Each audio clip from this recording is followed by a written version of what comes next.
The cultivators at the sword graveyard silently stared at the man lying on the ground with a massive scar on his chest. Fortunately, he barely managed to survive.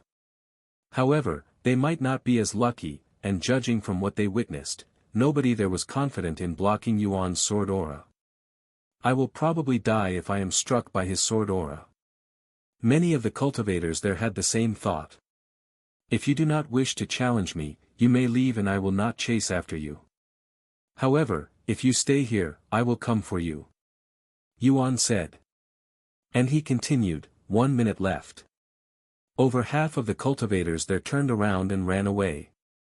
They did not want to be chased by a monster that could not be harmed even by heaven-grade treasures.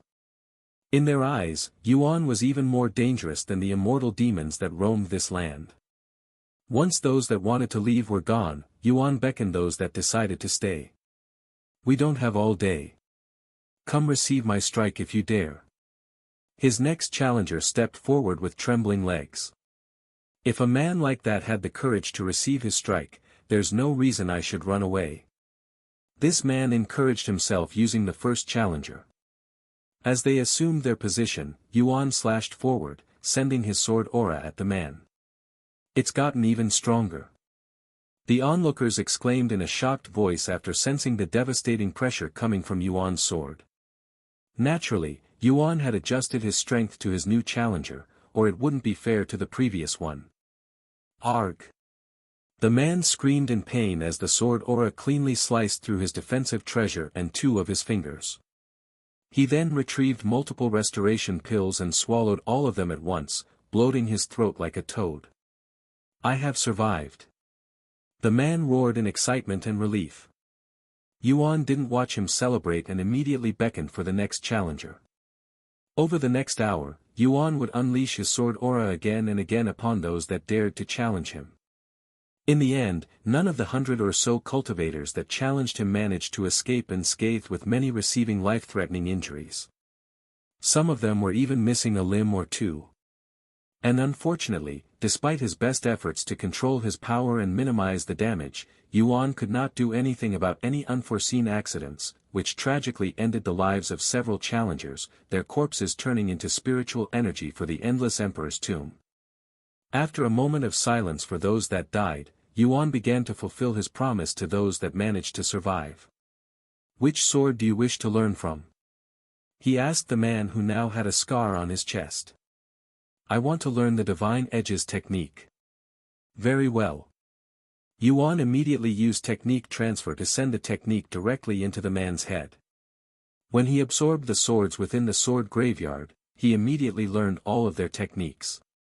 However, their memories still required him to manually absorb them. This is the Divine Edges sword technique. The man muttered in a dazed voice after acquiring the sword technique. Yes, but allow me to give you some disclaimers. Even if I transfer the technique to you, it is not guaranteed that you will comprehend it. Furthermore, it will disappear from your memories after a full year passes, and you won't be able to extract this technique from your mind even if you tried. Understand? I understand. The man nodded his head in a dazed manner. Once he confirmed that the technique was inside his head, he wasted no time leaving the sword graveyard to find a safe place to study the technique. Yuan continued to transfer sword techniques to the cultivators there. Unsurprisingly, the most popular choice of technique was those from the 3 mythic grade swords. Once Yuan finished handing out the techniques, the place became completely empty. The holes left behind by the swords also disappeared, leaving behind no evidence that the sword graveyard ever existed. When will you stop erasing historical sites from the nameless emperor's tomb? Those who want to visit the sword graveyard after this will forever be unable to fulfill their dream. Tian Suyin sighed, and she felt bad for those cultivators that intended on visiting the place like her someday. She turned to look at the now desolate land and sighed once again. I already knew that I wouldn't get another chance to come back to this place, but to think it wouldn't be due to my lack of strength but because the place no longer exists. Yuan smiled. There's no need to come back here if you learn every sword technique that existed in this place. Tian Suyin snapped at his remarks. Are you rubbing it in my face on purpose? You think everyone is as lucky as you? No, I was simply implying that I am willing to teach you the techniques. Eh? The angry expression on Tian Suin's face immediately froze as she tried to process what Yuan had just said. Say that again for me. I don't think I heard you properly. Yuan chuckled. Do you want me to give you all of the sword techniques that I acquired from this place? Are you serious? You're not messing with me, right? Tian Suin's body trembled uncontrollably. Yuan silently extended his hand and smiled. Tian Suin, still in disbelief, slowly placed her soft hand on top of Yuan's palm. The following moment, Tian Suin's mind was flooded with hundreds of powerful sword techniques ranging from heaven rank to ancient rank. There's going to be almost no restriction for you, Senior Tian, so you can take as much time as you need to study these sword techniques. If you wish to pass down these techniques, you may do so as well. The only restriction that I cannot control would be your ability to actually learn these techniques. Yuan said to her. This is. You. I. Tian Suin was utterly speechless, and she was beginning to genuinely feel guilty about treating him like a bad person with ulterior motives this entire time. Yuan turned to look at Tian Yenyu after giving her mother the sword techniques. Give me your hand. I will also pass down these techniques to you, he said, still with a smile on his face. But why? Why are you doing so much for us when we were strangers until not long ago? Tian Suin asked him in a low voice. Yuan sighed. I want to tell you the truth, but for your safety, I cannot do so. However, please trust me when I say that I have no ulterior motives and simply want to help the Tian family. You don't have to say anything else, Xiaoyang. Tian Yenyu mumbled as she placed her hand on his palm.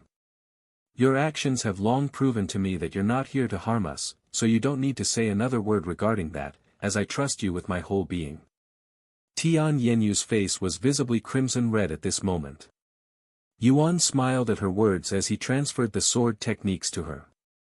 Just like Senior Tian, the only restriction is your ability to comprehend these techniques. Thank you, Xiaoyang. Truly, thank you. Yuan nodded. I will be heading deeper into the tomb now. What will the two of you do? Mother? Tian Yenyu turned to look at her.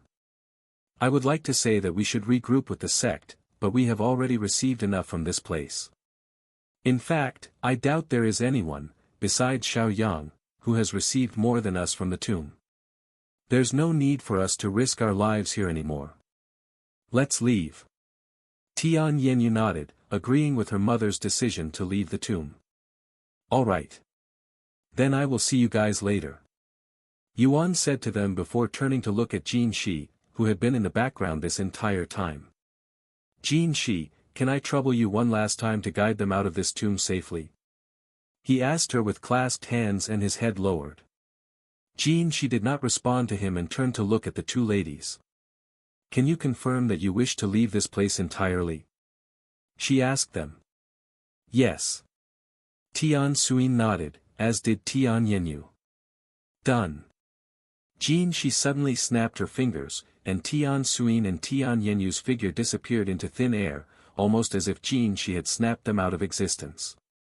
What did you do to them? Yuan asked her with a slight frown on his face. I forcefully teleported them out of here, exactly what they wanted, she calmly said. You have such powers? Yuan was surprised to learn this information. Do not underestimate my authority within this place, she sneered in a boastful manner. By the way, don't forget to grab the key. Jin Shi pointed at a certain area, where a blue key was stabbed into the ground. After realizing this, Yuan used Qi manifestation to grab the key from afar. Alright, where to next? He turned to look at Jin Shi. Why are you asking me? She raised an eyebrow. Isn't that your job as a guide? To guide me around? He asked. That does not mean I will be holding your hands and taking you on a stroll. So you're basically useless. Yuan sighed. Huh? What did you just call me? Nothing. Since there's almost no information about the inner areas, I guess I will just have to wander around and hope that I run into something. He proceeded to pick a random direction that wasn't towards where he'd come from and started flying that way. I dare you to call me useless again. I dare you. Jean, she complained as she followed him from behind. Even though she's probably Li Jinxi's incarnation, there's a vast difference between their characters. Yuan thought to himself as he tried his best to ignore her. A week later. Kill him. Kill him. Kill him. A demon wearing a black-colored crystal on its right shoulder roared as it commanded the surrounding demons with a red crystal. Over 10 demons rushed at Yuan simultaneously. What's wrong? You seem to be having trouble with a mere human. Are you not ashamed to be called a demon? Yuan provoked them as he killed them one at a time with sword aura. There were over 50 demons when the fight started, but there are less than 10 now. This caused the other demons to panic, especially the elite demon, who was in control of the group.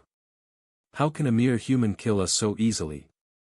He's not even using demon sealing techniques.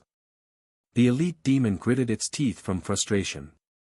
You want me to use demon sealing techniques on fake demons?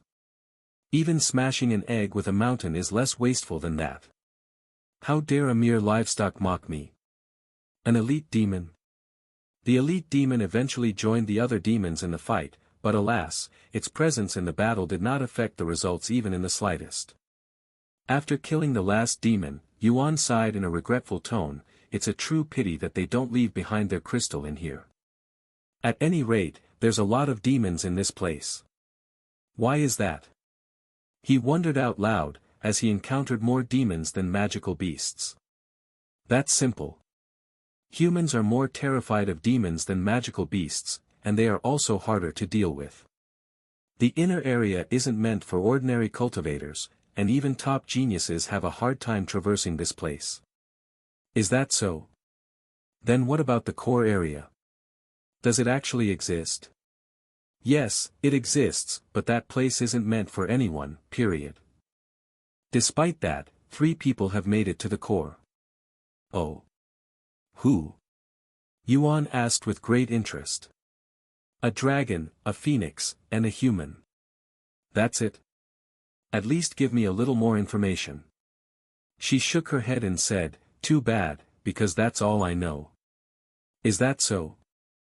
They must all be famous individuals in the upper heavens, given that they have enough talent to reach the core. Yuan mumbled. If you care so much about it, why don't you go take a look at their sites?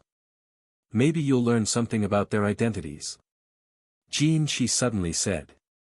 Their sites? What are you talking about? Yuan raised an eyebrow.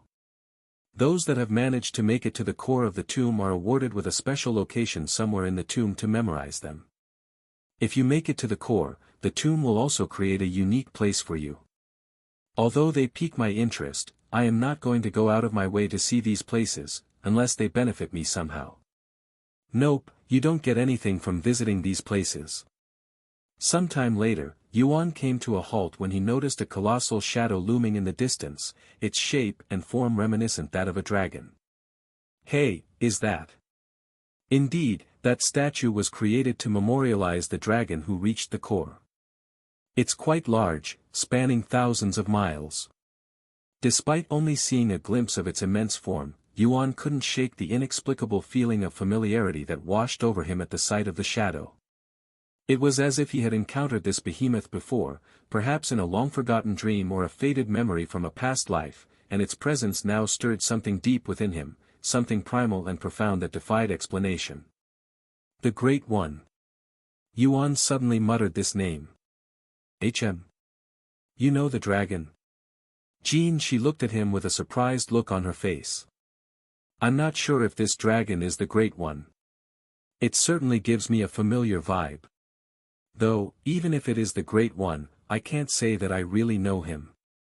It's complicated. After encountering what he assumes to be the Great One, Yuan decided to follow the direction it was pointed towards. Thousands of miles later, Yuan came to a stop again when he noticed a garden in the distance. What is this place? Yuan asked Jin Shi as he descended towards it. However, she didn't respond, and when he turned to look at her, she appeared to be greatly shocked by the appearance of this garden. Why is this place here? He could hear she mumbling in a dazed voice. Yuan raised an eyebrow and returned to look at the garden from outside. At glance, he couldn't help but be awestruck by the vast array of colorful and vibrant blooms inside the garden, each one a unique and exquisite creation of nature's boundless beauty, captivating his senses and filling his soul with a sense of wonder. However, these flowers were clearly still immature and not fully bloomed. At the heart of the garden, amidst the colorful flowers, stood a small and unassuming pavilion. When Yuan's eyes beheld the sight of the pavilion, his heart stirred with an inexplicable yearning, a deep connection that transcended time and space. As if drawn by an invisible force, he felt compelled to approach it, his footsteps guided by an ethereal presence that whispered to his soul, beckoning him to get closer. The pavilion, bathed in the soft light of the sun, seemed to glow with an otherworldly radiance. When Yuan stepped foot inside the garden, a curious thing happened. The flowers that had been half-bloomed, began to stir, as if sensing his presence and responding to his arrival.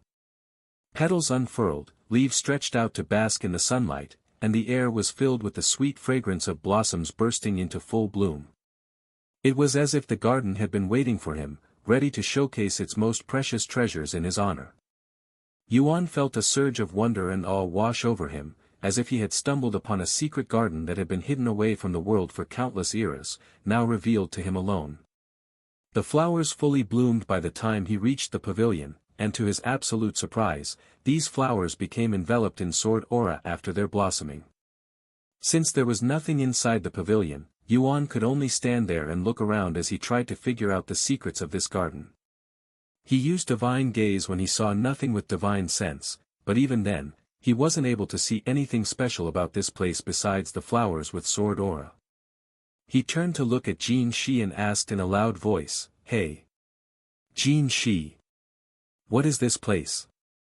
She snapped out of her daze and looked at him with a pondering face. "No. There's no way." She mumbled in a dumbfounded voice. Eventually, she said, "There is nothing special about this garden, so you can stop wasting your time here." Yuan immediately doubted her words, which did not align with her reaction. When she saw the dubious look on his face, she sneered, "I am serious. There isn't anything for you to gain here. It's just a garden that was once managed by my master. If you don't believe me, you can continue wasting your time here." Yuan stared at her eyes to see if she was teasing him or if she was telling the truth. She's not lying. But why would a pointless place like this exist in the tomb? He wondered inwardly. Whatever, I will come back here later if I have the time. With that in mind, Yuan left the garden and returned to wandering the tomb. She silently stared at Yuan's back and thought to herself, that garden only blooms for master, so why did it bloom for him? As they soared through the sky, leaving the garden behind, a strange phenomenon began to unfold. A thick mist, like a shroud of mystery, descended upon the garden, obscuring it from view and engulfing it in a cloak of otherworldly fog. When the mist finally dissipated, there was nothing left but an empty patch of ground, devoid of any sign that a garden had ever existed there. It was as if the garden had been a mirage, a fleeting dream that had vanished into the ether as soon as it had been beheld. After flying for several more days, Yuan came to a halt when another statue appeared in the distance. This time, it was that of a massive phoenix with colossal wings that covered almost the entire sky. What a sight! Yuan took a deep breath after a sense of awe washed over him. Suddenly, a figure materialized right in front of him out of thin air. It was Feng Yuxiang, and she was staring at the phoenix with a dazed look on her face. Feng. Are you feeling okay?" he asked her. "Yes. It's just that when I look at this statue, my blood suddenly starts to boil for some reason, almost as though it's reacting to it. Perhaps you recognize this phoenix?" Yuan made a guess. "That's possible, but I don't remember seeing this phoenix before," she sighed. Yuan narrowed his eyes at the phoenix and asked, "You can tell? Even though it's just a statue?" He would have a hard time telling the difference between two phoenixes unless one had a unique feature. It's just a feeling. I am not certain that I know this phoenix, but I cannot ignore my body's reaction. This is the first time something like this has happened to me. Yuan then said, "Go ahead, take a closer look. I will wait for you." "Thank you, young master." Feng Yuxiang nodded and flew closer to the phoenix. After spending several minutes inspecting the phoenix statue, Feng Yuxiang returned to Yuan's side and said, "That is a mature phoenix, a female one, at that." "Oh. How can you tell the difference between a male and female phoenix?" Yuan asked out of curiosity. Feng Yuxiang smiled and said, "The chest. You see how her chest is slightly puffed out? A male phoenix's chest is much flatter." "Is that so? Anyways, I am done here. Maybe I met this phoenix in the past and forgot about it, but there's no point pondering about it now." He nodded, "All right. Let's continue moving then." This time, he decided to move towards the direction the phoenix was pointing.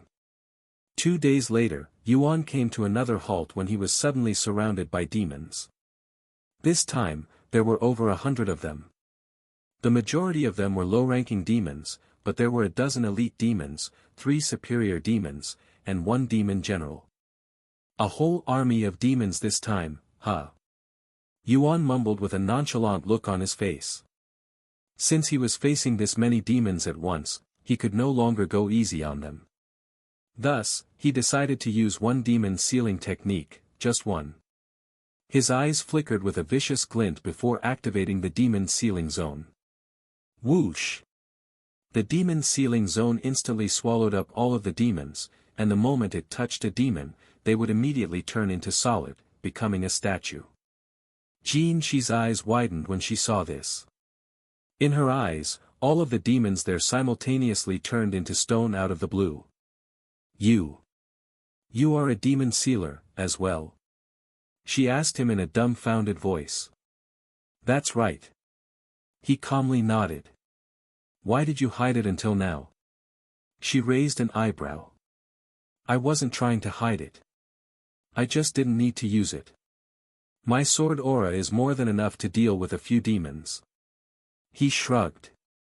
"Unbelievable. Anyways, I am going to try something new. You should move away, since this is going to cover a large area."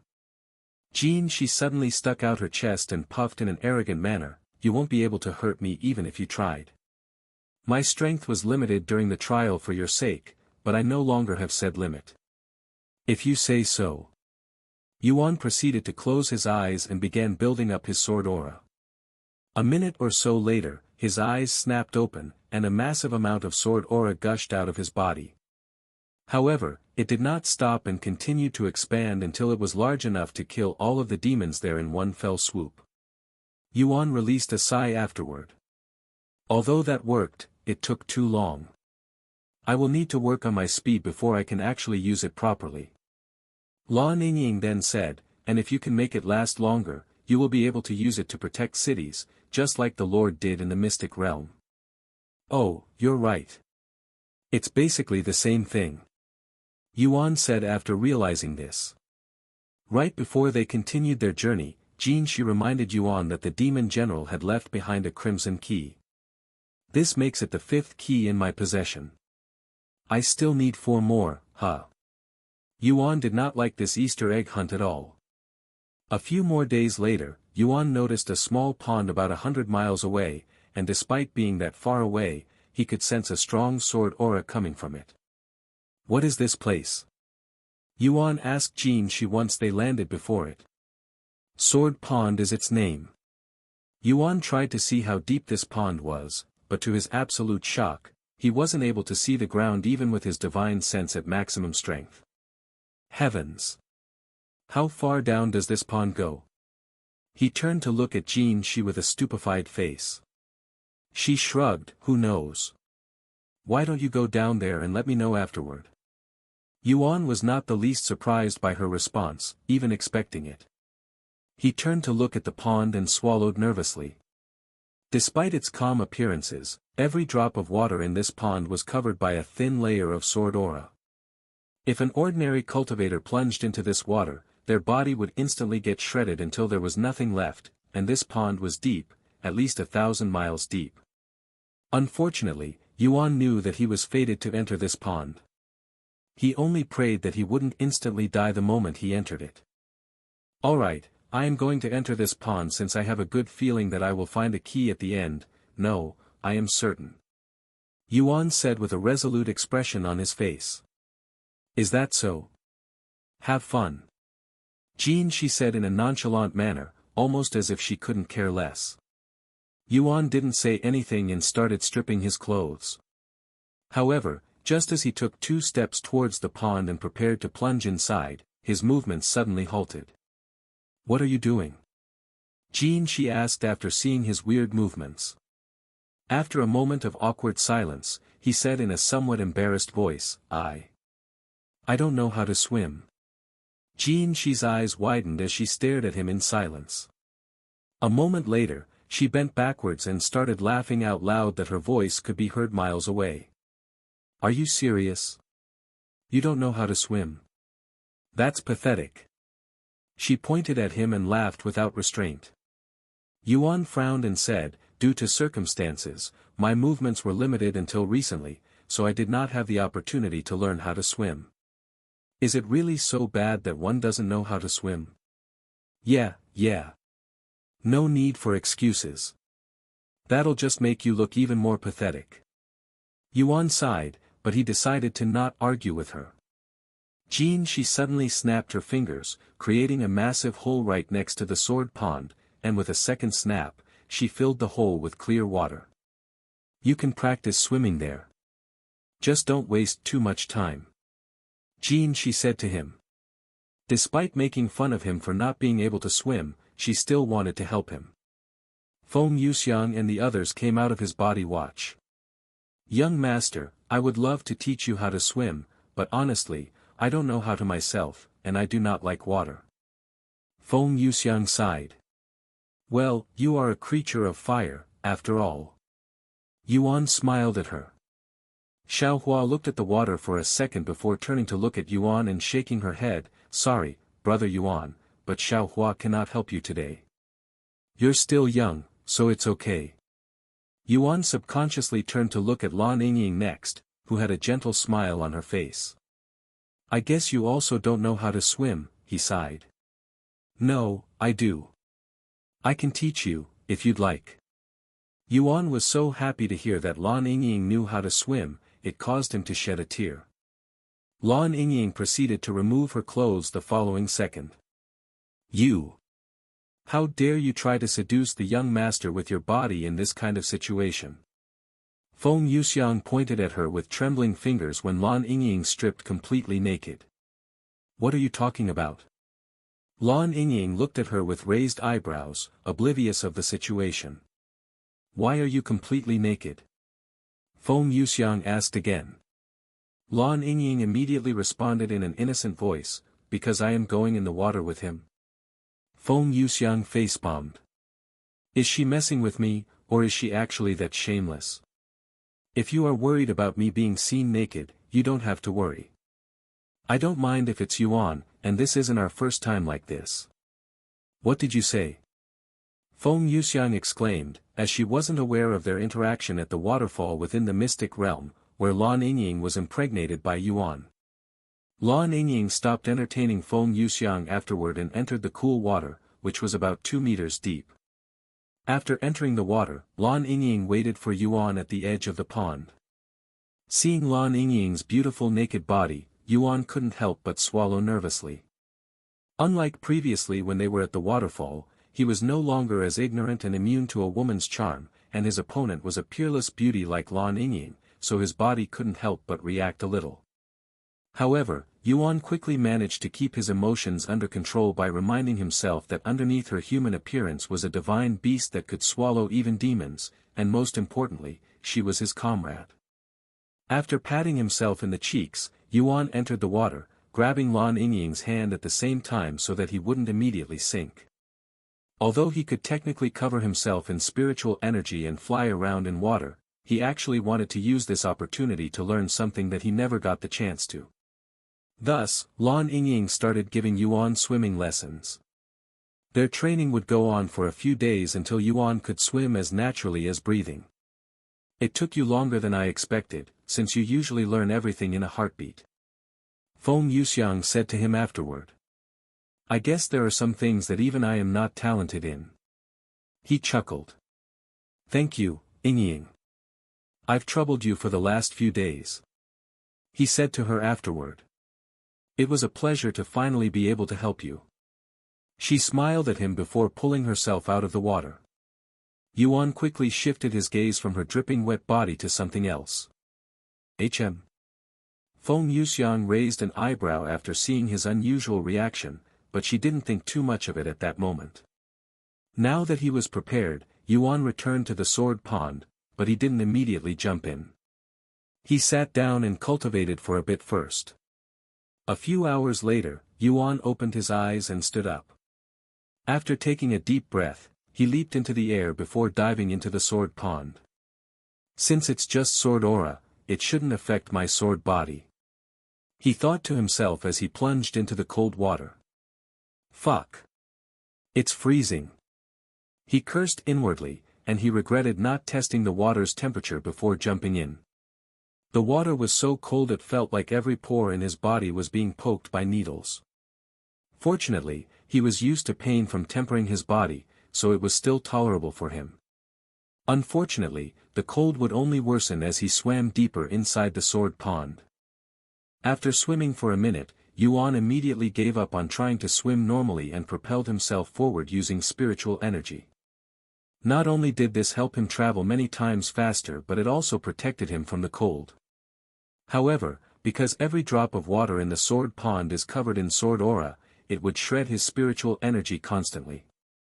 Fortunately, he could recover his spiritual energy faster than the sword aura destroyed it. About 100 miles down, the temperature in the sword pond changed drastically.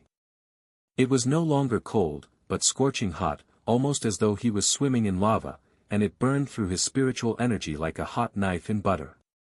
This sudden change in temperatures caught Yuan off guard, and he had to quickly adjust to it. The temperature was so hot that it constantly burned his skin. If it weren't for his regeneration ability, he would definitely die if he continued diving deeper.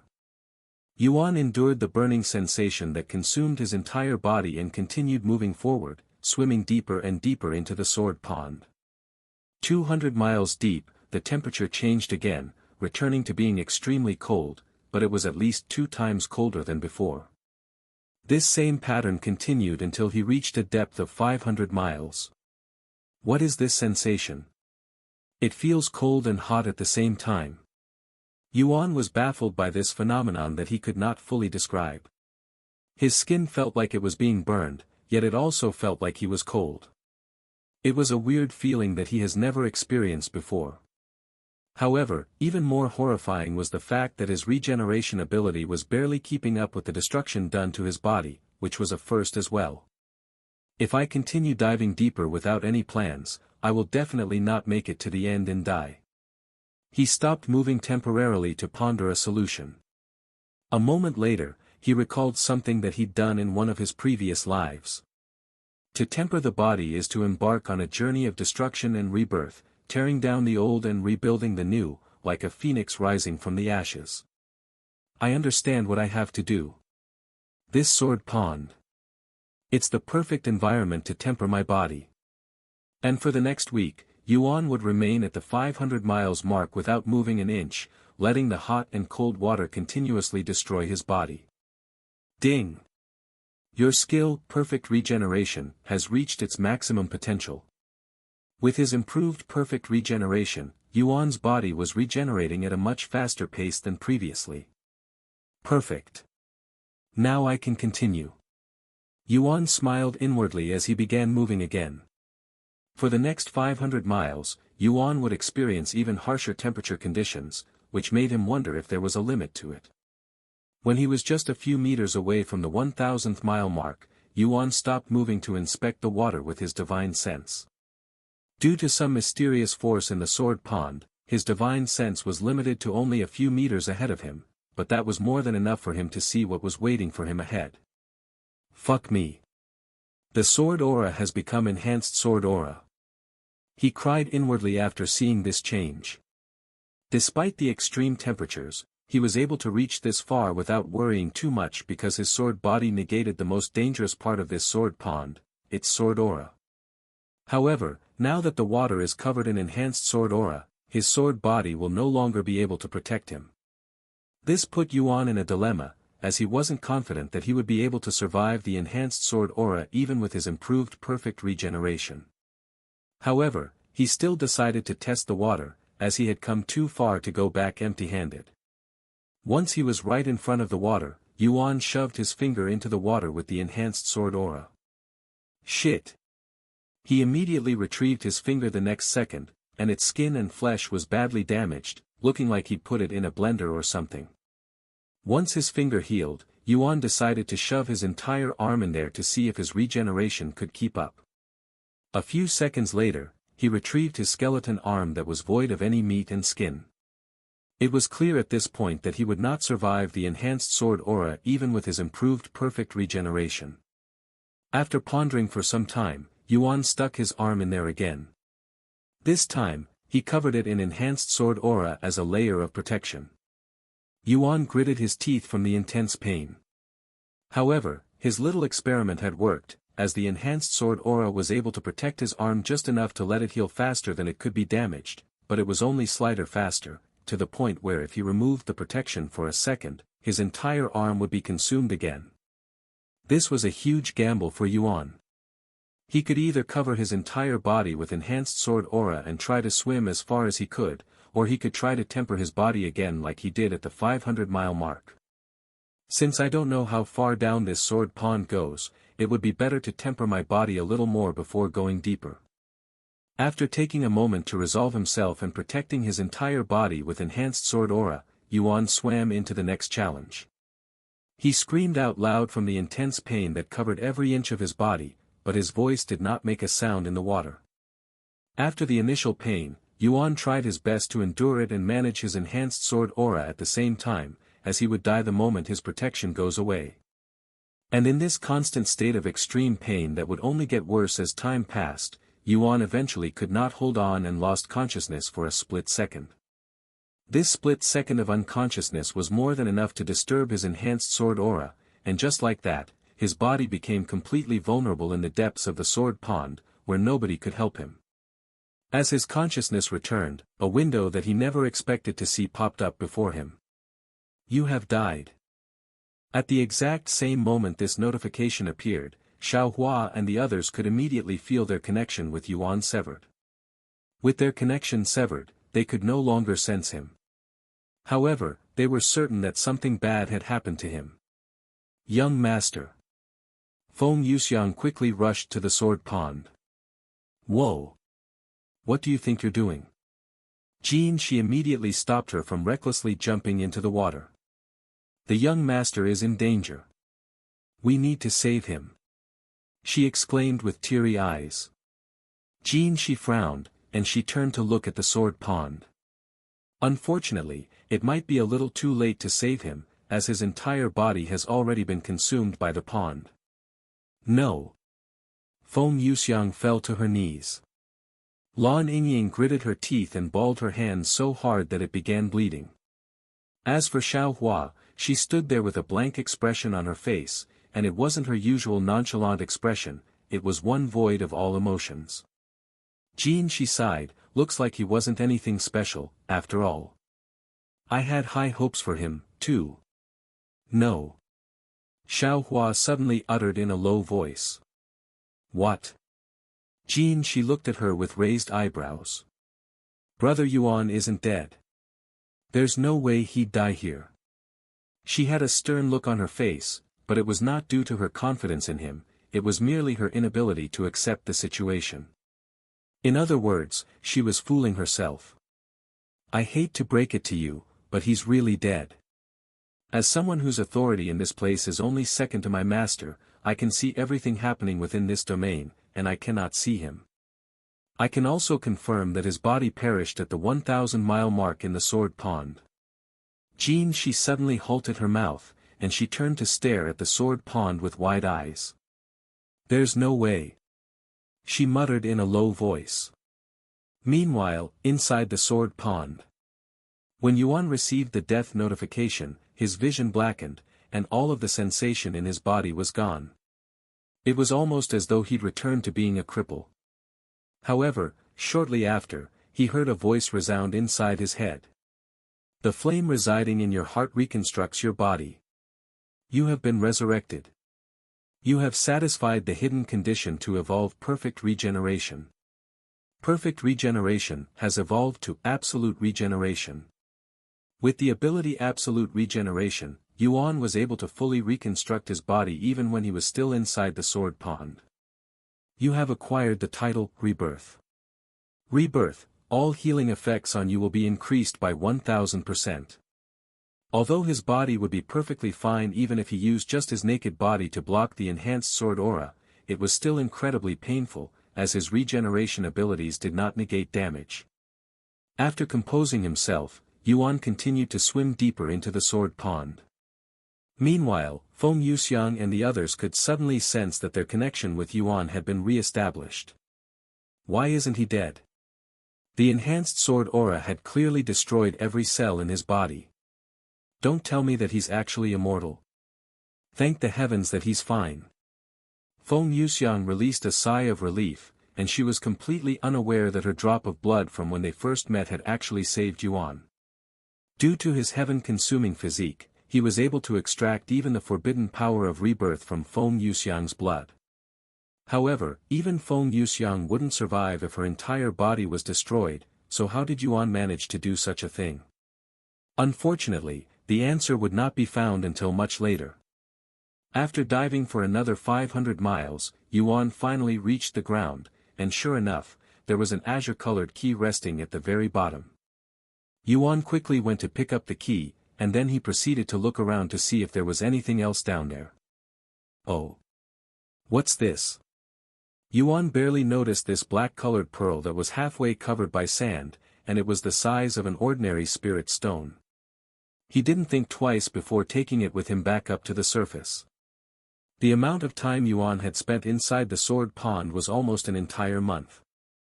When Yuan resurfaced, he was immediately hugged by Feng Yuxiang, who almost suffocated him with her breasts. You're okay, young master. You really had us worried there for a good minute. What happened down there that caused our connection to sever, something that only happens if one of us dies? An awkward smile appeared on his face as he responded to her inquiries. Actually, I did die down here. However, something resurrected me, and I think it was your phoenix flames. Eh? My flames? What do you mean? Feng Yuxiang was completely puzzled. I'm not certain either. It's just a feeling I had down there after I died, as it felt like you were beside me at that moment. Feng Yuxiang wasn't sure what he was talking about, but she was over the moon to hear that she'd somehow managed to save his life. Are you really okay, Yuan? Lan Yingying asked him. Yes, I feel fine. In fact, I have never felt better. Due to the extreme conditions inside the sword pond, I was actually able to temper my body down there. My body is stronger than ever now because of that. Yuan flexed his toned muscles. He then turned to look at Jin Shi, who had been silently staring at him since his return. Hey, do you know what this item is? I found it down there. Yuan showed the black pearl to her. No clue. She immediately shrugged. And she quickly added, I am serious. I don't know the majority of the treasures in this place since they were not placed there by me but by the master. Can I see it for a second, young master? Feng Yuxiang asked. Oh, right.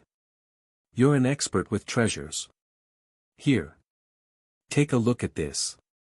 I can sense an unfathomable power inside, but I don't know what it is. He quickly showed her the black pearl. Feng Yuxiang didn't immediately recognize it, but when she did, her eyes widened like saucers. This can't be. She exclaimed. You know what this treasure is? Yuan became excited after seeing her surprised reaction. She nodded and proceeded to mumble in a dazed voice, if I am correct, this should be the primordial crystal. It's an exceedingly powerful resource that was thought to be extinct in the 9 heavens. There are many legends that surround this treasure. Some say it will give one immortality. Some say it will give the carrier ultimate strength. Some even say that it will directly make you a god. Do you know what it actually does? Yuan asked. She shook her head, unfortunately, I only recognize it due to the void-like energy within. Even then, I am not 100% certain that this is the primordial crystal. Feng Yuxiang turned to look at Jin Shi and continued, perhaps she might know about it, since she should have existed when the primordial crystal was still available. Jin Shi quickly nodded and said, of course, I have heard of the primordial crystal. The biggest families and sects in the divine heaven would often fight each other whenever one is found. The primordial crystal is mostly known for 3 things, improve talent, evolve bloodlines, and even change one's physique. Its effect is different for every individual, and there's really no telling what will happen to one until they absorb it. Regardless, it'll change a person's life for the better and was even deemed one of top 10 treasures in the entire divine realm. Wow, to think it was a top 10 treasure. Feng Yuxiang mumbled in a dazed voice. This is the first time she's held a treasure that was once considered as one of the best treasures in the entire world. There are tens of thousands of unique treasures in the cultivation world, and to be considered in the top 10, one can only imagine its effects. Congratulations, young master. With this treasure, you'll become even more powerful. Feng Yuxiang handed the crystal back to him with a smile on her face. Should I consume this now or later? He wondered out loud. Just so you know, it takes a tremendous amount of time to absorb the crystal. Most people go into seclusion and don't come out for another 1,000 years, some even taking 10,000 years. Jin Shi warned him. I guess that answers my question. Yuan stored the primordial crystal in his spatial ring. Now I only need to find 3 more keys. Once they were ready, they started moving again. However, they came to another halt shortly after. Isn't this the garden from before? Why is it here? Yuan initially thought that he traveled back to where he came from, but upon looking at the surroundings, that wasn't possible. The only explanation was that the garden had teleported to this location somehow, or it was a different garden that looked exactly the same as the previous one. Jin Shi sighed after seeing the garden, and she turned to look at Yuan with a perplexed expression. This must be the reason why the master wanted me to guide him. She sighed inwardly. She then said, this is the fateful garden. It doesn't have a set location and will teleport around without any set schedule. Nobody before you has ever managed to encounter it, and the fact that you encountered it twice could only mean one thing. If this is related to my fate, then there must be a key in there. Yuan said as he entered the garden once again. And sure enough, under the pavilion, there was a single black key resting on the table. Yuan wondered if this was a trap due to how easy and free it seemed. Seeing his hesitation, Jin Shi said, you can relax. Encountering the fateful garden twice is its trial in itself. Oh, really? Yuan immediately picked up the key. Now I just need 2 more keys. 1. Jin Shi suddenly said. Huh?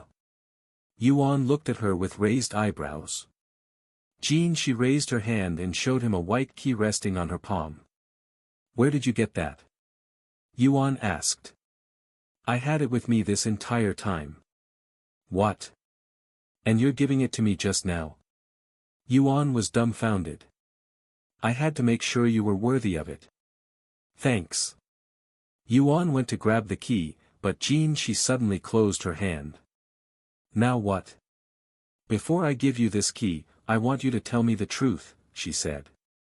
I don't recall lying to you. Yuan raised an eyebrow. I am going to ask you this now, are you related to the master? Jin Shi stared at him intensively with a serious face. Yuan smiled and said, would you believe me if I said that I am the masked man? She wasn't sure how to respond. She has never seen the masked man's face before, but she felt a familiar feeling from Yuan ever since she met him. Perhaps that was her instincts telling her his identity. So you're trying to tell me that you are his reincarnation? She frowned slightly. That's exactly what I am saying. You can believe me or not. He smiled. I see. So that's what you look like. She mumbled with a gentle smile on her face, acting a little out of character. She then pointed in a certain direction and said, "Go that way. You will find the masters, your residence there." Oh. So you're finally being cooperative. Yuan suddenly stopped speaking, as She's body suddenly started glowing. Thank you for seeing me again. I love you, Tian Xian. She's body immediately dissipated into countless fragments before disappearing into thin air. Tian Xian. That is the masked man's name, the Lord's name, huh? Yuan stared at the empty air where she stood just moments ago. Thank you, Shi. I will make sure to take care of you in this life as well. Yuan gave a courteous bow before going in the direction she pointed at. Shi. She left us too soon. I still had a lot of questions for her. Yuan sighed inwardly as he flew in a straight line towards the direction she gave him. As he flew towards his unknown destination, Yuan would slowly absorb the memories from the swords he acquired at the sword graveyard, hoping that one of them had memories of Shi. 1 day, 1 week, 2 weeks. A month later. Did Shi give me the right directions, or was she messing with me till the very end? I have been flying for a month straight now, yet I don't see anything but water. He sighed out loud. After 2 weeks of flying straight, Yuan eventually left the land and entered what seemed to be an endless sea. When one encounters nothing for a month, they could only assume that they went the wrong way. Furthermore, I am still missing one key. Feng Yuxiang chuckled. I don't think she would mess with you like that, especially after knowing your real identity. After another week of flying, Yuan suddenly noticed with his divine sense a small island about 1,000 miles straight ahead, but it appeared to be empty. Regardless, this pumped up his adrenaline, causing him to speed towards it like a shooting star. When he arrived, he landed on the seemingly empty island. After waiting around for a couple of minutes with nothing happening, Yuan shouted, "Hey! I know you're here, Tian Xian. Show yourself." Sure enough, a figure would appear in the distance before slowly approaching him. However, this person wasn't wearing a mask, and he looked exactly like Yuan. "Do you have all 9 keys?" Tian Xian asked him. "No, I am still missing one, but if she told me to come here, then I should find the last key here." Tian Xian smiled, and he showed his palm to Yuan. Resting on top of his palm was a large key that looked different from the rest. "This is the master key, the last key to my kingdom." Tian Xian snapped his finger, and a massive building appeared out of thin air behind him. "So what do I have to do to get it, since I doubt you'll give it to me for free?" Yuan said with his arms crossed in front of his chest. "It's nothing much. I just want you to do something for me." Tian Xian said with a calm face. "What is it?" "You probably already realized this by now, but there are some people in your current life that used to be with you in your past life." Yuan raised an eyebrow before nodding. "That's right. Why are you telling me this now?" Shi. "If you ever encounter her, please take care of her, as I have failed to do so in the past." "You failed her? What does that mean?" In response to his question, Tian Xian pointed a finger at him before shooting something inside his forehead. Yuan immediately became dazed as memories flooded his head. Inside this memory, he was seeing things through Tian Xian's eyes, and there was a beautiful woman standing before him with a defeated look on her face. "Tian Xian, let me follow you. I want to become as strong as you." "And how will following me help you achieve that?" "I refuse. You'll just be a hassle." Tian Xian sneered coldly. She gritted her teeth and said, I don't care. I am going to follow you, regardless if you agree or not. So you are a stalker now, as well? Tian Xian sighed. Shut up. I will follow you and learn from you. In return, I will serve you. I am even willing to call you master. Tian Xian sighed again, and he turned around. Do as you please. But don't expect me to protect you when you get in trouble, since the places that I am fated to traverse are filled with danger. He gently leaped into the air, before flying away. She immediately followed him despite the injuries on her body that she'd suffered after a short battle with him. And over the next several thousand years, she would follow Tian Xian around like a minion. From dangerous places that even immortals avoid to uncharted lands, she witnessed all sorts of environments and experienced countless near-death situations. However, she still followed him without uttering a single complaint. After thousands of years of being together, she learned many things about Tian Xian, and it was inevitable that she would eventually start to have romantic feelings for him. But not wanting to ruin their relationship, she kept her emotions hidden. Unfortunately, she was bad at hiding her emotions, and even a blind man could tell that she was in love with Tian Xian. As for Tian Xian, even though he knew her feelings for him, because he was born with memories of his past lives, he could not respond to it and acted as though he didn't notice it. He also didn't want to admit it, but he enjoyed She's company. To him, she was his unofficial disciple, and he would give her cryptic advice every now and then, assisting her cultivation. He would also save her life a couple times despite saying otherwise. Of course, he did so discreetly so she wouldn't make fun of him for it, but she would eventually find out about it, which caused her feelings for him to grow stronger. Their journey together would continue for another 100,000 years, until she perished in an accident on the day that she decided to temporarily separate from him. Yuan felt the rage and sorrow Tian Xian had felt during the moment he discovered her death. Once again, I have failed to protect someone I love. Tian Xian would halt his journey for 1,000 years, reflecting on his actions and his hesitation to express his feelings for She because he also had feelings for his loved ones in his past lives. As the only Tian who recovered his past lives' memories before meeting someone special, he saw the world in a different light, and he would always push away others, fearing that it would be disloyal to his previous partners. During his 1,000-year-long seclusion, Tian Xian remained on a small island, the same one that Yuan was currently on.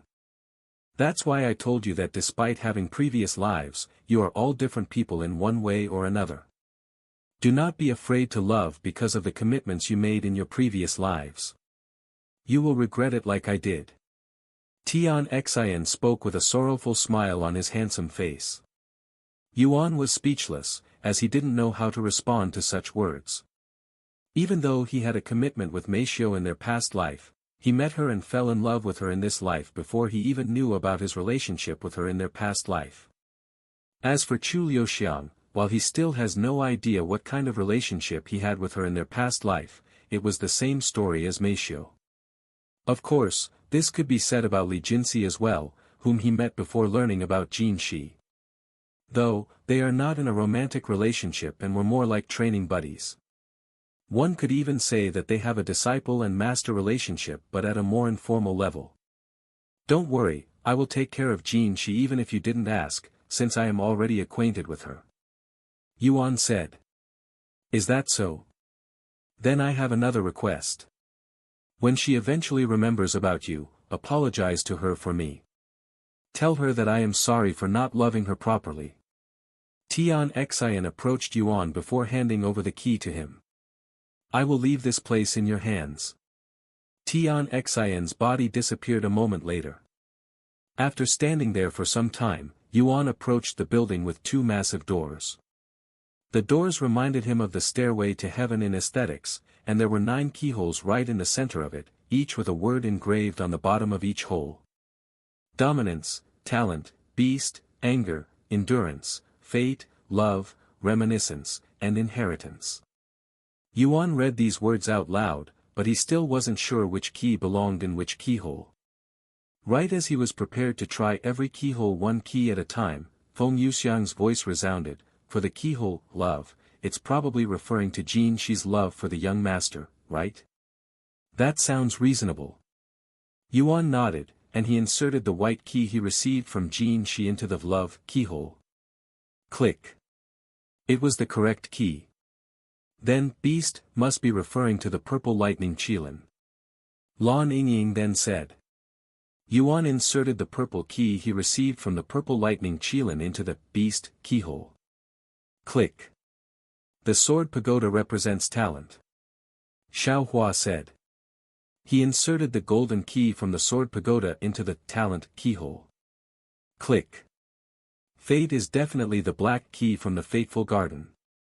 Yuan mumbled as he inserted the key. Click.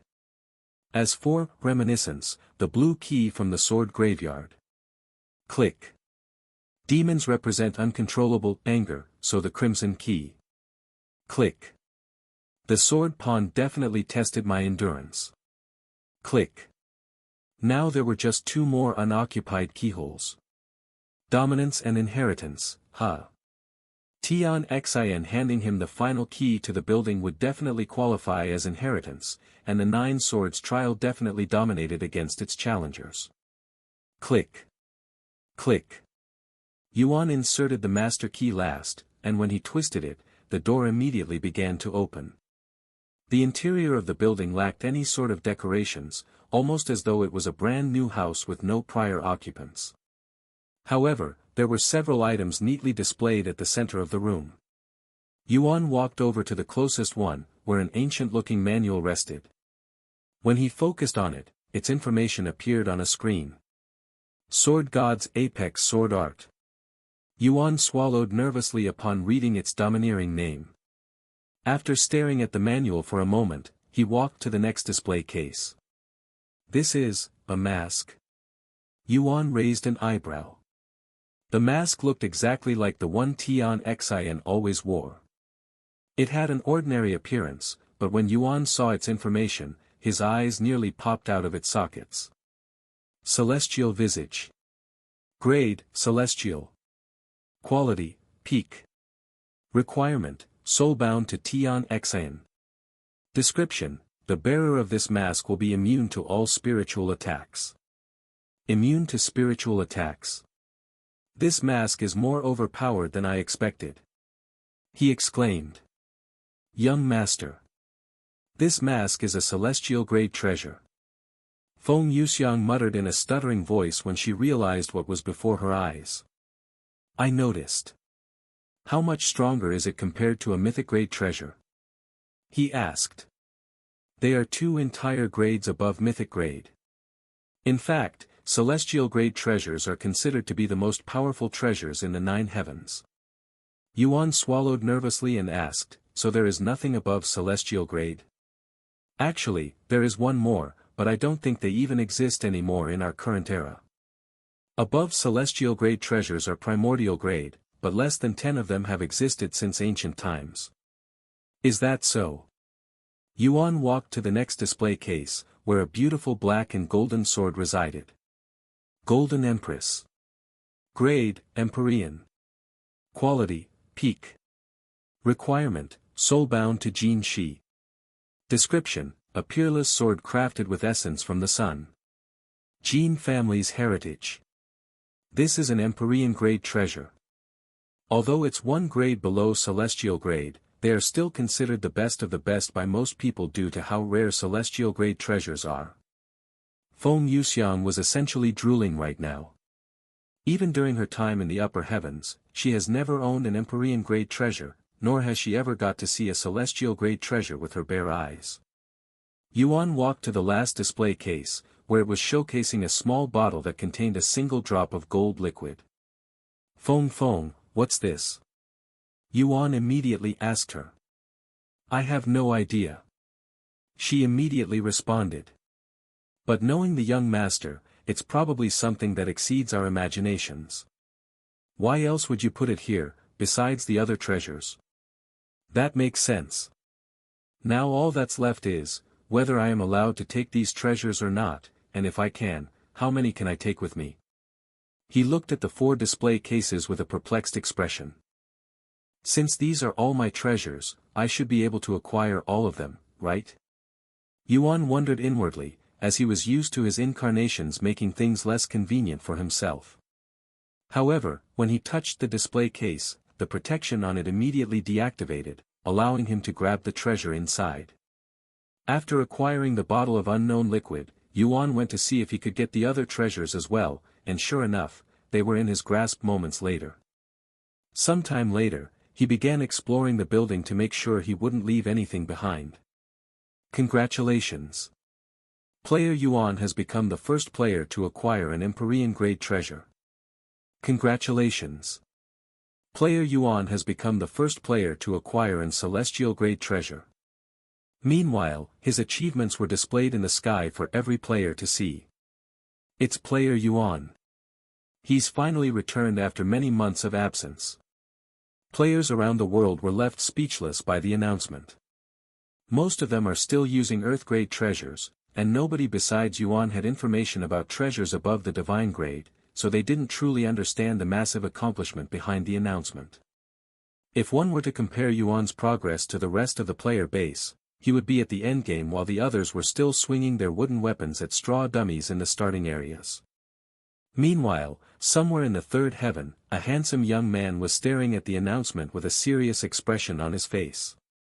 Hey, Zhaohui, compared to my divine-grade treasure, how much better is an Empyrean-grade or celestial-grade treasure? He asked the tall man standing beside him. This man turned to look at him with a dumbfounded face before bursting with laughter. Compare? They cannot even be compared. Forget about celestial grade, even 1,000 divine grade treasures could not compare to an Empyrean grade treasure. And he continued, why are you asking such a thing?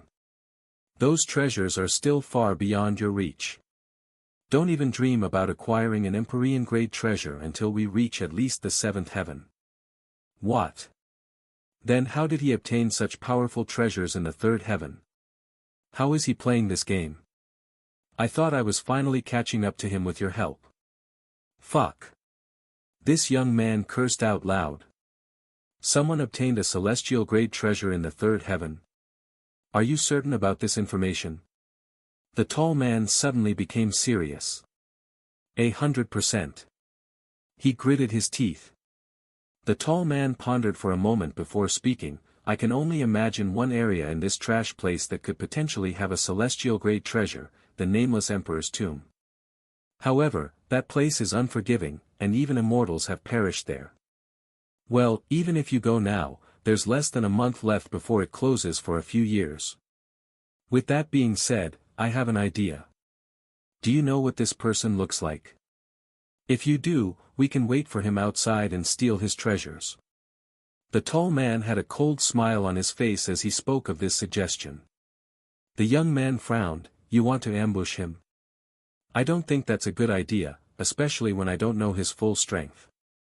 The tall man laughed out loud. No matter how strong he is, there is nobody in this place that can defeat me. Especially if he's someone like you. Yes, he came from the same place as me, but he's special. The young man said. The tall man then sneered with a look of disdain on his face. Xiong Lu, when did you become such a coward? Don't disappoint me now. The young man named Xiong Lu shivered from the tall man's deadly gaze. All right, let's do it. I know what he looks like. He nodded a moment later. That's what I'm talking about. As long as I am here, nobody can stop us. Meanwhile, inside the nameless emperor's tomb, Yuan stood inside a certain room that had multiple shelves full of jade slips. What is this? Yuan randomly picked up one of them and looked inside with his divine sense. Sometime later, he placed the jade slip back in its spot and proceeded to stand there with a perplexed expression on his face. What's the matter, brother Yuan? Xiao Hua asked him. That jade slip contained Tian Xian's memories with Jin Shi, he said. Let me take a look at a few more. He grabbed a few more jade slips and peered into it. Sure enough, they were all memories of his time with Jin Shi. I guess he didn't spend 1,000 years on this island doing nothing. Yuan sighed. Tian Xian had filled all of the jade slips in this room with his memories with Jin Shi, every second of it. And when Yuan watched these memories, Tian Xian's thoughts and feelings would transfer to him. By the time Yuan finished going through all of the jade slips in the room, he'd also grown to love Jin Shi. It was a weird experience for him, but he didn't reject these emotions. It took Yuan almost a week to finish, leaving him with 3 more weeks in the Nameless Emperor's tomb. After putting down the last jade slip, Yuan walked out of the room without taking any of them with him, as he felt that they belonged in this place. In the next room, he found himself standing before a round platform placed at the center of the room. The platform was about 6 inches tall and 5 meters in diameter, and the curved surface around the platform had drawings of several dragons engraved into it. For some unknown reason, Yuan could sense a nostalgic feeling coming from it. After looking at it for a moment, he decided to stand on top of it. The following moment, his figure would disappear from the room, and a pillar of light would appear above the Nameless Emperor's tomb before piercing into the heavens. When he opened his eyes, Yuan found himself staring at a familiar-looking scenery. You have entered Ancient Dragon City. Yuan wasn't surprised when he saw this notification, as he already knew the location in his heart the second he saw the cloudy scenery. Xiaohua came out of his body a second later to ask, "Where are we, Brother Yuan?" "We're currently in." But before Yuan could finish, Feng Yuxiang also appeared, and she immediately started complaining, "Young master. This place reeks of a dragon scent. I think there's a dragon nearby." Yuan smiled. Of course, it would smell like dragons. This is the ancient dragon city, after all. Lan Yingying also appeared and asked, "The same place that the mystic realm took you to?" He nodded, "Indeed. I was teleported here when I activated some kind of teleportation formation in the mystic pagoda. Since the dragon ancestor knew Tian Xian, it's not surprising that we would come back here through the Nameless Emperor's tomb." Suddenly, Yuan and his group turned to look in a certain direction, where a large group of human figures could be seen approaching them. If he didn't know any better, he would have mistaken them as a fellow human. However, for some reason, they looked even more aggressive this time around, and there were 10 times as many people in their group. How dare a phoenix trespass into a dragon's territory? I can even smell an exile amongst them. Attack! Do not let them reach the city. Wait, Yuan didn't even get a chance to speak this time before the dragons launched their attacks on him and his group. You dare bare your fangs at my young master. Watch as I burn you alive. Feng Yuxiang exclaimed as she also launched her own attacks at the incoming dragons. The relationship between dragons and phoenixes are akin to fire and water in the 9 heavens. Whenever they see each other, it would always result in some kind of fight. Because of this, the dragons attacked them on sight, and Feng Yuxiang did not hesitate to fight back. Dong! Dong! Dong! The sound of war drums suddenly started playing loudly, alerting the other dragons in the city that a battle had started. This greatly shocked the residents in the city, as they haven't heard the war drums being played for hundreds of thousands of years. By now, it was already too late for Yuan to try and de-escalate the situation, and he could only hold Feng Yuxiang back while shielding his group from the dragon's aggressive attacks. Feng! Stop! They are not our enemies. Yuan subconsciously hugged her slim waist to hold her back. Oh! Feng Yuxiang immediately stopped her attacks and blushed, even going limp a little. However, the dragons did not stop their attacks even after Feng Yuxiang stopped attacking. Seeing this, Yuan could only create a barrier around his own group using Sword Aura, which destroyed any incoming attacks the moment they touched the barrier. Eventually, more dragons could be seen entering the battle. It did not take long before Yuan and his group were surrounded by dragons. This is all your fault, Phoenix. Xiaohua uttered in a displeased manner, putting all of the blame on her. What? You're not being fair. They attacked us first. Feng Yuxiang immediately defended her own actions. Your presence itself is the problem. Xiaohua rebuked. While Feng Yuxiang and Xiao Hua continued to bicker back and forth, the presence of a spirit sovereign suddenly appeared out of thin air. Then a second presence appeared, and it was also a spirit sovereign. Two more unique aura would appear a second later, and they were both spirit emperors. When Yuan sensed these four presents, he couldn't help but smile.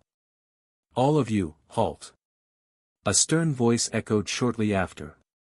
Soon, the figure behind the voice appeared, and as Yuan had expected, it was Shixingma, the Dragon Emperor.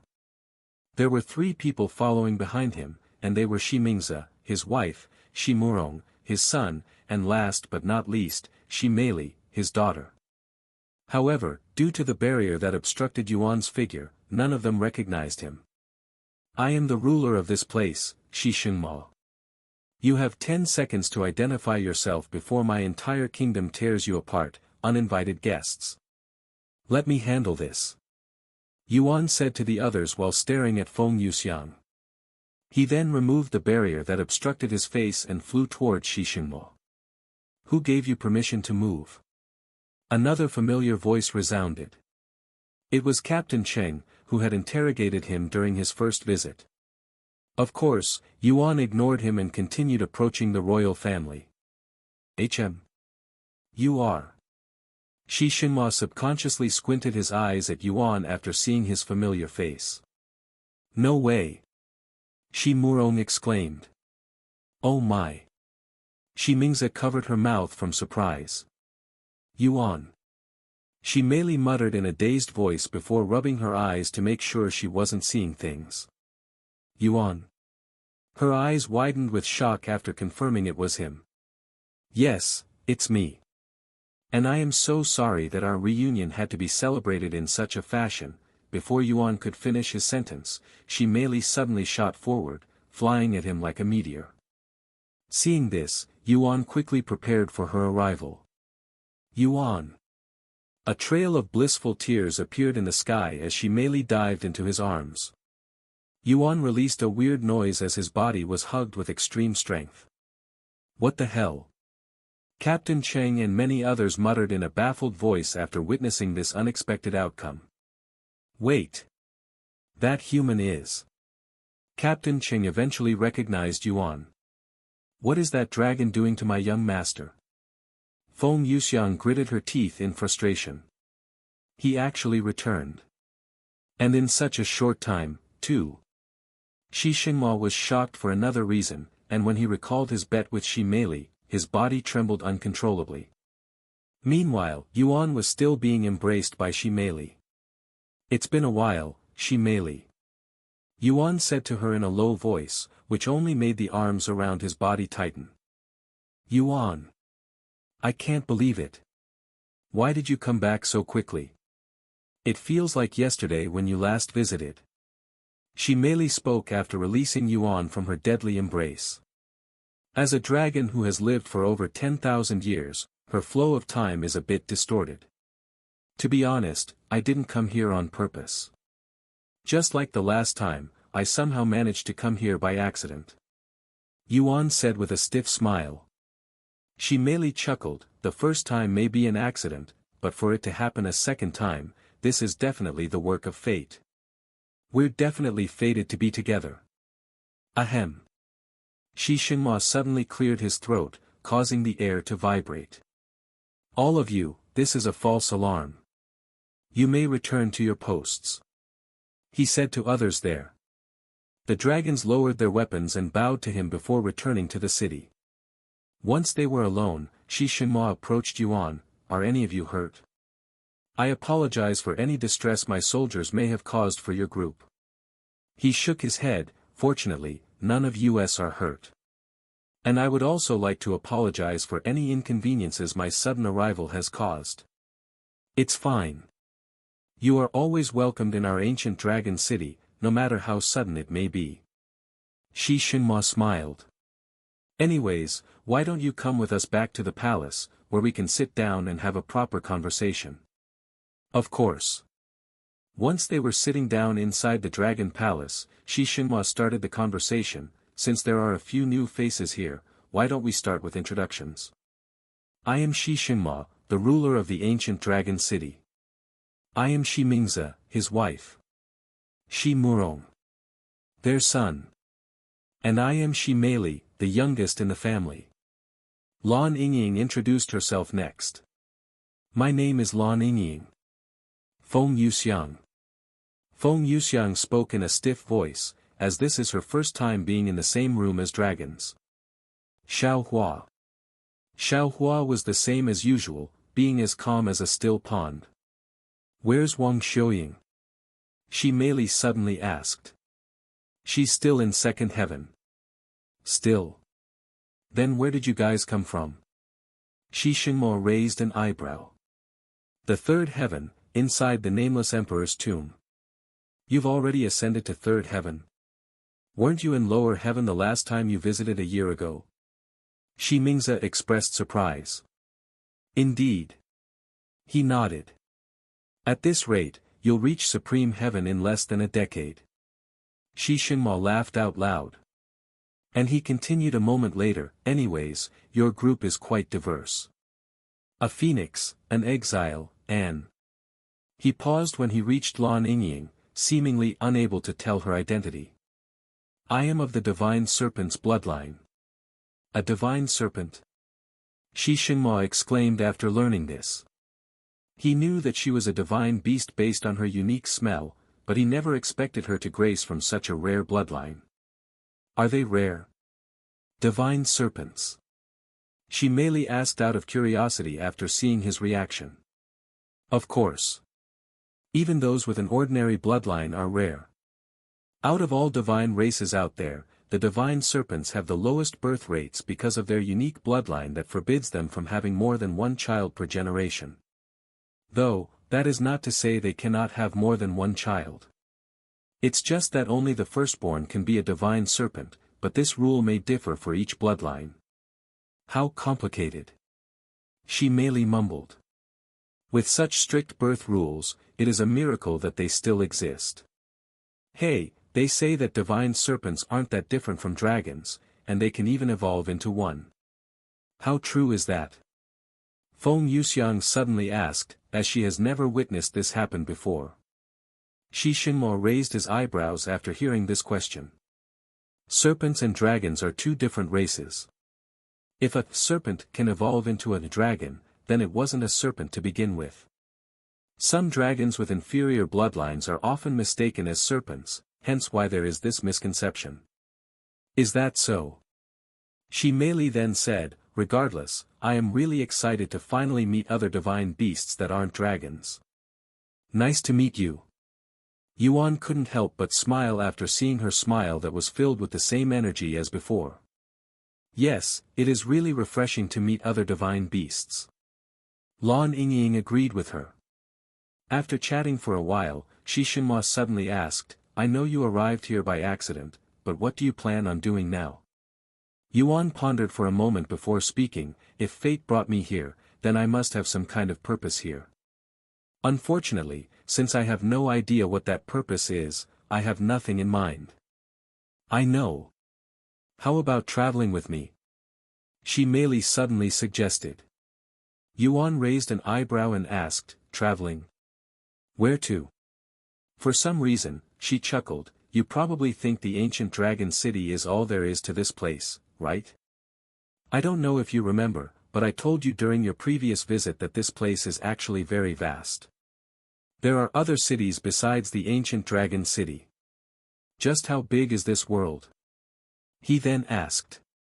I'm not really sure about that since I have nothing to compare it with, but there are two other cities as large as our ancient dragon city in this world, each with their own family of divine beasts. However, we're the only ones with a royal bloodline. I don't recall giving you permission to leave this city, Meili. Shi Xingmo frowned. She shrugged, regardless, I have to visit Azure Dragon City soon because someone couldn't wait to set up an arranged marriage for me despite promising me that he'd wait till the end of our bet. Shi Xingmo's eyebrows twitched upon hearing her words, and he quickly said, how many times do I have to tell you that it's not an arranged marriage? You are only going to meet with a potential partner, and if you don't like him, you can refuse. Alright, then I don't like him. Shi Xingmo was speechless.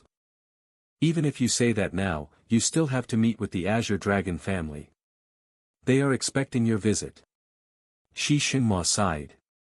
And that's exactly what I am going to do. Shi Meili said, and she added a second later, with Yuan. Shi Xingmo immediately frowned. That isn't appropriate at all and highly offensive to the other party. Why would it be offensive? I am just visiting their city with a friend, and since I am already there, I might as well deal with the arrangement. Father, my priority is not the Azure Dragon family, but Yuan. Yuan remained silent while this father and daughter pair argued with each other over something that heavily involved him without his knowledge. In his eyes, it was just a casual family drama very common in the cultivation world, especially for the wealthy and powerful families. Unbeknownst to him, Shi Meili had already chosen him as her partner. Feng Yuxiang and the others had no idea either, but they had a bad feeling about the whole situation. Now. Why don't we deal with this at another time? Or have you forgotten that we have guests? Shi Mingze eventually stepped in to squash their argument. Yuan. Let's go for a walk. Shi Meili suddenly rushed over and grabbed him by the hand before pulling him towards the exit. Wait, you little, Shi Xingmo tried to stop her, but he was interrupted by Shi Mingze. Make sure you come back before the feast. I will.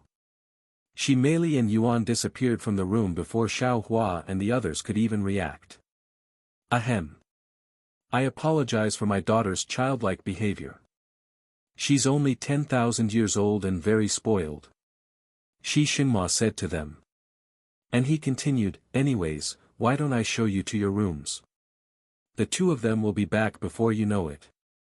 Of course, if you have anything else that you want to do, feel free to say it. You are all esteemed guests, after all. Naturally, they wanted to follow Yuan, but with Shi Meili's presence there, they had a feeling that they would only get in the way, as she seemed exceptionally happy to see Yuan for some reason. I will guide them to their rooms. You can stay here. Shi Mingze suddenly said, taking her husband by surprise. When he saw the look she gave him, it was clear that she had some business with them that she did not want him to be part of.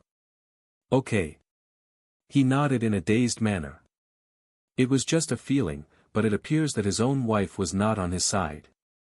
Father, I am going to train. Shi Murong said to him before leaving as well.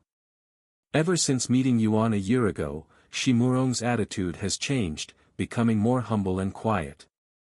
In the hallway, as Shi Mingze led the girls to their room, she started a conversation. If you don't mind me asking, what are your relationships with Yuan? Are you traveling companions or something more? Her intentions were clear as day. She wanted to see if her daughter had any rivals. While Xiao Hua may be too young, Feng Yuxiang and Lan Yingying were both top beauties, and they were divine beasts, as well. If you want to be technical about it, we are his servants. Feng Yuxiang said. Servants? Divine beasts serving a human? That is unheard of. Shi Mingze did not expect such a response. Yes, we have sworn loyalty to him through a contract. However, Yuan doesn't treat us like servants. He sees us as companions and treats us with kindness. Lan Yingying said. A human at his young age controlling two divine beasts. That is unheard of.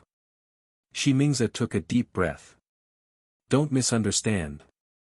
We are the ones who wanted to serve him. Even if we didn't form a contract, he would have allowed us to follow him. Feng Yuxiang added. Then if you don't mind me asking, why did you choose to serve him? I am probably sounding nosy, but I really want to know more about him, since my daughter is really passionate about following him. Shi Mingze decided to reveal this information to them since they would have found out sooner or later, and she wanted their opinion. They stopped moving after hearing her words. That dragon princess wants to serve the young master. Feng Yuxiang almost couldn't believe her ears. Dragons are extremely prideful and would never submit to a human to her knowledge, hence her surprise. Not serve. More like starting a family together. Shi Mingze said in a stiff voice. What? Feng Yuxiang exclaimed in a shocked voice. Lan Yingying raised her eyebrows while Xiao Hua's eyebrows twitched. And you have no problem with a dragon mating with a human? And what about her arranged marriage? Feng Yuxiang asked out of curiosity. Despite what the humans have done to our kind, that was countless years ago, and I do not harbor any resentment towards them. Furthermore, she's my daughter. I will support her no matter who she decides to spend her future with. Shi Mingze spoke in a passionate tone. As for her arranged marriage, that was purely done by my husband, who is still having a hard time accepting her feelings. He doesn't hate humans or anything, but he also has a traditional mindset, and he doesn't believe in such an interracial relationship. I don't really blame him, since it's unheard of for a dragon to marry a human. Feng Yuxiang said. What do the two of you think? Should a divine beast and a human be allowed together in a romantic sense? Shi Mingze asked for their opinions. I don't see why it shouldn't be allowed. Feng Yuxiang shrugged. I also don't see any problems with it. Lan Yingying said. Of course you wouldn't. You're carrying a human's baby, after all. Feng Yuxiang sighed. What? Shi Mingze's eyes widened with shock after hearing this unexpected information, and she turned to look at Lan Yingying with a dazed face. Is that true? Lan Yingying calmly nodded, yes. Shi Mingze had to take a moment to process the fact that Lan Yingying had been impregnated by a human, something she didn't think would be possible. This human, is he? Shi Mingze swallowed nervously as a certain individual appeared in her mind. Yes, it's Yuan. It happened recently, so it will be about 1,000 years before I give birth. I figured it would be him. Shi Mingze felt her legs turn weak after confirming her suspicions. I understand your feelings very well, but if it's the young master, he's more than worthy. Feng Yuxiang chuckled after seeing Shi Mingze's reaction that was similar to hers when she first learned about Lan Yingying's impregnation. Lan Yingying nodded, silently agreeing with Feng Yuxiang. Anyways, the young master is not only kind, caring, and passionate, but he's also extremely talented. Although I don't know how he'll react if she merely asks to be his partner, I do know that he'll gladly let her follow him. Hell, if you knew the young master's true identity, you would actually be begging him to allow Shi Mei to follow him. Feng Yuxiang said with a profound smile on her face. This made Shi Mingze raise her eyebrows. What Feng Yuxiang said could be considered rude to her, especially considering her family's status. Not only are the Shi family divine dragons, they also come from a royal bloodline. In the outside world, they would have the highest authorities amongst dragons. With such exalted status, what sense would it make for them to beg to follow someone, a mere human, at that? Seeing Shi Mingze's puzzled expression, Feng Yuxiang couldn't help but smile. Unfortunately, she couldn't reveal Yuan's secret to her, as she didn't trust her enough, nor does she have the right to do so. Well, you will learn of the truth sooner or later, if Shi Mei is fated to follow him. Feng Yuxiang shrugged. Eventually, they started walking again. Once they reached their rooms, Shi Mingze said to them, you can use any of the rooms here. If you need anything, you can speak with our servants. They will be posted at the entrance at all times. Thank you. Lan Yingying said. Sometime later, Shi Mingze returned to Shi Xinhua's side. That took longer than I anticipated. What did you guys talk about? He asked her in a nonchalant voice. Shi Mingze sighed, I just wanted to learn more about Yuan, but I learned more than I probably should have. What does that mean? Shi Xinhua looked at her with raised eyebrows. I thought they were simply traveling companions, but those two divine beasts are actually his servants. What? Divine beasts serving as servants? But one of them is a phoenix. They are prideful beings that rival dragons in terms of their dignity. They would never serve someone, much less a human. Shi Mingze shook her head and said, that's nothing compared to what I learned next. That divine serpent, Lan Yingying, she's actually pregnant, with Yuan's child. She's what? Shi Xinhua stood up with his mouth and eyes wide open. You heard me. It happened recently, too. Shi Xingma sat down without controlling his weight, causing the chair to tremble. After learning this information, do you still support our daughter marrying him? He asked her in a low voice. Shi Mingze closed her eyes and took a deep breath. Regardless of our feelings, it will be our daughter who ultimately decides what she wants to do. If she's okay with the whole situation, there's nothing else I can say. Shi Xinhua sneered, now that's a load of bullshit. Even if he's related to the ancestor, I simply cannot hand over our daughter to someone who is already in that kind of relationship with another divine beast, or divine beasts. Shi Mingze frowned and said, in that case, why did you set her up with the Azure Dragon family? You know very well that their patriarch has multiple wives and that their son will very likely do the same. You don't know that. The hell I don't. I know very well that the man you've arranged for Shimeli already has multiple fiancés. You're just so desperate that you don't care who she spends her future with as long as she doesn't leave this world. Shi Mingze shouted at him, revealing to him that she knows very well why he did not want Shimeli to follow Yuan. Indeed, if Shimeli chooses to follow Yuan, she will have to leave their side and this world to go to the outside world, where humans are abundant. If anything happens to her outside, we won't be able to protect her. There's a reason our ancestors decided to live away from humans in this secluded world. While Yuan may not be a bad person, I'm certain that there are countless humans out there who are filled with evil. It's not like the world here is all sunshine and rainbows, either. Shi Mingze sighed. I am well aware of that, but at the very least, we can protect her from here, something we cannot do if she leaves our side. When that happens, it will no longer be our job to protect her. It'll be whomever she decides to follow. Shi Xinhua stared at her with a serious expression and asked, do you really think he has the power to protect her? Shi Mingze smiled and said, did you not notice his cultivation? What about his cultivation? Shi Xinhua asked. He's already a peak spirit king. The last time we saw him, he was only a spirit grandmaster, and that was a year ago. That's nothing special at all. There are plenty of people who can break through at that speed. That may be true for the people in the upper heavens, but he started in the lower heaven. In fact, we already saw the extent of his potential through the dragon awakening ritual. He lit up all 9 pillars. That's something even our ancestors couldn't do. When Shi Mingze reminded him of such an event, it caused him to go silent, as he couldn't act like that never happened. While Shi Xinhua and Shi Mingze had their conversation regarding Shimeli's future, the specific individual of their topic was walking in the streets with a bright smile on her face that made everyone around her filled with curiosity. I haven't seen the princess acting this happy in a while. Did something happen? Do you see that young man walking beside her? That's the human who visited a year ago. Apparently, he's returned. I would bet my entire fortune that he's the reason she's so happy. I heard about him. He's the human who lit up all 9 pillars for the dragon awakening ritual, right? Yes, he's that very human. I wonder why he's returned.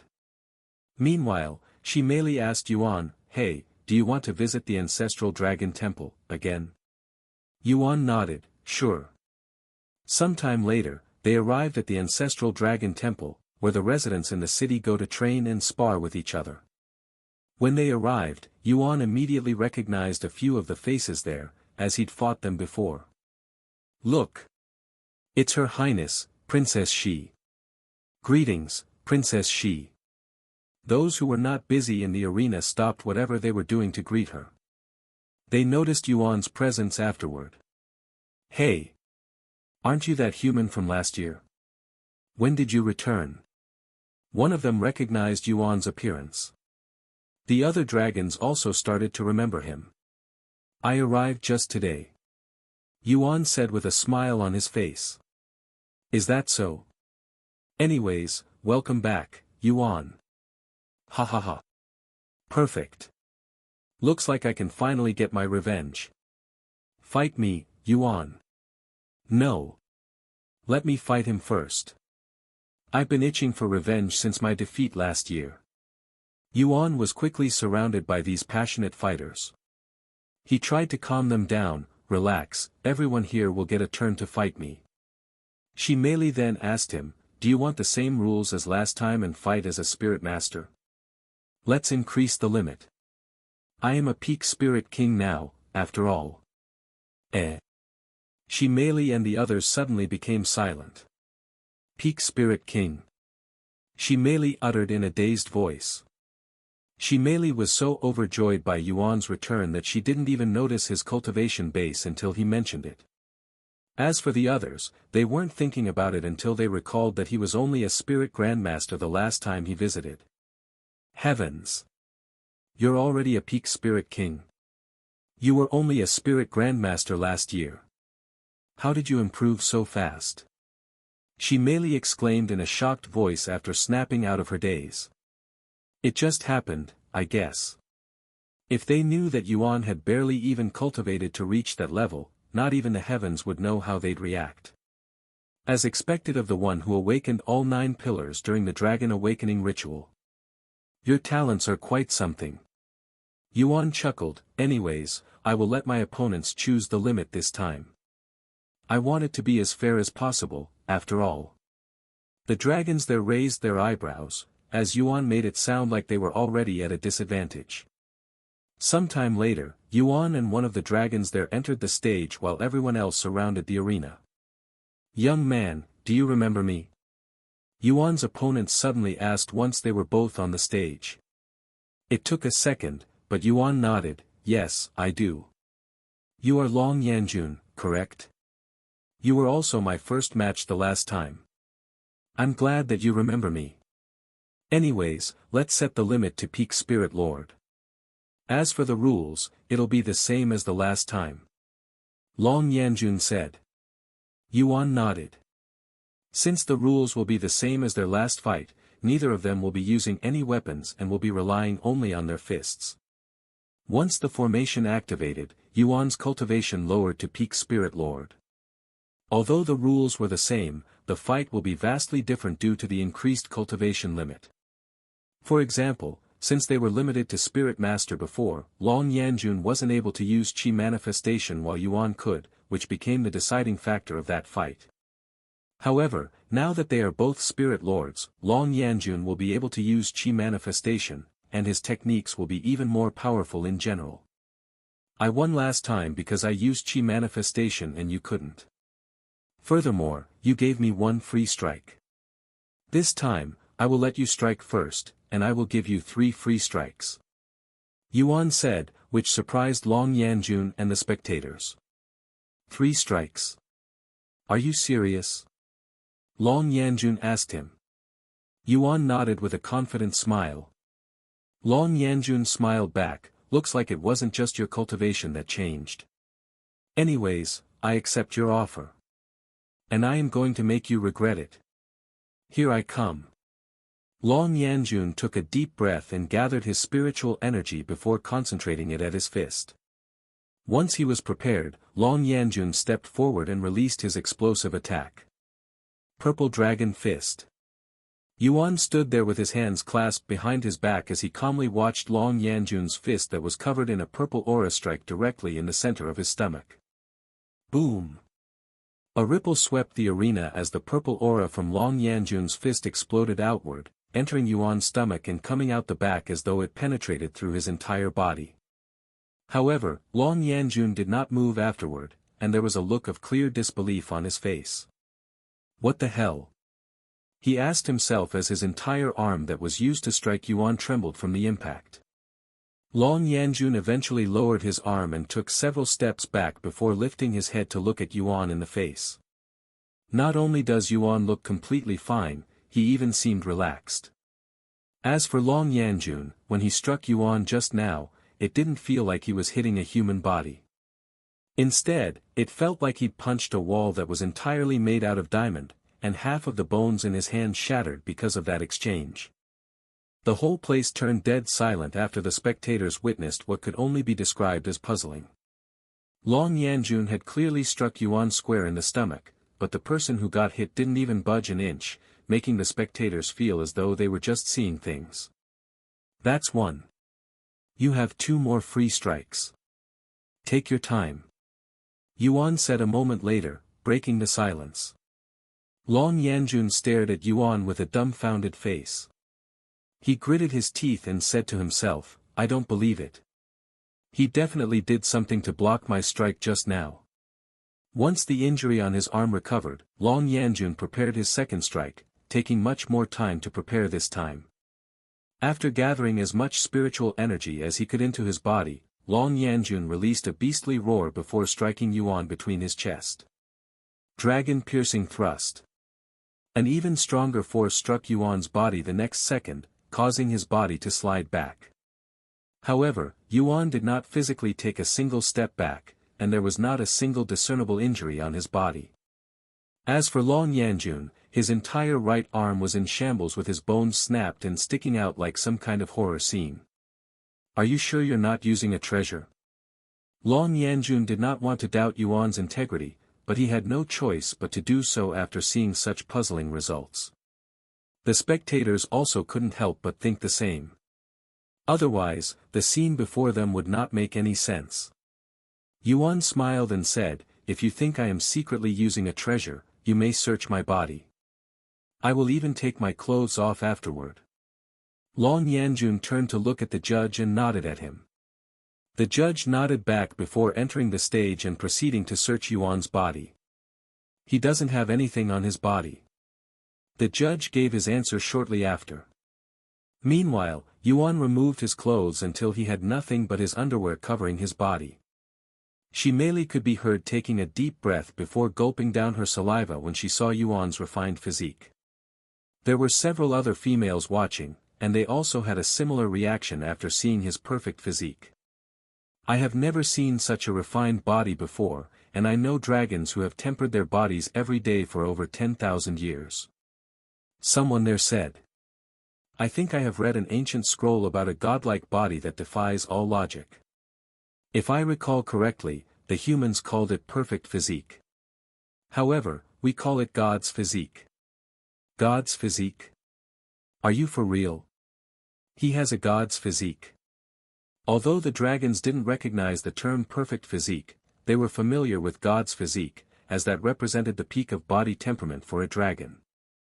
I doubt it's God's physique. Perhaps it's something similar.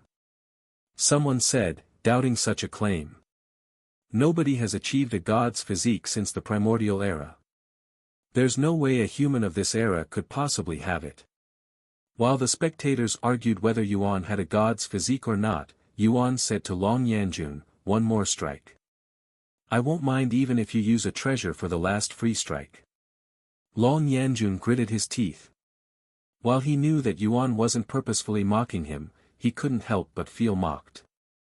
Now that it had reached this point, and he was certain that he wouldn't get past Yuan's defenses with his bare hands, Long Yanjun retrieved a pair of massive golden gauntlets and wore them. Don't regret it now. Long Yanjun said as he stared at Yuan with a serious gaze. I'm ready whenever you are. Yuan smiled. Long Yanjun released another loud roar, and scales started appearing on his skin. Yuan raised an eyebrow after seeing this, as he has never seen anything like this before. Before long, Long Yanjun's entire body was covered in purple dragon scales, and he even grew a tail. However, he still had a human-like figure. He actually transformed in a fight against a human. Long Yanjun must be feeling really pressured now. The spectators expressed surprise after seeing Long Yanjun's transformation. While the dragons in the ancient dragon city prefer to remain in human form for convenience, it also limits their strength. However, they have the ability to transform at any time and enter a state like Long Yanjun currently. While in such a state, usually referred to as a half-dragon form, their strength will increase exponentially, as they are essentially unsealing their powers. Yuan could sense Long Yanjun's aura skyrocketing, and it felt like he was before an actual beast instead of a human now. An excited smile appeared on Yuan's face as he wondered how powerful Long Yanjun would become in such a state. Once Long Yanjun was prepared, he released his fist and his emotions, letting it fly towards Yuan's face. Dong! The impact was so powerful that it shook the entire platform, and Yuan was sent flying to the end of the stage, where he hit an invisible wall that prevented him from leaving the formation. There's no way he survived that. Long Yanjun thought to himself, feeling relieved. However, his heart dropped when he heard the spectators mumbling. No way. How is he still standing? He definitely has the god's physique. I am convinced now. When Long Yanjun looked up, he could see Yuan standing there without even the smallest scratch on his pristine body. That's 3. I will attack now. Yuan said in a calm voice as he approached Long Yanjun, who was too shocked to move. After taking a deep breath, Yuan clenched his fist before striking Long Yanjun with relentless dragon overwhelms the 9 heavens. Boom! The force from Yuan's strike was so powerful that it made Long Yanjun's body explode into a bloody mess. Winner, Yuan. The judge announced the winner, but everyone was too shocked by what they just witnessed to even react. Good fight. Yuan extended his hand for a shake after the battle ended and Long Yanjun's body recovered. Long Yanjun accepted the shake with a bittersweet smile, and he asked, "Do you really have the god's physique? Or what you humans call perfect physique?" Yuan nodded, "Yes, I have the perfect physique." He admitted, confirming the spectators' suspicions. That was amazing, Yuan. Shimeli suddenly jumped onto the stage and grabbed his hands. That last move you used, was it relentless dragon overwhelms the 9 heavens? To Yuan's surprise, Shimeli recognized his technique, and she seemed to be more excited about it than his perfect physique. Yes, you know of it. Wait.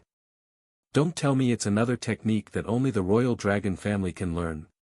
He swallowed nervously. Shimeli chuckled, "No, that's not it. Relentless dragon overwhelms the 9 heavens is a renowned technique amongst dragons because it used to be the Great One's signature technique during his prime. Hundreds of stars and countless lives perished before its tyrannical power." I see. What the hell? Not only do you have God's physique, but you also know relentless dragon overwhelms the 9 heavens. Are you actually the Great One's pupil or something? Someone there asked him. No, I have never even met the Great One before. I just stumbled upon a few of his legacies, that's all. Yuan said, downplaying it. Who cares about any of that? Yuan. Let's fight. Someone else said. Yuan nodded, sure. This person immediately jumped onto the stage, and once again, it was a face that Yuan remembered. You are Xing Chongji, right? Yuan asked. You are correct, and I would like a rematch. Xing Chongji pointed his red sword at Yuan's face.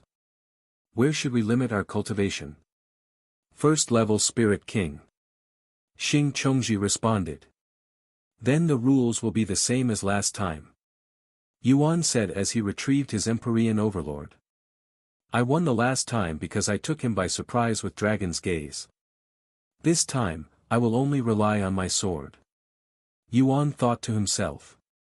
The match started shortly after, and their swords immediately clashed with each other. If you can land your blade on my neck, I will consider it my defeat, as your sword won't be able to penetrate my skin. Yuan said as he parried all of Xing Chongji's attacks. We shall see about that. Xing Chongji shouted as he covered his sword with sword aura.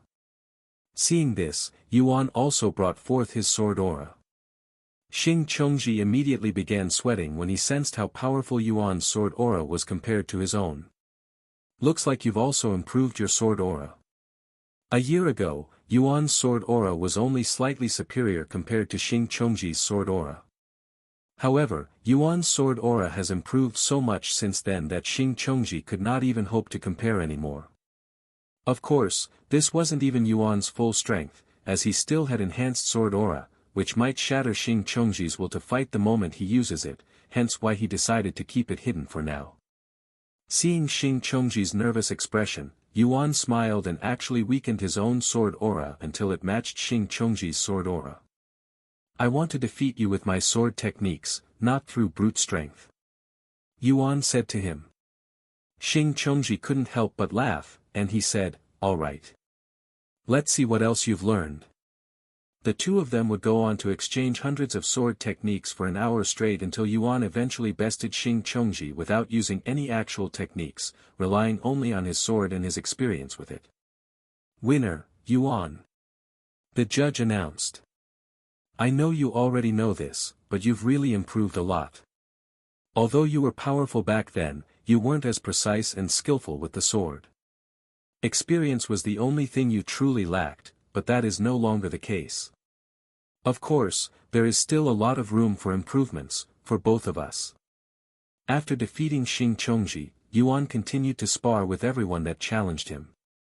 In the end, Yuan fought with everyone at the ancestral dragon temple. "Is there anyone else that wishes to fight?"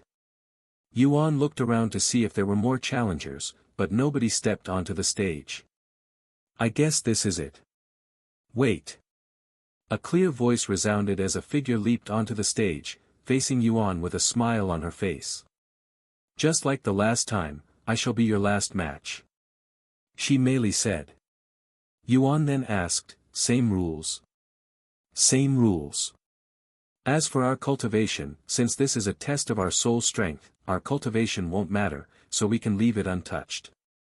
Yuan nodded, "All right. Then whenever you are ready." The smile on Shimei's face suddenly disappeared, and she became extremely serious and focused. After witnessing Yuan's improvements in so many different ways, she fully expected him to have improved his soul strength as well, so she couldn't go easy on him like she did last time. Then on the count to 3.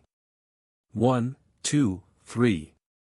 They activated their dragon's gaze at the same time, creating a powerful pressure around the stage. And just like last time, Shimei slowly increased the strength of her dragon's gaze as she approached Yuan. But unlike last time, Yuan didn't seem to be struggling even in the slightest. His face was perfectly tranquil, perhaps even relaxed. Seeing this, Shimei skipped several levels and greatly increased the strength of her dragon's gaze until she was using about 70% of her soul strength. However, her efforts resulted in nothing but a smile on Yuan's face. Seeing how little her dragon's gaze affected Yuan, Shimei couldn't help but feel a little nervous. But she eventually smiled and said, "Since the rules are the same, I will repeat what I said last time as well. Yuan, if you can defeat me, I will marry you." When Shimei said such words last time, Yuan didn't hear it because he was too focused on resisting her dragon's gaze.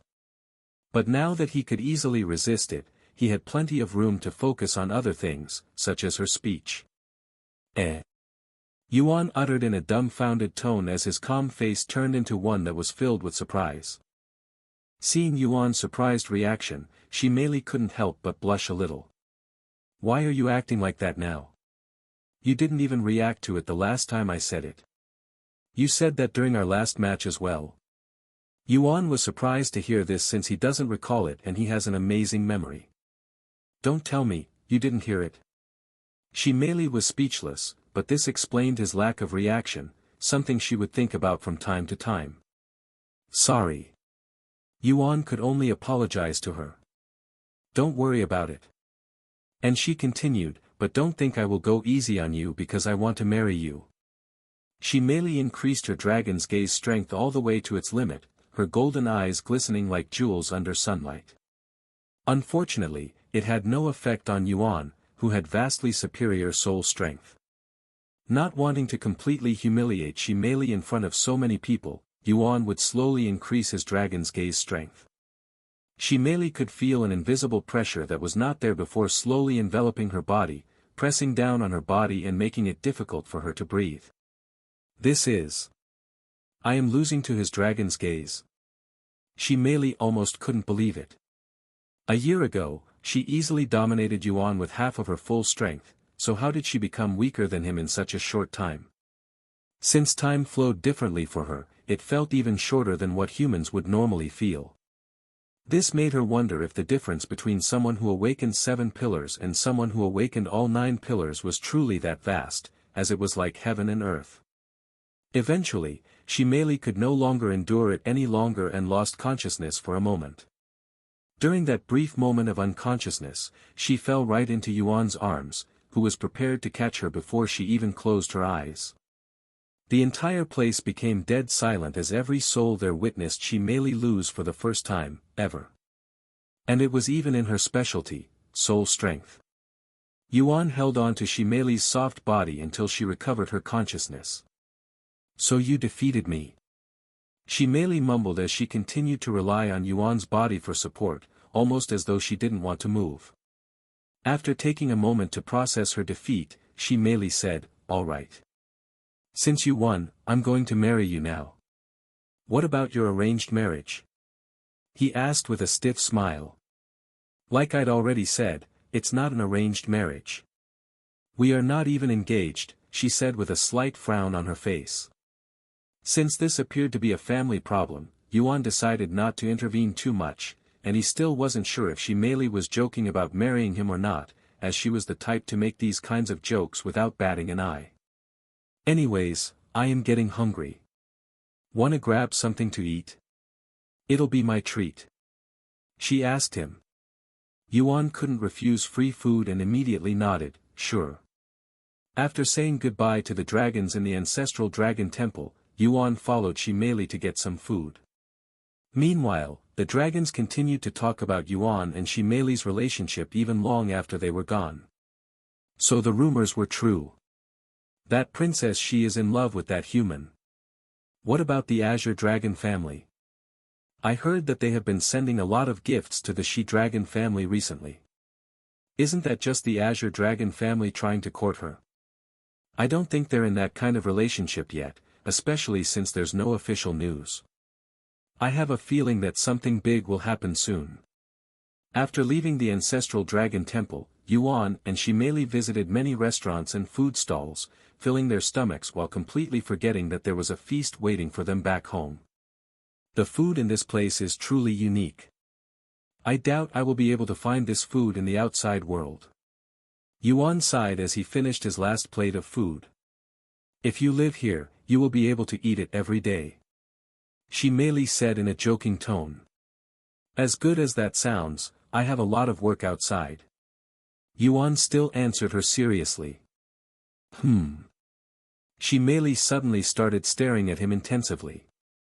I am just noticing this now that we are sitting down and relaxing, but you have really matured a lot compared to last year.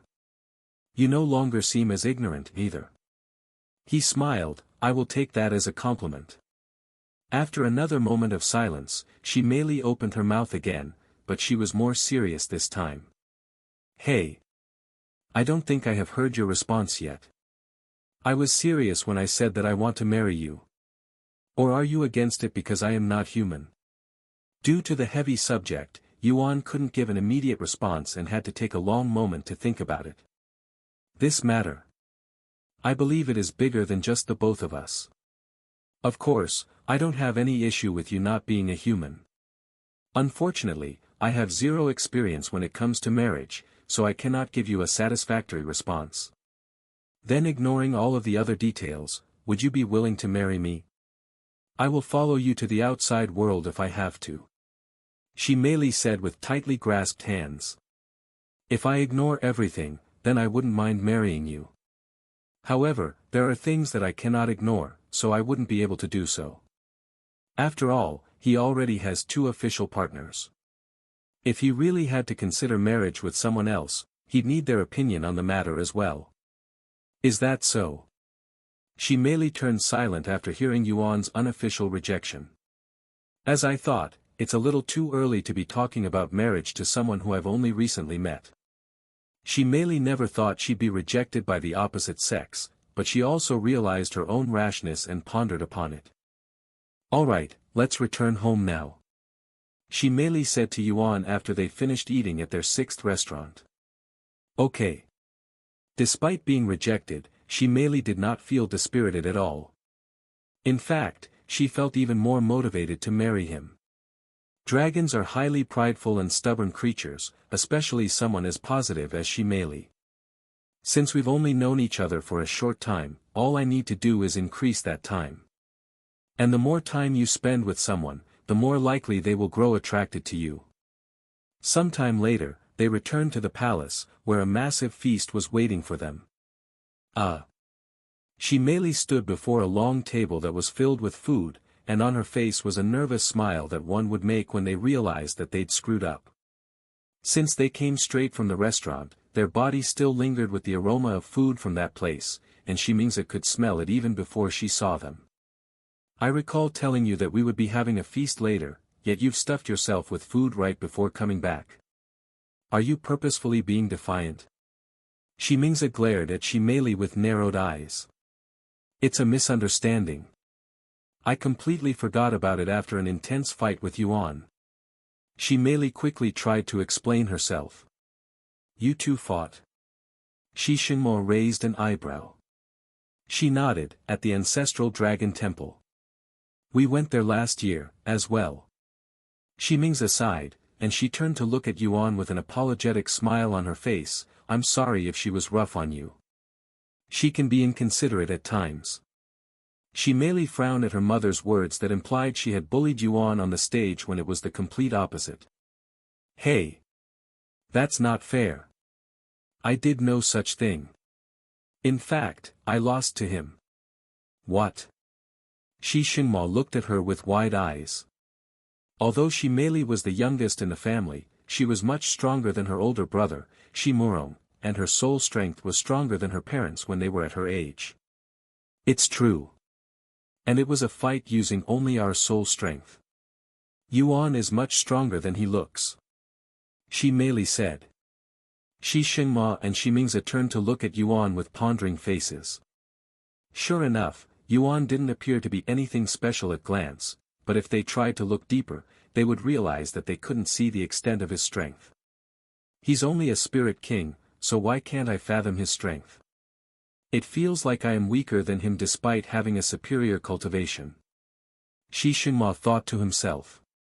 Of course, he didn't believe that he was weaker than Yuan, who was not even 100 years old. Not only does he have more experience than Yuan, he also lived for much longer. Furthermore, he was a divine beast with a royal bloodline. It was simply unthinkable that he would be weaker than a human. Shimingza had similar thoughts even though she was weaker than Shi Shinmo. Ahem. A voice suddenly broke the awkward silence. Hey, boss, since you just ate, how about a quick spar with me to empty your stomach? Everyone in the room turned to look at Shimurong, who just spoke. Boss? Yuan raised an eyebrow. Then Yuan recalled that Shimurong had stated that he would address him as boss if he surpassed Shimurong's record of 7 pillars at the ritual last year. Though, Yuan wasn't expecting Shimurong to keep his words.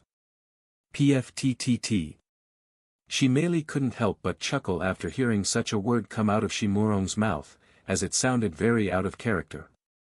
Shimurong endured it and spoke again, so what do you say? Yuan nodded with a smile, sure. Shi Shinma and Shimingza exchanged glances with each other, but neither of them opened their mouths. They were also curious about Yuan's prowess. Although Shimurong may not be as strong as his younger sister in terms of soul strength, he was actually slightly more experienced than her in combat, especially since he has been training his butt off after meeting Yuan. Sometime later, everyone gathered behind the palace in the training ground, where a stage that functioned like the ones at the ancestral dragon temple was located in the center. What are the rules? Yuan asked him. First one to surrender or dies loses. We can use any weapon we want. As for our cultivation, I will suppress it to match yours. Shimurong said.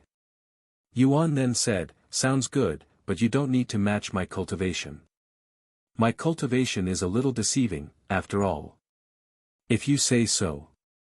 Shimurong's cultivation was at the 6th level Spirit Emperor. Logically speaking, a cultivator at the peak of Spirit King wouldn't be able to touch someone at Shimurong's level. Despite that, Yuan didn't feel the slightest pressure as he stood before his opponent. Yuan retrieved his Empyrean Overlord. Meanwhile, Shimurong took out a golden spear from his spatial ring. A spear, huh? Spear is our family's speciality. Shimurong said. Once they were prepared, Shimuro moved first by thrusting his spear at Yuan's head. The speed of the strike was insanely fast, so fast that it didn't even look like Shimuro moved. However, in Yuan's eyes, it was as slow as a snail. After dodging it with ease, Yuan didn't immediately strike back. Instead, he waited for Shimuro's next strike, almost as though he was evaluating Shimuro's strength. Shi Xinma and Shi Mingze did not miss Yuan's intentions, and they were in disbelief.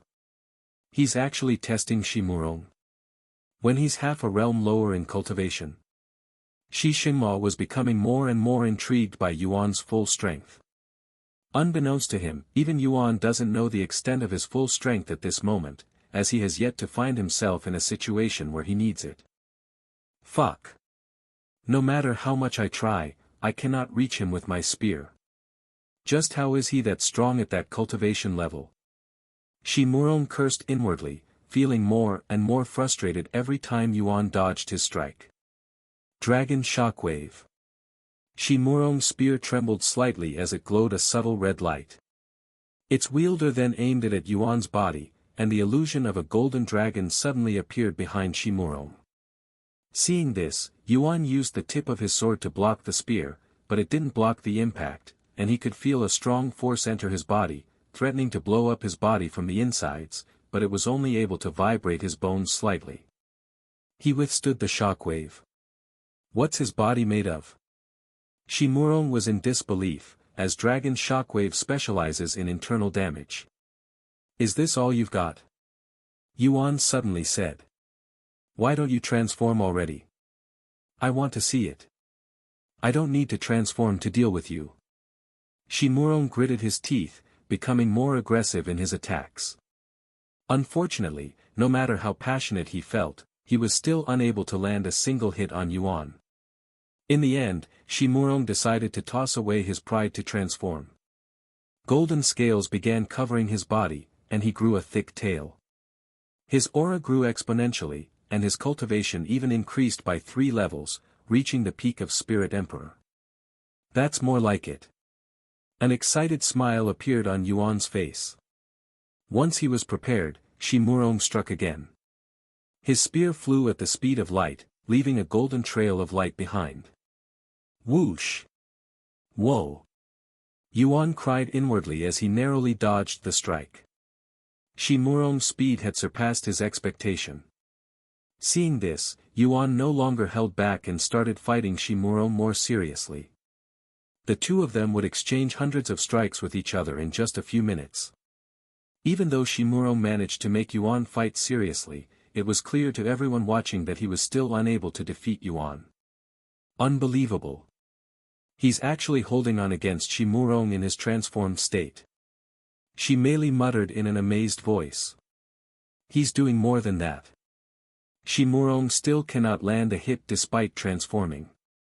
The gap in their strength is too much. Shimuro won't defeat him. Shi Xinma shook his head. Seeing them fight like this is also making my blood boil. Shi Mingze said with a slight smile on her face. You want to fight a human who's only a spirit king? Never thought I'd hear such a thing from you. Shi Xinma said to her without taking his eyes off the stage. Only a spirit king? How can you say that after seeing his strength? He's obviously more than just a spirit king, perhaps even more than just a human, as well. Shi Mingze sighed. Shi Xinma became speechless. Sometime later, Shimuro fell on his knees with Yuan's sword penetrating his chest and a look of disbelief on his face. He was unable to land a single hit on Yuan until the very end. It was a good fight. Yuan said to him, who remained silent. A moment later, Shimuro asked in a low voice, Did you consume it? What are you talking about? Yuan raised an eyebrow. The dragon ancestor's blood essence. It would only make sense for you to be that strong if you consumed it. Oh, you're talking about that. Nope. I still have it. The look of disbelief on Shimuro's face became clearer. Are you serious? You haven't consumed it yet?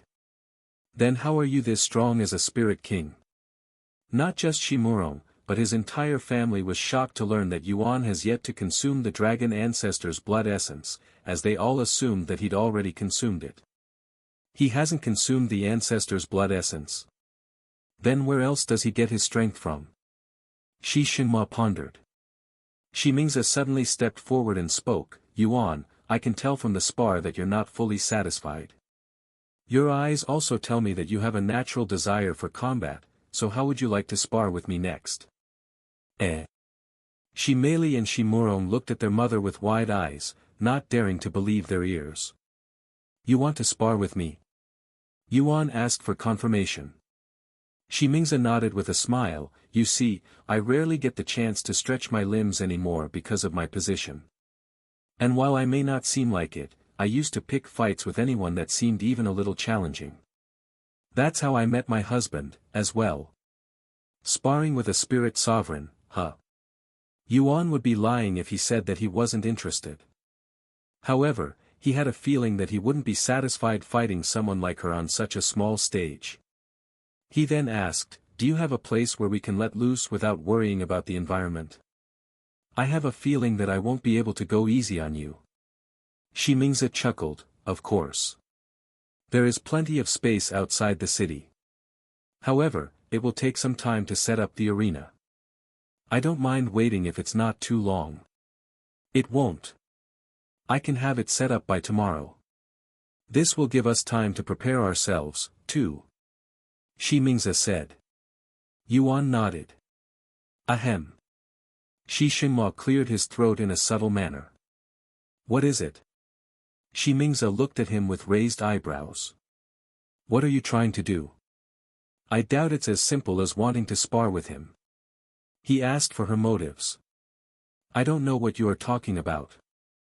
I am just genuinely curious about his strength. Shi Mingzi said with a profound smile on her face. Yuan is going to spar with mother. Shi Meili still couldn't believe it. Anyways, let's return to the palace. There's a feast waiting for us. Shi Mingzi said to everyone there a moment later. Once they were seated, Yuan immediately began stuffing his face with food. Wow! It's almost like you never ate before coming back. Shi Meili mumbled in a dazed voice as she watched Yuan eat like he was starving. Unbeknownst to Shi Meili, Yuan wasn't full even at the end of their food tour and could have easily eaten more without sparring with Shi Murong. As they ate, Shi Meili, who was sitting next to Yuan, said to him, you know, my mother used to be called the uncontrollable beast because she would pick fights with everyone. Hey! Shi Mingzi blushed when Shi Meili brought up her embarrassing past. What? You already mentioned it. Might as well tell him about the rest. Shi Meili shrugged. Boss, how do you usually train? Shi Murong asked him. Do you have to call me boss? I know you said you'd do it, but I really don't care. I am not going back on my words, regardless of your feelings. Shi Murong said in a stern voice. Yuan sighed inwardly, then he said, I don't really have a training routine. Impossible. Are you telling me that you got to where you currently are without training?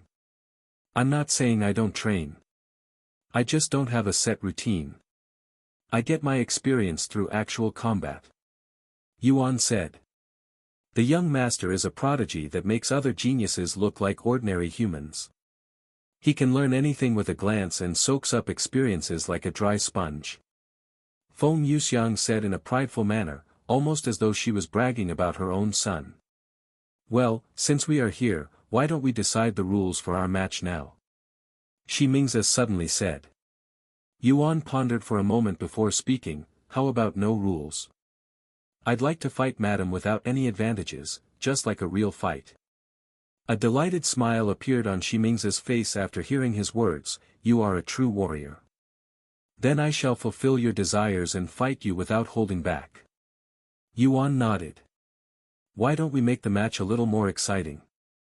Shi Meili suddenly said, and she continued, let's have a bet. What do you have in mind? Shi Mingzi asked. Shi Meili pondered for a moment before speaking, I will bet on Yuan's victory.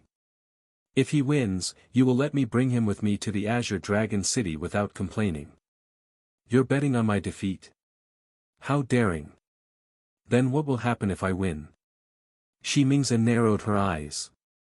If your mother wins, you will seriously consider the arrangement with the Azure Dragon family. Shi Xinma interrupted. Sure. Shi Meili responded without hesitation since Shi Xinma didn't say anything about agreeing to the arrangements.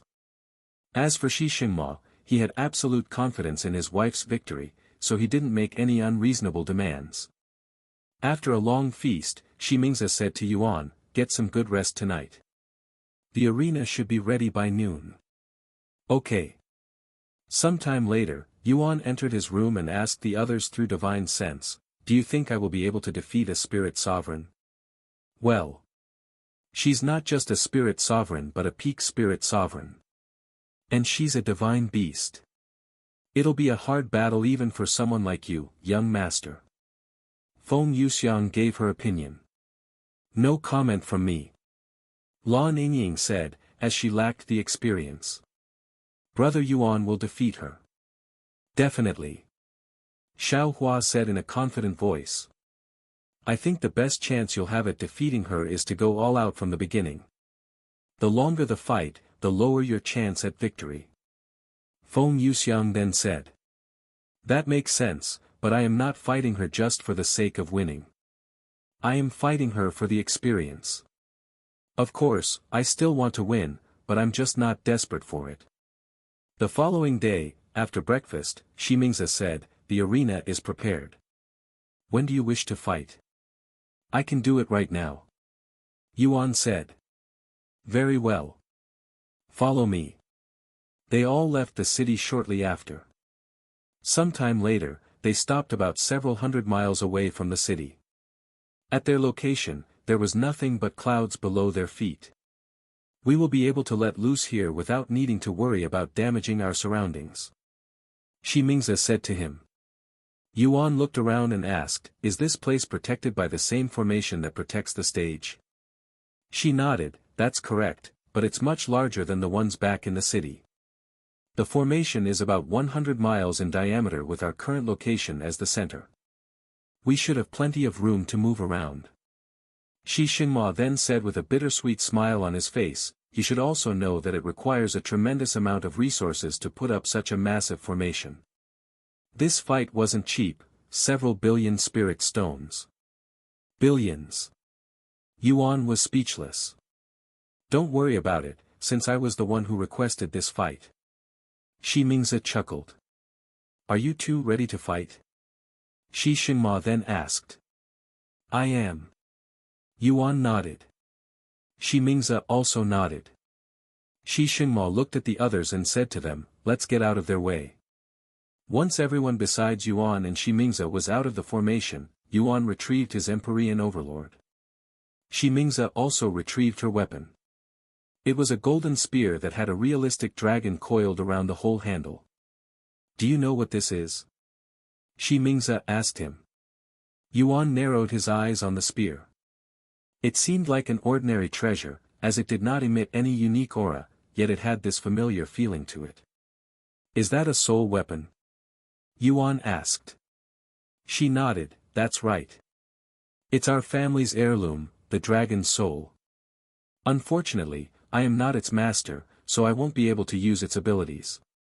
And if you are worried that I am trying to handicap myself, I will let you know that even though I cannot use it to its full potential, it is still an excellent weapon that surpasses even ancient-grade treasures.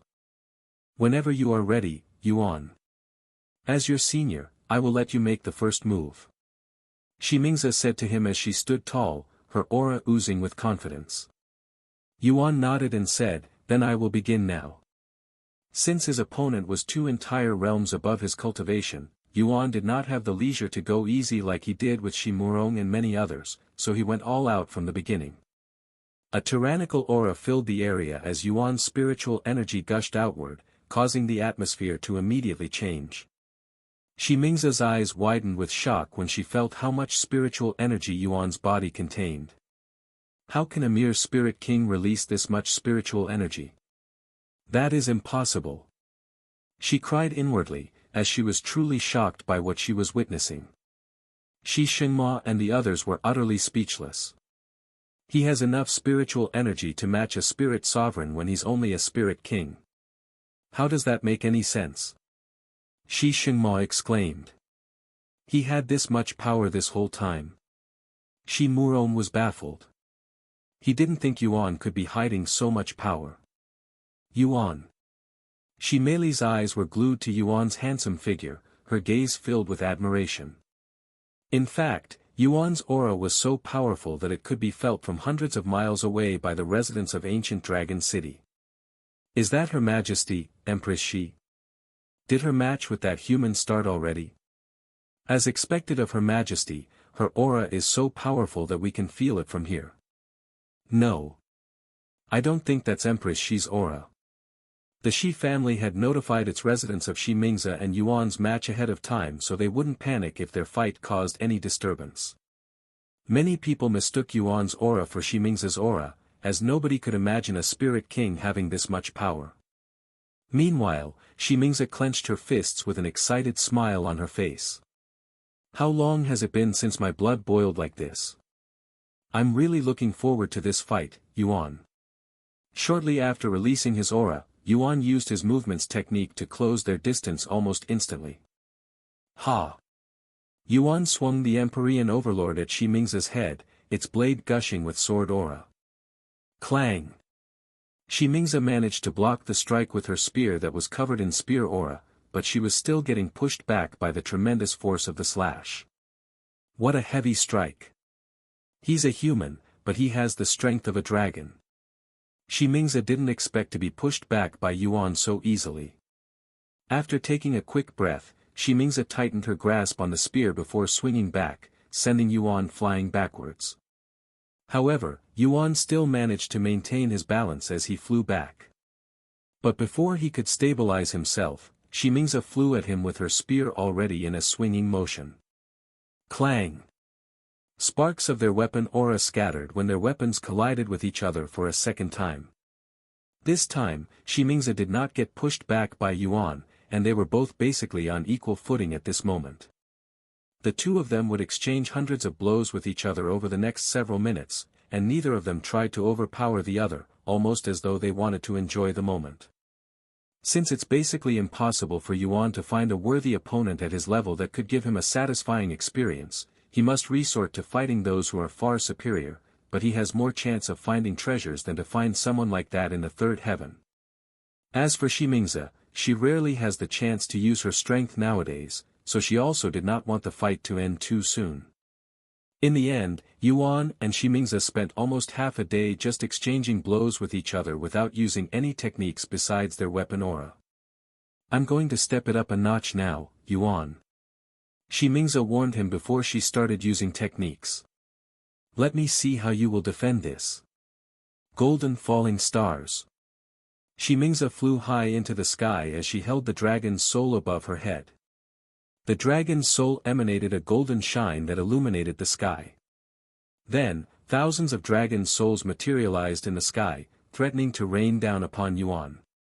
This technique reminded Yuan of his 10,000 ghost blades technique, so he immediately retrieved his second soul weapon, Starry Abyss, and used 10,000 ghost blades to clone it 10,000 times. Shi Mingze sucked in a breath of cold air when 10,000 Starry Abyss pointed at her in the sky, threatening to shoot her down. He has a second soul weapon. She cried inwardly. However, she didn't have the time to be distracted by this fact. The next moment, Shi Mingze released her dragon souls, and thousands upon thousands of golden spears fell from the sky like shooting stars. Yuan also commanded his 10,000 Starry Abyss to attack. The dragon souls and Starry Abyss clashed with each other as though they were at war. Very quickly, it was clear that the Starry Abyss was weaker than the dragon soul, as it required 3 to 4 Starry Abyss to destroy a single dragon soul. Because of this, one would expect Yuan to be overwhelmed soon by Shi Mingze's technique. However, even though Yuan's Starry Abyss was weaker than the dragon's soul, his massive pool of soul strength made up for it in quantity. Whenever a Starry Abyss is destroyed, Yuan would simply make more. Shi Mingze wasn't able to do this, as she couldn't recreate the destroyed dragon's soul one by one and needed to recast the entire technique if she wanted to create more, which would consume too much spiritual energy. Eventually, Yuan destroyed all of the dragon's souls. "Now it's my turn," Yuan said as he looked at Shimingza with a profound smile on his face. Shimingza smiled back as she wondered what kind of surprise he'll give her this time. "Since I don't want to end this too quickly, let's start out with something small," Yuan thought to himself as his sword aura grew exponentially before disappearing suddenly, which puzzled Shimingza, who thought he had withdrawn his sword aura for some reason. Vanishing Ghost's soundless blade. Shimingza's instincts tingled, and she instinctively raised her spear in front of her. Clang! Before she could even see the attack, Shimingza was pushed back by a tremendous yet invisible force that struck her spear. What was that just now? Shimingza looked down at her hands that were still trembling. It was clearly a sword technique, but she couldn't sense any sword aura from it, and an ordinary sword technique couldn't have possibly pushed her back. There was only one possibility that she could think of, which baffled her when she came to realization. Enhanced sword aura. She muttered in disbelief. "You have reached the level of enhanced sword aura." She had to confirm it. Yuan responded with a smile, "I learned it recently." Shimingza hovered in the air with a dazed look on her face. "How old is he again?" "I am almost 300,000 years old, yet I am barely scratching the surface of enhanced spear aura." In the entire ancient dragon city, there was not a single individual who could use enhanced weapon aura despite their long lives, hence why Shimingza did not immediately notice it. He knows enhanced sword aura. Shi Xingma and the others were just as shocked. Just how much more power is he hiding in that young body? Shi Meili swallowed nervously. "Here I come, madam." Yuan warned her before flying towards her with his sword imbued with enhanced sword aura. Since Shimingza did not know enhanced spear aura, she had no way to really defend against Yuan's attacks, so she could only resort to avoiding them entirely. She wanted to complain that it wasn't fair, but she was fighting someone 2 realms below her in cultivation, so she felt that she had no right to complain. Fleeting clouds. Shimingza utilized her movement technique, moving so quickly that she would leave behind afterimages that would turn into clouds when Yuan struck them. "This isn't good. I cannot let him chase me around any longer, or I will really lose. Let's get serious now." Shimingza's eyes suddenly glowed bright gold, and Yuan could feel an immense pressure appear around him. Dragon's gaze. Yuan wanted to compare her dragon's gaze with Shi Meili, so he purposefully stared into her eyes. In Yuan's eyes, the world suddenly turned dark, and he could see a massive dragon's eyes that covered the entire sky staring down at him. Even with his tremendous soul strength, he could feel an indescribable sense of fear deep in his heart. Compared to Shi Meili, Shimingza's dragon's gaze was countless times stronger. If it weren't for Heaven's indomitable soul, he would have fallen to her dragon's gaze at this moment. He's actually resisting my dragon's gaze. Just how much soul strength does he have? Shimingza was truly shocked to the core this time, even though she was only using about a quarter of her soul strength. While highly unlikely, it wasn't impossible for a young person to learn enhanced weapon aura if they have tremendous talent, but soul strength wasn't something that could be gained through pure talent. Even geniuses must slowly train their soul strength, some faster than others because of a superior soul cultivation technique, but the chances of someone having more soul strength than an expert from thousands of years ago was 0. And while there are treasures that increase one's soul strength out there, they are exceedingly rare and not enough to fill such a big gap. This time, Shimingza did not believe that Yuan had enough soul strength to rival her, so she believed there to be another reason why he could resist her dragon's gaze. He must be resisting it with the help of a powerful spiritual treasure. She thought to herself. Even if Yuan defeated Shi Meili in soul strength, they only had a difference of about 10,000 years. Meanwhile, Shimingza had over 300,000 years to train her soul strength. This is also why Shimingza did not use all of her soul strength with her dragon's gaze, as it was no different than cheating for an easy victory. "Madam, is this the best you've got?" Yuan suddenly said to her with a provocative smile on his face. An annoyed smile appeared on Shiming's face, and she mumbled, "You asked for it. Don't regret it later." Shimingze increased the output of her dragon's gaze to half of her soul strength. The pressure around Yuan increased tremendously, but it was still endurable. "There's no way he's less than 100 years old." Shi Xinhua muttered with a dazed expression on his face. "He's resisting Mother's dragon's gaze." Although she mainly didn't know how much strength Shimingze was putting into her dragon's gaze, she personally wouldn't be able to resist even 10% of her mother's power. Shi Xinhua, on the other hand, could tell, hence his shock.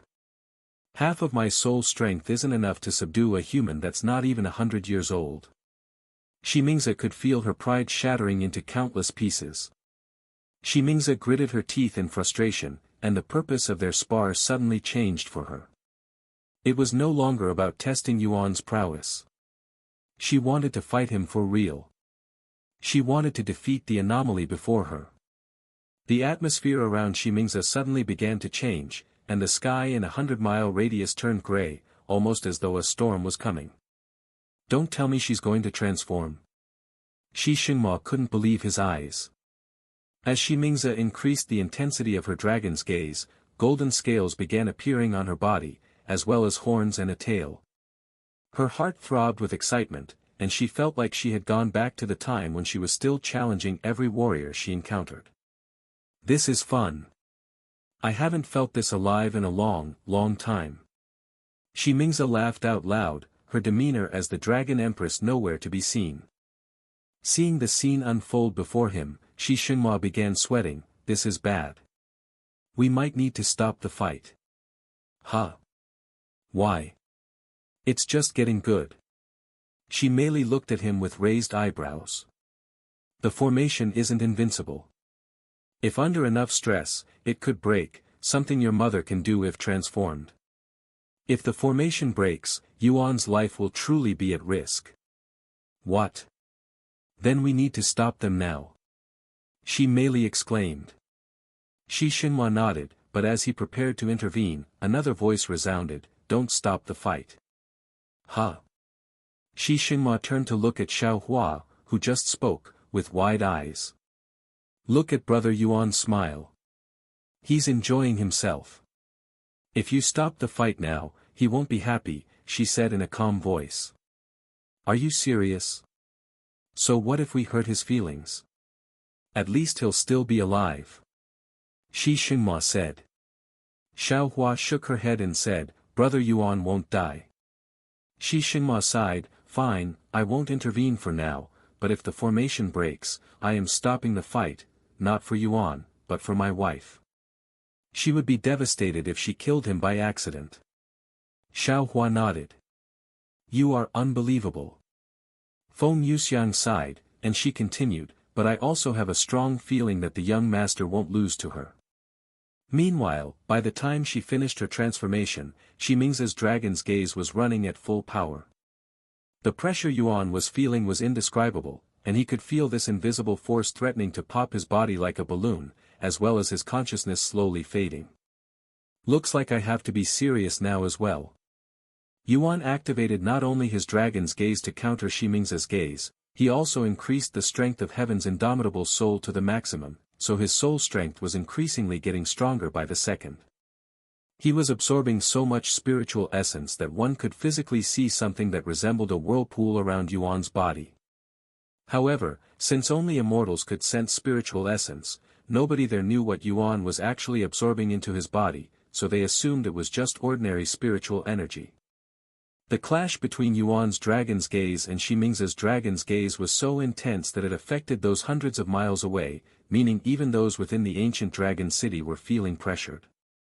Fortunately for them, it wasn't to the point where it was unbearable. However, the same thing could not be said for Shimeli and the others. Since they were right outside the formation, the pressure was intense for them, so Shi Xinhua had to step in to shield them from it. This is no longer a spar. They're going at each other as though they are really trying to kill. Shi Murong swallowed nervously. Not only were they battling each other with soul strength, but the two of them were actively exchanging techniques with their weapons. Like a beast, Shimingza only grew more excited as they fought.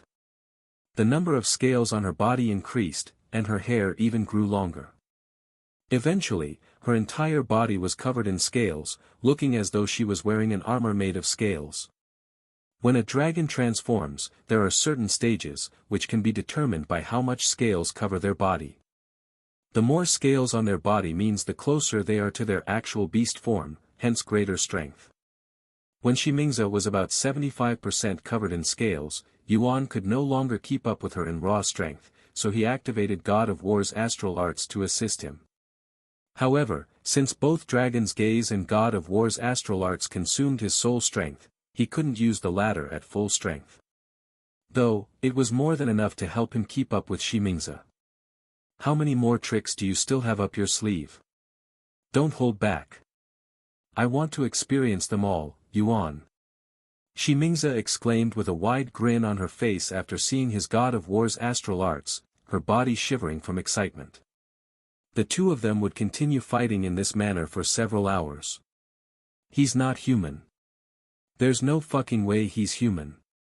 Shimuro mumbled in a dumbfounded voice. Does he have an unlimited supply of energy or something? How can he keep fighting with that much strength for hours? While many people can display immense power that surpasses their level if desperate enough, most if not all of them won't be able to remain in that state for long, but Yuan's existence defied such logic. The formation won't last for much longer. Shi Shinhua gritted his teeth, his heart filled with anxiety.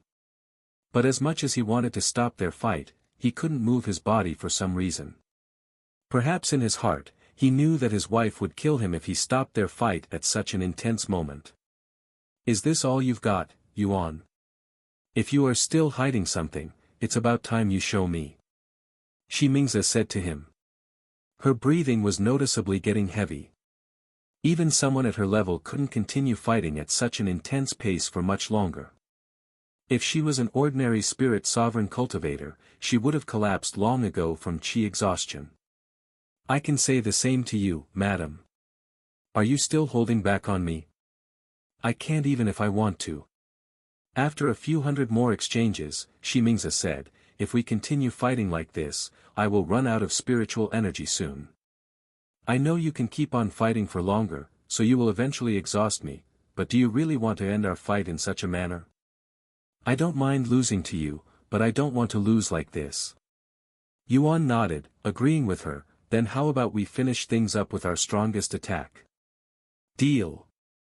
After their next exchange, Yuan and Shimingza distanced themselves from each other, stopping their movement for the first time in hours. They also stopped using all of their techniques. Is it finally over? Shi Shinhua sighed in relief after seeing this. However, once they caught their breath, they started gathering their spiritual energy again. Don't tell me they are going to. Shi Shinhua had a very bad feeling about what was about to happen, yet he also wanted to see this through. Mother. Yuan. She merely stared at their figures with her eyes wide open, not daring to miss it even if it was the last thing she did. While Shimingza gathered all of her spiritual energy into her dragon's soul, Yuan gathered his spiritual energy in his Empyrean overlord. Whenever you are ready. Shimingza said to him a few moments later. I am ready. Yuan stood there with a menacing aura around him. Then here I come. Shimingza stepped forward with her right foot as she propelled her spear in a thrusting motion. Supreme Dragon Lance. The dragon's soul released a massive golden beam of light the following second, which resembled the heaven-splitting sword strike that Yuan released at the same time. When the two massive beams of light collided with each other, the energy scattered by the impact was so powerful that it shook not just the ancient dragon city but the entire world, so the other cities also felt it. As for the formation that protected Yuan and Shimingza, it collapsed almost instantly. Shi Shinhua, who had prepared himself to intervene if the formation shattered, couldn't even approach them. Even if he could, he wouldn't dare to intervene, as it could make either of them lose control of their attack, which would be disastrous. Mother's losing. She merely subconsciously muttered when Yuan's heaven-splitting sword strike was slowly but clearly pushing back Shiming's supreme dragon lance. Everyone held their breath as Yuan eventually overpowered Shiming's. To think I'd actually lose. Shiming's released a satisfied sigh as she came to her senses right before the heaven-splitting sword strike consumed her body. Dear! Shi Xinhua snapped out of his daze and rushed over after seeing this. Once the heaven-splitting sword strike disappeared, Shiming's could be seen lying on the ground with most of her clothes reduced to ashes. Shi Xinhua quickly checked her breath, and he sighed in relief when he could still hear her heart beating. He then quickly fed her some medicine. Don't worry, I made sure to hold back at the end. Yuan walked over and said. After a moment of silence, Shi Xinhua looked at him and asked, Who? No. What are you, really? Don't tell me you are human, because you can't be. Yuan could only shrug with a smile, I don't know what to tell you then. Shi Xinhua returned his focus to Shiming's, covering her naked body with some clothes. You did not just defeat a peak spirit sovereign today. Not only is she a divine beast that is naturally superior to humans in almost every manner, but if she fought an ordinary human cultivator, she wouldn't lose to even a divine ancestor. In other words, despite being only a spirit king, you can rival those who are 3 entire realms above you. I don't think even the dragon ancestor would be capable of such a thing if he was a human. You are giving me too much credit. Yuan smiled. No, I am not. There's no need to be humble. I finally understand why my daughter likes you so much. As dragons, we are naturally attracted to the strong, so it would only make sense for her to be attracted to you. I would be too if I was in her shoes. Yuan didn't know how to respond after hearing those last few words. Father.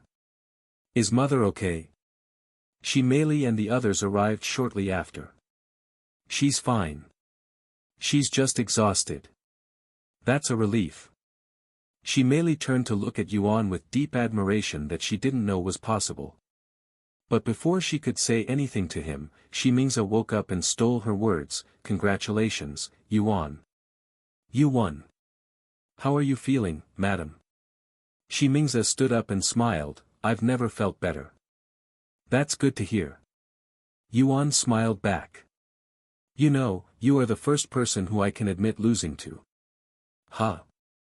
But I've defeated you plenty of times. Shi Xinhua pointed at himself with a dumbfounded look on his face. Sure, after I married you and stopped training as intensively. You never defeated me before then, so I don't count them. Eh? Then why did you marry father? I thought you were only willing to marry the person who could defeat you in a battle, at least that's what I was told. Shimei said. Shiming's chuckled, if I remained that stubborn, I would have remained single for the rest of my life, or until today. She turned to look at Yuan with a seductive smile and said, Hey, how about you forget about my daughter and marry me instead? Not only am I stronger, I am also much more experienced in several areas, unless you prefer younger ones. But if you consider my race, I am still considered to be in my prime. Hey! Did he beat you so badly that you forgot that you are already married? Shi Xinhua looked at her with a look of disbelief on his face. He didn't think she'd say such a thing right in front of him. Mother! What are you talking about? Yuan is mine. Shimei became flustered even though she knew it was just a joke. Huh? When did the young master become yours? Feng Yuxiang rebuked seriously. Shiming's laughed, jokes aside, I am really glad we had that fight, Yuan. You've helped me recall the feeling of excitement. My blood is still boiling even now. Yuan nodded, I am glad as well. I learned a lot from our fight. Wanna do it again tomorrow? Shiming's suddenly asked in a half-joking and half-serious manner. Do you want to destroy this place? Shi Xinhua sighed. Sometime later, they returned to the city. Let's talk more later tonight at dinner, Yuan. Get some rest for now. If you need anything, just let us know. Shiming's said to him. All right. Yuan went to clean his body when they returned to the palace. Afterward, he would cultivate inside his room until it was time for dinner. Meanwhile, Shi Xingma and Shi Mingze were having a serious conversation in their room to determine the future of their family, or more specifically, Shi Meili's future. Inside their room, Shi Xingma sat by his desk while Shi Mingze was resting on the bed.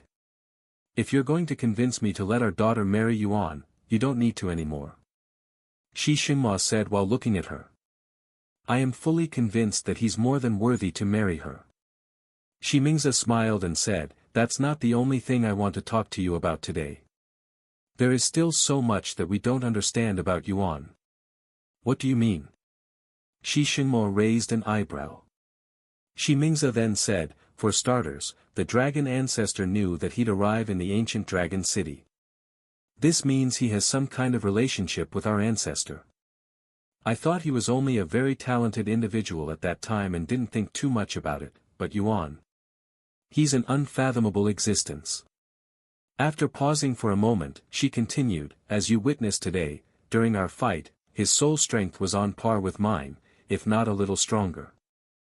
I believed that it was due to a powerful spiritual treasure at first, but when he revealed his soul strength, I knew that wasn't the case and that his soul strength is truly that strong. How can a human at his age have such powerful soul strength? Even if he could somehow increase his soul strength at a tremendous pace, his soul would still need to be able to withstand it. This applies to one's cultivation, too. It's just countless times harder since the soul is more complicated than the dantian. I have been thinking about this since then. This might sound crazy, but I think he's absorbed the soul of an expert, hence his unexplainable prowess." "What? You think he consumed another's soul?" "But that's imp," Shi Xingma halted his mouth at that moment. If he thought about it, anything was possible with Yuan. After pondering some time, he spoke, "If I recall correctly, there exists a technique that allows one to consume another's soul, but this technique has been lost since the primordial era. It is also a demonic technique, so if Yuan learned this technique, we would have sensed his demonic aura. Demonic techniques are evil techniques that demand immoral practices for unimaginable strength and are highly frowned upon and forbidden everywhere in the 9 heavens. Those who ignore such rules and choose the demonic path are known as demonic cultivators. Due to the nature of demonic techniques, its users will always have demonic auras that cannot be hidden." Shi Mingze frowned and said, "I'm not saying that he's a demonic cultivator. There are other ways to consume one's soul without using demonic techniques, but these methods are very niche and insanely rare, so it isn't known by the majority of the world. I'm just saying that he somehow managed to increase the strength of his soul by absorbing another soul. Of course, this is all just speculation. Now, let's talk about another topic." She continued, "Sometime after I transformed, the dragon's soul showed signs of awakening." "What? Are you sure?" Shi Xingma stood up with a shocked look on his face. Despite the dragon's soul being a family heirloom that has been passed down for many generations, it has never responded to anyone within the Shi family, meaning nobody has been able to wield it, which the family always found weird. She nodded, "I'm sure, and the signs were the most obvious when it clashed with Yuan." "Are you telling me that it's responding to Yuan? A soul weapon that is rumored to have the soul of an ancient dragon within is responding to a human instead of a dragon?" Shi Xingma was utterly speechless. Shi Mingze then asked, "I never really cared enough to ask, but where did the Shi family acquire the dragon's soul? What is its origin?" Shi Xingma pondered for a moment before responding, "I never questioned it either since it has always been with the family even before we isolated ourselves in this world, so I have no clue. Maybe one of our ancestors wrote it down.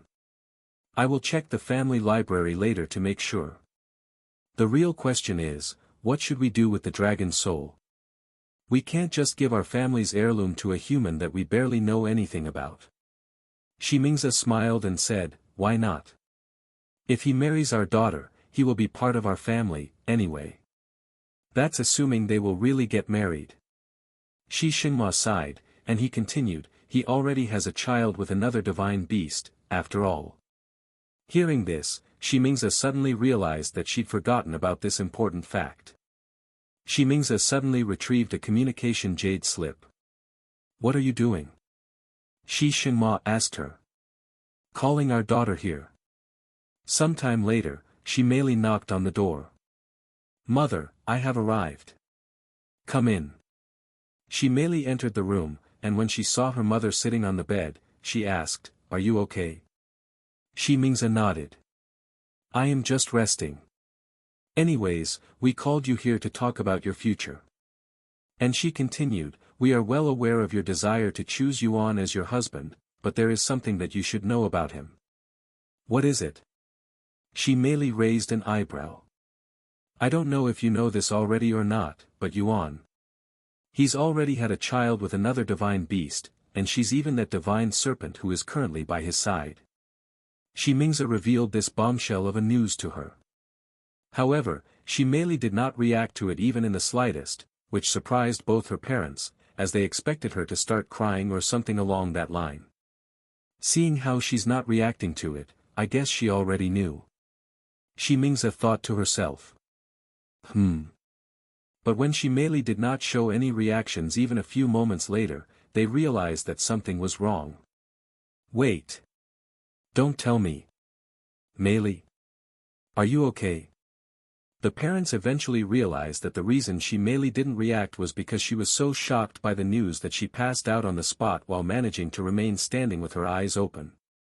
After realizing that Shi Meili had passed out while standing, Shi Xinhua quickly carried her to the bed. To think she'd lose consciousness from this. Where did all that effort she put into mental training go? Shi Mingze was truly speechless. Shi Xinhua merely shook his head in silence. While she was asleep for the next several minutes, Shi Meili had a dream about the moment she asked Yuan if he was willing to marry her at the restaurant. Sorry, but I cannot be with you, since I already have a partner. Yuan said to her with a regretful look on his face. What? Who? She's a divine beast just like you. In fact, you've already met her, the divine serpent that came to this place with me. No way. Shi Meili mumbled as tears flowed from her eyes. It was at this moment Shi Meili woke up from her dream to find herself sleeping on the bed beside her mother. Mother? What happened? Why am I sleeping next to you? Shi Meili was still in a confused state. Eventually, Shi Meili's head cleared up, and she recalled what happened right before she passed out. What you said. If you're messing with me, I will really get angry.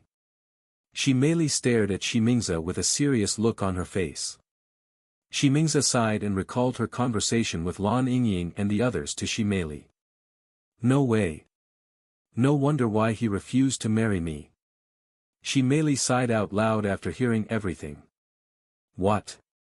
He refused to marry you? Shi Mingze was surprised, as this was news to her. Well. Not exactly. It was Shi Meili's turn to recall her conversation with Yuan to her parents. So now that you know he's already impregnated another woman, and the fact that he's refused to marry you, do you still want to chase after him? Shi Xinhua asked her with a serious expression. Shi Meili didn't immediately respond. She closed her eyes and took a deep breath. When she opened them again, her eyes were filled with resolve. Even after learning about his child with Lan Yingying, my feelings for him have not changed. At least now I know that he's willing to procreate with a divine beast, which was my biggest worry. I also realized that I was being too hasty with this marriage stuff. It's true that we haven't known each other for long, so I am planning on following him for the time being as a companion until he accepts me. Are you serious about this? What if he doesn't respond to your feelings? Shi Xinhua then asked. Shi Meili showed a bittersweet smile on her face before responding, as long as I can continue being by his side, I think I can live with that. If you're worried about our lineage, there's still Murong. I am not worried about that. I am worried about you. Shi Xinhua raised his voice. I will be fine, father. The room became silent. Shi Mingze broke that silence a moment later with a deep sigh. If that is truly what you desire, I will not stop you. Just know this, with his talents and promising future, I expect there to be a lot of competition for his attention. Not only will you have to compete with his current admirers, they will only continue to grow in the future. I am well aware. And thank you, mother, for your support. Shi Meili smiled. Shi Shinmo rubbed his eyes and sighed, I doubt anything I say to you will change your mind, so I will concede. If you ever feel like returning home, just know that we will always be here for you. Due to his pride, he decided to act like he disapproved of her decision until the very end, even though he had already accepted her resolve in his heart. Thank you, father. Then regarding my matter with the Azure Dragon family. As I've already said multiple times by now, they are expecting a visit from you, so go there and politely refuse. I will deal with everything else afterward. Shi Shinhua said. Then I will go meet them as soon as possible tomorrow. Also, I am going to bring Yuan with me since I promised to show him the other cities. Just don't cause any unnecessary trouble when you are there. Now that I have both your approval, there is no longer any need for me to cause trouble. She smiled. So you were planning on causing trouble if I didn't approve? Shi Shinhua sighed. Shi Meili chuckled. Is there anything else for me? She asked a moment later. No, you can go now. All right. After leaving their room, Shi Meili stood outside with a pondering face for several moments before she made her way to Yuan's room. Yuan, it's me. Are you busy? She knocked on the door and asked. No, what's up? I have decided to go to Azure Dragon City tomorrow. You are coming with me, right? If that's what you want. That is what I want. Okay, then I will come with you. Then let's continue this talk during dinner. After speaking with Yuan, Shi Meili did not leave immediately and went to knock on another room. Yes. Lan Yingying's voice resounded from inside. It's me, Shi Meili. I'd like to speak with you if you're not busy. Lan Yingying opened the door a moment later and welcomed her inside. I can talk now. Thank you. Once inside, they sat before each other. What would you like to talk about? Lan Yingying asked. About Yuan. Yuan. Lan Yingying raised an eyebrow. Shi Meili nodded and said, specifically about your child with him, if you don't mind. Oh. Well, what would you like to know? Lan Yingying didn't mind the subject. Mostly why you decided to have his child and what led to that point. I am asking because I have decided to follow Yuan with the intention of becoming his partner. I see. Well, it all started when I met him. Lan Yingying began telling Shi Meili about her history with Yuan and everything that led up to her impregnation. I see. So that's why Yuan impregnated you. Now that Shi Meili understood the full context to their situation, she heaved a sigh of relief, as it wasn't as bad as she thought. She looked at Lan Yingying and continued, but I must say. You're not even 100 years old, yet you're already carrying a child. That's quite impressive and shocking at the same time. We can't get pregnant before 1,000 years old even if we want to, since that feature in our body is not yet fully developed before then. I guess that's a special feature of divine serpents. Lan Yingying silently stared at Shi Meili, seemingly pondering something. What is it? Shi Meili asked. Do you also want to bear Yuan's child? Lan Yingying asked in a calm voice. Huh? Shi Meili's face immediately flushed with redness. You don't? I thought that was the reason you asked me about it. Lan Yingying continued to remain calm. I mean, I never really thought that far. But I do want to marry him. Marriage. Lan Yingying mumbled, and she continued, I didn't know of this concept until very recently when I left the mystic realm, since we naturally follow our partners, and to be honest, I still don't fully understand the point of marriage. Just like a wild beast, the concept of marriage is almost unfathomable in Lan Yingying's mind, especially since she lived a secluded life in the mystic realm. In her eyes, it was only natural to create a family with their loved ones, so the act of marriage, to verbally devote one's life to another through a fancy ritual, was a pointless act. She merely chuckled. I get where you're coming from, especially since it's a human tradition. But I still like it, as it has a certain charm to it. After talking to Lan Yingying for a little longer, she merely left her room and returned to her own. Later that day at dinner, Shi Mingze said, Yuan, you will be going to Azure Dragon City with Mei Li tomorrow, correct? He nodded, that's correct. Then you should be aware that the dragons of that city aren't as forgiving as us. Yuan raised an eyebrow and asked, what do you mean by that, madam? It means that they still haven't forgiven humans for their atrocities.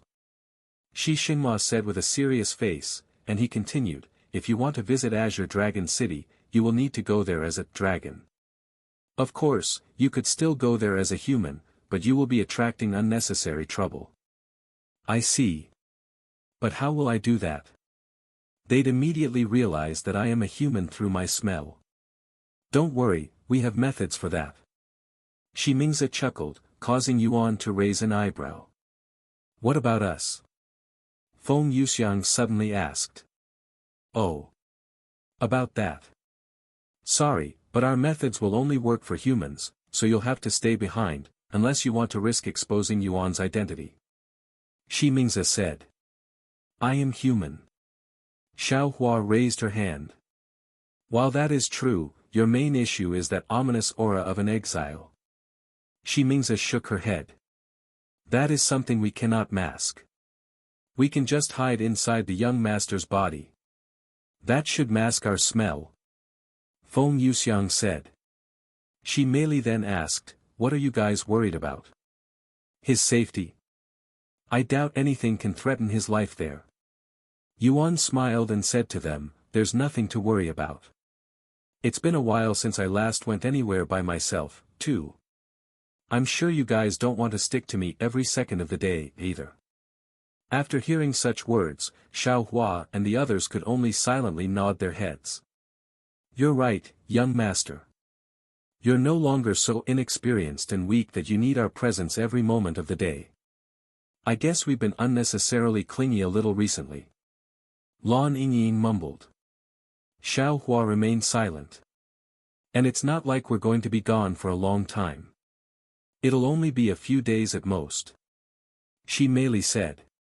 Sometime after dinner, Shi Mingze called Yuan to her room, where Shi Xinhua was also waiting. Follow us. We'll bring you to somewhere special. Shi Mingze said with a mysterious smile on her face. While they walked, Shi Xinhua spoke, I am going to say this in advance, but this isn't something we do for just anyone. The fact that we're doing this for you means we have decided to accept you as family, do you understand? Yuan raised an eyebrow and asked, why does it seem like we're about to do something more than just disguising my human scent? Shi Mingze chuckled, because we are. Sometime later, they arrived before this room that was heavily reinforced with thick metal doors and even powerful defensive arrays. Is this the treasury room or something? Yuan couldn't help but ask. It's something even more valuable. Shi Xinhua said, and then he began to remove the restrictions with the help of Shi Mingze. By the way, this is going to take a while. In the meantime, why don't you thoroughly clean yourself in the bathroom right behind us? Shi Mingze said to him as she pointed at the room on the other side of the hallway with her eyes. Yuan nodded and went into the bathroom. However, to his surprise, there were two female servants waiting for him inside. We will be taking care of you now, young master. They bowed to him. Huh? Yuan had a puzzled look on his face. When he snapped out of it, he said in an awkward voice, I can clean myself. We don't doubt that, but it is our job to make sure, so we must insist on cleaning your body. This made Yuan even more curious as to what was waiting for him behind the metal doors. Fine. He eventually gave up his resistance and allowed these two female servants to wash his body.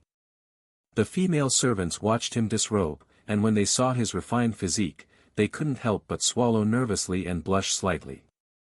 Once Yuan was completely naked, the female servants gestured him to the bathing area. Please step on the footprints and stand there while we wash your body. They pointed at the red footprints that were engraved on the floor. Yuan stepped on the footprints, which required him to spread his legs a little apart.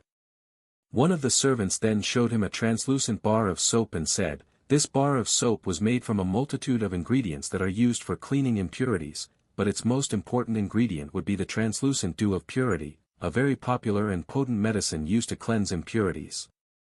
The other servant then said, "We will be scrubbing your body with this soap, which will not only cleanse the deepest parts of your pores but also draw out any impurities that may be hidden within your body, so do not be alarmed if impurities start coming out."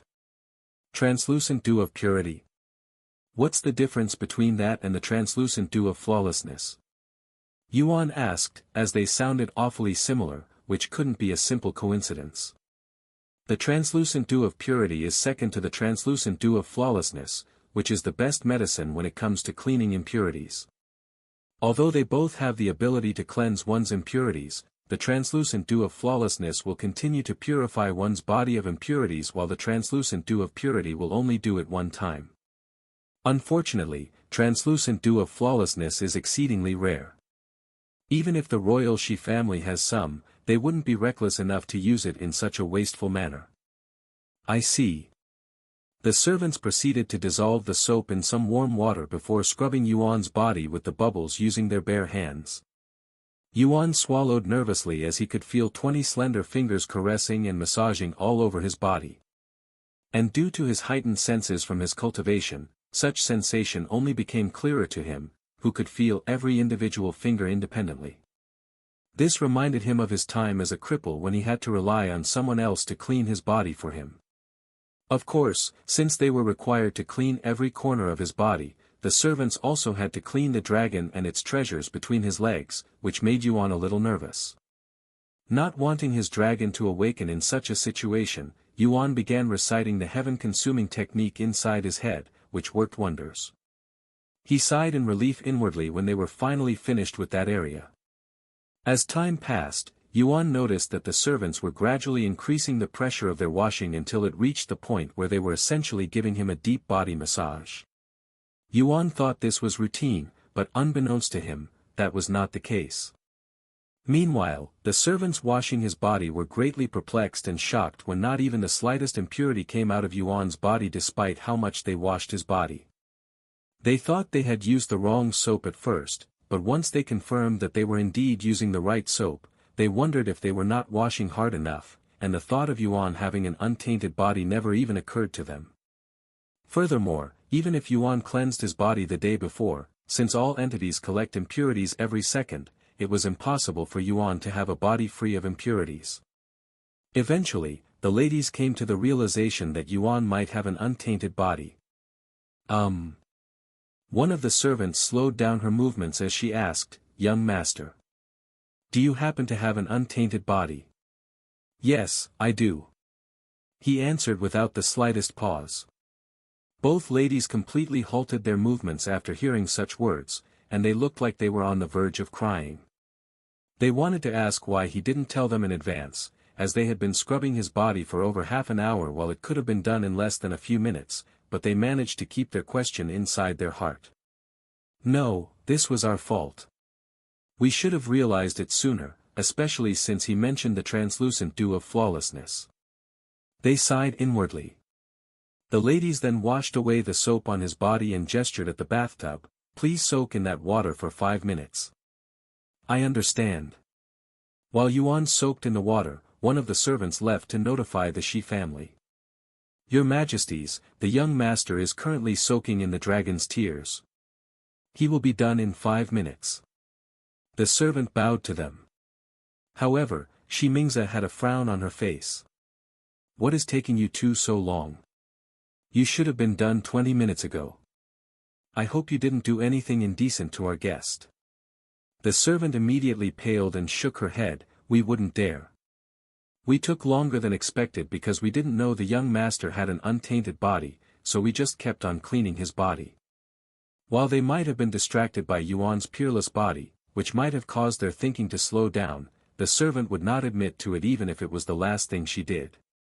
An untainted body? That means he'd consumed the translucent dew of flawlessness. Shi Xingmao was surprised to hear this. Didn't he say that he came from the lower heaven? Where did he acquire something as precious as that down there? If he managed to come to this place when he was in the lower heavens, I wouldn't be surprised if he somehow managed to acquire that kind of treasure down there. Shi Mingze smiled. 5 minutes later, Yuan emerged from the bathtub. The servants quickly dried his body with this silky smooth and pure white towel that felt and looked like it was made of clouds before dressing him in this pure white bathrobe. Feeling completely refreshed, Yuan returned to Shi Mingze and Shi Xingma, who had finished their preparations long ago. Are you ready? Shi Mingze asked him. He nodded. Follow us. They immediately opened the metal doors and entered the room with Yuan following right behind them. Upon entering the sealed room, Yuan found himself in another empty room, but there was an active portal right at the center of the room. Listen to me, Yuan. Shi Xingma looked at him and spoke with a serious expression. Once we enter the portal, we will arrive in the ancestral sanctuary, where you will be performing what we call a blood cleansing ceremony. Only those with royal bloodline within the dragon clan may undergo such a ceremony, so accepting this ceremony will mean you will be affiliated with our dragon clan. Are you willing? If not, we can stop right here. I don't mind. Yuan smiled. He was fond of the Shi family, so he didn't mind being affiliated with them. Very well. Follow me. Yuan entered the portal with them shortly after. After being teleported, Yuan found himself inside a sanctuary with drawings of dragons engraved in the walls and windows that surrounded them. And at the center of this sanctuary was a small-sized pool that was filled with what appeared to be blood at first glance. Welcome to the ancestral sanctuary, Yuan. You are probably the first human to step foot in this place since its creation. Shi Mingze said to him with a warm smile on her face.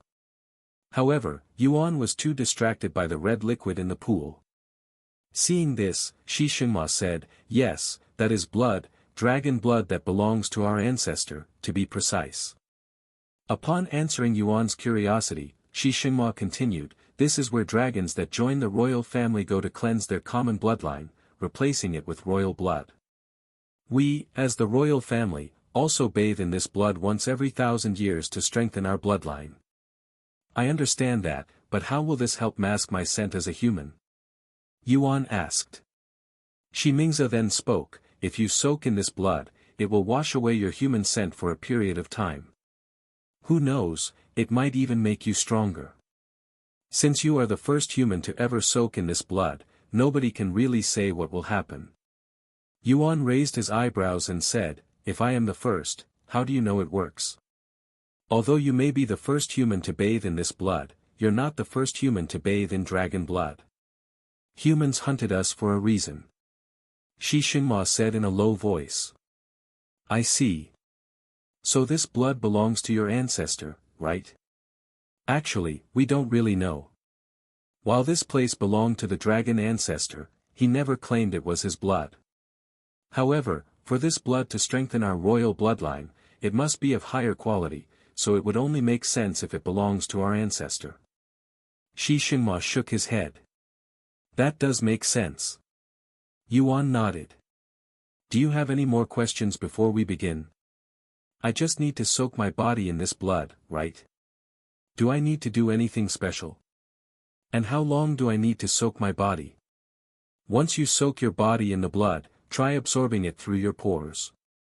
Since you are a human, you will only be able to absorb a few drops of blood at most, but even that much will benefit you greatly. You should be done in a few minutes. I understand. Whenever you are ready, enter the blood, without your robe. Yuan nodded. After taking a deep breath, Yuan disrobed again, before taking a step into the pond of dragon blood. The moment his foot submerged in the blood, Yuan could feel an unfathomable energy entering through his pores, quickly spreading throughout the rest of his body. The sensation of unimaginable power overflowing his body only became clear as Yuan entered the pond with his other leg. What a refreshing feeling. Even though my body is overflowing with energy, it doesn't feel uncomfortable, almost as though my body is expanding with the energy. Yuan thought to himself as he sat down in the center of the pool. The pool was deeper than it appeared, and when fully seated, the blood reached his neck, completely hiding his body within the thick blood. Shortly after submerging his body in the blood, a notification appeared before Yuan, showing words that he hasn't seen in a long time. 9 dragon symbols is resonating with the dragon god's blood. 9 dragon symbols is absorbing the dragon god's blood. 9 dragon symbols. He recalled the last time it activated was when he was still in the lower heaven, when he absorbed the dragon essence within the dragon essence temple. While Yuan was lost in his thoughts, Shi Xingma and Shi Mingze watched as the blood in the pool decreased at a rapid rate, and before they could even react, the depth of the blood lowered by several inches. 9 dragon symbols have reached level 2. Due to the 9 dragon symbols, your cultivation speed have increased by 10,000%. However, Yuan wasn't finished yet, and the blood in the pool continued to deplete at an alarming rate. This caught both Shi Xingma and Shi Mingze off guard. Wait. Stop. By the time Shi Xingma said anything, half of the blood in the pool was absorbed by Yuan. However, Yuan appeared to be in a trance and couldn't hear Shi Xingma's panicked voice. Seeing this, Shi Xingma was prepared to jump in the pool to drag Yuan out, but he was stopped by Shi Mingze. What are you doing? He will absorb all of the blood at this rate. Shi Xingma roared at her. But Shi Mingze could only point at Yuan in a trembling voice, look at his body. What? Shi Xingma turned to look at Yuan, and his eyeballs nearly popped out of their sockets when he realized what he was seeing. Sitting in the pond, Yuan, who had jet black hair just moments ago, suddenly had a head full of golden hair like the Shi family. Soon, golden scales even began appearing on his chest.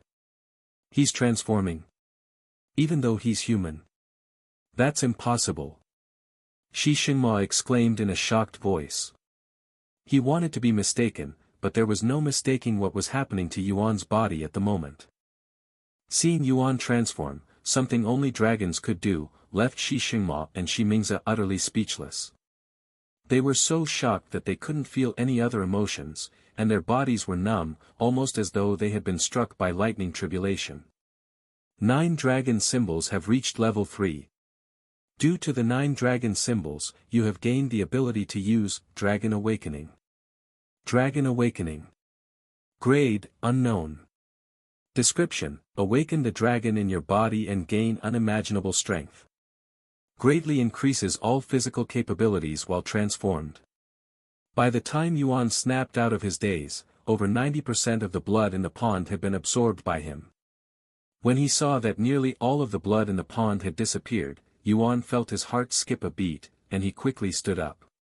Oh my God! I don't know what happened, but I swear it wasn't on purpose. I am so sorry. I will fix this. I promise. He went into panic mode, unaware of the changes to his body. Neither Shi Xingma or Shi Mingze reacted, which only made Yuan feel even more guilty. In his mind, they were probably so angry at him for absorbing their precious blood that they couldn't even express it properly.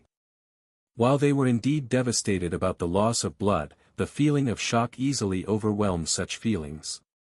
Furthermore, they could feel a sense of inferiority when looking at Yuan in his current state, almost as though the dragon blood in their veins revered his presence. However, such a thing would only happen if they were before someone with a superior bloodline, and in the entire 9 heavens, only the dragon ancestor and the Great One could possibly possess a bloodline that is strong enough to suppress their royal bloodline. Who? No. What are you?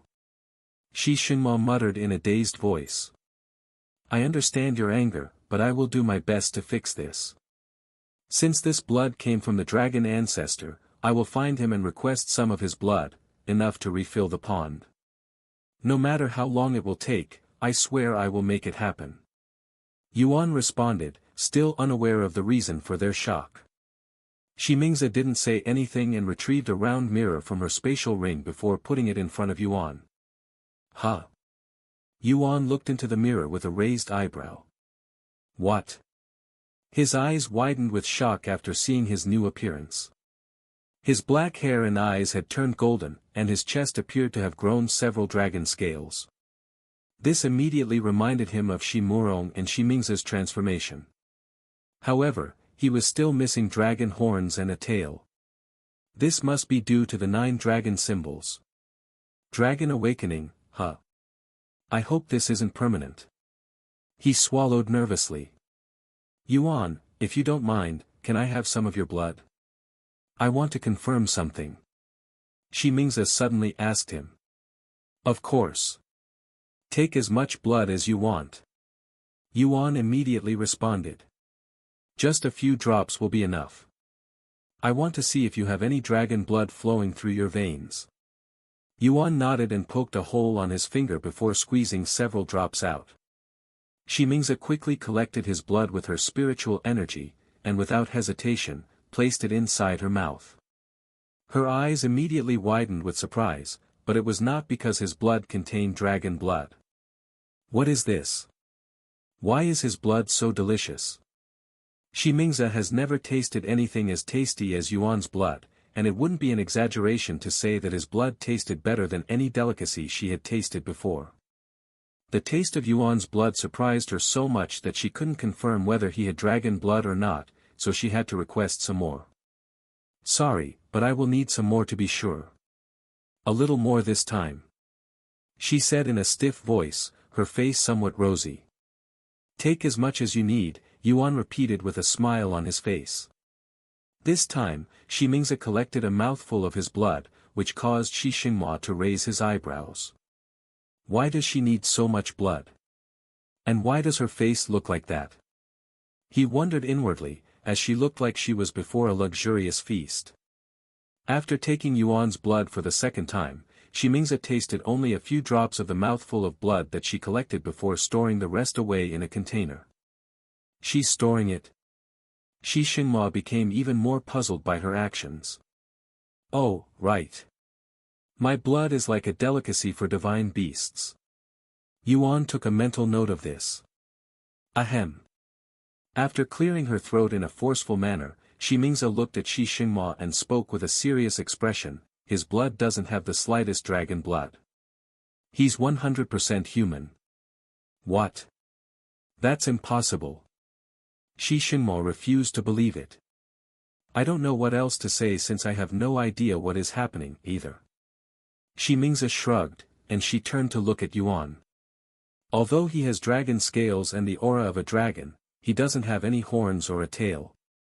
Maybe it is a transformation and isn't at the same time. Either way, we have never seen or heard of anything like this before. Yuan, do you have any idea what caused your transformation? She then asked. Yuan pondered for a moment before asking, do you know anything about the 9 dragon symbol? No, never heard of it. What about you? Shimingze looked at Shi Xinhua, who also shook his head. Then what about the dragon god? I have also never heard of this dragon god, but what an arrogant name. Not even the dragon ancestor and the great one would call themselves a god, much less the god of dragons. Shimingze said. However, Shi Xinhua appeared to be pondering about something. Dragon god. I have heard about him before, he said a moment later. Really? What do you know about him? Yuan immediately asked. I don't know how much of this is true since it used to be a rumor back in the days, so take this with a grain of salt. Shi Xinhua said. And he continued, if you didn't know already, it is widely known throughout the entire dragon race that the dragon ancestor and the great one are the first dragons to ever exist, so they have the highest quality in terms of our bloodline. However, there is a rumor that claims a third dragon existed, one with a supreme bloodline like the dragon ancestor and the great one. They also say that both the dragon ancestor and the great one revered this third dragon, who was apparently more powerful than the two combined, and they would address it as the dragon god. However, for some reason, this dragon god did the unthinkable and lowered its head to another entity, a human, at that. The dragon god's decision caused a great disturbance throughout the dragon race and greatly angered the other 2 supreme dragons, especially since humans and dragons were at war during that time. I'm not sure what happened, but information about the dragon god stopped there, almost as if its existence vanished into thin air. Yuan digested all of this information with a pondering look on his face. The dragon god lowered its head to a human. That human must be the immortal monarch, since he tamed many divine beasts. And if the dragon god is related to the 9 dragon symbols. Yuan was finally starting to connect the dots, but there are still many unanswered questions. Seeing Yuan's expression, Xingma couldn't help but ask, is the dragon god related to your transformation? Yuan snapped out of his daze and nodded, I think so. Also, this blood doesn't belong to the dragon ancestor, but the dragon god. What? Xingma exclaimed after hearing this information. I also believe that the human the dragon god served was someone called the immortal monarch. Do you know of him? Immortal monarch. Of course, I know him. There's not a single competent dragon that doesn't know of his excellency. Xingma said in a loud voice. His excellency. Yuan raised an eyebrow. His excellency was the one who stopped the war between dragons and humans, after all. He was also highly respected by many divine beasts during his era. Then do you know what happened to him? Yuan asked. No, just like the dragon god, he suddenly disappeared after one day. We still don't know what happened to him to this day. Xingma shook his head in a regretful manner. Clearly, he was a fan of the immortal monarch. If he knew that he was standing before the immortal monarch's reincarnation, not even the heavens would be able to predict his reaction. Anyways, do you have any more questions? Just one more. How long will I remain like this? He asked. You can't revert to your original form? Xingma raised an eyebrow. Unfortunately, no. Yuan sighed. I don't think there is anything to worry about. When we bathe in the blood, we also transform uncontrollably, but it will eventually go away by itself once the effects of the blood weakens. Mingze said. I see. By the way. The blood. Yuan looked at the pitiful state of the pool with a guilty look on his face. I promise to refill it. Mingze chuckled, don't sweat too much about it. What's done is done, and it's not like you did it on purpose, right? Of course not. He quickly shook his head. Xingma rubbed his eyes and sighed, while I don't expect you to refill this pool with the dragon ancestor's blood, if you really wish to try, please do so within 900 years since the last time we soaked in the blood was 100 years ago, fortunately. If we don't find a solution for this before then, our bloodline might weaken.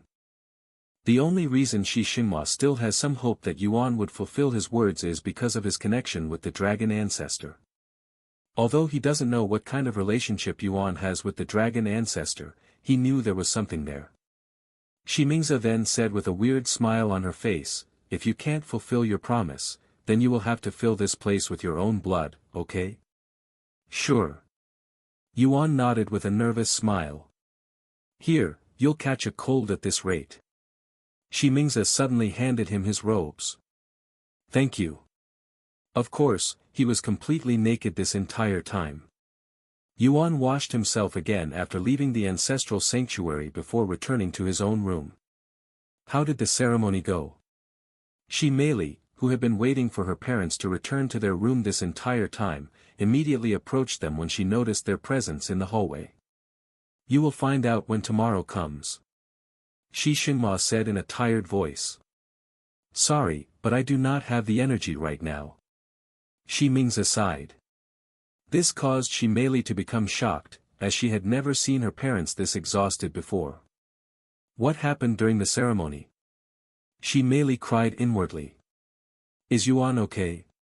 She then asked with a worried face. Mingze showed a weak smile and said, why wouldn't he be okay? If you want to see it for yourself, he's returned to his room. However, I don't recommend seeing him now since he seemed to have a lot on his mind before he left. I understand. As much as Mei wanted to see Yuan right now, she decided to wait for tomorrow, just as her parents suggested. Mingze and Xingma retired to their rooms shortly after. So much has happened today. Mingze sighed as she laid on the bed. Are you sure he's 100% human? Give me some of his blood. I want to see for myself. Shi Shinhua suddenly said. If you want his blood, go ask him for some. Why are you asking me? She looked at him with a slight frown. Shi Shinhua's eyes twitched at her words. You. What the hell are you saying when you still have some of his blood? I don't know what you are talking about.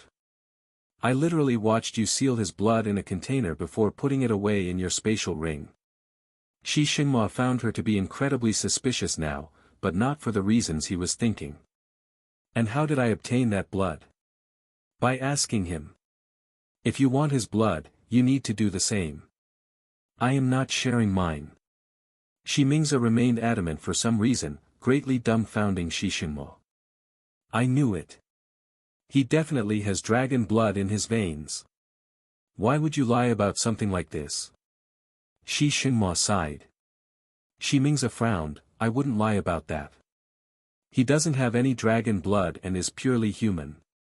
Then what are you hiding from me? Ask him for his blood and you will know. You are unbelievable. Shi Shinhua gave up at this point and decided to ask Yuan for his blood tomorrow before he leaves for Azure Dragon City. The following morning, Yuan looked in the mirror, and sure enough, he was still transformed. But since it didn't negatively affect him, he didn't mind it too much. In fact, his body was surging with an enormous amount of energy that felt similar to heaven's supremacy, which made him feel invincible. He had a feeling that if he fought with Shi Mingze in his current state, he'd be able to defeat her with ease. Sometime later, Yuan left his room, where Xiao Hua and his other companions were waiting for him. Brother Yuan. Xiao Hua made a puzzled face when she saw Yuan's new appearance, almost as though she didn't recognize him. Young master. Feng Yuxiang's eyes were as wide as saucers. Lan Yingying was utterly speechless. How do I look? Yuan asked them with a smile on his face. Heavens! What did they do to you, young master? Why do you smell like a dragon? Even your aura is that of a real dragon. I know they said that they'd disguise your human scent, but this is too much. Feng Yuxiang asked him, feeling perplexed by his new appearance. Yuan then said, well, that is because I am actually transformed. What? How is that even possible when you don't have dragon blood in you? He proceeded to tell them about his experience yesterday at the ancestral sanctuary. Bathing in the blood of a dragon. Feng Yuxiang swallowed nervously. Just like phoenix blood, dragon blood is insanely valuable. Even a single drop is worth a fortune if sold in an auction house, yet Yuan managed to bathe in a pool for dragon blood meant for the dragon clan's royal family. Nobody would believe such nonsense even if he told everyone. Does that mean you are no longer human but a dragon? Lan Yingying asked the most important question. No, I am still human.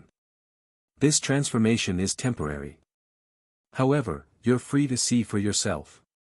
Yuan lifted his hand, offering his blood to them. Then if you'll excuse me. Feng Yuxiang did not hesitate to taste his blood, as it has been a long time since she last savored it. Lan Yingying also did not refuse to taste his blood, her taste buds dancing with bliss afterward. You're right. I don't taste any dragon blood in your blood. How mysterious.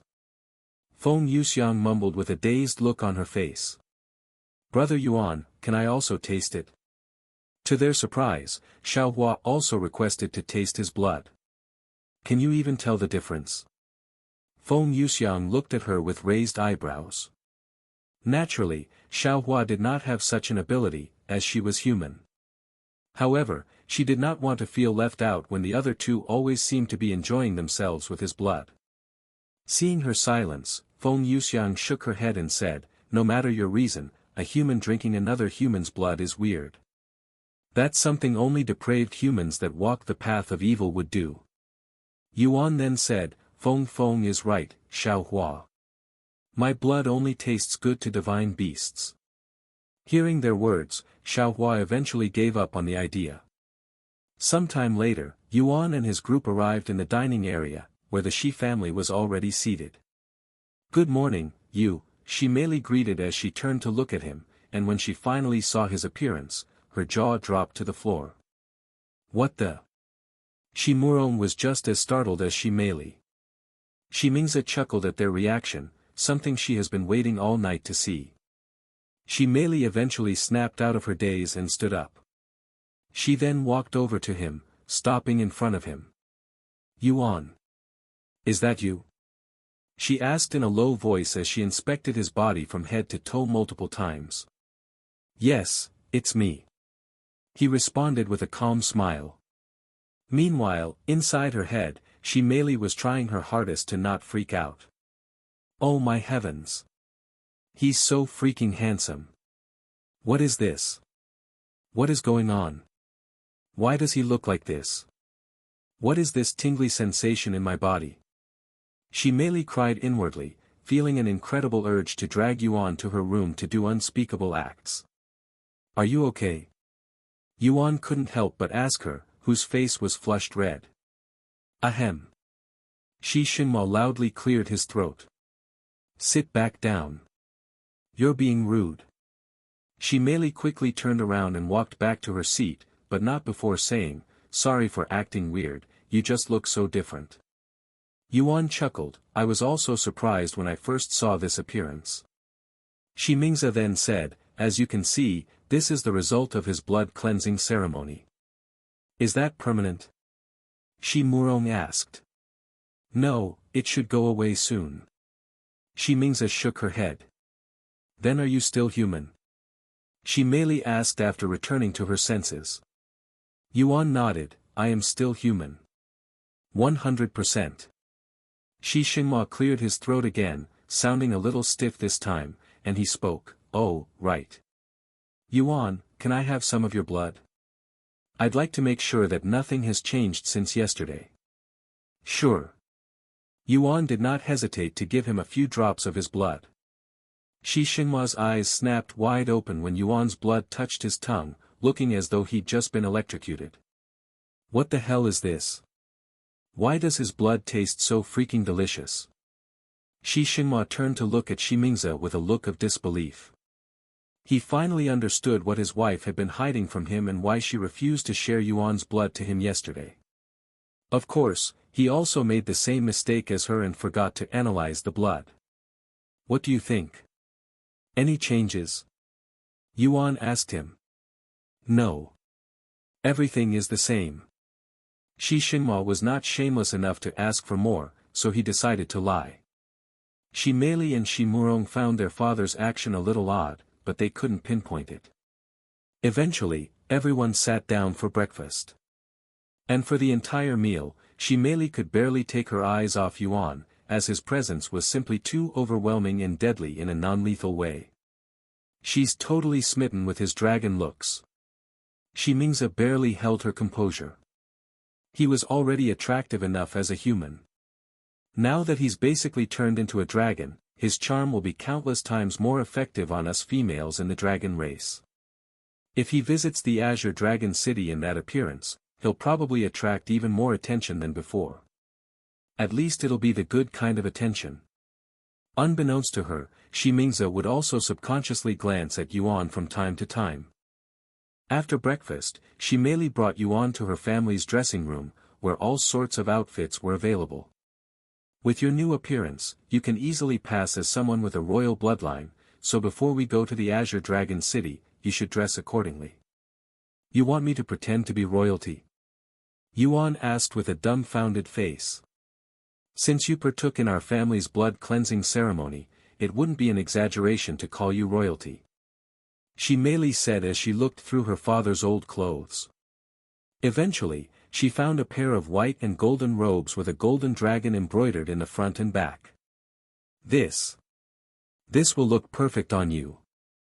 Shi Meili spoke in an excited voice as she handed him the robes. I will also get changed. When you're done, meet me at the entrance.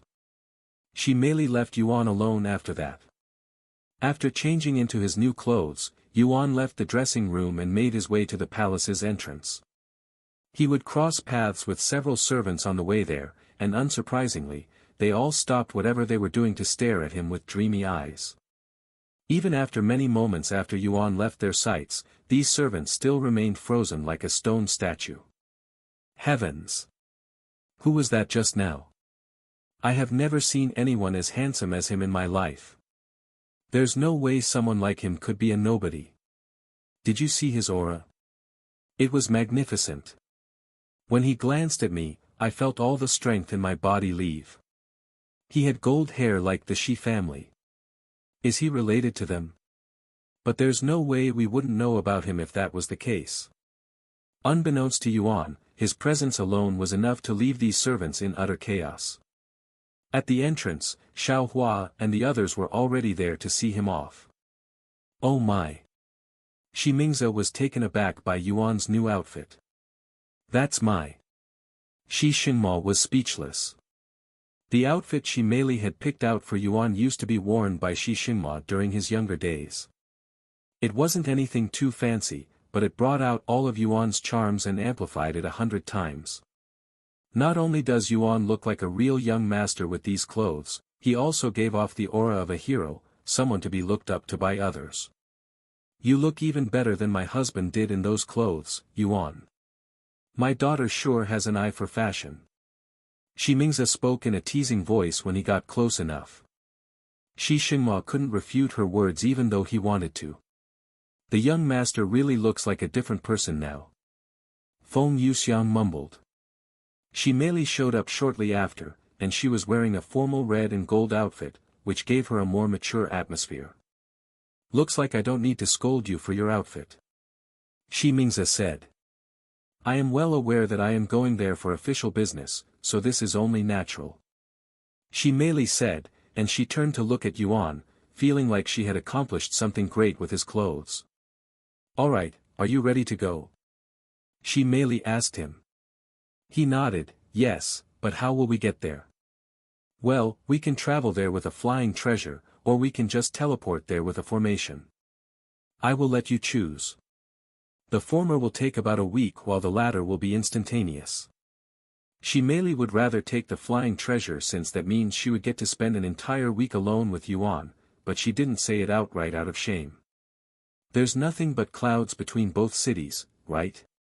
Yuan asked. That's right. If you want to sightsee, there's nothing to see, unfortunately. Then let's just teleport there. I'd rather spend more time in the city, after all. Okay. Yuan raised an eyebrow in a questioning manner when Shi Meili responded in a dispirited manner for some reason. Let's go, Yuan. Shi Meili didn't give him the chance to ask and pulled him towards the street. Stay safe, young master. See you later, brother Yuan. Don't cause any trouble, Meili. After the pair disappeared from their sights, Shi Mingze sighed, I can't help but worry that something is going to happen in Azure Dragon City. I guess we should start mentally preparing ourselves, then. Shi Xinma said. Meanwhile, Yuan and Shi Meili took their time walking to the teleporting formation on foot. Naturally, their presence left every pedestrian around them utterly speechless. While the males would admire Shi Meili's beauty and elegance with wide mouths, all of the females would stare at Yuan like beasts during mating season.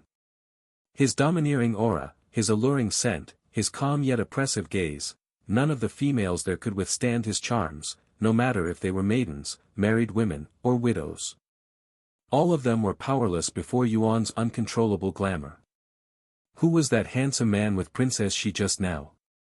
I need to know right now. I have never seen him before. He must be from another city. What kind of relationship do you think they have with each other? They looked like a pair made by heaven itself. Damn it! I have never felt so envious of Princess Shi until today. I would be willing to die for a chance to hold that man's hands even for a second. News of a mysterious handsome young man with otherworldly charm that appeared out of thin air quickly spread throughout the city like wildfire. Upon hearing such news, many people from all over the city flocked to see this mysterious handsome man with their own eyes like it was some kind of freak show. My God! He's actually even more handsome than I expected. How can such a perfect being exist? Just who is he? Why does nobody recognize someone as eye-catching as him? There's no way he really popped out of thin air. Seeing how much attention they were getting, Yuan was beginning to wonder if he should have traveled with the flying treasure instead. Upon arriving at the teleport formation, Shi Meili led Yuan directly to the front of the line. When the manager there noticed Shi Meili, he immediately rushed over to greet them. "Welcome, Princess Shi.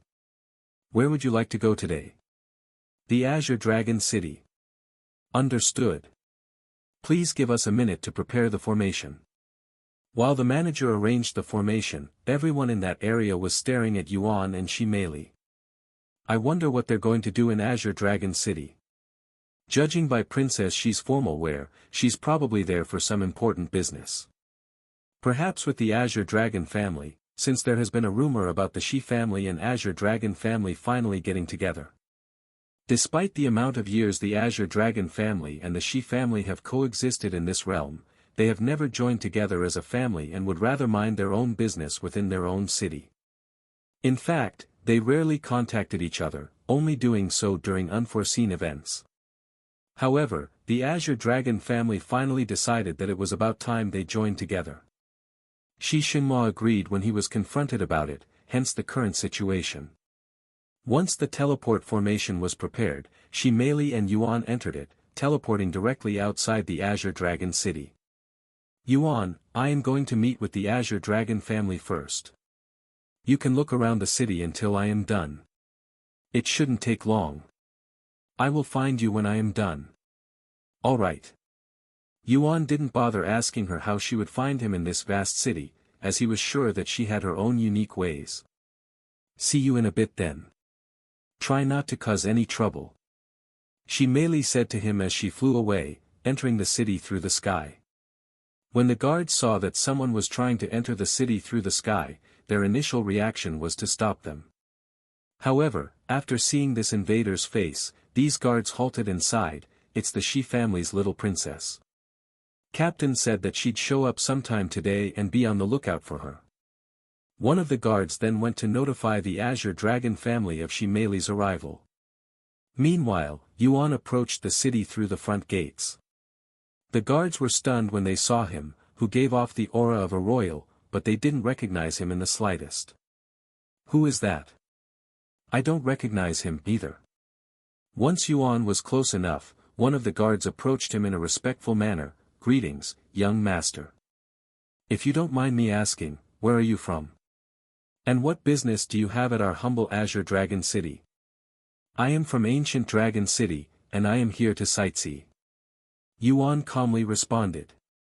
"Just to sightsee?" The guard wondered inwardly. "So this is your first time visiting our city? Can you put your hands on this for a second?" The guard showed him a crystal ball. Yuan placed his hand on the crystal ball. It shone bright blue a moment later. "Thank you very much. Here is your pass. You may stay in the city for a maximum of 3 months. If you wish to stay longer, please come back here." "All right." Yuan entered the city after accepting the guest pass. Compared to the ancient Dragon City, which has a more traditional feel and a serious atmosphere, the Azure Dragon City was much brighter and felt more exciting, almost like comparing a street filled with bars with a street filled with stores. The buildings were also built differently, as well as the pedestrians' fashion. Yuan stood before the entrance for a good minute, admiring the view. Once he was satisfied, he started wandering the streets. Naturally, his appearance immediately attracted those around him, causing them to stare intensely. "Who is that handsome young man? There's no way I wouldn't recognize someone as eye-catching as him. He's probably not from this city. Gold hair. That's a signature of those from the ancient Dragon City." Sometime later, Yuan took notice of a certain scent in the air that made his mouth start to salivate. He immediately followed the scent, which led him to a tall restaurant that had 7 floors. He approached the entrance, where a handsome young man was standing with a pamphlet in his hands. "Good morning.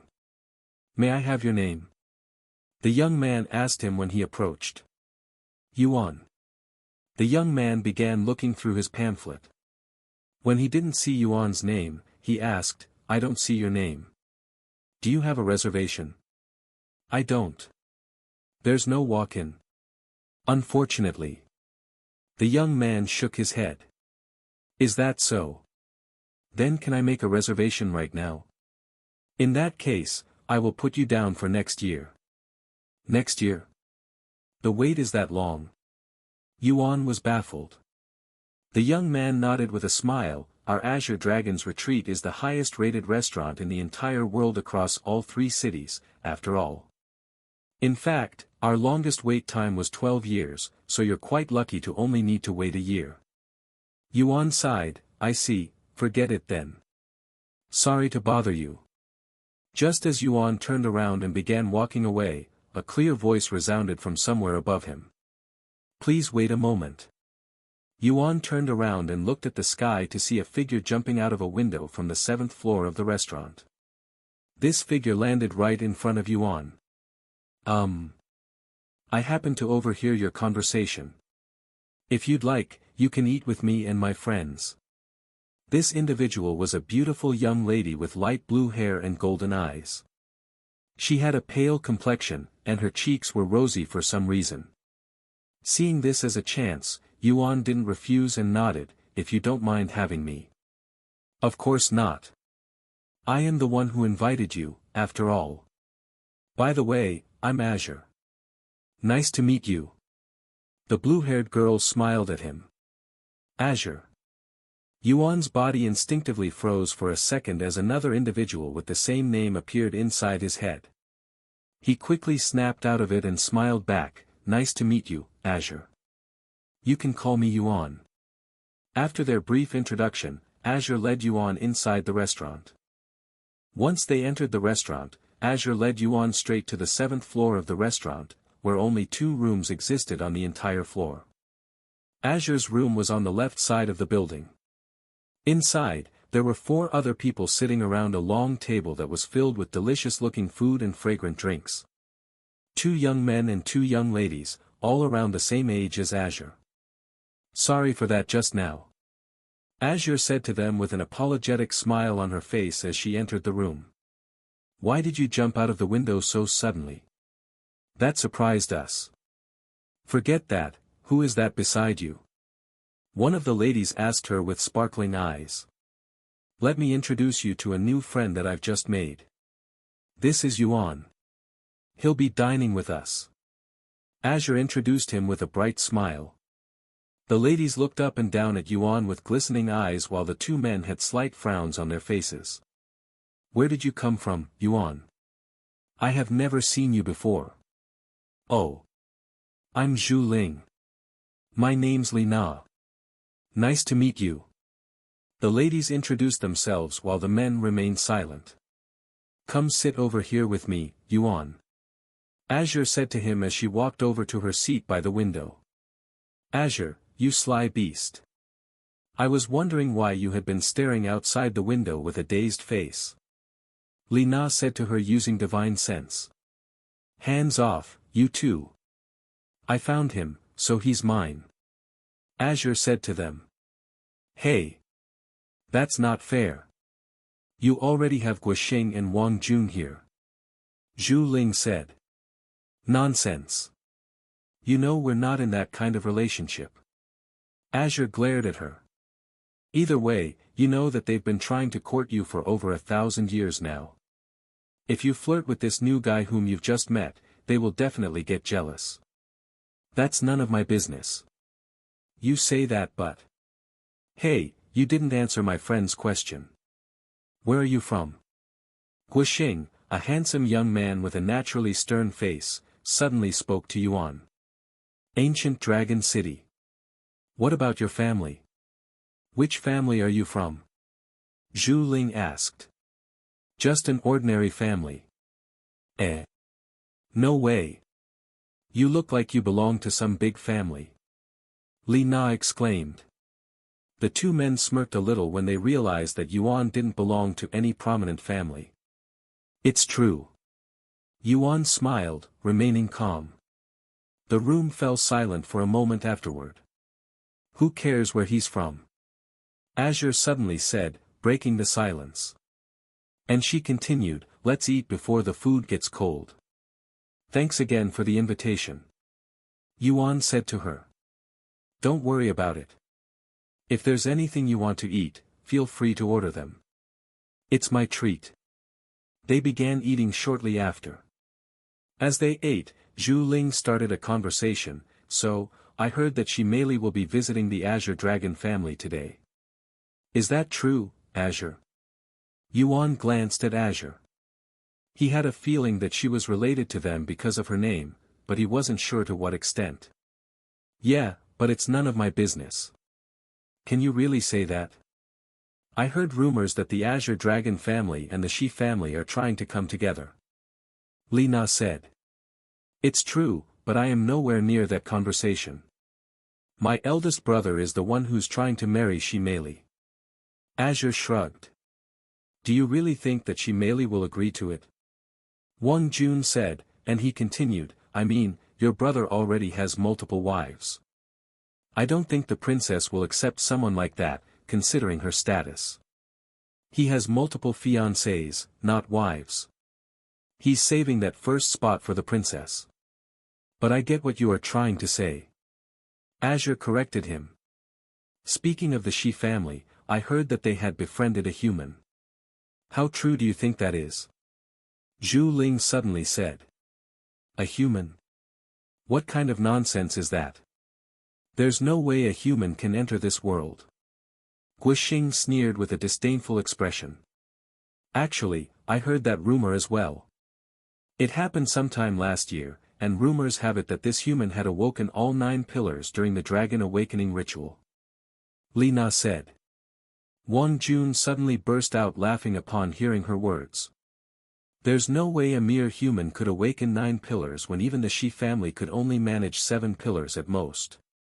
I'd eat my own tail if a human could awaken 6 pillars, much less 9. If Wang Jun knew that the rumors were true and the human who awoke all 9 pillars was in the exact same room as him at this moment, not even the heavens would be able to predict his reaction. If a human like that really exists, I'd like to meet him. Azure sighed. Why would you want to meet a human? They're weak and fragile creatures, yet they are arrogant as hell and act as though they're the ultimate race. Guixing sneered. I just think it'll be interesting. Azure shrugged. What do you think, Yuan? She suddenly turned to look at him, who had been stuffing food inside his mouth without stopping this entire time. Would you want to meet a human if you had the chance? If I have a reason to meet with them, sure. He responded after quickly swallowing the food in his mouth. Wang Jun smiled at Yuan and said, looks like you're not lying when you said that you came from an ordinary family. Is this your first time eating good food? Seems like it. Watch your mouth, Wang Jun, ordinary family or not, he's my friend now. Badmouth him again and this will be our last time hanging out together. Azure glared at him. Wang Jun sneered inwardly, and he proceeded to glare at Yuan like a tiger before its prey. Please don't mind him, Yuan. Azure said to him, who calmly nodded before returning to his food. Meanwhile, Shimeli just arrived at the Azure Dragon family's residence. Welcome to my Azure Dragon family, Princess Shi. We are delighted to have you today. The patriarch of the Azure Dragon family personally greeted Shimeli at the door. Shimeli calmly acknowledged him with a nod before speaking, I have urgent business after this, so let's get this over with. Where's Liang Xian? Patriarch Liang raised an eyebrow upon being rushed by Shimeli. What could possibly be more important than the future of their family together? There's no need to be hasty. We have set up a banquet for you, and my son, Liang Xian, is waiting for you there. Let us discuss your marriage with him over some tea and food. As much as Shimeli wanted to reject the marriage on the spot, it'd be incredibly rude to the Azure Dragon family. Even if the Azure Dragon family isn't of royal blood, they are a very large and powerful family. While they might not be as influential as the Shi family, they definitely have a slight advantage in terms of overall prowess. If Shimeli offends the Azure Dragon family too much, they might become an enemy of the Shi family, and that would bring an end to the peace between their family, which has existed for hundreds of thousands of years. Shimeli silently followed Patriarch Liang to a spacious courtyard, where a massive banquet was being held. There were dozens of tables filled with food and drinks, and there were even dancers in the center of the courtyard on a platform. Seeing the banquet made Shimeli sneer inwardly, they're already acting as though I am going to accept the proposal. How unpleasant. Everyone in the courtyard stopped their movements when they noticed Shimeli and the patriarch's presence. Meanwhile, a group of individuals approached them. These people were all high-standing officials and renowned individuals within the Azure Dragon City. Welcome to Azure Dragon City, Princess Shi. It's been a while, Princess Shi. You look even better than before. I hope everything will work out between the Shi family and the Azure Dragon family. Once this group of individuals gave their greetings, they quickly left the scene. Then, another individual approached them. Shimeli turned to look at this person with a nonchalant expression on her face. He was a handsome young man with light blue hair neatly tied into a ponytail and gold eyes, sword-like eyebrows, and a face that gave him a heroic atmosphere. This person stopped in front of Shimeli and proceeded to give her a courteous bow. Good morning, Princess Shi. You look even prettier than the rumors say, and I am grateful to be graced by your presence today. Shimeli remained nonchalant and spoke, and you're exactly as the rumors say, Liang Xian. Do you flirt like this with every woman that you meet? Liang Xian did not take offense to her words and even laughed at it. I am only speaking the truth. Anyways, why don't we sit down first? There is plenty to discuss, after all. Liang Xian turned around and started walking towards the main table, expecting Shimeli to follow him. However, he stopped a few steps later when he noticed that Shimeli hadn't moved in the slightest. Princess Shi. Is there something wrong? He asked her with a puzzled look on his face. I hope you didn't prepare this banquet specifically for me, as I will not be participating in it. Why not? Liang Xian was taken aback. Because I won't be staying for long, and I have other businesses to attend to. Patriarch Liang proceeded to speak with a slight frown on his face. I'm sure this other business can wait a little longer. What could possibly be more important than your marriage with my son? Shimeli turned to look at him with a sharp gaze, and she spoke, You make it sound like I am already engaged to him or something.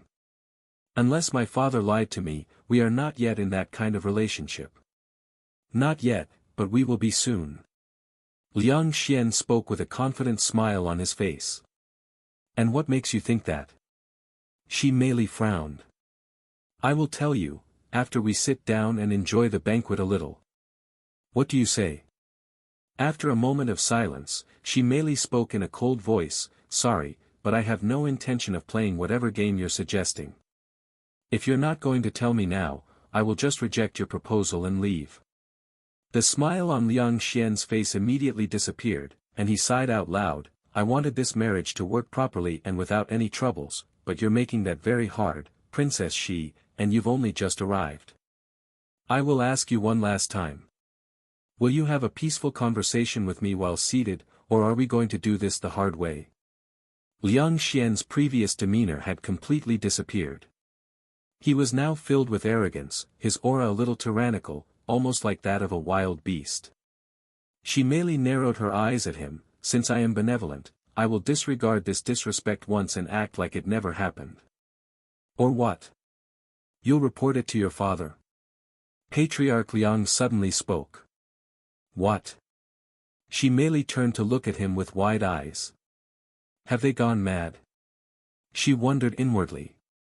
They are clearly acting hostile towards her, but she couldn't understand why. She hasn't officially rejected their proposal yet, so there was no reason for them to act in this manner. In fact, they have been acting a little weird since the beginning, which gave Shimeli a bad feeling. Now that I think about it, why would the Azure Dragon family suddenly propose to work together when we've never really been that close? Why now? What is their motive? Shimeli asked herself. Before she could think of anything, Patriarch Liang suddenly swept the courtyard with a sharp gaze. When the people there felt his gaze, they all silently left the courtyard, leaving Shimeli alone with the Patriarch and Liang Xian. Seeing this, Shimeli instinctively prepared for battle.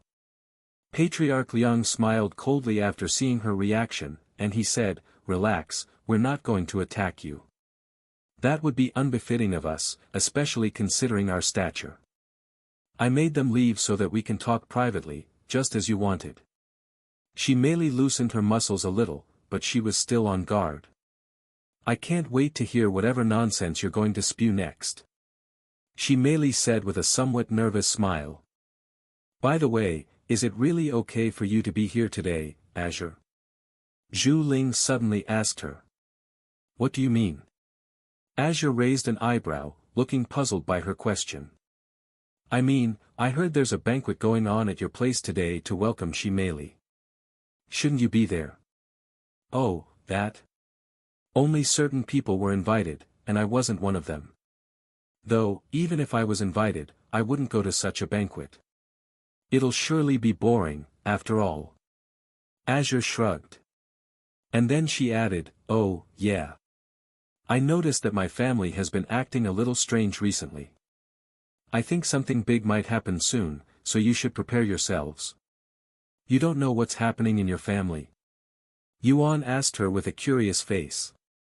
Azure shook her head. "You probably don't know this, but my family is very strict when it comes to sharing information, so only those who have a high position within the family are given information. As for the rest of us, we just live our life doing our own things until it's time for our marriage, which is determined by the family, of course." Yuan had a weird look on his face as he said, "I don't want to sound rude, but that sounds miserable." "How dare you!" Guixing slammed his fist on the table, causing everything on it to jump. "Stop it. Yuan is right. We are allowed to do whatever we please for the first few hundred years of our lives, but that is merely giving us a false sense of freedom. Once our future is determined, that is where our freedom and life ends. Most of us don't want to admit it, but it's a miserable life." Azure had a dispirited look on her face as she said this, turning the atmosphere awkward and sad. They would continue to eat in silence for the next several minutes, as nobody there knew how to continue the conversation. Meanwhile, at the banquet, Shi Mei was seated at the main table with Liang Xian and Patriarch Liang seated directly in front of her on the other side of the table. "If you had done this earlier, this place wouldn't be so boring now." Liang Xian sighed. Shi Mei didn't say anything and silently stared at them with narrowed eyes. Patriarch Liang then calmly spoke, "When our ancestors decided to hide in this small world from the humans, our Azure Dragon family was only but a slightly reputable family. However, through thousands upon thousands of years of hard work and sacrifices, we've managed to bring the Azure Dragon family to the top of this world, even ruling over one of the biggest cities in this world. We thought that we would be satisfied with our current standing, but our desire for more grew as time passed." "Do you know where I am trying to go with this?" Patriarch Liang had a wide smile on his face as he looked at Shi Mei. Shi Mei sneered, "So you've set your eyes on the Shi family because we're above you, huh? How boring. And I was wondering what you were planning. I'm disappointed." "Boring? You dare call our ambitions boring? How dare you?" Patriarch Liang's expression turned cold, his spirit sovereign aura leaking uncontrollably. However, he quickly calmed down and smiled again, "Forget it. A child who was born with a silver spoon in her mouth like you wouldn't understand it. So how are you going to achieve that? By picking a fight with my family? By destroying it?" Shi Mei then asked. "Destroy? Now why would we want to destroy your family?" Liang Xian shook his head, and he continued, "The Shi family has existed for even longer than our Azure Dragon family, not to mention your history. It'd be a waste to destroy you guys." After a slight pause, he continued with a grin on his face, "Therefore, instead of destroying you, we're going to consume the Shi family." Shi Mei frowned at his words. Liang Xian then said, "We're going to give you an offer right now. Become my woman and serve me, who will be the future of the Azure family. If you do, we won't treat the Shi family too badly. If you don't, the Shi family will no longer exist in this world." After a moment of silence, Shi Mei suddenly burst out laughing, "Unbelievable. The confidence in your voice. Truly unbelievable. Do you really think that you can take on my Shi family? Don't look down on my family, you bastards. Patriarch Liang quickly responded, you're wrong. We're not underestimating the Shi family. If we did, we wouldn't have waited this long to finally make a move. It's precisely because we respect your power that we took this long to prepare. She merely stopped laughing upon hearing such words, and Patriarch Liang continued to speak. The Shi family has at most 2 spirit sovereigns, 7 spirit emperors, and 1,000 spirit kings under their command. Meanwhile, our ancient dragon family has 3 spirit sovereigns, 19 spirit emperors, and 3,000 spirit kings. Do you know why there's such a difference between us? While your Shi family has been slacking because of our peaceful environment, our Azure Dragon family has never stopped cultivating our military prowess. Furthermore, as I am aware, your Shi family only has 2 direct descendants. Meanwhile, our Azure Dragon family has over 100 direct descendants and thousands more in our branch families.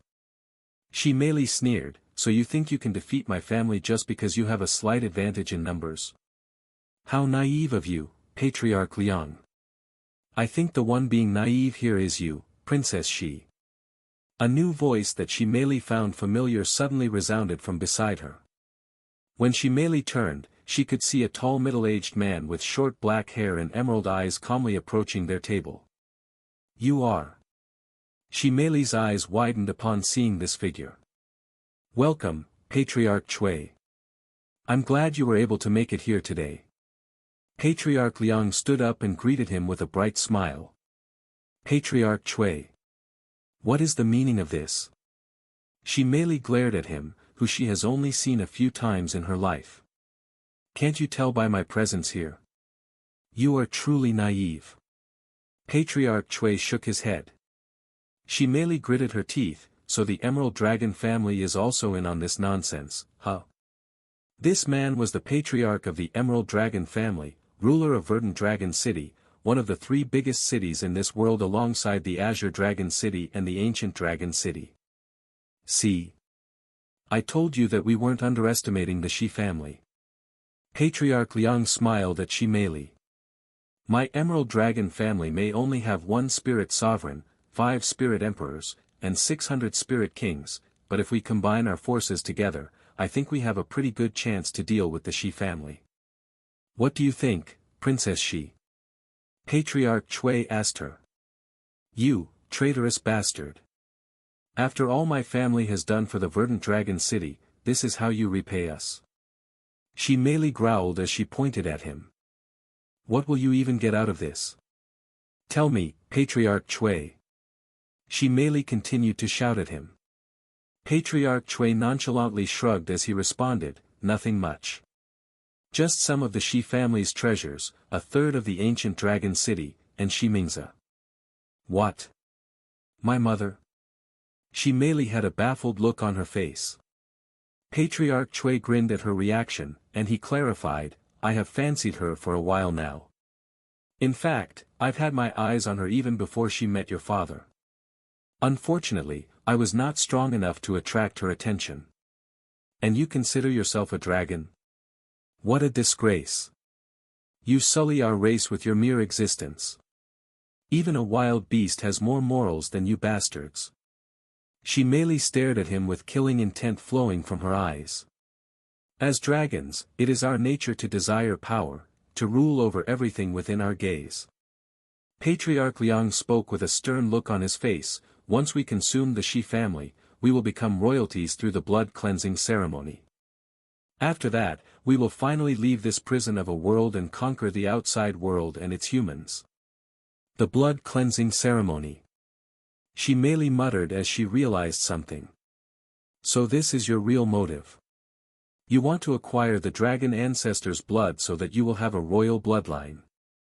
Everything else is merely a bonus. Patriarch Liang showed a grim smile. You will not get what you want. Shi Mei said with gritted teeth. Oh, is that so? And what are you going to do to stop me? Run from here and scramble back to your parents to tell them?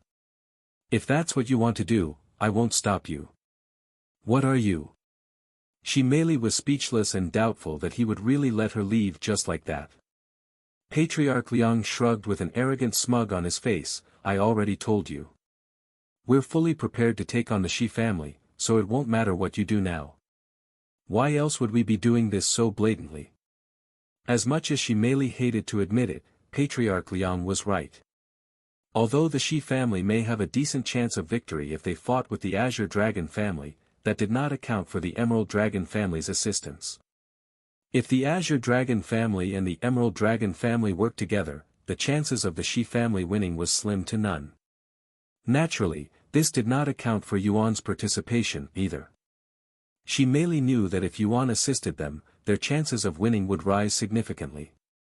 However, she has no intention of forcing him to fight for her family, as she would not be able to forgive herself if he were to get hurt because of it. You could leave, but I wouldn't suggest it. Liang Xian suddenly spoke, and he continued before she merely could say anything, if you leave now, your brother and father will surely die. However, if you stay here and become my woman, I will spare their lives. After a moment of silence, she merely suddenly sneered with a smile, sorry, but that's impossible.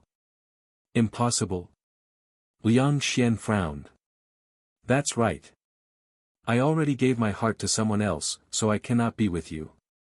Though, even if I didn't have that person, I still wouldn't want to be with you. She merely calmly responded, leaving him speechless. Liang Xian was left utterly speechless by her response.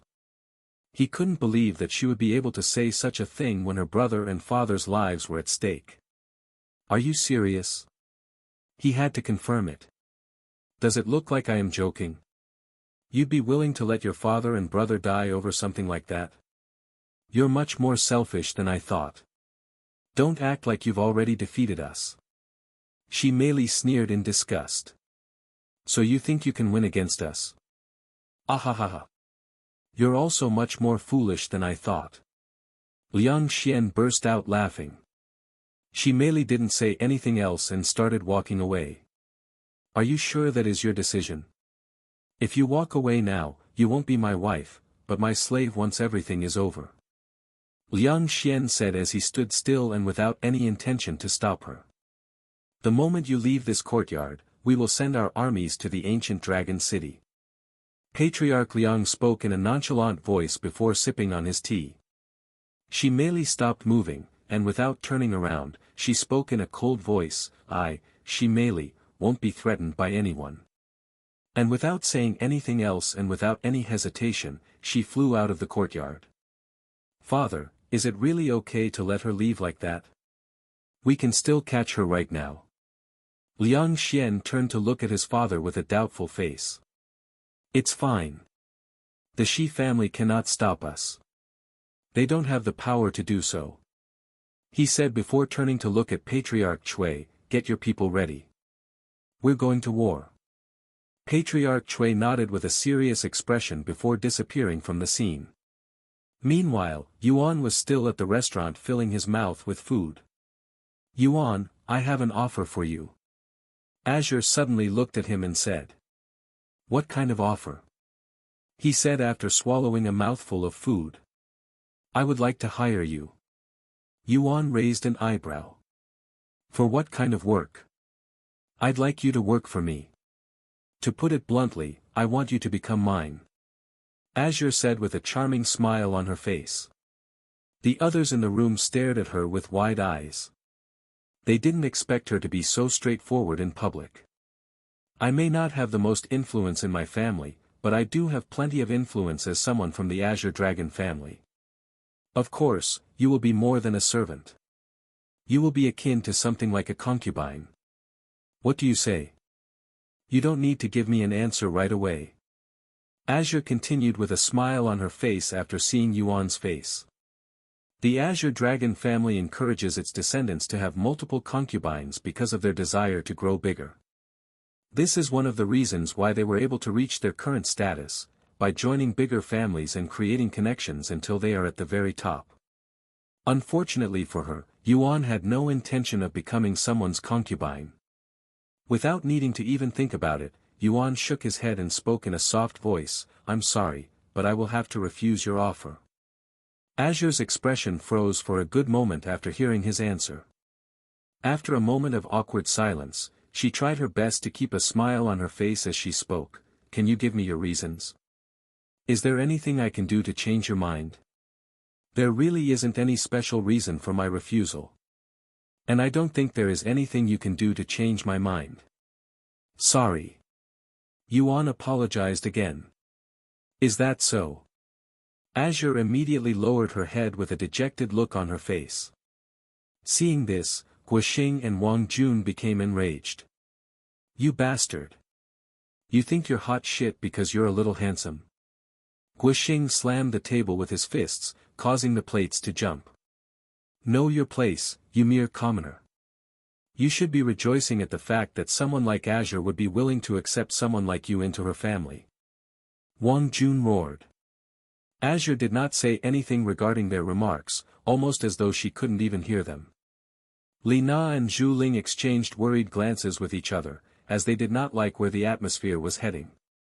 The only person who was calm in the room was Yuan himself. He turned to look at Guoxing and Wang Jun and spoke in a nonchalant voice. Why are you upset that I refused her offer? Are the two of you, by any chance, her concubine? What? They looked surprised by his question. You're not. Yuan tilted his head with a puzzled look on his face. You are the first person I have made that offer to. Azure suddenly spoke in a low voice. Although neither Guoxing or Wang Jun were Azure's concubines, they were certainly aiming for such a position, hence why they keep trying to appeal to her. After another moment of awkward silence, Yuan spoke. I am delighted that you think so much of me that you'd want me as your concubine even though we've only just met, but I cannot respond to your feelings. I am just not the type to live such a life. Heh. He probably thinks that he's too good to be a concubine and wants to start his own family. Wang Jun sneered. Even if that were true, what's wrong with that? Yuan raised an eyebrow, and he continued, I don't see anything wrong with wanting to start a family. Though, if you only care about status and your own standing, I can see why you care about that. You dare mock me? Wang Jun stood up with a red face, his peak spirit king cultivation gushing out of his body. Hey! Calm down. Li Na exclaimed. Do not forget where we are. You'll be banned for life if you cause any trouble here. Zhu Ling added. Hearing their words, Wang Jun quickly calmed down. The Azure Dragon's retreat has connections to many influential people around the world because of their popularity, so it wasn't wise to cause a ruckus there. Yuan looked around the room in silence before picking up his cup of tea and drinking the rest of it in one motion. After placing the empty cup back down, he stood up and spoke, looks like it's about time for me to go. Thank you for the meal, it was delicious. Wait. You think you can just leave whenever you please? Yuan raised an eyebrow and said, if you want me to pay for my food, I don't mind, even though it was supposed to be free. That's not what. Stop it. Azure suddenly interrupted. She stood up and faced Yuan. I'm sorry for everything. I didn't mean for things to get this hostile and awkward for you, and you have every right to refuse my offer, so don't worry about it. Of course, the meal is also on me. Azure tried her best to force a smile on her face, ending up with a stiff smile. Thank you. Yuan smiled back. If you ever change your mind, you can come to me. There will always be a spot for you. Azure said, clearly still not giving up on her offer. Yuan silently nodded. Just as Yuan turned around to walk away, a voice resounded in his head, you will regret offending me today. Yuan glanced at Wang Jun, who just spoke to him using divine sense. However, before he could say anything, another voice resounded, but it could be heard by everyone in the room. Yuan. Before anyone there could react, a shadow appeared from the window that Azure had jumped out of not too long ago. When they turned to look at the window, they were graced by a beautiful young woman with golden hair and eyes. Princess Shi. What are you doing here? Azure exclaimed in a surprised voice. However, she merely ignored her and walked straight to Yuan. Yuan. We need to leave immediately, she said to him. Yuan raised an eyebrow at her appearance. What's wrong? You don't look so good. Did something happen? He asked her. The Azure Dragon family waged war on the Shi family, she merely said, dropping this bomb on everyone in the room. What? Yuan's eyes widened with surprise. You heard me. The Azure Dragon family will be attacking soon, so we don't have much time to spare here. Let's hurry up and get out of here before they trap us in here, she merely repeated. The room became dead silent after she merely revealed the news to Yuan, who stood there with a surprised look on his face. The silence eventually broke when Azure snapped out of her daze and exclaimed in a panicked voice, Please wait a moment. The Azure Dragon family wouldn't do something like. She merely snapped her gaze to Azure and spoke with a slight frown on her face, and who are you? Are you calling me a liar? No. I simply think that there's been a misunderstanding. My friends call me Azure, but my name is Liang Lin, and I am from the Azure Dragon fam. Shi Mei's eyes radiated with killing intent the moment Azure mentioned being from the Azure Dragon family. Azure subconsciously stepped back with a fearful look on her face after sensing Shi Mei's killing intent. Please calm down, she did nothing wrong. Yuan suddenly spoke. Shi Mei turned to look at him with a surprised look on her face. Why are you protecting her? Now that I think about it, why are you even with someone from the Azure Dragon family? It's a coincidence that she invited me to a meal. That's all. Anyways, regarding the other matter, can you tell me a little more about what happened? She merely nodded and said, I will tell you on the way back. We cannot linger in this city for any longer or things will get dangerous for the both of us. We have to get back to warn my parents and get ready for their attack. Yuan became silent as he began pondering. A moment later, he spoke, Bring me to the Azure Dragon family. What? Shi Mei exclaimed before continuing, Why would you want to do that? Yuan then said, If the Azure Dragon family is really waging war against the Shi family, why waste time going back when we can deal with it right now? We are already here, anyway. Shi Mei's jaw dropped after hearing his words. Are you being serious? There's no way we can handle this by ourselves. And we're not just fighting the Azure Dragon family. The Emerald Dragon family is also working with them. Emerald Dragon family? Who are they? Yuan asked, as this was his first time hearing about them. They rule over the third largest city in this realm. They may not be as big as the Azure Dragon family, but they are still a force to be reckoned with. Are they in this city right now? Yuan then asked. No, I don't think so. Then there's nothing to be worried about. We can deal with them after we are done here. That's still suicidal. The Azure family has 3 spirit sovereigns, 19 spirit emperors, and over 3,000 spirit kings. We simply cannot deal with that much by ourselves. 3 spirit sovereigns, huh? Are they stronger than your mother? Yuan suddenly asked. Well. No, I don't think so. My mother has much more experience, superior techniques, and a superior bloodline. If my mother were to fight against them, she could probably take on 2 of them by herself. Yuan smiled after hearing this information, and he said in a confident voice, Then there's nothing to worry about. Nothing to worry about. Shi Mei was baffled by his confidence. Do you trust me? Yuan suddenly asked her. Of course I do, but this isn't just about that. At the end of the day, you're still a guest in our family. I cannot let you bear such a big responsibility and put your life at risk. Shi Mei said with a worried look on her face. Yuan chuckled, You are thinking too much about it. In my eyes, my friend is in danger, and I only want to help her. It's as simple as that. Anyways, let's get going. We are in a hurry, right? Shi Mei was speechless. She knew that she would endanger the both of them if she listened to Yuan's suggestion, yet she couldn't refuse him for some reason. Okay. She nodded in a dazed manner before walking towards the window. Yuan followed her. Yuan. Who are you, really? Azure couldn't help but ask him as he walked past her. He looked at her and responded in a calm voice, I was just your average tourist until moments ago.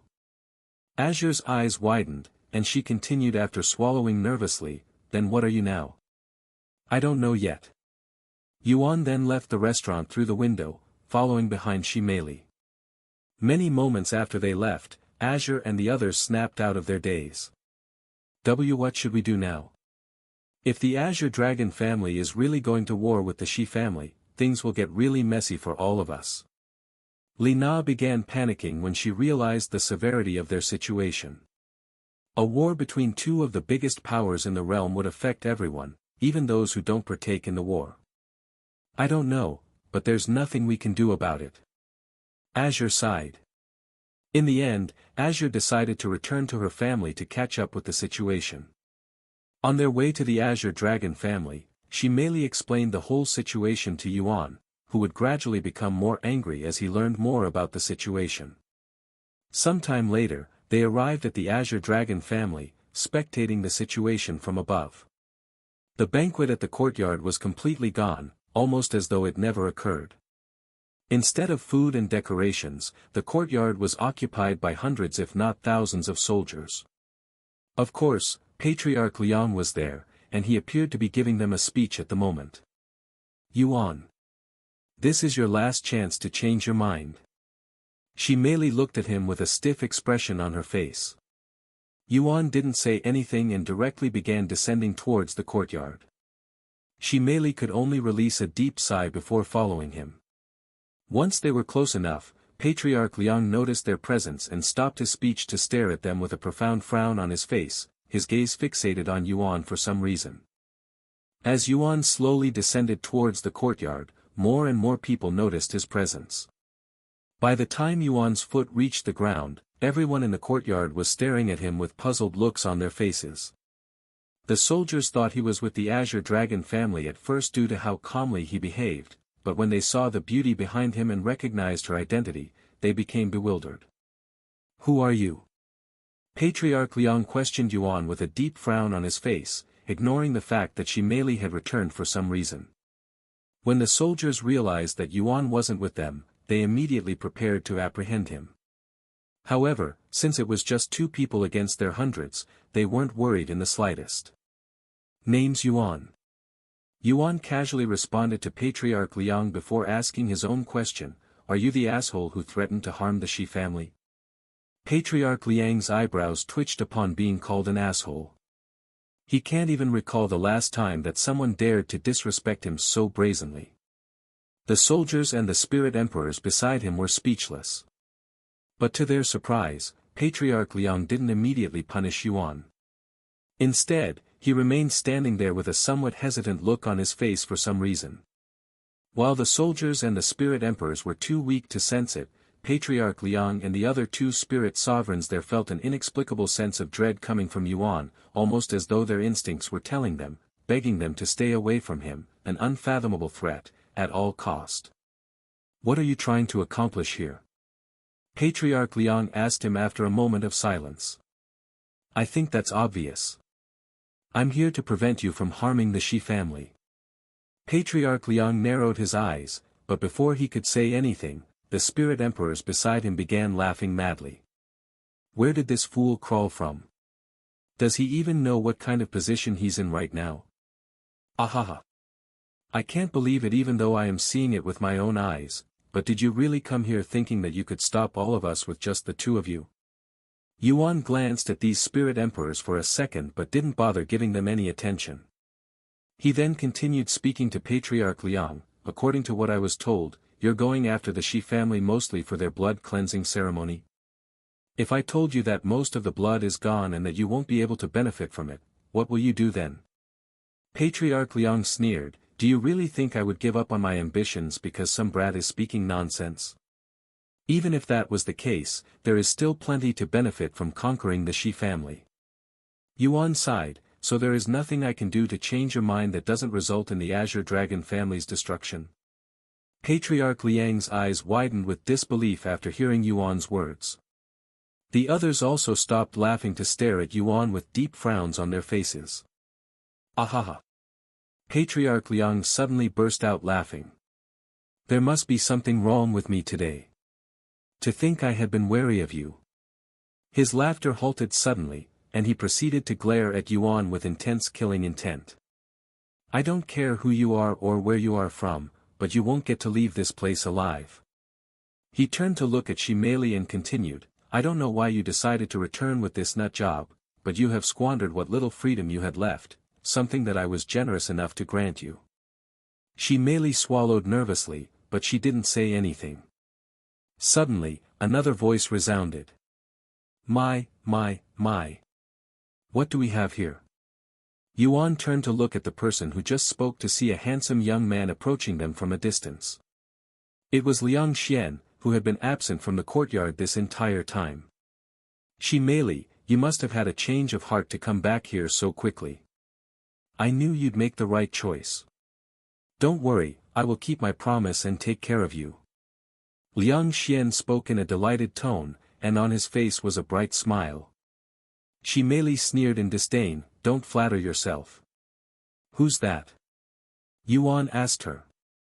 The person I came to this city to reject, she calmly said. I see. Yuan immediately understood the situation. Liang Xian stopped walking when he finally noticed Yuan. Huh? Who the hell are you? Liang Xian stared at Yuan with an unpleasant expression on his face. Even though Liang Xian didn't know Yuan, he immediately found Yuan's presence to be obnoxious and disliked him, mostly because he instinctively felt inferior to Yuan with just a glance. Yuan tried to speak but was quickly interrupted by Shimeli, he's my partner, my beloved, and my future husband. What? Liang Xian's eyes widened with shock after hearing her words. You heard me. He's the one whom I've dedicated my heart and body to, someone you can only dream of becoming. Shimeli said in a provocative manner. After hearing such words, Liang Xian felt and heard something snap inside his head, and his eyes and face turned red. He then muttered in a low voice as his body trembled from intense anger, so he's the reason why you refused my proposal? Does that mean if I get rid of him, you might change your mind? However, before Shimeli could even respond, Liang Xian suddenly lunged forward, flying towards Yuan with his fangs showing. Wait! Stay away from him! Patriarch Liang shouted when he saw this, but Liang Xian was too angry to hear him. Liang Xian arrived in front of Yuan in a split second. Die! Liang Xian roared as he swung his claw-like hands that had been reinforced with spiritual energy at Yuan. Meanwhile, Yuan doesn't even bother to look at Liang Xian as he flicks his arm at Liang Xian's face. Pap! Liang Xian was immediately sent flying to the other side of the courtyard like an arrow released from a bow, only stopping once he smacked into the stone wall, smashing a large hole into it. The result of their clash greatly startled everyone there, especially the soldiers and the spirit emperors, as they had expected a totally different outcome. Xianer. Patriarch Liang felt his heart skip a beat after seeing his precious son fly and smash into a brick wall. He then rushed over to his son, ignoring the assailant. Xianer. Are you okay? Patriarch Liang helped his son get off the floor. What just happened to me? Why does my mouth hurt so much? Liang Xian spoke while blood was still dripping from his mouth, seemingly in a daze. Blood? Why am I bleeding? Yuan had struck him so hard that he forgot what had transpired in the last few seconds. Patriarch Liang glared at Yuan and roared, how dare you injure my son? I am going to kill you. Yuan shrugged and said in a somewhat sarcastic manner, you probably won't believe me when I say this, but I was holding back really hard just now. Your son is a little more fragile than I expected. Sorry. You son of a bitch. Patriarch Liang looked like he was on the verge of pouncing at Yuan, but he was stopped by one of the spirit emperors there. Patriarch, there's no need for you to dirty your hands over a mere spirit king. Allow me to handle this bastard for you. What? Patriarch Liang had a dumbfounded look on his face for some reason.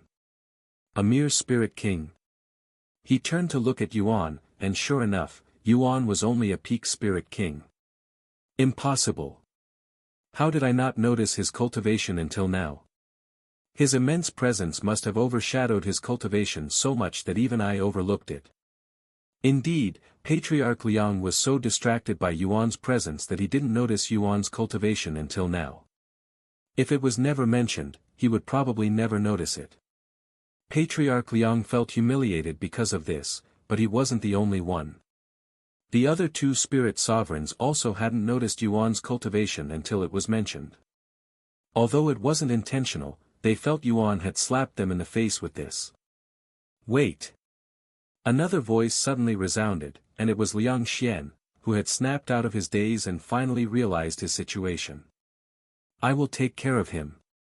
Don't you dare lay a single finger on him until I am finished with him, he said as he walked towards Yuan. Wait. You are injured. You cannot handle him in your state. Patriarch Liang exclaimed. He did not want to hurt his son's pride by telling him that Yuan was out of his league, which would hurt him more than any physical injury could. He only caught me off guard just now. I can deal with a weakling like him even if I am slightly injured. Liang Xian remained stubborn. Patriarch Liang gritted his teeth and glanced at the spirit emperors on standby, before speaking to them using divine sense. If things get dangerous for my son, kill that man. The spirit emperors silently nodded to his orders. You ready for a second round? Yuan asked Liang Xian as he got closer. I will make sure to hold back a little more this time. Shut the fuck up. Don't act so arrogantly after getting a single lucky hit on me. Liang Xian spat on the floor right in front of Yuan. Yuan merely shrugged before turning to look at Shi Mei and asked, Is it okay if I killed him? Why are you asking me? Shi Mei sighed. Then she said, Actually, I want to kill him myself, so try to keep him alive if you can. Yuan smiled, all right. He returned to Liang Xian, who was fuming from anger, and continued, You're in luck. You get to live for a little longer because of her. I will fucking kill you. Liang Xian roared as he sprung forward like a tiger. A vicious glint flickered from Yuan's eyes. A chilling sensation suddenly assaulted Liang Xian's spine, almost as though his instincts were trying to warn him. Pap! The very next second, Liang Xian's figure could be seen flying towards the brick wall for a second time. However, unlike the first time, Liang Xian did not lose his memories and quickly stood back up with a humiliated look on his face. I guess that was a lucky hit as well, huh? Yuan said, provoking Liang Xian's emotions further. I am going to skin you alive. Liang Xian roared as he began his transformation. Yuan then watched as Liang Xian's body and hair grew several inches. Shiny blue scales also started appearing over his skin, and his cultivation rose by a level. Although Yuan has seen several transformations by now, this is his first time seeing their body grow in size. His cultivation even rose by a level. Yuan thought to himself as he watched Liang Xian slowly and confidently approach him for a third time. Now that I have transformed, you won't be able to touch a single strand of my hair. Liang Xian spoke in an oddly confident manner. Be careful, Yuan. Different bloodlines have different advantages. The Azure Dragon family's advantage is their speed. Shi Mei warned him. Speed, huh? That's right. Us Azure Dragons are top 3 of all dragon bloodlines when it comes to our natural speed. Liang Xian pridefully announced. However, Liang Xian's eyes widened when Yuan suddenly disappeared from his view even though he didn't look away or blink his eyes. Is that so? A calm voice suddenly resounded behind Liang Xian, sending chills down his spine. He's behind you, Xianer. Patriarch Xian exclaimed. Liang Xian immediately swung around, but before he could even catch a glimpse of Yuan's figure, intense pain permeated through his face, and before he realized, he was flying towards the brick wall again. What kind of movement technique was that? Even I could barely keep up with him. Patriarch Liang exclaimed inwardly after witnessing Yuan's profound movement technique. Meanwhile, Yuan was also surprised by how fast he could move. Feng Feng's movement technique is truly mythical. Is it because of my transformation? I feel as though I could understand it with much more ease, which is weird, considering that it's a movement technique meant for phoenixes. Enough of this. Get rid of him already. Patriarch Liang suddenly shouted as he glared at the spirit emperors around him. Yes. They immediately responded before quickly surrounding Yuan. Now this is a little more interesting. Yuan calmly smiled at them. So, are you guys going to come at me together? Yuan calmly asked the 19 spirit emperors that encircled him. If it were any other spirit king in his shoes right now, they'd be pissing their pants and on the floor begging for their life. Forget 19, they wouldn't dare to go against a single spirit emperor. However, Yuan faced these 19 experts with complete tranquility, which made these experts question whether they were really looking at a young spirit king or not. We'd be laughingstocks for the rest of our lives if word gets out that we needed 19 spirit emperors to handle a single spirit king. One of the spirit emperors spoke in a cold voice. Let me take care of this arrogant bastard who doesn't know his place. One of them suddenly stepped forward with a smirk on his face. Yuan looked at him and said, Are you sure? I'd rather live my life as a laughingstock, since I will still have my life at the very least. The spirit emperors frowned upon hearing his words, and they wondered where he was getting his confidence from. Does he have some kind of powerful artifact? He's all yours, Chen Mao. Make sure you tear him to shreds. I won't disappoint you. Chen Mao, who was the first to volunteer, smiled. Yuan turned to look at Shi Meili and asked her in a loud and conspicuous voice, Can I kill them? Of course. Shi Meili nodded. Patriarch Liang suddenly sucked his teeth and pointed at the soldiers, How long are you useless things going to stand there? Hurry up and capture that woman. I want her alive. The thousands of soldiers finally snapped out of their daze and shouted, As you command. They quickly surrounded Shi Meili, who immediately went into a defensive position. Seeing this, Yuan asked her, Are you going to be okay by yourself for a while? Or do you want me to take care of them first? You are in no position to worry about others right now. Chen Mao shouted as he jumped at Yuan with claw-like hands. However, without even looking at his opponent, Yuan casually flicked his sleeve. A weird noise resounded immediately after, and Chen Mao's headless body fell to the ground. Those who witnessed what had just happened subconsciously took several steps back, their eyes widened with shock and terror. Yuan had slapped Chen Mao so hard that his entire head popped like a balloon, and one unlucky spirit emperor's was smeared with blood and brains. She merely swallowed nervously before responding to Yuan's question, It might be annoying to deal with this many people at once, but I will be fine. Yuan silently nodded and didn't say anything else to her. Once he was paying attention to the spirit emperors again, he said, So, are you guys going to come at me at once, or do I need to slowly kill you lot one by one? The spirit emperors were enraged by his words, but they were also terrified by him after seeing Chen Mao's death. Although none of them wanted to admit it, they did not dare to face Yuan by themselves. Since he's begging for it, let's quickly get rid of him together. Someone finally said. Unsurprisingly, nobody refused his proposal. The Yuan spirit emperors then scattered further away from Yuan by taking flight into the sky while still making sure that they surrounded him. Yuan did not do anything and silently watched their next actions. Once they were prepared, the spirit emperors began barraging Yuan with powerful martial techniques. Due to their fear of Yuan, these spirit emperors subconsciously used their full strength from the start. Each of these martial techniques were strong enough to obliterate a peak spirit king 100 times and erase multiple mountains, and there were 18 of them going off at once, which was powerful enough to violently shake the entire city.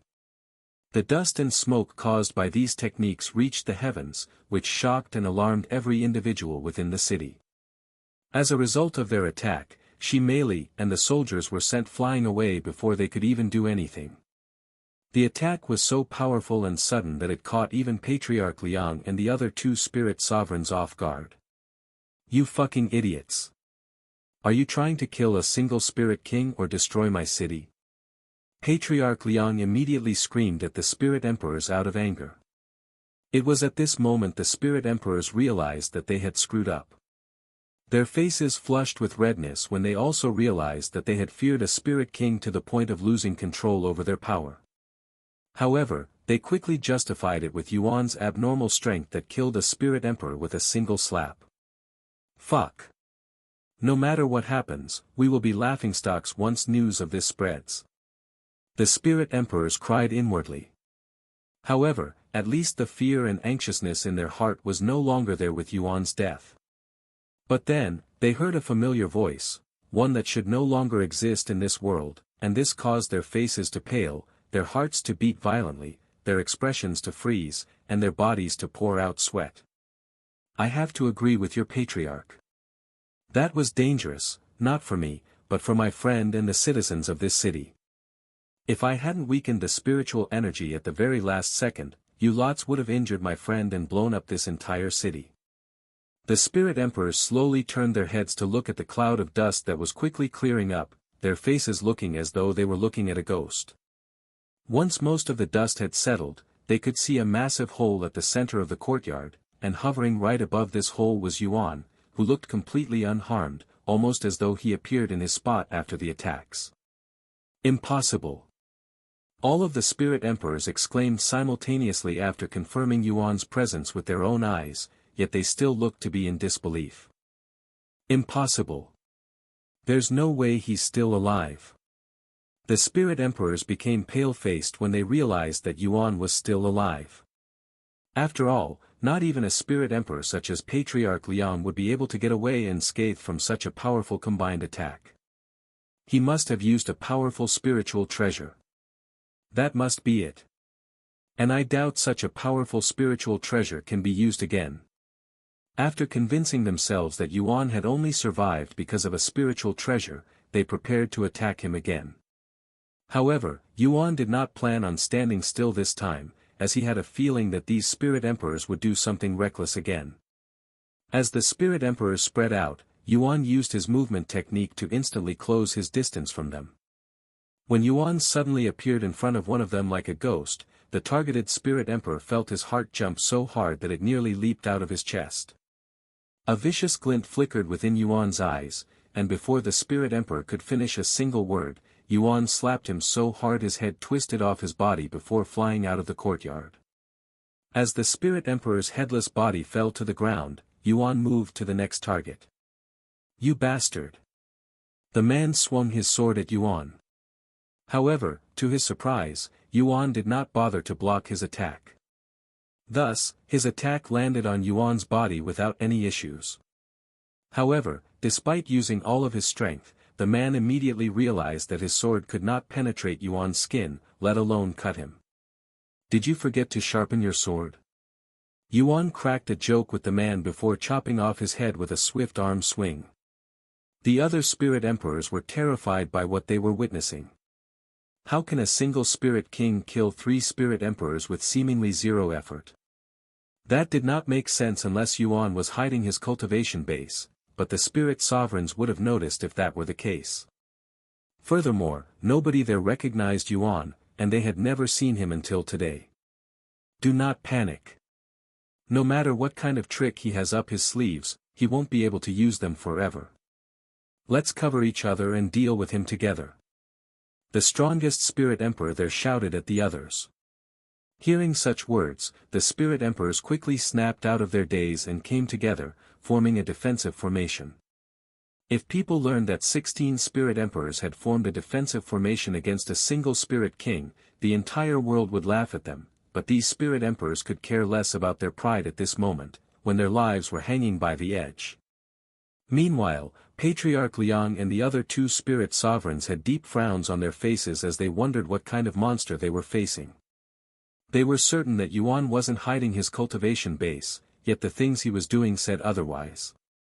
Fuck. Where the hell did this bastard come from? We have spied on the Shi family and gathered every little information that we could possibly on them for hundreds of thousands of years. There's no way that he's managed to remain hidden for that long. Patriarch Liang gritted his teeth in frustration. The Azure Dragon family has been gathering information for many generations, yet they have never heard of someone like Yuan.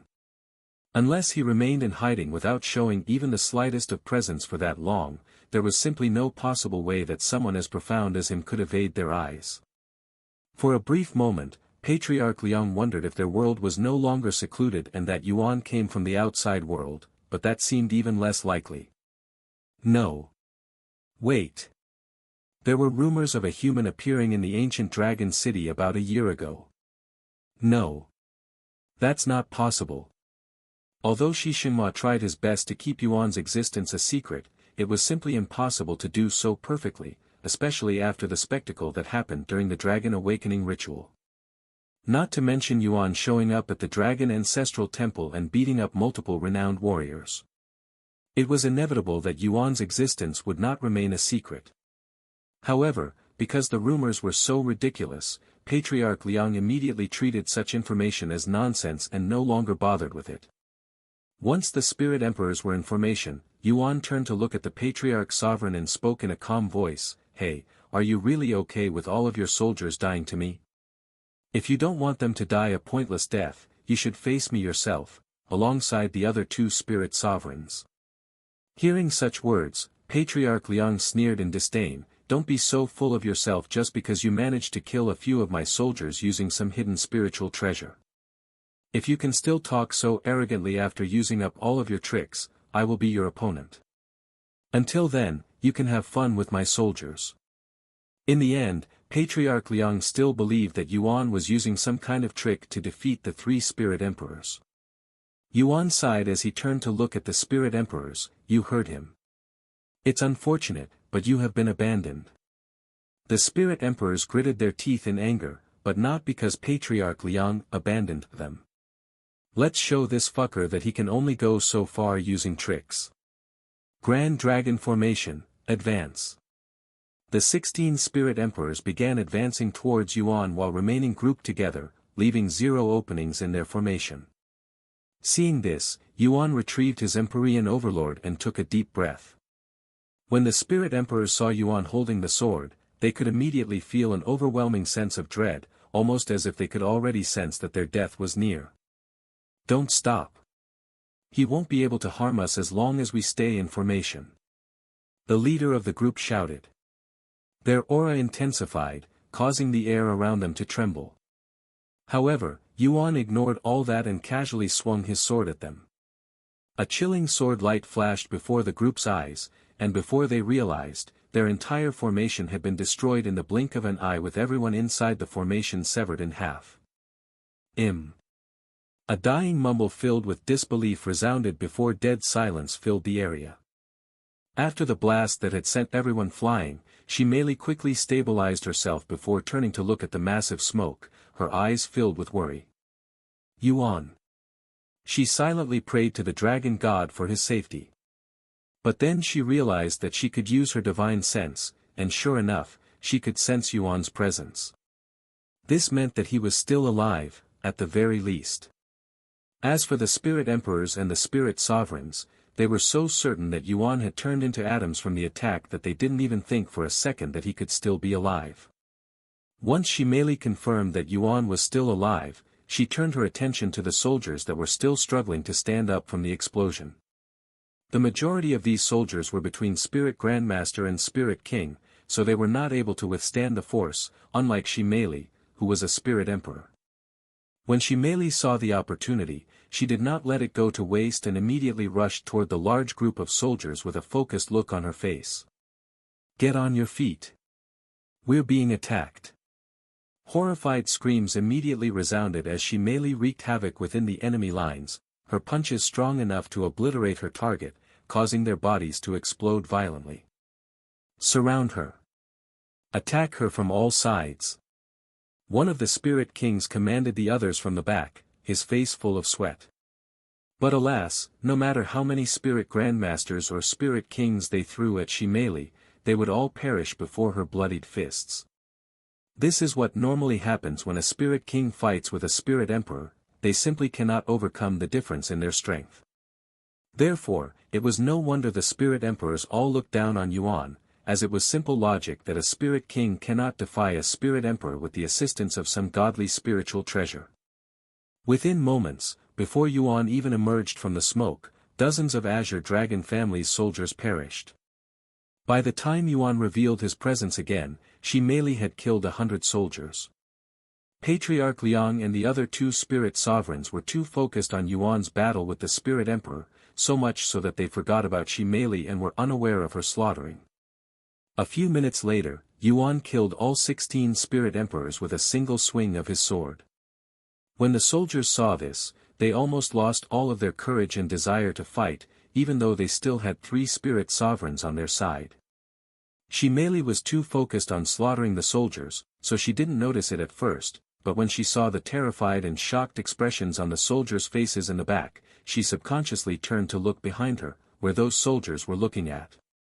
She was puzzled at first when she couldn't see any of the spirit emperors while Yuan was hovering in the air by himself, but when she noticed the mutilated bodies on the ground beneath Yuan, her eyes nearly popped out of their sockets from shock. Although Shi Meili wasn't worried that Yuan wouldn't be able to defeat the spirit emperor since he's managed to defeat even her mother, she truly did not expect him to deal with the spirit emperors so quickly and effortlessly. "You bastard! How dare you kill all of my generals? I will make you pay!" Patriarch Liang suddenly roared with anger, his flushed face nearly releasing smoke. Even if he's managed to take over the Shi family, losing 19 spirit emperors was a huge blow for his Azure Dragon family, as it took them countless resources and time to cultivate those spirit emperors. Yuan turned to look at Patriarch Liang with a nonchalant expression, and he spoke, "Do you even have the right to be angry? You also can't say that I didn't warn you. If you'd come to face me yourself, they wouldn't have lost their lives so pointlessly." After a slight pause, he continued, "Actually, they would have still died, since this is war, after all. Though, at least you wouldn't have had to watch them die." Patriarch Liang suddenly released a loud roar, causing the entire place to tremble. "You'll regret running your mouth." Patriarch Liang then flew at Yuan with a thick spear in his grasp. The other two spirit sovereigns looked at each other as they wondered what they should do. It was at this moment that they noticed the mayhem happening not far away, where Shi Meili was still slaughtering the soldiers. One of them frowned and said to the other, "Go take care of that woman before she kills all of our soldiers. I'll watch over the patriarch to make sure nothing happens to him. Make sure you don't kill her. The young master will be really angry since he desperately yearns for her." "Sure." The spirit sovereign then went over to Shi Meili to confront her. Yuan noticed this, but he didn't immediately act. "How dare you look away while facing me?" Patriarch Liang shouted as he lunged his spear at Yuan. Clang! Yuan effortlessly blocked the attack with his sword and said, "The 3 of you should have attacked me together instead of splitting up. You'd have a higher chance of landing a hit on me, too. A mere spirit king." Patriarch Liang's aura exploded, and his assault became even more aggressive and powerful. However, no matter how much Patriarch Liang lunged his spear at Yuan, he couldn't land a single hit on Yuan, and he didn't know why. "Why am I struggling so much to hit this bastard, who's moving slower than me, and is only defending?" Patriarch Liang truly couldn't comprehend it. "Is this all you've got? If so, I'll end it right away, as I am falling asleep from boredom right now," Yuan suddenly said in a nonchalant voice. "Shut your damn mouth already." Patriarch Liang released another roar, and his body started to transform the very next moment. His body grew bigger, his hair grew longer, and his aura skyrocketed. As for his cultivation, it rose from 3rd-level spirit sovereign to 5th-level spirit sovereign. "Die, you bastard." Patriarch Liang swung his spear, which was engulfed in some sort of azure-colored aura, at Yuan. Clang! For the first time, Yuan was pushed back by Patriarch Liang's spear. However, for some reason, Yuan still had the same bored expression on his face. This infuriated Patriarch Liang, who was on the verge of losing his mind now. That bastard is really fighting on equal footing with the patriarch, who is already transformed. No, he might even be ahead. Is he actually an unknown expert with a hidden cultivation? Where did someone like him come from? The spirit sovereign watching from a distance wondered inwardly, feeling an inexplicable sense of dread. At this rate, he will have to join Patriarch Liang and fight this monster of unknown origin together. Meanwhile, the other spirit sovereign that went to stop Shimei's slaughtering appeared in front of her like a ghost right as she was a split second away from taking another soldier's life, blocking her strike. Shimei was so absorbed in her slaughtering that she didn't notice the spirit sovereign's presence until he appeared in front of her. Once she realized this, she quickly distanced herself from him and became defensive. Why don't you be a good little dragon and stay down? I don't want to hurt you, even though you've already killed hundreds of my men. After all, the young master wouldn't want to see any bruises on your body later. The spirit sovereign said to her with a cold expression on his face. Shimei smiled and said, then you don't have to worry, since he won't ever get such a chance. The spirit sovereign sighed before speaking again, do you really want to fight me? Unlike that monster over there, you don't have what it takes. I am more than enough for someone like you. Luckily for me, you are the weakest of the three. The spirit sovereign's eyebrows twitched after hearing Shimei's words. Indeed, he was the weakest of the three spirit sovereigns in terms of prowess, and that has always been his biggest insecurity, so he immediately flew into a rage after being reminded of it. The spirit sovereign then spoke while gritting his teeth, now that I think about it, we have plenty of effective medicine, so it won't matter even if I break all of the bones in your body. The spirit sovereign's aura exploded after saying that, and he flew towards Shimei with his hands tightly grasped into fists. Shimei didn't hesitate to release all of her cultivation before clashing with him. Although Shimei was not as monstrous as Yuan, she was capable of holding her own against a spirit sovereign as a spirit emperor. In terms of talent, she has the highest potential in her family, even though she rarely cultivates due to their peaceful environment. If Shimingza hadn't encouraged and basically forced Shimei to train with her, she wouldn't be anywhere as strong as she is today. The soldiers around them were blown away by the impact of their exchanges once they began fighting. Che. I guess her royal bloodline isn't just for show. The spirit sovereign was surprised to see Shimei holding her own against him. Meanwhile, Yuan was in the middle of fighting Patriarch Liang, and he noticed what was going on with Shimei, but since she didn't appear to be in any imminent danger, he didn't intervene. This fucking bastard. I cannot go all out on him because I will destroy my city along with him. Patriarch Liang's frustration grew as he continued to fight Yuan. Since they were still in the middle of his city, he couldn't use any destructive techniques to deal with Yuan. Thus, he started to think of ways to bring Yuan out of the city, where he could unleash his full strength.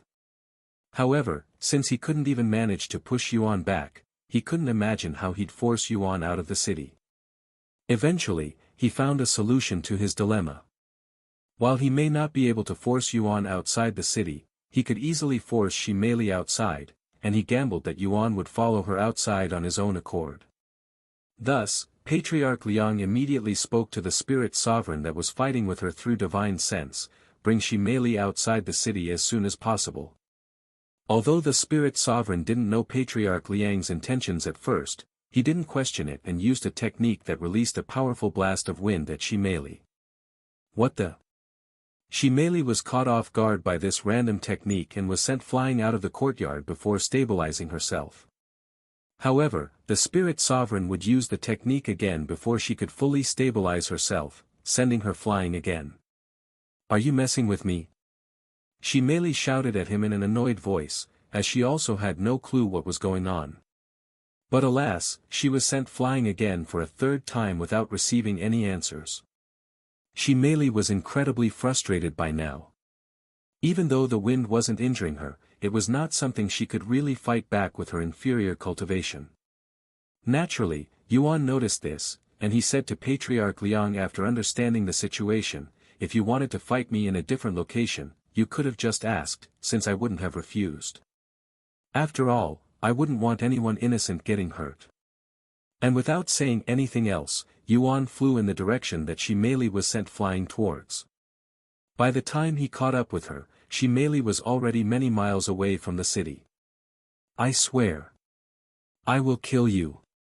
Shimei roared in anger as she tried to fix her messy hair. "Are you okay?" Yuan appeared beside her shortly after. "Yes. They wanted to bring us outside the city, where they can fight us with all of their strength and not destroy their city," Yuan explained to her. Everything made sense to Shimei after hearing this, but she was still upset that she was sent flying in such a manner. Eventually, Patriarch Liang and his army appeared before Yuan and Shimei again. "Now that you can use your full strength, you no longer have any excuses left as to why you cannot defeat me," Yuan said to Patriarch Liang with a provoking smile on his face. "You won't be arrogant for much longer, you little bastard." Patriarch Liang sneered. He turned to look at the spirit sovereign that had been fighting Shimei and said to him, "General Zheng, you will handle Shimei. I will handle that annoying bastard. General Yuan, you will march the army towards the ancient dragon city, where the Emerald Dragon family will be waiting for us." General Yuan had a surprised look on his face, and he proceeded to express his concerns. "My lord, shouldn't I stay here with you just in case anything happens to you?" However, Patriarch Liang immediately frowned at him and spoke in a low but cold voice, "Are you implying that I won't be able to defeat him and will need your help?" "My apologies, Lord Liang. That wasn't my intention. I will lead the army and work with the Emerald Dragon family until your arrival. Then get out of here. We will regroup with you once we are done here. It won't take long." General Yuan then left the scene, taking with him thousands of soldiers. "Shouldn't we at least try to stop them?" Shimei turned to ask Yuan as General Yuan left with the soldiers. "Don't worry, I don't intend on letting them reach the city. We'll be done here before they can go anywhere," Yuan said as he readied his Empyrean overlord. Shimei nodded, and she retrieved a golden spear from her spatial ring. "Mother lent this to me as a good luck charm. I didn't think I would be using it." Shimei mumbled as she caressed her family's heirloom, the dragon's soul. Yuan glanced at the dragon's soul, and for some reason, he could feel a weird sensation coming from it, almost as though it was trying to communicate with him. Unfortunately, he did not have the time to ponder, as Patriarch Liang and General Zheng began their attack the next moment. Boom! When Patriarch Liang and Yuan clashed with each other, a powerful ripple swept the area. Patriarch Liang's prowess had increased exponentially now that he no longer has to worry about destroying his city. "You should have never stuck your nose in our business, you nobody. Now, you will die for it," Patriarch Liang said to Yuan after pushing him back multiple times during their clashes. "And you should have never threatened the Shi family," Yuan calmly said, and his aura suddenly spiked. "What?" Patriarch Liang was startled, even shocked by Yuan's sudden domineering aura that was multiple times stronger than just seconds ago. Meanwhile, the dragon's soul in Shimei's grasp began trembling when it sensed Yuan's aura. "What is going on?" Shimei looked at her spear with a bewildered expression, as she has never seen the dragon's soul acting in such a manner before. "What's happening to the dragon's soul? I have never seen it acting like this before." Shimei silently stared at the spear in her grasp with a bewildered expression on her face. As far as she was aware, the dragon's soul has never bonded with anyone within her family. She has always wondered why the dragon's soul was in her family's possession even though nobody could use it. The dragon's soul has remained asleep for countless years. It isn't a coincidence that it's showing signs of awakening now. A certain face appeared inside her mind, but before she could really think about it, she was disturbed by General Zheng. "Did you already forget about me?" General Zheng roared as he swung his halberd at Shimei, who quickly reacted by lifting the dragon's soul to block the incoming attack. Clang! Shimei was sent flying back by the immense force coming from the strike, and she could even feel a numbing sensation in her hands afterward. "Unfortunately, I do not have the time to play with you anymore," General Zheng said, his aura slowly increasing as he began his transformation. "Since you seem to be in a hurry, I will do you a favor and kill you soon," Shimei said, and the atmosphere around her suddenly changed. Her hair grew slightly longer, her golden eyes began glowing, and golden scales began appearing on her body. General Zheng snickered at her transformation. Is that all your transformation can achieve? Besides looking a little different, you don't seem any stronger. She merely didn't say anything and readied her spear. When they clashed again a moment later, General Zheng's eyes widened when he felt the overwhelming strength behind Shimei's strike and was pushed back several steps. Although she doesn't look any stronger and her cultivation remains the same, she's actually several times stronger than before her transformation. After coming to this realization, General Zheng stopped underestimating Shimei and began taking her seriously. Meanwhile, several miles away, Patriarch Liang was experiencing a situation that he never even dreamed of being possible. What's wrong? You haven't opened your mouth in a while now. Yuan's voice resounded as Patriarch Liang held a panicked expression on his face. Patriarch Liang gritted his teeth, but no words came out. You were acting so high and mighty not long ago, too. Yuan's figure suddenly disappeared before Patriarch Liang's eyes. Half a second later, Patriarch Liang could sense a presence behind him, awakening his goosebumps. He's behind me. Patriarch Liang immediately twisted his body to turn around while swinging his weapon in motion. Clang!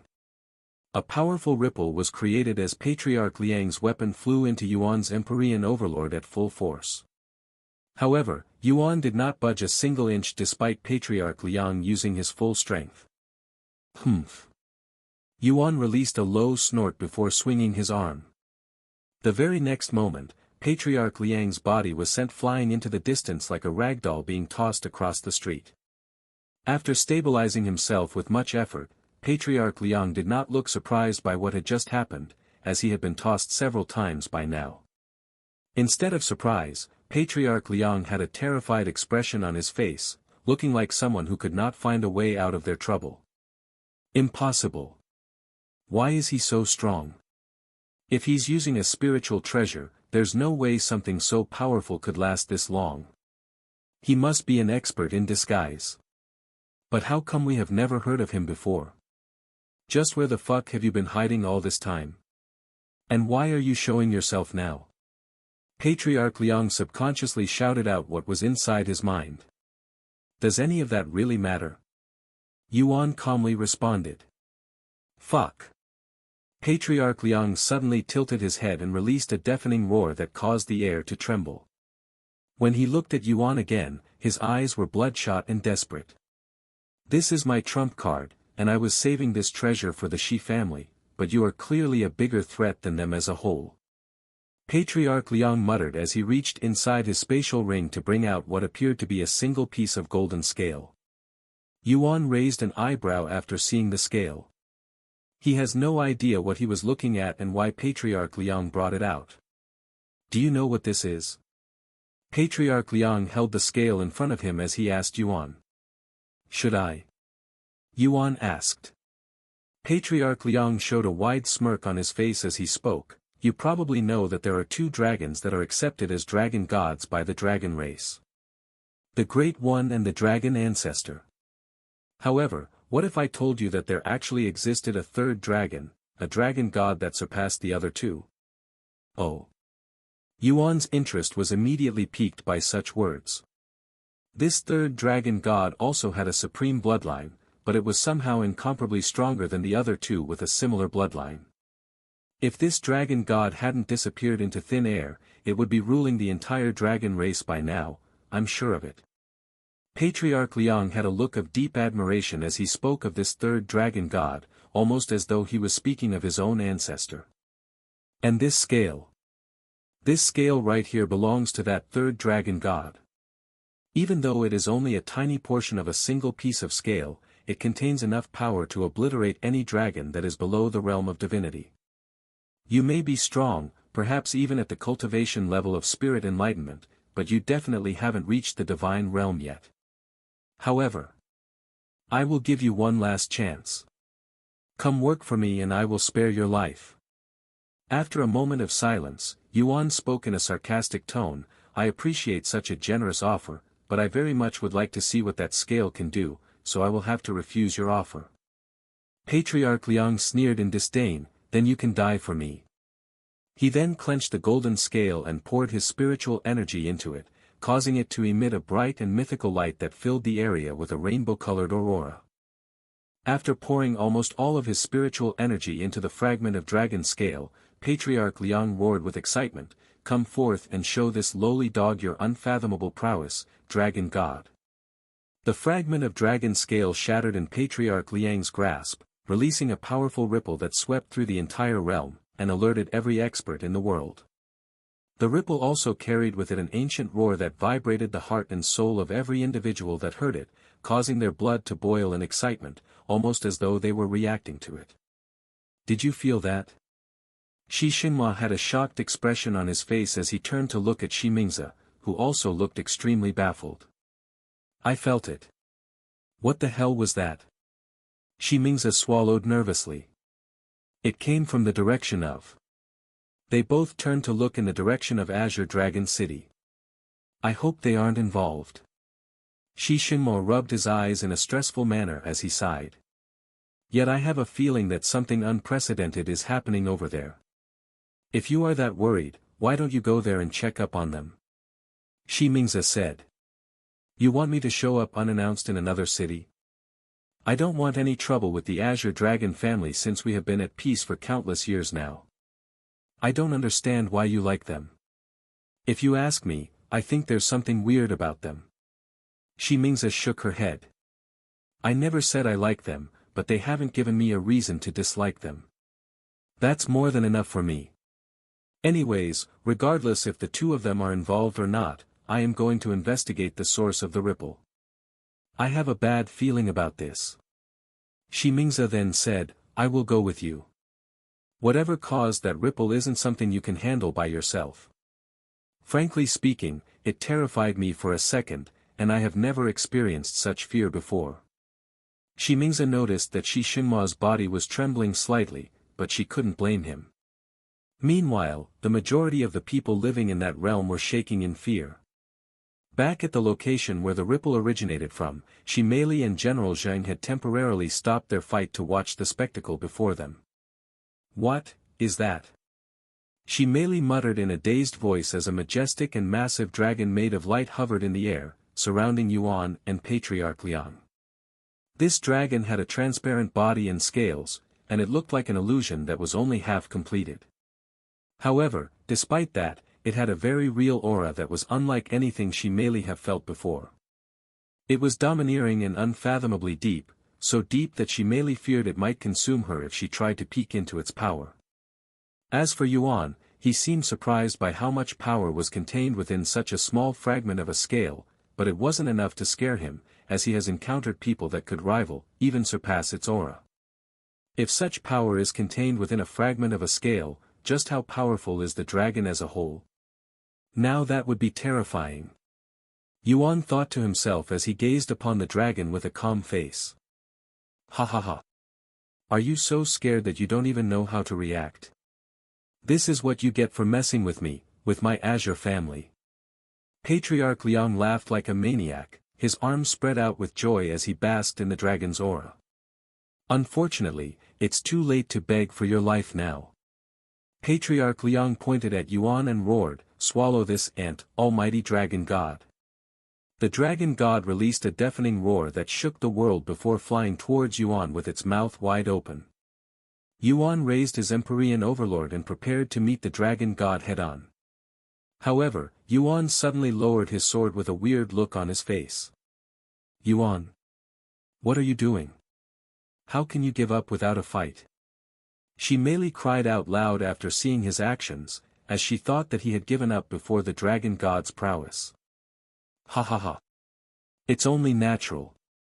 Not even heaven would have the courage to face the dragon god, much less a little dragon. Patriarch Liang laughed out loud. Yuan. Shi Meili suddenly raised an eyebrow when she noticed Yuan's eyes that were devoid of fear. In fact, he did not look like someone who had given up. I don't know what this feeling in my body is, but I do know that it's telling me to not fight the dragon god. Yuan thought inwardly as he waited for the dragon god to reach him.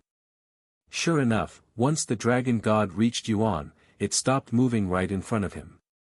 The unexpected turn of events baffled Patriarch Liang, who was completely speechless by what was happening. What's going on? Why did the dragon god stop? Patriarch Liang has no idea what was happening. In fact, he has never used the scale before until today, so he only assumed it was a spiritual treasure, a weapon of mass destruction due to the amount of spiritual energy contained within.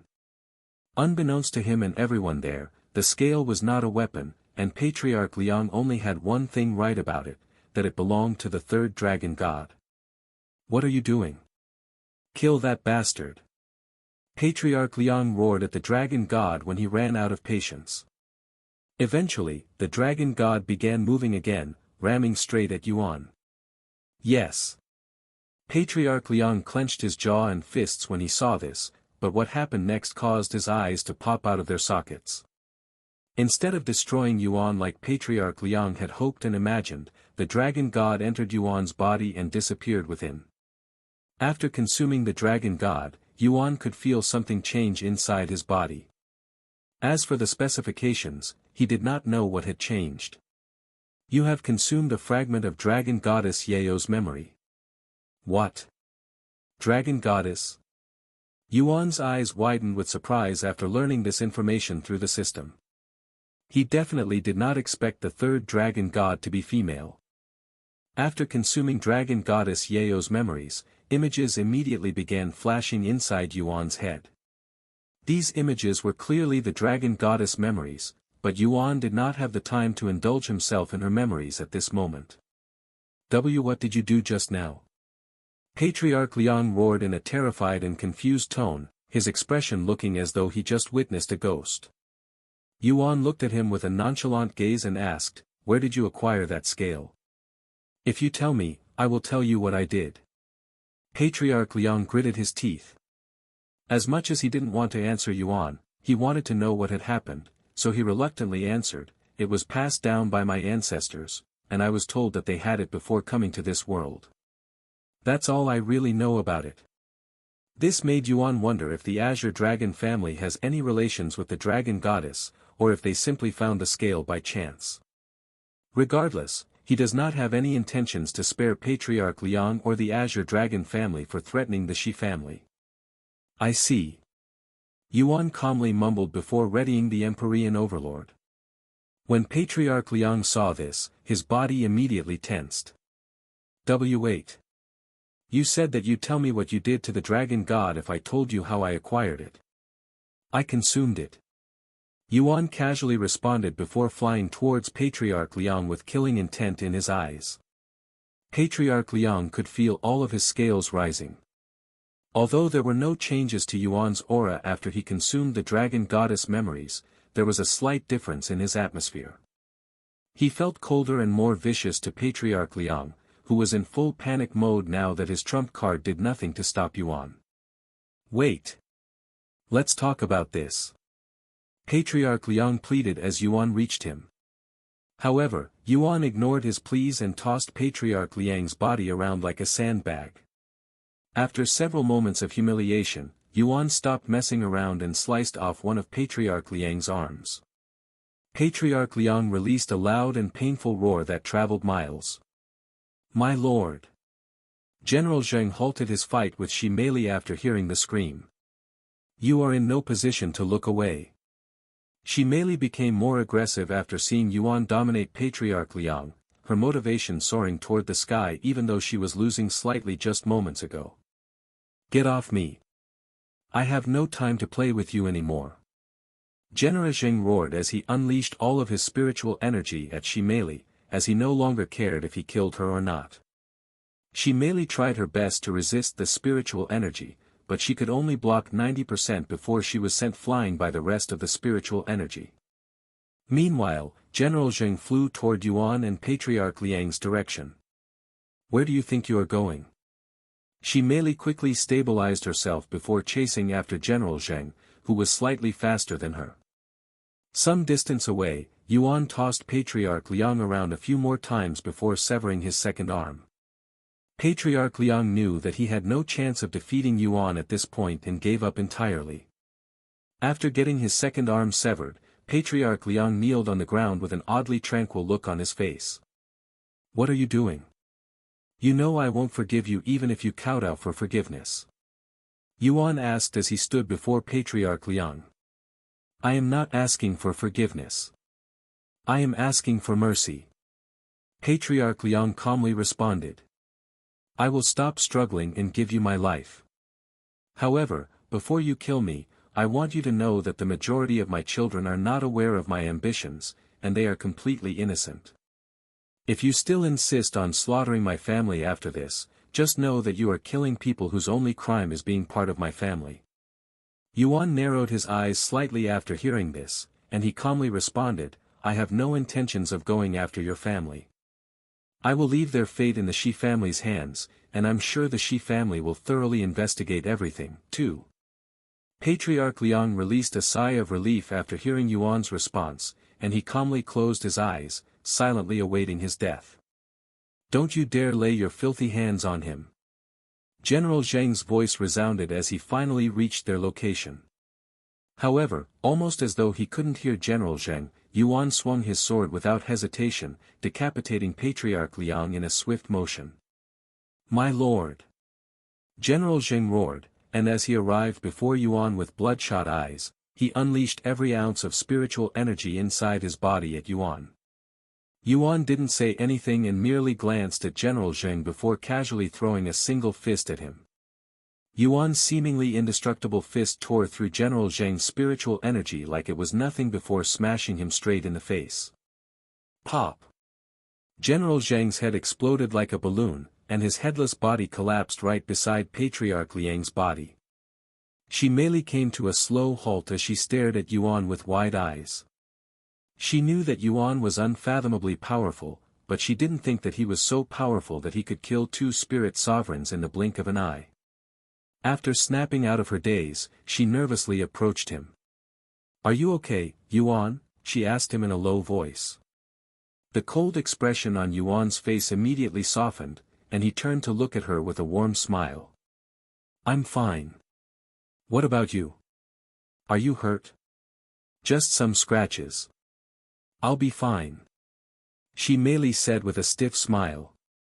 Although her body looked perfectly fine on the outside, she had some internal injuries such as broken bones, but it wasn't anything life-threatening, and such injuries will easily heal for a divine beast like her. Yuan knew this, and when she merely saw his look, she quickly said, "Don't worry, I am really fine. Anyways, we are not finished yet, since the Azure Dragon family's army is still marching towards our city, not to mention the Emerald Dragon family." Yuan nodded, "All right, let's deal with the rest of the Azure Dragon family first." However, right as they began moving, Yuan suddenly sensed two familiar presences flying in their direction at high speed. "What's the matter?" she merely asked him. But she didn't need an answer since she also sensed these presences a moment later. Sure enough, Shi Shengma and Shi Mingze appeared before them shortly after. "Yuan. Meili. Is everything okay?" Shi Mingze was the first to speak after their arrival. "We are fine, but what are you two doing here?" She merely stared at them with a dazed look on her face. "We heard a powerful dragon's roar unlike anything we've heard before, so we rushed here to investigate," Shi Shengma said. "You heard that from here?" Shi Meili was surprised. It was at this moment Shi Shengma and Shi Mingze noticed the corpses behind her. That face. Patriarch Liang and General Zheng. Why are they dead? What happened here? Shi Shengma exclaimed. He didn't think for a second that Yuan or Shi Meili were responsible for their deaths even though they were on the scene with nobody else there. In fact, he believed that they were killed by the unknown entity that released the dragon's roar. Is this also caused by that dragon? Shi Mingze swallowed nervously. If the entity dared to kill someone as prominent as Patriarch Liang, it probably won't hesitate to go after them either. Actually. About that. Shi Meili had a nervous smile on her face, her body fidgeting slightly. What? What happened? Shi Xinhua stared at her intensively. Yuan stepped in and said, I'm responsible for this. What? Shi Xinhua and Shi Mingze turned to look at him with wide eyes filled with disbelief. I killed them. He repeated with more clarity. You killed Patriarch Liang. Why would you do such a thing? Shi Xinhua exclaimed. Give us a chance to explain. Shi Meili said, and she proceeded to explain the entire situation to her parents. Unsurprisingly, they became increasingly upset as they heard the details. That traitorous snake, Patriarch Chui. How dare he lust after my wife after everything our family has done for their family? Shi Xinhua appeared to be more angry at Patriarch Chui lusting after Shi Mingze than Patriarch Liang wanting to consume their Shi family. The Azure Dragon family and the Emerald Dragon family are working together to take down our Shi family, huh? Although I'm a little surprised, I can't say that I didn't see this coming. Shi Mingze sighed. You knew they'd attack. Yuan raised an eyebrow. Well, not really, but I always had this uncomfortable feeling about them, like they are up to no good. Shi Mingze casually shrugged, her reaction to the situation somewhat lackluster. Regardless, I would like to extend my utmost gratitude to you as well as apologize for putting you in such a position. Yuan shook his head and said, I am doing this because I want to. You don't have to thank me. Anyways, we should continue our chatter later, once we end this whole thing, as the situation is still progressing as we speak. Patriarch Liang then said, since Azure Dragon City is much closer, we'll use the teleporter there to get back to our city as soon as possible. The four of them proceeded to rush toward the city. When they arrived at the teleporter, their presence, without a doubt, shocked everyone there. Isn't that Emperor Shi from ancient Dragon City? What is he doing all the way over here? That's Princess Shi, as well as Empress Shi. Almost their entire family is present. Shi Xinhua walked straight to the front of the line to speak with the manager, send us to ancient Dragon City immediately. He expected the manager to comply without any trouble, but to his surprise, the manager appeared hesitant as he stood there with a nervous look on his face. Need I repeat myself? Killing intent began appearing in Shi Xinhua's gaze. Right away. The manager immediately began moving swiftly. Should we kill him? He's obviously working with the Azure Dragon family. Shi Meili asked. We'll deal with it a thorough investigation. He might be a victim as well, you know. Shi Mingze calmly responded. Moments later, the teleporter was ready. Yuan and the others immediately entered the teleporter, arriving at the ancient Dragon City instantly. However, by the time they arrived, the entire city was already engulfed in chaos, as the Azure Dragon family's army and the Emerald Dragon family had arrived some time ago and started attacking the moment they arrived. Their sudden invasion definitely surprised the citizens, and with the Shi family's absence, they were unsure of what to do. With that being said, the citizens of ancient Dragon City did not wait around to be slaughtered and fought back. Those fucking bastards. Shi Xinhua's face twisted with anger as he witnessed the dire situation.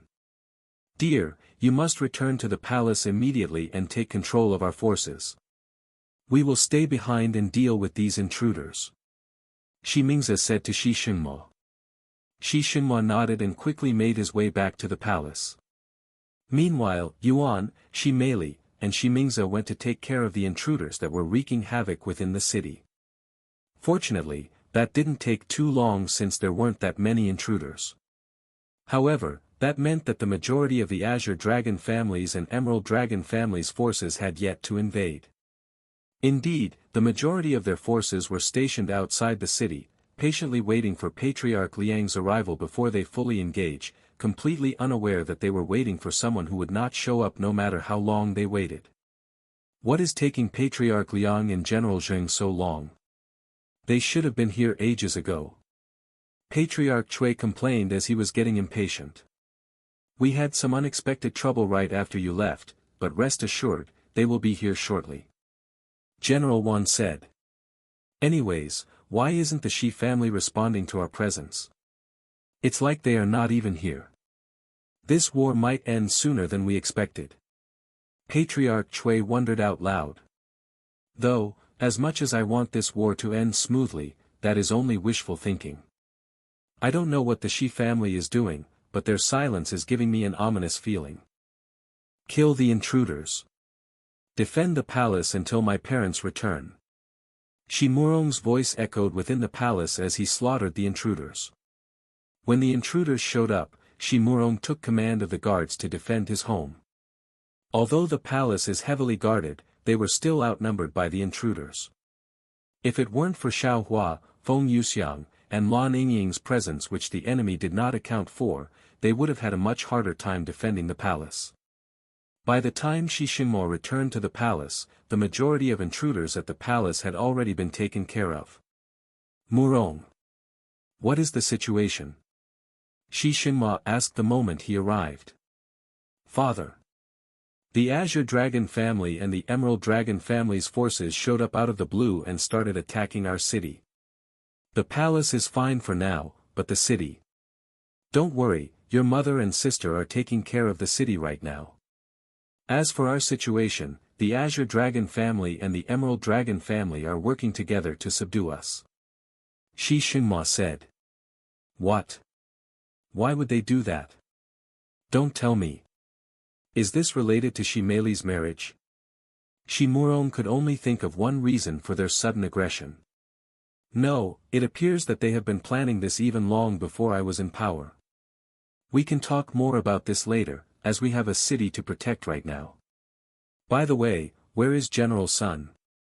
Shi Murong quickly responded, General Sun, along with the majority of our forces, went to confront the Azure Dragon family and Emerald Dragon family that have gathered outside our city while leaving some behind to deal with the intruders. Shi Shinmo nodded, let us quickly regroup with the others before we meet with the intruders. We will come with you. Feng Yuxiang said. Shi Shinmo nodded, as he had no objection. As they left the palace, Feng Yuxiang asked Shi Shinmo, why did you suddenly disappear? I went to investigate the dragon's roar. Dragon's roar? What are you talking about? Feng Yuxiang raised an eyebrow in a puzzled manner, as did Xiao Hua and Lan Yingying. You didn't hear the dragon's roar. It happened not long ago. It was Shi Shinmo's turn to be puzzled. The dragon's roar was powerful enough to wake even those in a coma, so it was simply impossible to miss even if they were in a deep sleep. No, I didn't hear anything like that. Did you guys hear it? Feng Yuxiang turned to look at Xiao Hua and Lan Yingying, who also shook their heads without hesitation. Weird. Maybe it's something only dragons can hear. Feng Yuxiang said a moment later. That's possible. Shi Shinmo began pondering inwardly. After learning about the invasion, he momentarily forgot to ask Yuan about the dragon's roar. Sometime later, they reunited with Yuan's group. Young master. Are you hurt? Feng Yuxiang immediately rushed over to Yuan. He calmly shook his head. What about you guys? We were all cultivating in our rooms when the palace suddenly got attacked. Of course, we only suffered minor scratches that have already been healed. Shi Shinmo then said, the majority of their forces are waiting outside the city for some reason. My forces are already there, but they will need our help. They are definitely waiting for Patriarch Liang before they launch their real attack. Unfortunately for them, he won't show up, ever. Shi Meili chuckled. Sometime later, they arrived outside the city, where tens of thousands of enemy forces were gathered right before the front gates. The Shi family's forces were led by a middle-aged man, General Sun, who stood between the enemy forces and the city with a fearless expression on his face. Azure Dragon family. Emerald Dragon family. You guys must be out of your damn minds. Do you really think that you can take down the Shi family by working together? General Sun roared at them. You're as loud and obnoxious as ever, General Sunday. General Yuan moved forward. If we weren't confident, we wouldn't be acting so brazening by attacking from the front and without any trickery. Patriarch Chui laughed out loud. Oh. And where did you get such confidence? From Patriarch Liang. Shi Xinhua spoke as he suddenly appeared before them. Emperor Shi. Patriarch Cui subconsciously tensed up after seeing him. The Shi family is here. Ready yourselves. General Yuan warned their forces. Your Majesty. You have returned. General Sun immediately smiled upon seeing his arrival. I asked you a question, Patriarch Cui.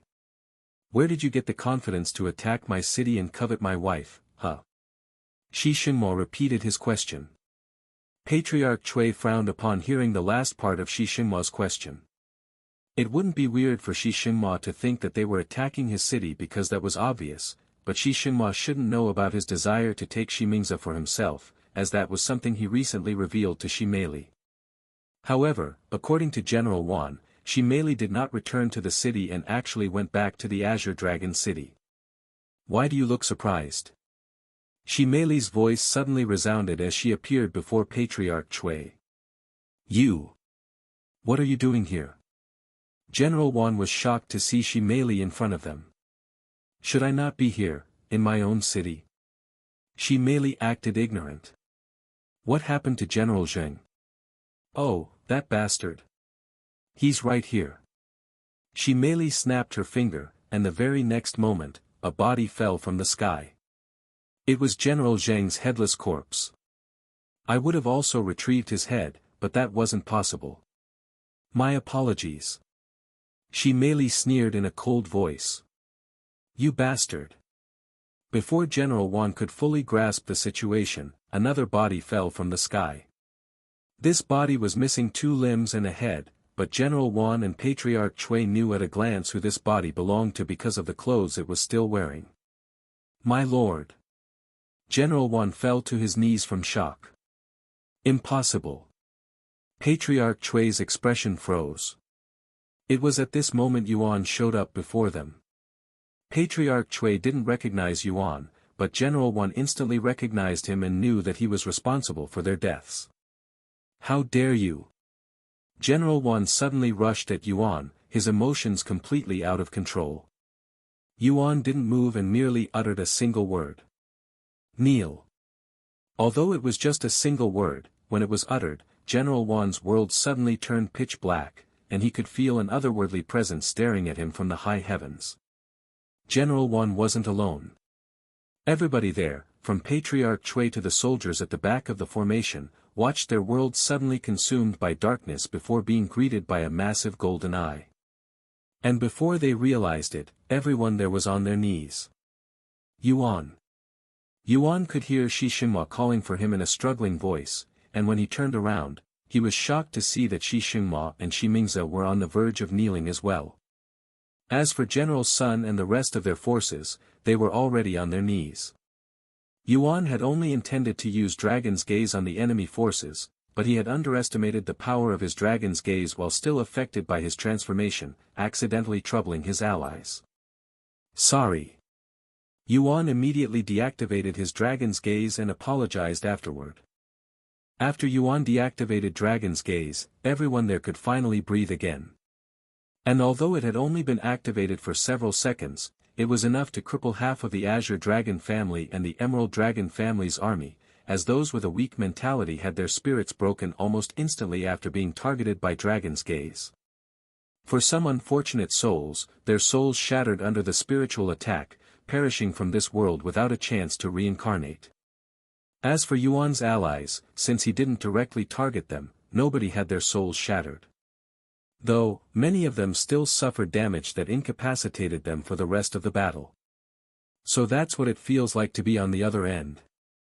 Feng Yuxiang muttered in a low voice as she slowly recovered from her shock. Her face and body were soaked in a cold sweat after experiencing Dragon's Gaze directly for the first time. Lan Yingying had a similar appearance, but since she was younger than Feng Yuxiang by tens of thousands of years, she suffered significantly more. If she weren't a divine beast, her soul might have been in danger just now. Are you okay? Xiao Hua asked Lan Yingying after seeing her condition. Yes. Somehow. Lan Yingying nodded after she took several deep breaths. Eh. Lan Yingying was surprised when she turned to look at Xiao Hua, whose breathing was only slightly heavier than usual, looking like she'd only gone for a light jog at the park. You. How come you seem perfectly fine? She couldn't help but ask. Xiao Hua looked at her own palms, and after a moment of silence, she spoke in a low voice, I don't know.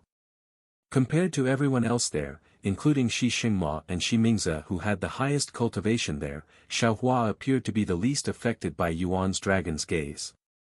This made Lan Yingying wonder if Xiao Hua had been lucky and wasn't affected by the dragon's gaze as much as the rest or if her soul was strong enough to withstand the dragon's gaze.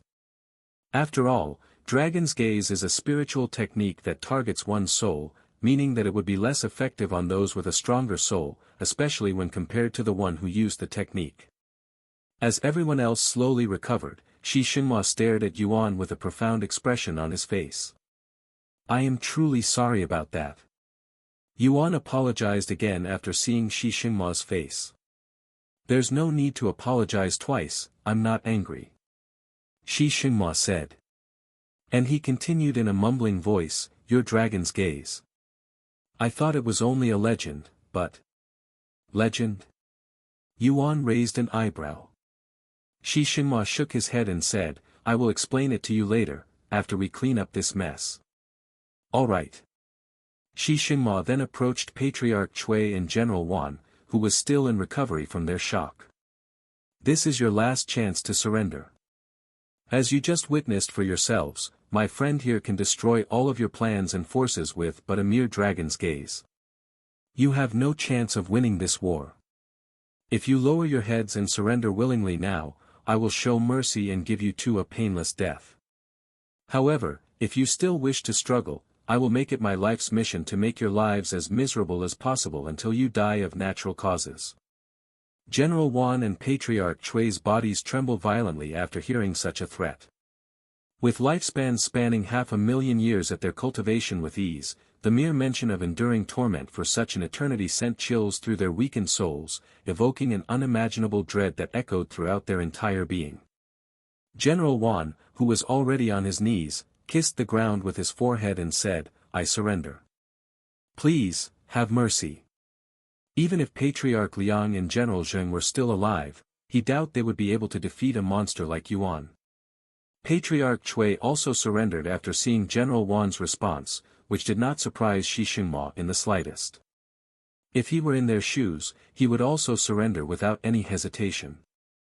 As long as someone like Yuan protected the Shi family, nothing in this world would be able to threaten them, and he was only but a single entity. When their leaders General Yuan and Patriarch Yuan surrendered, the Azure Dragon family and the Emerald Dragon family's soldiers dropped their weapons and kowtowed before the ancient dragon city. Unbelievable. A war yet to truly begin, yet ended with just a single glance. Who on earth is this enigmatic expert?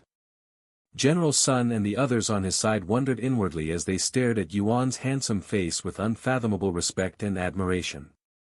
Is it really over? Shi Murong swallowed nervously, his face full of disbelief. General Sun. Take everyone here away. Shi Xinhua suddenly roared. As you command, Your Majesty. General Sun shouted back. Over the next few hours, General Sun and the Shi family's forces would swiftly seize the surrendered enemy troops and imprison them. However, due to the sheer amount of prisoners, the Shi family had to create temporary prisons just to hold them all. Meanwhile, Yuan and the Shi family returned to the palace. I truly do not know how to thank you for your assistance this time, Yuan. Even if I gave you my position as the Dragon Emperor of this small world, it would still not be enough. Shi Xinhua sighed. You are still thinking about such a thing? Just forget it. Yuan smiled. And he asked, anyways, what now?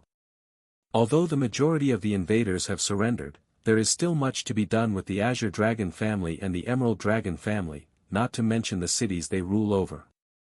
Shi Mingze sighed out loud. We'll have to investigate everything thoroughly and properly, and that alone could take years. For now, I will send some of our men to take control over their cities so that it doesn't become too chaotic. After all, with the Azure Dragon family and the Emerald Dragon family out of the picture, there will be people eyeing their position. Once things settle down, we will begin our investigation, Shi Xinhua said. What about you, Yuan? How much longer will you be staying here? Now that you mention it, I haven't thought about that at all.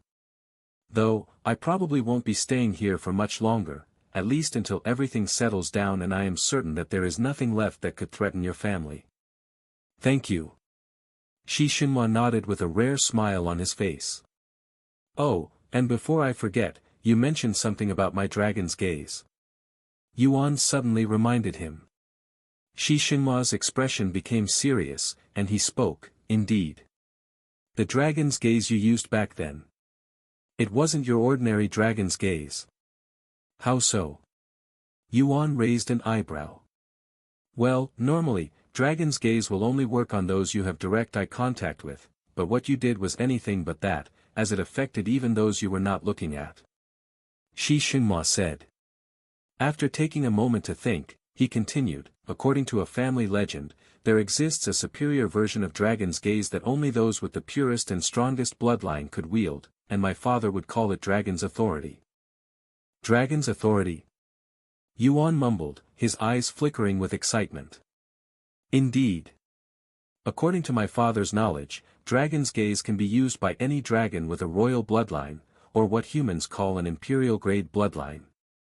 However, dragons with a divine-grade bloodline will have access to dragon's authority, which, as its name suggests, gives them authority over dragons. Shi Xinhua said. Yuan then said, that sounds like those with dragon's authority can command other dragons. Exactly. As long as their target has an inferior bloodline or a weaker soul strength, they can essentially command them to do anything. Shi Meili and Shi Murong swallowed nervously after hearing this. They cannot imagine being affected by dragon's authority and forced to do things unwillingly. Of course, they experienced it firsthand very recently, but it wasn't directed at them, so they didn't count it. Dragon's authority, huh? How interesting. Shi Mingze, on the other hand, seemed intrigued by its concept and effects. She turned to look at Yuan with a smile, would you like to practice on me? What are you saying? Shi Xinhua looked at her with a dumbfounded expression. I don't think he's mastered it yet, so I want to help him to do so. I doubt anyone here besides you and I will be able to endure it without being injured, so unless you want to be the dummy. After pondering for a moment, Shi Xinhua sighed, all right, just don't take things too far. He turned to look at Yuan and continued, this is the least we can do to thank you. Thank you. Yuan nodded. We'll start training in a few days once things settle down. Shi Mingze said, and she continued, you should get some rest for now. Yuan retired to his room shortly after. Meanwhile, Shi Mingze and Shi Xinhua continued to deal with the incident. As for Shi Meili, she went to get her injuries checked before getting some rest. However, Yuan did not go to sleep. He lay on the bed and closed his eyes, but his consciousness was wide awake as he went through the dragon goddess memories. Meanwhile, Shi Xinhua went to the Azure Dragon City to take control of their city. He captured everybody from the Azure Dragon family and those with a connection, interrogating all of them intensively over the next several days. Shi Xinhua was shocked to learn that the Azure Dragon family had been planning and preparing their invasion for over 1 million years now. He also learned that the majority of the Azure Dragon family had been kept out of the loop, so these people were just as surprised as everyone else when they learned what had happened. Meanwhile, Shi Mingze traveled to the Emerald Dragon City to investigate the Emerald Dragon family. She was surprised to learn that pretty much nobody in the city even had an idea about the incident, only learning about it after her arrival. As for the Azure Dragon City, they were alerted by the commotion caused by Yuan, so they believed that they were the ones being invaded. During his investigation, Shi Xinhua found Liang Xian, who had been hiding like a rat inside the city. Shi Xinhua immediately sent Liang Xian back to the ancient dragon city for questioning, as he was essentially as rooted in the incident as Patriarch Liang. When Shi Meili learned of this discovery, she personally volunteered to do the investigation. Shi Xinhua objected at first, but he eventually gave in and allowed Xi Meili to handle Liang Xian's investigation. Once Liang Xian was in her hands, Xi Meili said to the guards, "Uncuff him and treat his injuries." What? The guards were baffled by her commands. "Just do it. As you command." Once Liang Xian fully recovered from his injuries, Xi Meili dragged him to the training area within the Dragon Palace. "What are you planning on doing to me, Xi Meili?" Liang Xian growled at her. "Nothing much.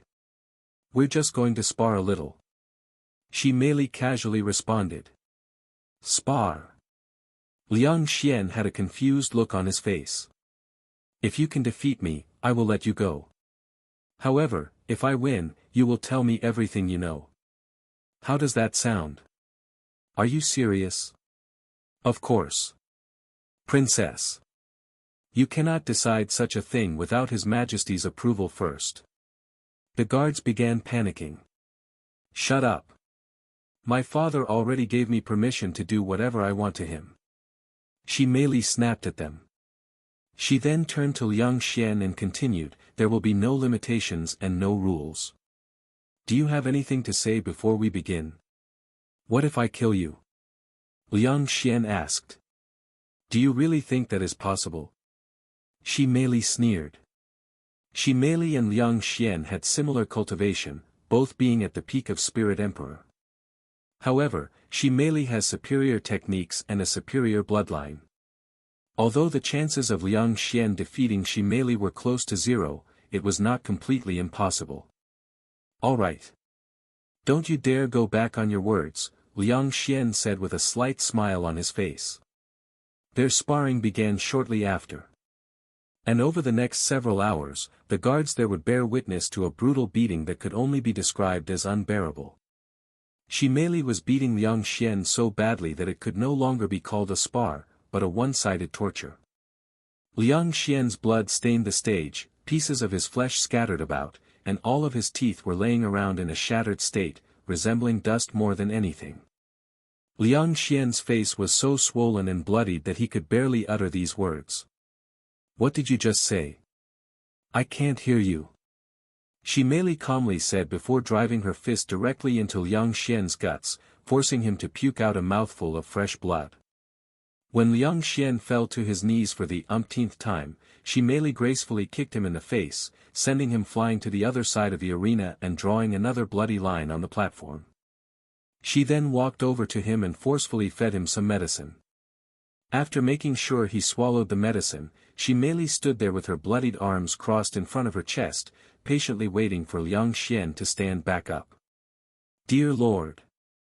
The guards shuddered in fear, as they have never seen this brutal side of Xi Meili before. "Why are you still on the ground? Get up." Xi Meili looked down upon Liang Xian with a slight frown on her face when he refused to stand up even after recovering. "I had enough. Can we just end this?" He responded in a tired voice, seemingly out of the energy and will to continue. "Of course, we can end it right now, but are you sure you want to die already?" Xi Meili calmly said. Liang Xian's body trembled upon hearing her words, which basically told him that he'd die if he gave up. Liang Xian mumbled in an inaudible tone a moment later. "Huh? What did you say?" Xi Meili subconsciously leaned forward. "I said, die." Liang Xian suddenly sprang into action and went for Xi Meili's throat with his claw-like hands, his gaze bursting with killing intent. A cold smile appeared on Xi Meili's face, and almost as if she anticipated his trick, she gracefully dodged his grasp with ease before grabbing his hand and crushing it with immense strength. Liang Xian screamed out in pain as his hand became unrecognizable and many times smaller than originally. "How pathetic." Xi Meili sneered afterward. "And you wanted me to marry you? When you're this weak and despicable? You make me laugh." Her words were like sharp swords piercing Liang Xian's heart. Not only was she tormenting him physically, she damaging him mentally as well. Xi Meili would continue to torment Liang Xian without stopping over the next several days until Liang Xian truly couldn't continue any longer. "I'm bored. We'll continue this another day," Xi Meili said to him. Guards. Take him away for questioning. If he fails to answer a single question, bring him back here and call for me.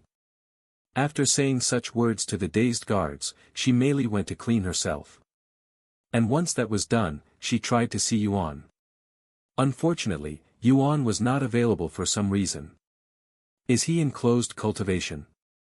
She merely wondered out loud as she left his doorstep.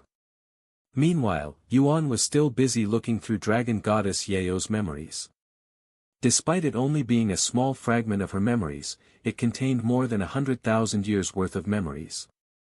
At the beginning of her memories, Yuan could only see complete darkness, almost as though he was in the void. This scenery remained like that for thousands of years, which made Yuan wonder if there was something wrong with the memories at first. Eventually, something changed. A slit of horizontal light appeared in this darkness, slowly growing larger until Yuan could see new scenery.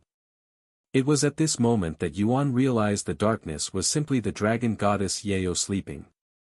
When Dragon Goddess Yao awoke from her 1,000-year-long slumber, she was first greeted by a tall figure standing not far away from her. However, when compared to her own size, this tall figure was only but the size of an ant, so in her eyes, it was akin to being disturbed by an insect. Dragon Goddess Yao was about to curse at this figure, but before she got the chance, this figure spoke first. I hope I didn't disturb your slumber, Dragon God. And what will you do if you did? Die for me? Dragon Goddess Yao responded. You can try to kill me if you'd like, but I would like to request that you do so after we have a little chat. I have nothing to say to a human. Dragon Goddess Yao sneered. She also did not miss the small detail of try to kill in his speech, which implies that she might not be able to kill him. Normally, she'd kill someone this disrespectful without giving them another thought, but she just woke up from a long slumber and couldn't be bothered to move around so soon, and there was something about this human that she could not pinpoint. The figure chuckled, Don't be like that, Dragon God.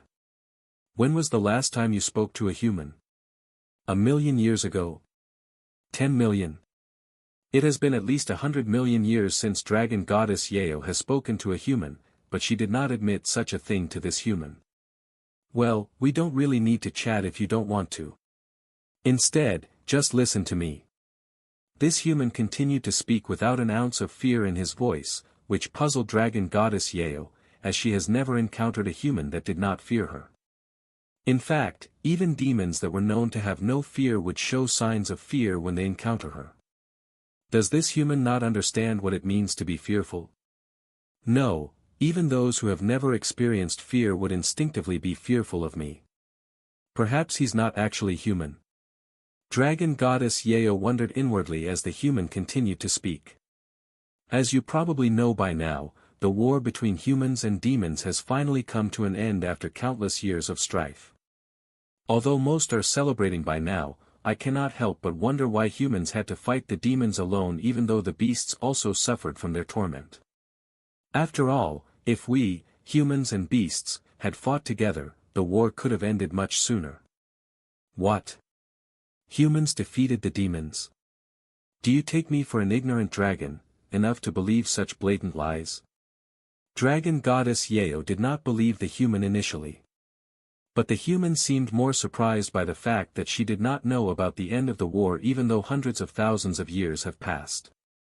It appears I have underestimated the amount of sleep a supreme dragon requires.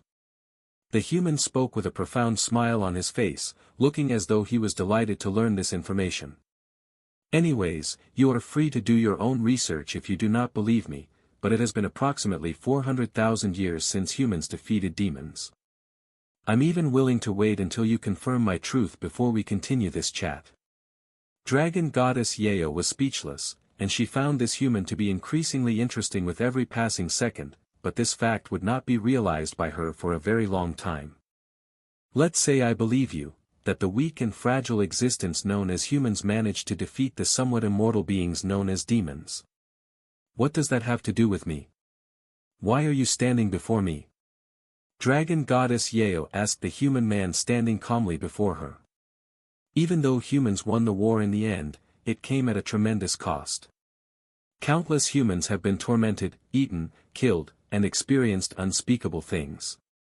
I'm sure the same could be said for beasts, as demons would hunt beasts for fun, almost like a game, something they do to pass time until they grow hungry for humans.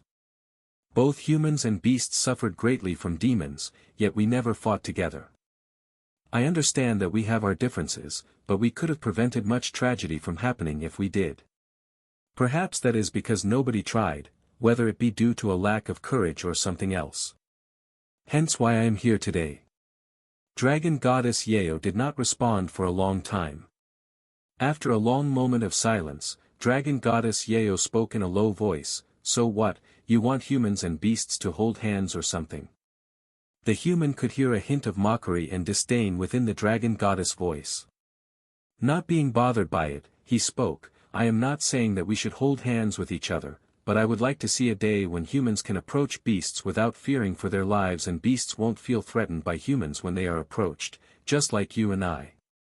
Dragon Goddess Yeo suddenly burst out laughing, causing the world they were on to shake violently.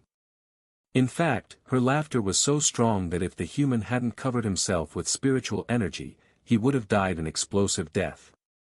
When she stopped laughing, she spoke, "Even if what you say is true, that humans and beasts do not get along, what can you do to change it? How do you intend on convincing all of the humans to not fear beasts and beasts to not despise humans? That seems like an impossible feat no matter how I think about it." The human shook his head, "I don't need to convince every human and beast. I only need to convince those at the top and everyone else will eventually follow suit. And what could be better than starting from the very peak? How about it, Dragon God? Want to work together with me?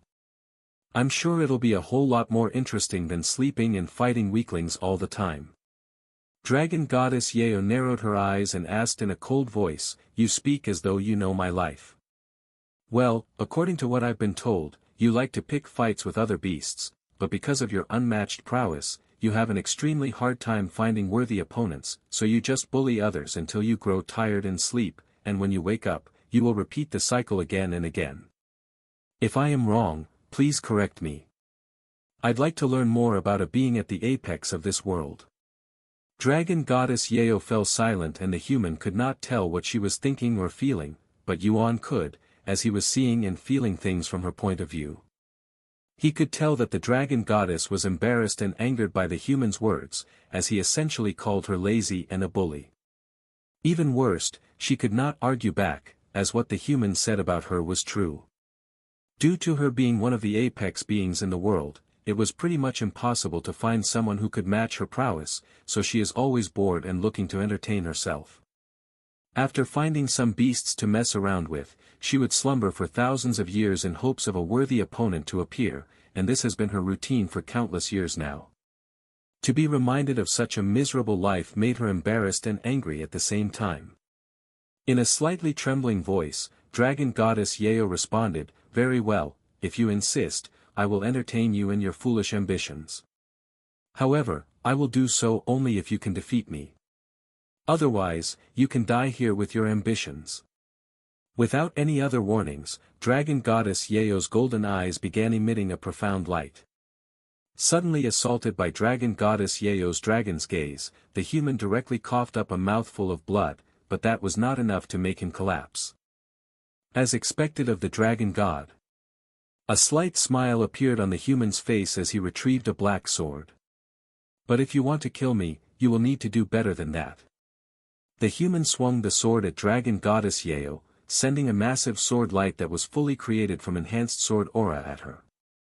Dragon Goddess Yeo merely scoffed at his attack before swatting the sword light with nothing but her tail, causing the enhanced sword aura to scatter and fly everywhere. The scattered enhanced sword aura poured down the world Dragon Goddess Yeo was on, creating deep sword cuts everywhere. "You bastard! How dare you damage my bed? Do you have any idea how long it took me to find a world big enough to fit me comfortably?" Dragon Goddess Yeo roared in an enraged tone as she uncoiled her massive body from the world that she had been sleeping on, revealing a vast yet completely empty world that only had green grass growing on it. "You can't complain when you're the one who attacked first. the human said as he wiped the blood from his lips. This enraged dragon goddess Yao even further, but she did not immediately attack him again.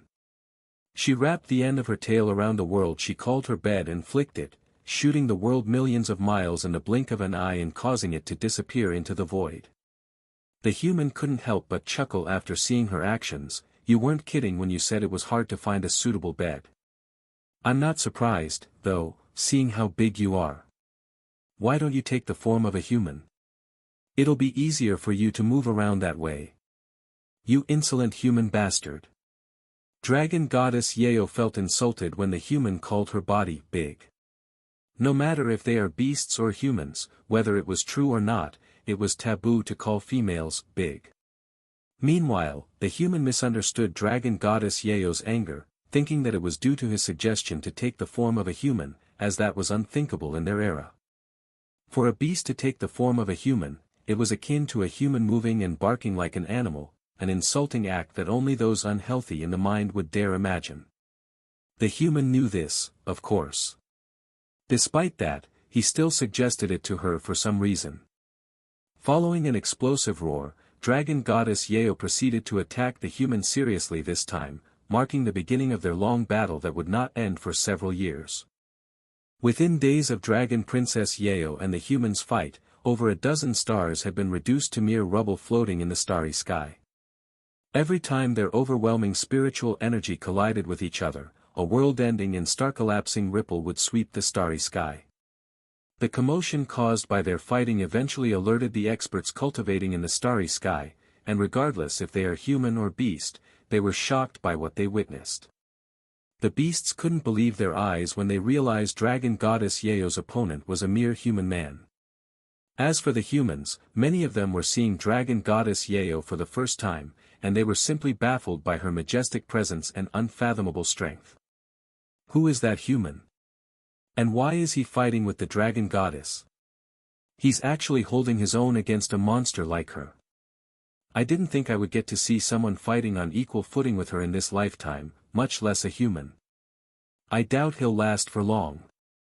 More importantly, dragon goddess Yao has awoken. We need to warn the others and prepare for another 10,000-year-long torments before their fight ends. After watching their fight for a short while, most of the beasts stopped watching and left to warn other beasts of dragon goddess Yao's awakening. After all, every time dragon goddess Yao wakes up from her slumber, the first thing she always does is look for a fight. What? The dragon goddess has awoken from her slumber already? Why did she wake up so quickly this time? Apparently some human woke her up, and they're now fighting each other in the starry sky. Fucking humans. They're always making things more difficult for us. At least he'll die by the dragon goddess claws. All of the beasts expected the human to last only several days against dragon goddess Yao, but to their surprise, they were still fighting even several months later. What? The dragon goddess is still fighting the same human? She must be going easy on him so that it wouldn't end too quickly. That must be why. Right? Even the water dragon emperor can't last more than half a year against her, and he has never lost to any humans before. The beasts truly believed that dragon goddess Yao was going easy on the human so that she could prolong their fight on purpose, something she has done on multiple occasions, especially when she is extremely bored. The beasts stopped paying attention to the fight shortly after and continued their preparations again. Eventually, months turned into years, and years became decades. The beasts were absolutely gobsmacked when they learned that dragon goddess Yao was still being occupied by the same human even after 10 years. I just traveled to the starry sky and spectated the dragon goddess fight. She's not going easy on that human. In fact, she's seriously trying to kill him. One of the beasts spread this information after watching the fight for some time. I was there, as well. There were many spectators, humans, and beasts. A human rivaling the dragon goddess? How can such a powerful human exist? Who is this human? For the first time since their fight began, the beasts started paying attention to the fight more closely and began questioning the human's identity. Meanwhile, the humans have been watching the fight since the beginning. Some of them even gained enlightenment from watching their fight. When news began spreading, more and more experts began to spectate their fight. Of course, since the fight took place within the starry sky, only those who had the means and resources to travel there could witness the legendary fight. Immortals, disciples of these immortals, all sorts of renowned individuals would travel to the starry sky and risk their lives just to witness the fight. Due to the tremendous spiritual energy being released by the dragon goddess and the human, their clashes created life-threatening shockwaves that shattered nearby stars and evaporated those who got too close to their fight, regardless of their cultivation, and even immortals have perished to the shockwaves. Despite the risks, countless people still ventured to the starry sky, and throughout the years, many people gained enlightenment from their fight and achieved great things, and this period of time was called the Great Enlightenment by many. Master, how many years have they been fighting for now? A disciple asked. It would be the 69th year in 3 days. They have been fighting for that long. How is that even possible? Do they have an unlimited supply of spiritual energy or something? Another disciple asked. Entities at their level have an unfathomable amount of spiritual energy, but it's mostly their spiritual energy absorption rate that's keeping them going. They only use about the same or fewer than they can absorb, allowing them to fight for a prolonged amount of time. While it may not seem like that to us, who are far beneath their level, they're not really going all out. Then how do they defeat each other? When one makes a mistake or catches the other off guard and deals a decisive blow. Though, they will eventually start using more and more spiritual energy in their attacks. As of right now, they're simply just using each other for entertainment. So they're just playing around right now. Unbelievable. Logic does not apply to entities at the peak of this world. Try not to think too much about it, or you will go insane like some people. As for the beasts, they also gained enlightenment, especially those of the dragon race. Have we found out anything about that human's identity? One of the beasts there asked. No, nothing. It's almost as though he appeared out of thin air. We don't even know if he's really human or not. For all we know, he could be a ghost. Just who is that man? Despite their differences, both humans and beasts wanted the fight to last forever, but alas, everything in life will eventually come to an end, and after 200 years of constant fighting, the fight finally came to an end with a clear winner and loser. Dragon goddess Yao took deep breaths as she silently stared at the human man floating in the distance not far away from her, her gaze filled with emotion and fulfillment. Yuan could see very clearly what she was thinking inside her head. It has been countless years since she last experienced a satisfying fight that did not leave her wanting more. Although I was clearly beyond his league in the beginning, this bastard kept improving at an astonishing rate, and in just a few decades, he reached the point where he could fight me on equal footing. Just who is this bastard? Dragon goddess Yao felt like she had been used by the human man as a training dummy. However, she wasn't angry, as she also benefited greatly from the fight. Meanwhile, the human had a bittersweet smile on his face as his body lifelessly drifted further away from the dragon goddess, who was victorious in this fight. I had an amazing time with you during the last 200 years. Unfortunately, it lasted a little shorter than I had anticipated. Perhaps if I hadn't given in to my impatience and trained for another 1,000 years, I might have been able to realize my ambitions. The human man uttered in a weak voice as his life force continued to dwindle. It was only a matter of time before he met his death after exhausting all of his energy and life force that he sacrificed to prolong their fight. However, when Dragon Goddess Yao heard his last words, her satisfied expression immediately froze. Then in a low and grim voice, she asked him, another 1,000 years. How old are you? I should be around 950 years old now. The human man responded with difficulty. What did you say? Dragon Goddess Yao's eyes widened with immense disbelief and shock. Impossible. She roared, refusing to believe that she was nearly defeated by a human that wasn't even 1,000 years old. When the spectators learned that the human man was actually younger than the majority of them there, they also expressed a wide array of emotions, but mostly that of shock and disbelief. Almost everyone there was well over 100,000 years old, with some even numbering in the millions, yet nobody there would even dare to attempt to fight an entity like the dragon goddess. But somehow a human that isn't 1,000 years old managed to last 200 years fighting the dragon goddess. Nobody would want to believe such a thing even if they witnessed it with their own eyes, as such an existence naturally mocked their talents and efforts all the way to the heavens. He must be joking. There's no way he's only 950 years old. That would mean he was only 750 years old when he started fighting. I barely reached divine sovereign by that age, and I was recognized as a once-in-a-lifetime genius by the entire world.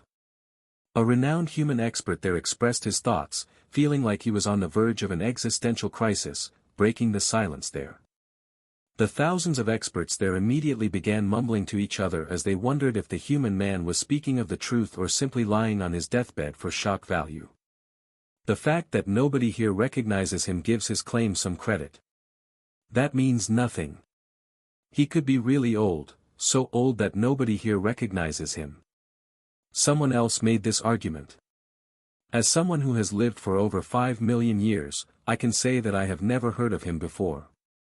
With that being said, I have this nostalgic feeling when I see his face, yet I cannot recall where I have seen that face before.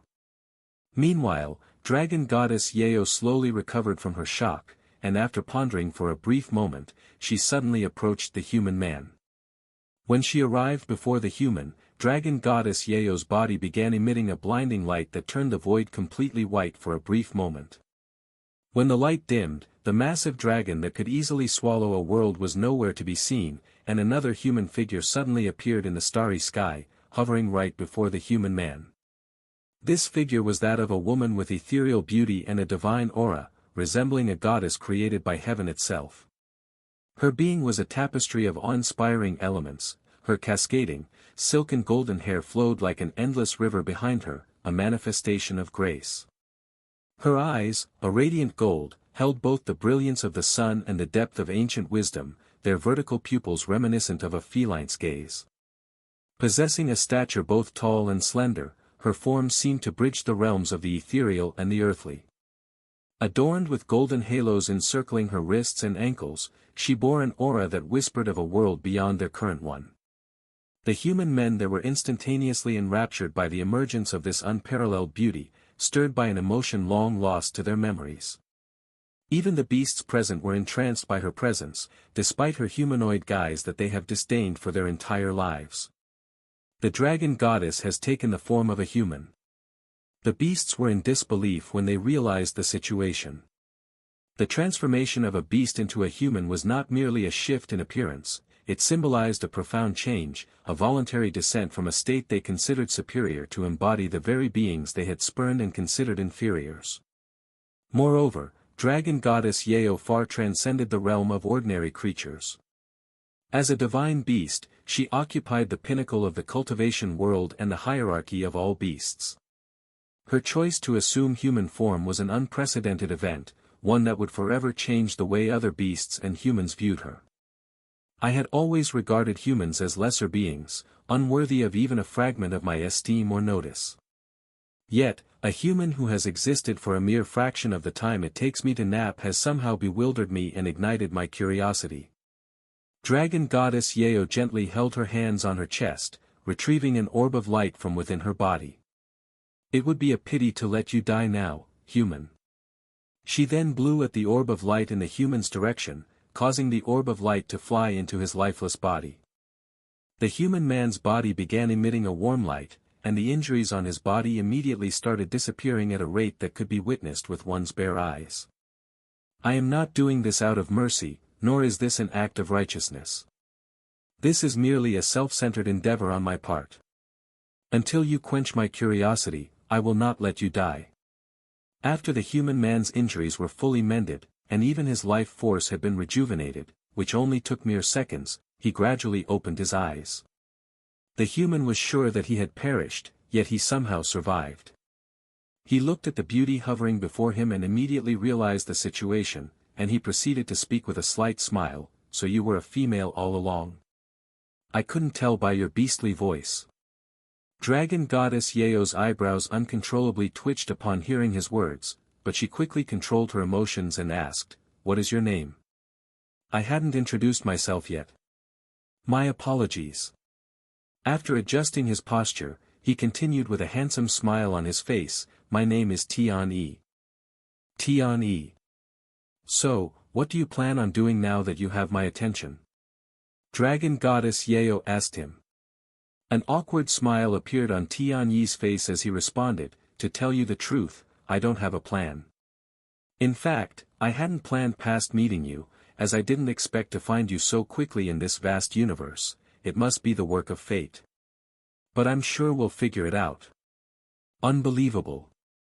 You really came to me without a plan? What if I did not save you and left you to die instead? Then that would be that. After all, I had prepared on losing my life before meeting you. But that didn't happen, and with you by my side now, I doubt anything could threaten my life. Dragon Goddess Yao frowned. "Why are you assuming that I will be following you? You won't. Well, that's fine as well, since you will definitely be watching over me at the very least." Tian Yi chuckled.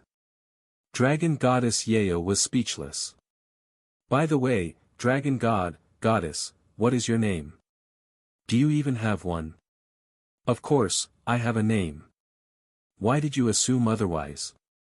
Nobody I talked to knew it and only addressed you as the Dragon God even though they were aware of your existence, so I wondered if you had a name or not." "Yao, that is my name. And how do you want me to address you from now on?" "Goddess Yao. Dragon Yao. Dragon Goddess Yao. Lady Yao.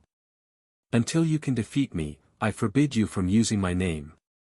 Dragon Goddess Yao's reason for making this rule was so that she had an excuse to fight him again. "Is that how things work for you guys?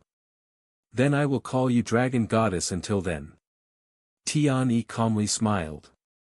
She calmly nodded. "Anyways, while I don't have a plan, I do know who I want to visit next." Tian Yi then said. "A divine beast?"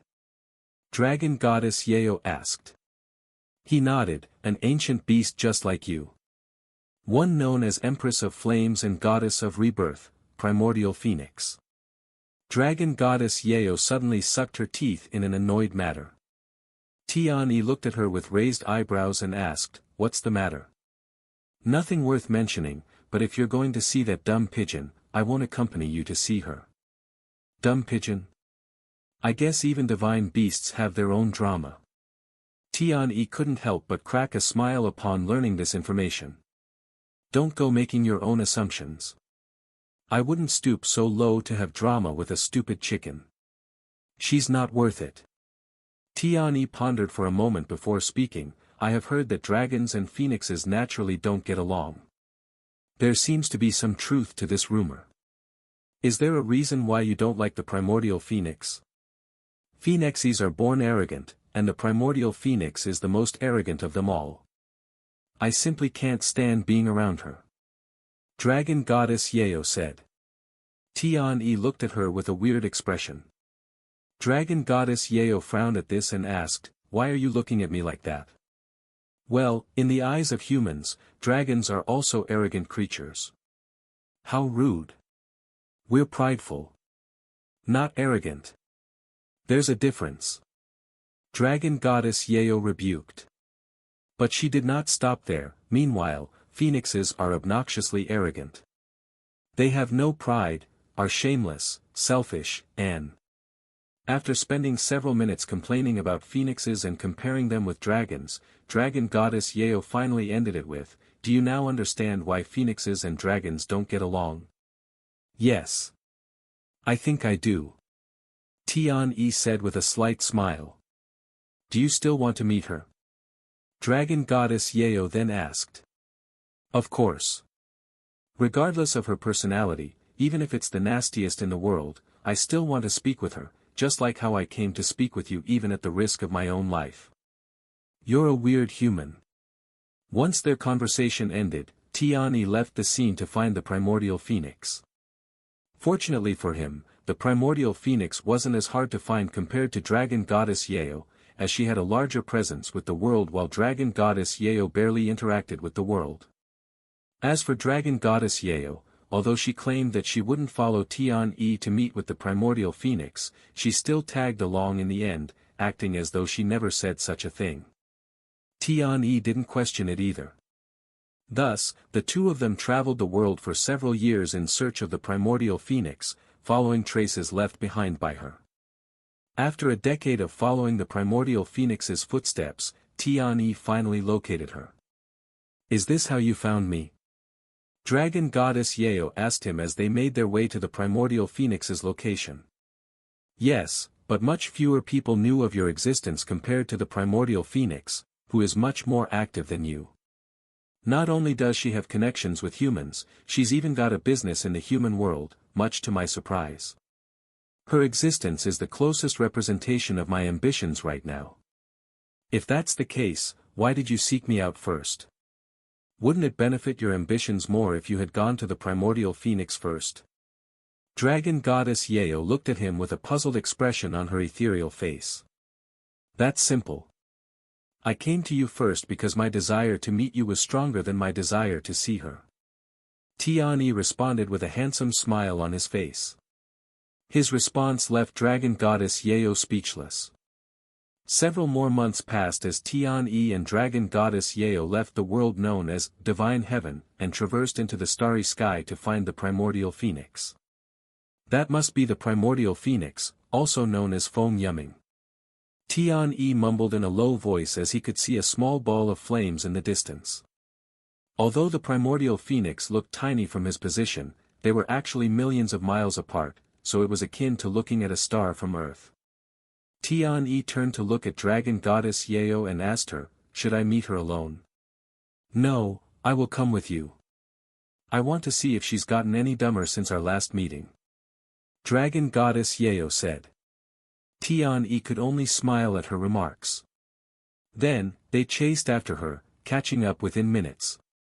When Dragon Goddess Yeo and Tian-Yi got close enough, the primordial phoenix halted its movements and sprung around, sending its divine flames flying all over the place.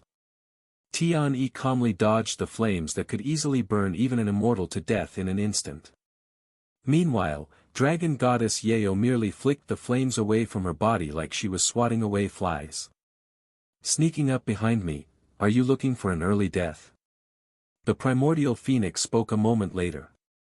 "It may have been some time since we last fought, but do you really think you have what it takes to kill me now, you dumb pigeon?" Dragon Goddess Yeo sneered coldly. "Dumb pigeon?" The primordial phoenix immediately glared at Dragon Goddess Yeo with enough killing intent to actually kill someone. However, the primordial phoenix's eyes suddenly widened with shock. "Either my eyes are deceiving me right now, or you are that annoying snake, in human form." The primordial phoenix sounded like she was in disbelief, yet there was a hint of entertainment within her tone, almost as though she was subtly mocking Dragon Goddess Yeo. Dragon Goddess Yeo sucked her teeth and growled in a cold voice, "Hearing your voice makes me want to pluck your feathers." "You dare!" Primordial Phoenix screamed, causing bursts of flames to erupt from its body like it was an active volcano. "Why wouldn't I dare? It won't be my first time, after all." A cold smile appeared on Dragon Goddess Yeo's face. The primordial phoenix trembled in anger after hearing such words. "It has been 1,000,000 years since we last fought. While you've slept for probably 90% of that time, I've spent countless resources and effort into strengthening myself so that I would be able to scale you like a fish if I ever encountered you again. Looks like today will be that day. How dare you compare me to a fish?" Dragon Goddess Yeo's eyes began glowing with killing intent, and dragon scales began appearing on her body. "Ahem." Tian-Yi suddenly cleared his throat loudly and spoke, "Dragon Goddess, please don't forget why we are here." He then moved to stand between the two and continued speaking, "Primordial Phoenix, please calm down. We are not here to fight you." "Huh? And who the hell are you?" The primordial phoenix just noticed Tian-Yi's presence, as his presence was incomparably smaller than Dragon Goddess Yeo's presence. "My name is Tian-Yi, and I am but a humble human with the desire to have a word with you." The primordial phoenix started glancing back and forth between Tian-Yi and dragon goddess Yao. Now this is something else. A divine beast, the dragon goddess, no less, traveling the starry sky with a human being. This is a sight that I never thought I'd ever witness. The primordial phoenix muttered in an intrigued voice before fixing her gaze on dragon goddess Yao.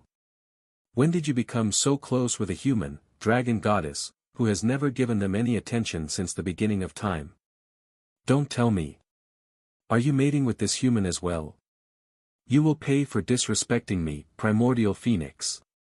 Dragon goddess Yao returned to her original form the following moment, her eyes spewing heavenly fire and the intent to fight. Tian-Yi rubbed his eyes and released a stressed sigh. "Dragon princess, if you calm down, I will spar with you after this is over," Tian-Yi said to her. Dragon goddess Yao's tail visibly twitched after hearing such words. Although it has been less than 100 years since they last fought, she has already begun to crave another fight with Tian-Yi. After spending a few moments controlling her emotions, dragon goddess Yao returned to her human form and proceeded to close her eyes, meditating in silence. When the primordial phoenix saw this, saw how dragon goddess Yao listened to a human's commands, she was shaken to her core with shock. "Who are you? How did you make her listen to you?" Besides being known for being a bully, that dragon is also famous for not listening to anyone. "And what are your relationships?" The primordial phoenix looked at Tian-Yi in a new light. "I already told you my identity. As for our relationship, it's complicated, but I guess we're something like traveling partners." The primordial phoenix sucked in a long and deep breath after hearing such a thing. "And you convinced her to be your traveling partner? How?" The primordial phoenix clearly couldn't believe it. "Well, we had a conversation and a little spar. It took 200 years, and I nearly died, but it worked out somehow." The primordial phoenix was speechless. Once she snapped out of it, she asked, "So? What do you want from me?" Tian-Yi smiled, and he proceeded to tell the primordial phoenix of his ambitions. "A world where beasts and humans can interact with each other without fear, huh?" Compared to dragon goddess Yao, the primordial phoenix has more experience with humans, even dealing in business with some of them, so she understood Tian-Yi's ambitions with more clarity. With that being said, as a divine beast, she naturally saw humans as inferior entities, even if they do benefit her pockets. "While I understand your ambitions, and it would benefit my business more if I had more human customers, I cannot see how you will achieve such a thing. Like fire and water, dragons and phoenixes, humans and beasts have fought with each other since the beginning of time. It will take a lot more than just convincing a few strong beasts to change the world. I am aware of that. While that is my ultimate goal, my current goal is simply to create a foundation. It may take several years before things start to change, but nothing will change if there is no foundation." The primordial phoenix didn't say anything and turned to look at dragon goddess Yao. "Since you are following him, I'll take it that you believe he'll be able to achieve such a task." Dragon goddess Yao opened her eyes and responded calmly, "No, I don't believe he'll be able to do it." The primordial phoenix looked puzzled by her response, and she asked, "Then why are you following him?" "Because it's interesting enough to lessen my boredom." Unbelievable. The primordial phoenix was left speechless by her response. After snapping out of her daze, primordial phoenix returned to focusing on Tian-Yi, and she spoke, "I understand what you are trying to do, but I don't see how it has anything to do with me. What do you want from me?" "I'd like you to witness my journey with the dragon goddess and others who might join us in the future," Tian-Yi said. "In other words, you want me to become your follower. With this annoying snake by my side the entire time? I refuse. Over my dead body." Primordial Phoenix immediately refused his offer, which didn't surprise him in the slightest. But he didn't give up and continued to convince her, "I am not asking you to become my follower. You are free to watch me from a distance or by my side, just like the dragon goddess here. Don't you want to be part of something much bigger than yourself? It could be the start of a new era, one that you had a hand in creating. It'll also benefit your business greatly. Humph. I have much better things to do than babysit a human with an impossible ambition. Unlike the dragon goddess, I have a life that's worth something. Primordial Phoenix sneered. A vein appeared on dragon goddess Yao's forehead after hearing the primordial phoenix's insult, but she barely managed to control her emotions. Tian-Yi became silent for a moment. Perhaps I am approaching her the wrong way. She has a business of her own, and merchants rarely do things that do not benefit them. If you have nothing else to say, I'm out of here. Primordial Phoenix said as she began turning around. Primordial Phoenix. I have an offer for you. Tian-Yi suddenly said. The Primordial Phoenix halted her movements, but she did not turn back around, only twisting her head slightly. Tian-Yi proceeded to retrieve an object for his storage ring and held it in front of him. What's this profound aura? The Primordial Phoenix couldn't help but turn around after sensing a weird aura coming from Tian-Yi's palms. Her eyes narrowed on the glowing red stone resting on Tian-Yi's palms. The rock was shaped like an egg and was only as big as an adult's fist. Despite its unremarkable size, it contained an immense amount of yang qi within. There was so much yang qi condensed within the rock that it looked like there was a sun resting inside the rock, and it was emitting a scorching heat wave that could easily incinerate even an immortal if they got too close without serious preparation. The Primordial Phoenix's eyes widened with shock and disbelief when she finally realized what she was looking at. Is that what I think it is? She stuttered after swallowing nervously. Although she didn't know the glowing egg-like object Tian-Yi was holding, the dragon goddess's interest was instantly piqued when she saw the Primordial Phoenix's reaction. There were very few treasures in this world that would interest the Primordial Phoenix, much less cause her to salivate. Tian-Yi smiled and said, I don't know what you think this is, but this is a smoldered phoenix egg that has bathed in intense yang qi for over 1 billion years, ever since the beginning of the primordial era. As a phoenix, I'm sure you know the value of these things. 1 million-year-old smoldered phoenix egg would send an entire nation into a frenzy, and a 10 million-year-old smoldered phoenix egg started a war within the divine heavens not long ago. Over 1 billion years. The primordial phoenix had a frightened expression on her face. Phoenix egg? Does that mean there's a phoenix growing inside? Dragon goddess Yao asked out of curiosity. Tian-Yi shook his head, although that is what the name suggests, there is no phoenix growing inside.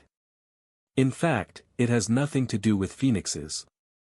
A smoldered phoenix egg is an extremely rare and potent resource for cultivators with a cultivation method that requires yang qi, and phoenixes are inherently made of yang qi, so this would benefit them even more. So it's just a cultivation resource. Humph. I was expecting something more exciting since she reacted so intensely. How boring. Dragon goddess Yao shrugged, quickly losing interest. Just a cultivation resource. How dare you utter such nonsense, you uncultured snake. A smoldered phoenix egg to phoenixes is as important as your blood essence is to a dragon with a common bloodline. At my cultivation, only something like a smoldered phoenix egg could benefit me. And it's not just a small amount. Hell, I might even be able to improve my bloodline with it. Dragon goddess Yao frowned upon hearing her last words. Your bloodline is already the purest it can be. How could it possibly get any purer? That's just how potent a smoldered phoenix egg is, and this is the first time I have seen one that has aged over 1 billion years. I consumed one that was 250 million years ago, about 100 million years ago, and it increased my strength by leaps and bounds. I can only imagine what will happen if I consume one that is 4 times older. The primordial phoenix was essentially drooling at this point. Primordial phoenix, here is my offer. I want you to follow me for 100,000 years. If I am unable to achieve my ambitions within that amount of time, I will give you this smoldered phoenix egg as compensation. What do you say? Tian-Yi said as he held the egg out in a tempting manner. Follow you for 100,000 years. Is that all I have to do? The primordial phoenix was in disbelief, not because it was an immensely difficult task but because it was immensely easy. In the gaze of her eternal eyes, the span of 100,000 years would pass as but a fleeting breath, scarcely distinguishable from a mere moment in the fleeting perception of mortal beings. Hell, Dragon Goddess Yao's naps lasted longer than that. Indeed, you only need to follow me. I won't force you to do anything you don't want to, and you are free to leave whenever you wish. You have a deal. The primordial phoenix immediately responded without a hint of hesitation in her tone. Seriously. Dragon Goddess Yao was left speechless by her quick change in attitude. The following moment, the primordial phoenix's fiery body began shrinking until it was shaped like a human. With flaming red hair and a pair of golden eyes, the primordial phoenix transformed into a peerless beauty that rivaled Dragon Goddess Yao but with a unique aura and charm of her own. My human name is Feng Yuming, but you may call me Madame Feng. You know, you basically got bought out by him. Dragon Goddess Yao said to Feng Yuming shortly afterward. So what? I will gladly sell myself out for a billion-year-old smoldered phoenix egg.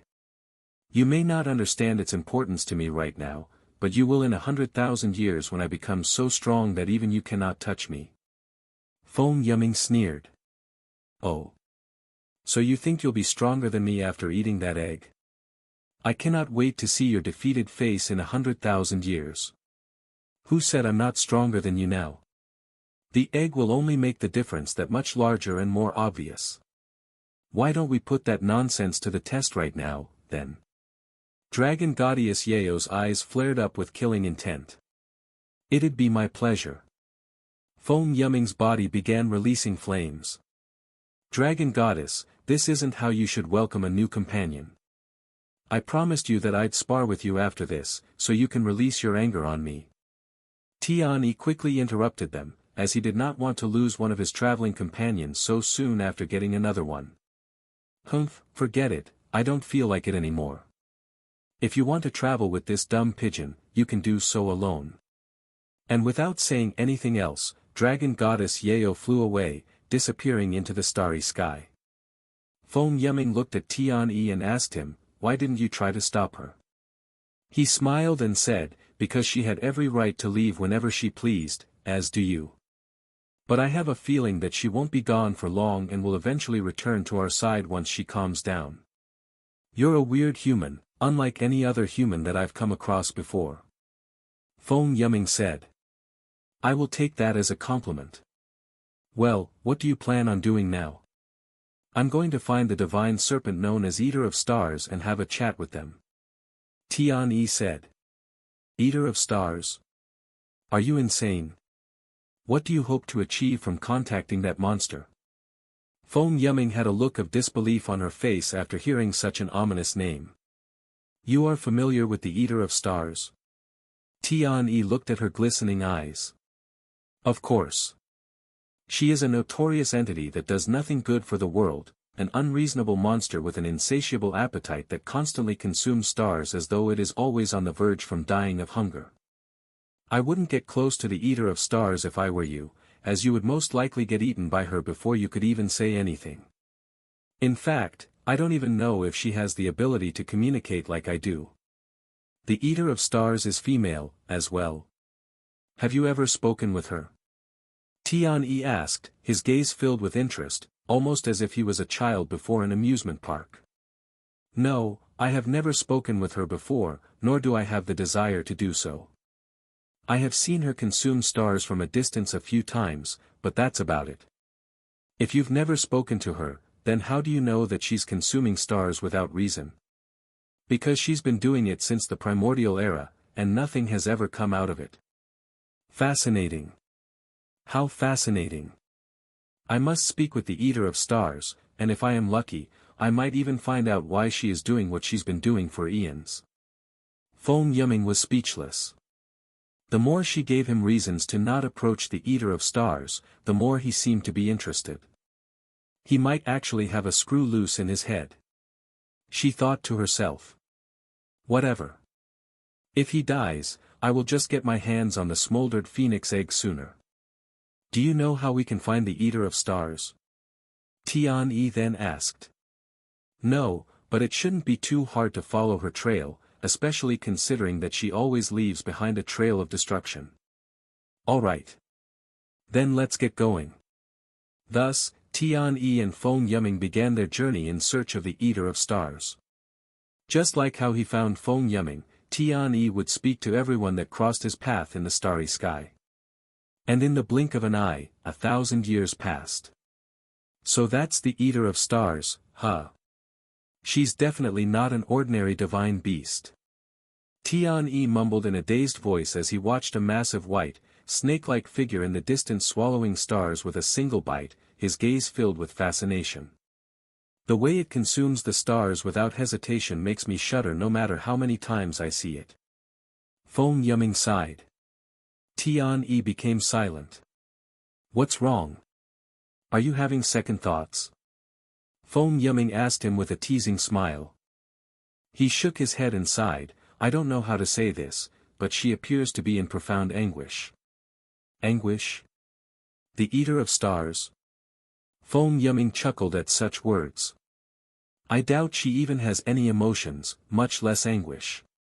Even if she does have emotions, what could she possibly be anguished about? The stars that she consumes endlessly? The mess she has made in the starry sky? We may never know if we don't try to understand her.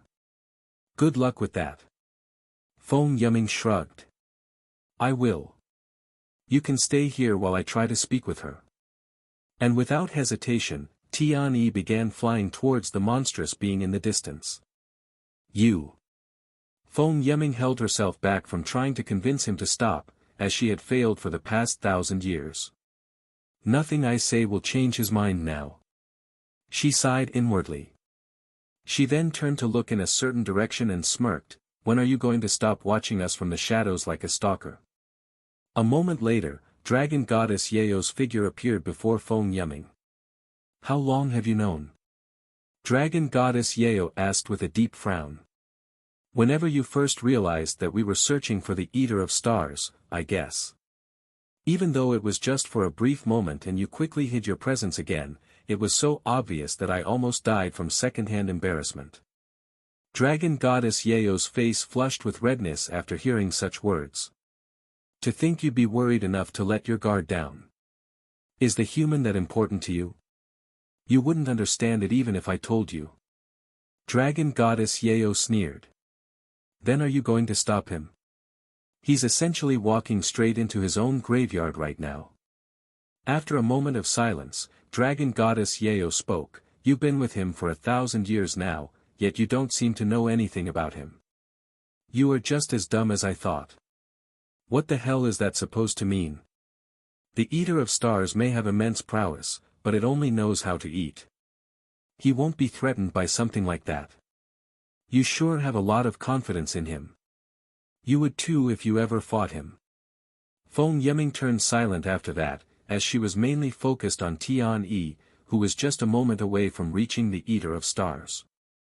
As Tian approached the Eater of Stars, he could feel its immense and uncontrolled pressure trying to keep him away.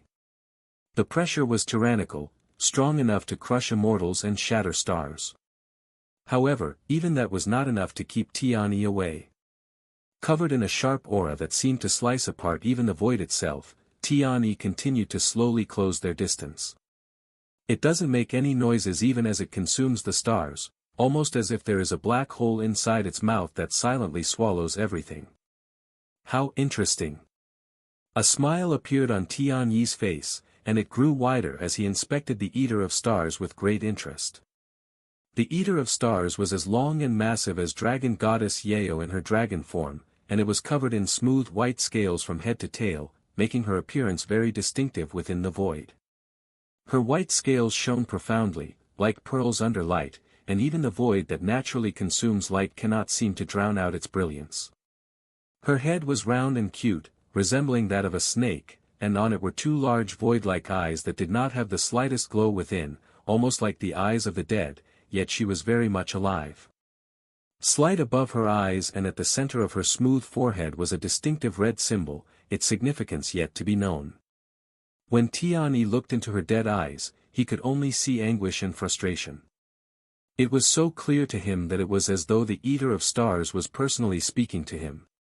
Once he was close enough to the Eater of Stars, Tianyi took a deep breath before speaking in a loud voice, "Eater of Stars. Can I have a moment of your time?" Spiritual energy carried his voice throughout the starry sky, allowing it to spread within the void and reach the Eater of Stars.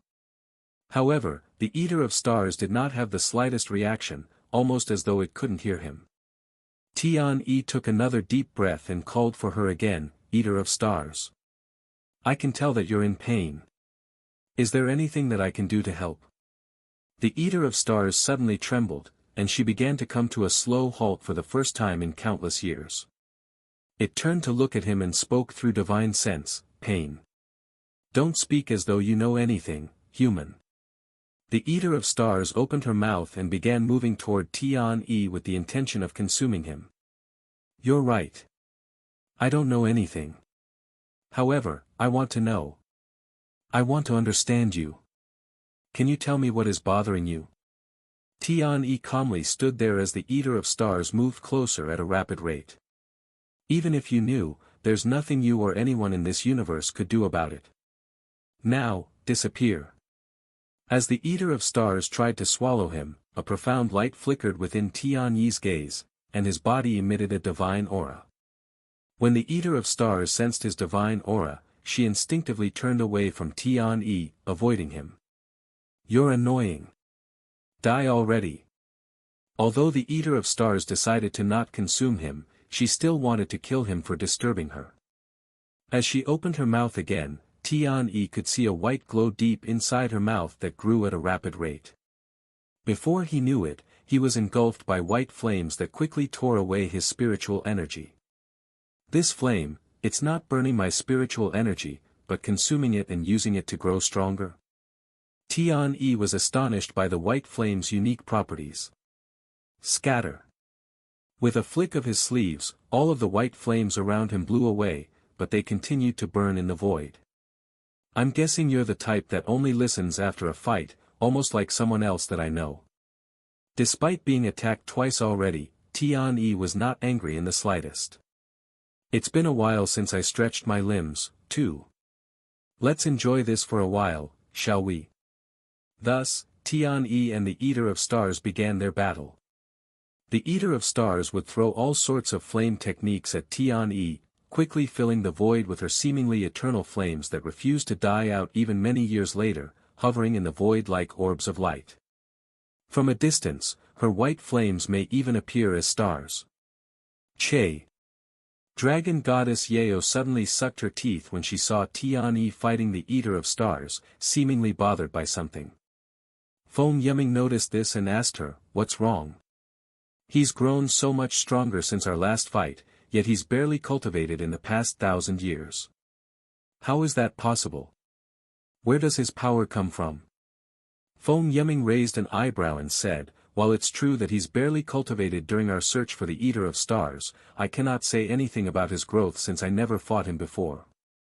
Dragon goddess Yao suddenly shivered from excitement, and a wide smile appeared on her face unknowingly. "If he's this strong after 1,000 years without cultivation, can you imagine what he could achieve if he focused on cultivation for 1,000 years? Dragon goddess Yao mumbled in a dazed voice. "If he's truly as talented as you are saying, he's definitely wasting his talents chasing after divine beasts." Feng Yiming said. "Indeed, what a waste of talents." Feng Yiming then said, "Also, I don't know if you noticed this, but he seems to have a fascination with beasts, perhaps even an obsession." "I noticed. He's always trying to learn more about dragons during our travels. I think he's just genuinely curious about beasts in general. There are probably countless humans who are constantly wondering about us, but they don't have the courage or strength to approach us, unlike this weirdo." Dragon goddess Yao said with a slight smile on her face. "You really do like him, don't you?" Feng Yiming chuckled with a smirk. "Shut your beak, dumb pigeon." Dragon goddess Yao glared at her. "You should keep your eyes on him. It'd be a pity if he dies to the Eater of Stars, after all. Feng Yumming sneered. Why? Why won't you die? The Eater of Stars grew increasingly frustrated when she could not seem to kill Tian despite putting in serious effort. You seem to be in a hurry to kill me. Why? Aren't you having fun? Let's keep this up for another 100 years at the very least, Eater of Stars. Tian laughed out loud. 100 years? I don't have that kind of time to play with you. Eater of Stars roared in a furious voice. No time. That's one of the silliest things an immortal entity such as yourself could say, since time is all we have. You have no idea. Then why don't you educate me? Who knows? Maybe I might even lower my guard, as I am easily distracted. The Eater of Stars frowned at his obvious provocation, but she didn't seem to have any other choice, as it might really take her 100 years if not more to deal with him if they continued at this rate. Several years have gone by since the beginning of their conflict, and the Eater of Stars could feel its relentless hunger intensifying within, slowly driving her toward a state of madness. If she doesn't deal with Tian quickly and continues to consume stars, she will be tormented by her insatiable hunger. Eventually, the Eater of Stars began speaking in a reluctant tone. Can you imagine the relentless ache of perpetual hunger, an insatiable yearning that refuses to subdue no matter the quantity consumed? Throughout the expanse of my existence since the primordial era, I have remained a stranger to the sensation of a contented stomach. Countless stars have succumbed to my insatiable appetite, yet I can only keep my hunger barely satisfied enough to where it won't drive me completely mad.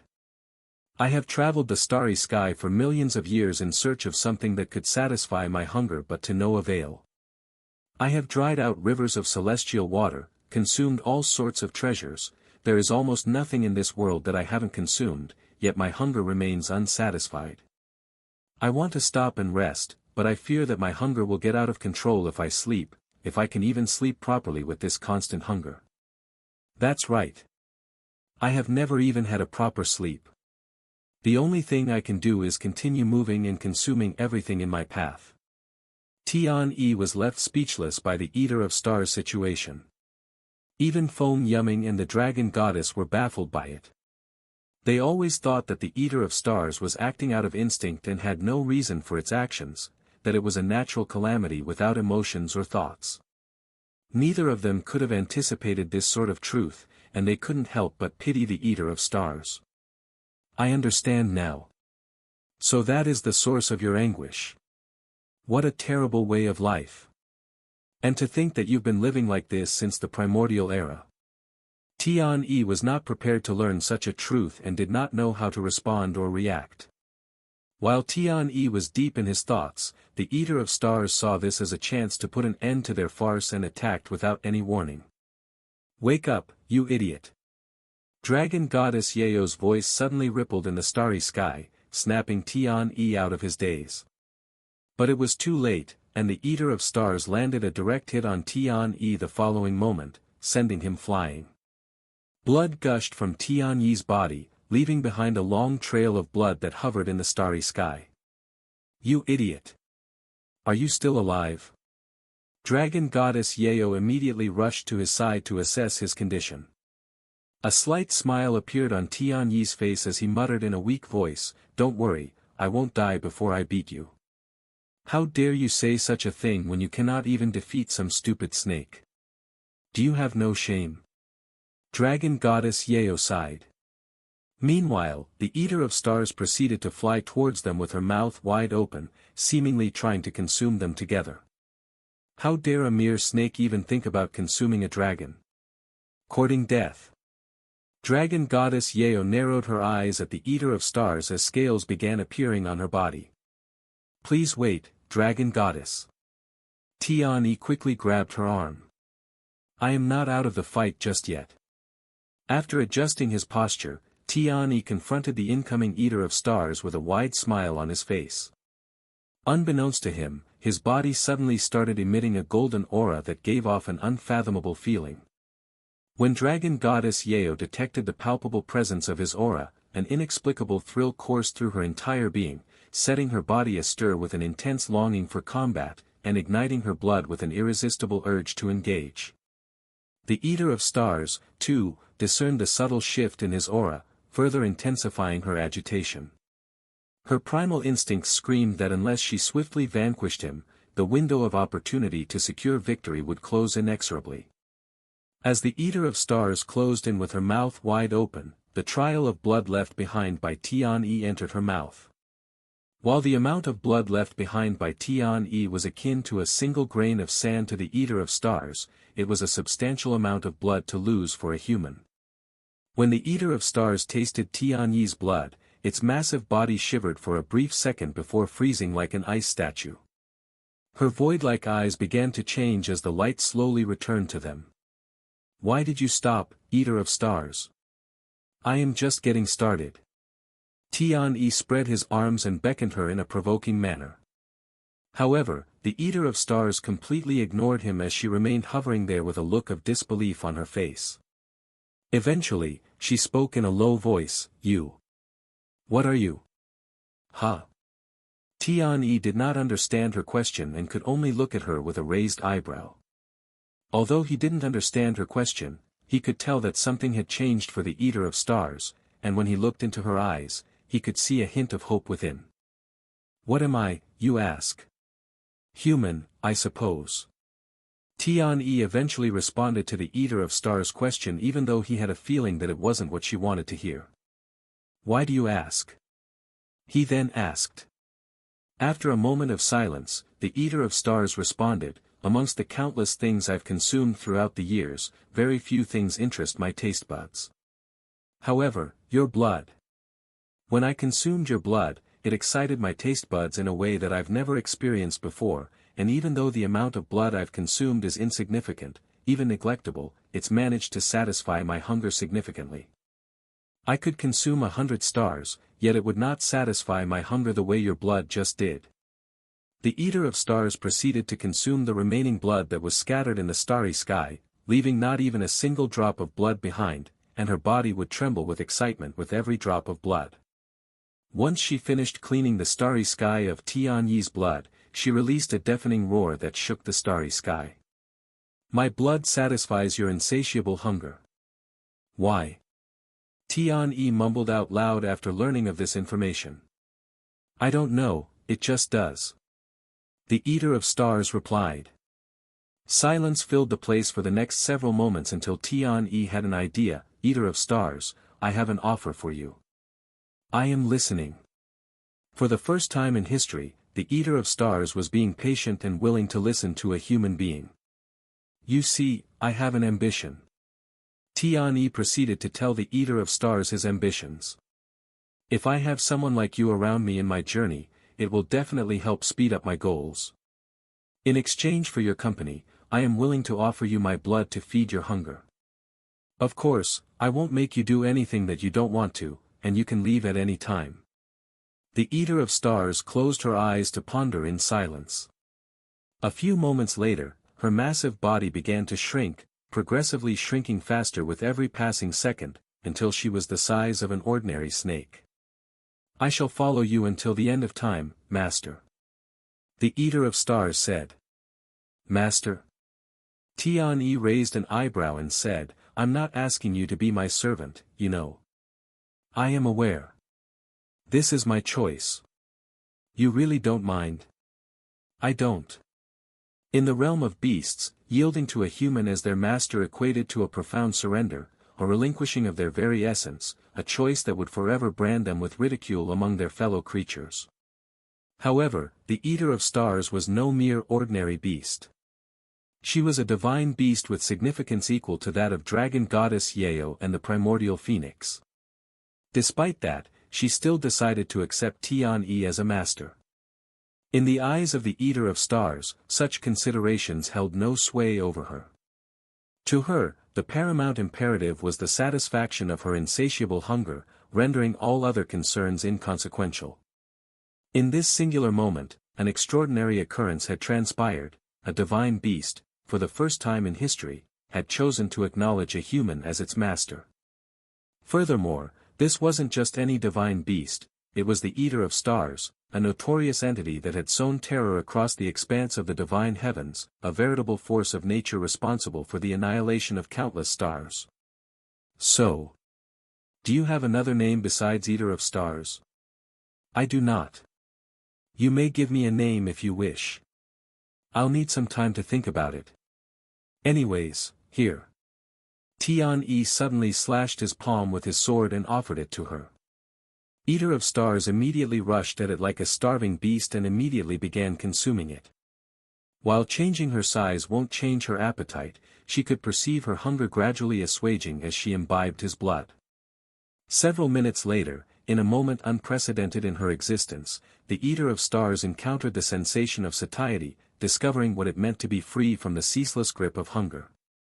It was also at this moment that she knew that she had made the right choice by following Tian-Yi. Eater of Stars wanted this moment to last forever, to be able to feast on Tian-Yi's blood endlessly, but she knew that wouldn't be possible if she wanted to preserve his blood for longer. Thank you, Master. Eater of Stars muttered after releasing a satisfied sigh, her stomach feeling better and fuller than ever. Is this your first time tasting human blood? Tian-Yi asked her. No. I have tasted human blood before, but they all tasted like dirt water. Tian-Yi sighed in relief after hearing this, as he feared for a moment that only human blood could satisfy her hunger. So, what does my blood taste like? He asked out of curiosity. I don't know how to describe it, but it's delicious, unlike anything I have tasted before, and it makes my taste buds tremble with delight. If I am only allowed to eat this for the rest of my life, I wouldn't mind it at all. Is that so? Anyways, let's go meet my other companions. Tian-Yi then said. Eater of Stars nodded. Suddenly, a powerful presence appeared behind Tian-Yi. When he turned around, he saw Dragon Goddess Yao with a somewhat weird look on her face, and she appeared to be panting a bit. Dragon Goddess? Are you okay? Why do you seem a bit tired? Tian-Yi raised his eyebrows at her. I tried, but I cannot hold it in any longer. Tian-Yi, fight me, now. She said while her aura skyrocketed. Huh? Right now? Tian-Yi was baffled. He'd just finished fighting with the Eater of Stars, and he even donated a good amount of his blood to her afterward. He was definitely in no condition to fight Dragon Goddess Yao. Why don't we do this another time, when I am healed? I'm sure you don't want to fight an injured person, as well. Bullshit. You'll be fine if you use that golden aura technique. Why didn't you use that technique when you fought me before? Are you mocking me? Dragon Goddess Yao roared in a frustrated manner. Golden aura technique? What are you talking about? Tian-Yi responded with a dumbfounded expression. Are you genuinely feigning ignorance with me? I witnessed you harnessing it mere moments ago. Your body was enveloped in a resplendent golden aura. It emanated an incomprehensible and overwhelming pressure that I had never experienced before. Just recalling it makes my blood boil. Dragon Goddess Yao spoke with an angry expression on her face, thinking that he was messing with her. However, Tian-Yi's puzzled expression remained on his face as he spoke. I genuinely have no idea what you're talking about. Golden aura? I don't even have a technique like that. Then what was that golden aura? How did you do it? Tian-Yi shook his head. Are you sure you saw it? Dragon Goddess Yao began doubting whether she actually saw it. She turned to look at Feng Yuming, who was quickly approaching them, and asked her, Hey! You also saw that golden aura around him right after he was nearly beaten to death, right? Feng Yuming did not immediately respond, and when she did, she responded with a smirk on her face, I didn't see anything. You must have hallucinated or something. Dragon Goddess Yao clenched her fists and gritted her teeth, her eyes radiating with killing intent. Feng Yuming sucked her teeth and quickly added, just joking. She turned to look at Tian-Yi and continued, she's not lying. There was a golden aura around you just now.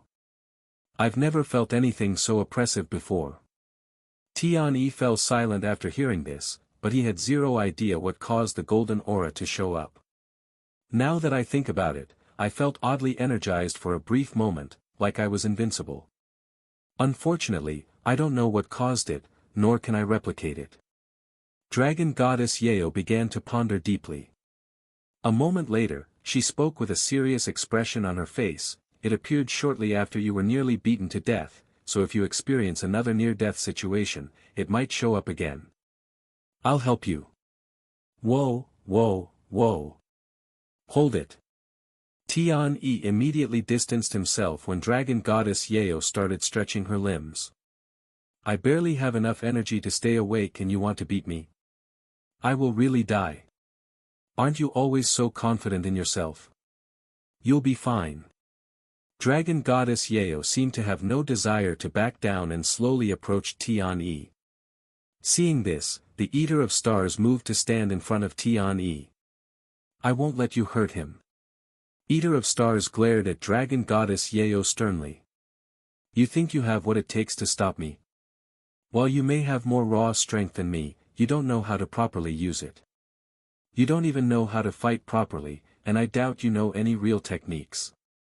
Randomly breathing fire doesn't count either. Dragon Goddess Yeo sneered. Calm down, both of you. Dragon Goddess, I just want to rest for now. After that, we can figure out the whole golden aura business together, and then I will spar with you. Okay. Fine. She reluctantly agreed. Good, then allow me to introduce you to our new member, Eater of Stars. Tian-Yi said. Eater of Stars, these two are my traveling companions. The spirited one is Dragon Goddess Yeo, and the other is Primordial Phoenix, also known as Foam Yumming. And this is Eater of Stars. I am still trying to think of a name for her, so you guys can call her that for now. Can you turn into a human? Foam Yumming suddenly asked. I cannot, or more precisely, I don't know how to. Eater of Stars shook her head. Don't worry, I'm sure they will teach you. Tian-Yi said. After their short introduction, Tian-Yi brought everyone to the closest uninhabited star to recover his injuries. So, who do you plan on visiting next? Foam Yumming asked him. Honestly, I don't know. And while it will benefit to have more companions, I think we can start changing the world with just the four of us for now. Tian-Yi said. And how do you plan on changing the world? We can start by letting the world know of our presence. A human traveling the world and doing things with 3 divine beasts by his side, it will surely stir both the human world and the beast world. Seriously? That's the best plan you can come up with after 1,000 years? Dragon Goddess Yeo was speechless. Then do you have any suggestions? Dragon Goddess Yeo was speechless, as she had no idea where to even begin. As simple as it may seem, I think your plan will work pretty well. Foam Yumming suddenly spoke up. Your goal is to create a world where humans and beasts can work together, right? We can commence by demonstrating to the world the very feasibility of such a vision since most believe it to be impossible.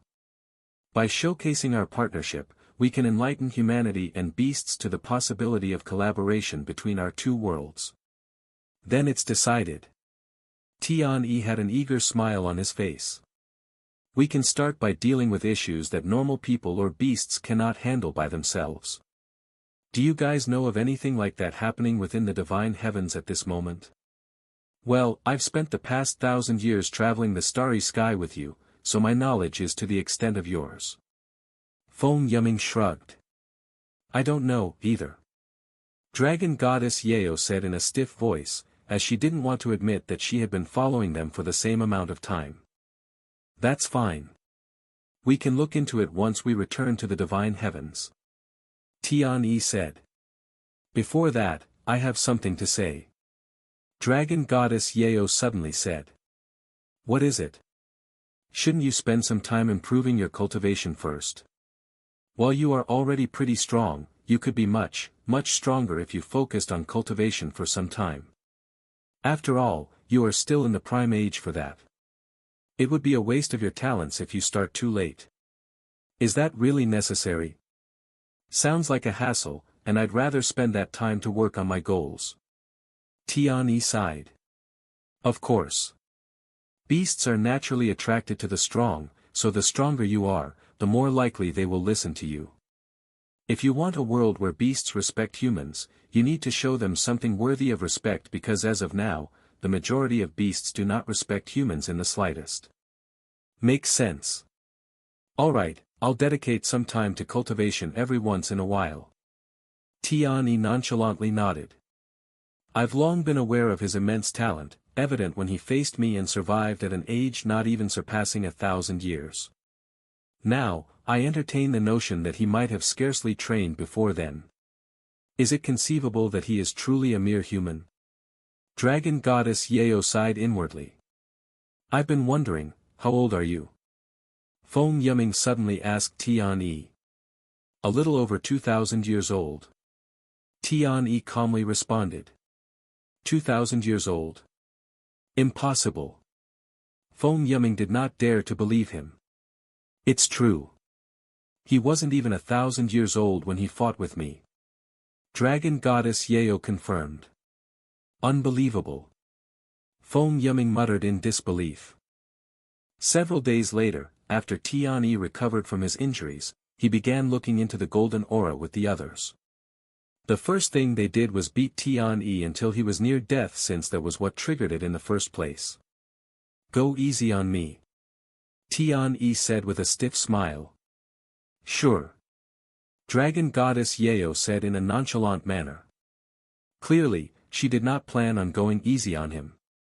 But before they could even begin, Tian had to convince Eater of Stars, whom he named Xingrui, to not attack Dragon Goddess Yeo when she beats him, as she was overly protective of him. After all, if he were to meet his demise, her insatiable hunger would undoubtedly resurface. The prospect of reverting to such a state, after tasting the satisfaction of a full stomach, filled her with a profound dread. It was a fate she was determined to evade at any expense. Eventually, their experiment began with Dragon Goddess Yeo beating Tian until his entire body was soaked in blood. Meanwhile, Feng Yuming watched with great entertainment from a distance. As for Xingrui, she cleaned up the blood on the ground that was spewed by Tian. Do you feel any different? Dragon Goddess Yeo asked Tian as he lay on the ground in a near-death state. Besides immense pain all over my body? Nope. He replied in a low voice. You probably aren't near death enough. I'll keep on going then. Why? Thus, Dragon Goddess Yeo proceeded to continue the beating until he was truly on the verge of death. How about now? Tian couldn't even respond to her in his current state. Dragon Goddess Yeo sighed. Then she proceeded to feed some medicine to him.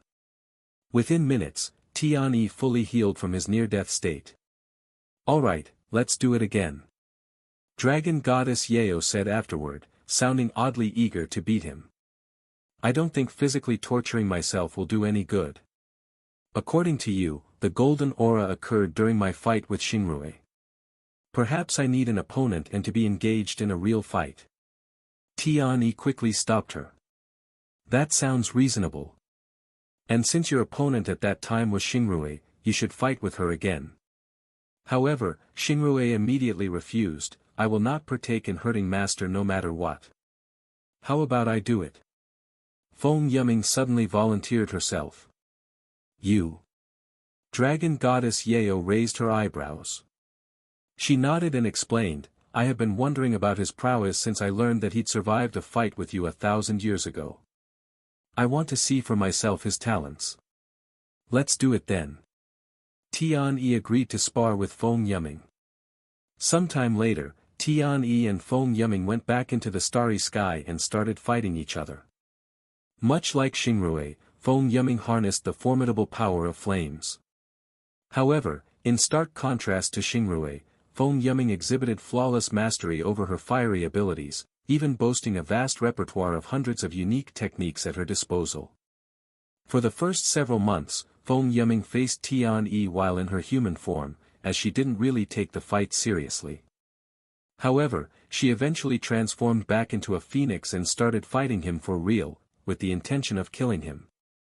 Their battle raged with an intensity beyond measure, and the very expanse of the starry sky was ablaze with the searing brilliance of Feng Yuming's phoenix flames.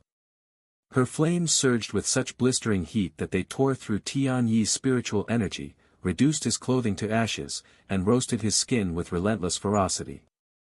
Although it wasn't enough to endanger his life, it did drain his stamina and strength constantly and quickly. That dumb pigeon has grown a lot stronger since our fight. Dragon Goddess Yao mumbled to herself as she watched them fight. Of course, she's still miles away from my level. Though Feng Yuming may be weaker than Dragon Goddess Yao when it comes to raw prowess, her undying and relentless flames were incredibly annoying and difficult to deal with, especially for a tiny human like Tian Yi. After enduring what felt like an eternity in the deepest abyss of torment and bearing the ceaseless scorching agony, Tian Yi found himself approaching his limits. As he slowly approached his death, Tian Yi subconsciously started recalling everything he felt during his fight with Xingrui. In the very moment when he teetered on the brink of being consumed by the relentless phoenix flames, an explosive surge of energy surged forth from the innermost depths of his being, before a resplendent golden aura emerged around his body. The atmosphere underwent an instantaneous transformation the very second the golden aura materialized, and Dragon Goddess Yao's face lit up like a lamp with an expansive smile on it as she detected the immeasurable might it exuded. "It's here." She did not hesitate to rush into the starry sky and towards Tian Yi's location. Meanwhile, Tian Yi faced Feng Yuming with his newfound strength. "So this is the golden aura." He looked at his glowing hands with great interest. Not only was his depleted energy quickly being restored, he felt a divine power that did not exist moments before now in the grasp of his own hands. After taking a brief moment to admire his new strength, Tian Yi turned to look at Feng Yuming, who uncontrollably trembled in fear when she felt his gaze on her. As Tian Yi steadily advanced toward her, Feng Yuming fell into a trance, unleashing a barrage of techniques upon him with an intensity that suggested her very existence hinged upon their success. Her flames quickly engulfed Tian Yi's figure. Despite that, Feng Yuming's anxiety only intensified, as she could tell that her flames were unable to touch Tian Yi and were merely dancing around him, almost as though the flames had their own consciousness and were consciously avoiding Tian Yi. The following moment, with a nonchalant sweep of his arm, every ember surrounding Tian Yi dispersed like mere insects in his presence. Seeing this, Feng Yuming did not hesitate to return to her human form. "I surrender. You win."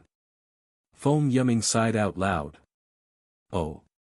When Feng Yuming surrendered her will to fight, so did Tian Yi, and the golden aura around him quickly started diminishing. However, just as it was on the verge of disappearing, the golden aura suddenly surged to life once more. Simultaneously, Tian Yi was turning around to confront the encroaching dragon goddess Yao, who was enveloped in her own aura that resonated with an unquenchable thirst for battle. "I have been waiting for this moment for over 1,000 years, Tian Yi." Dragon Goddess Yao roared with a delighted smile on her face as she flew towards Tian Yi like an unstoppable meteor. Tian Yi confronted her with a smile on his face as well. Upon their collision, their intertwined spiritual energies and auras converged, birthing a cataclysmic detonation of such staggering magnitude that it would eclipse even the most potent nuclear forces known to Earth, rendering them insignificant in comparison. The force unleashed by their titanic clash was so overwhelming that had it erupted within the very heart of the divine heavens, it would have engulfed the entire realm, reducing it to mere cosmic dust in an instant. "These two crazy fuckers. Are they trying to kill me, too?" Feng Yuming nearly had a heart attack as she used her fastest movement technique to escape the blast and distance herself from them, barely escaping with the teeth of her skin. If she had been even slightly slower or reacted a second slower, she would have died there and then. "This is what I've been yearning for.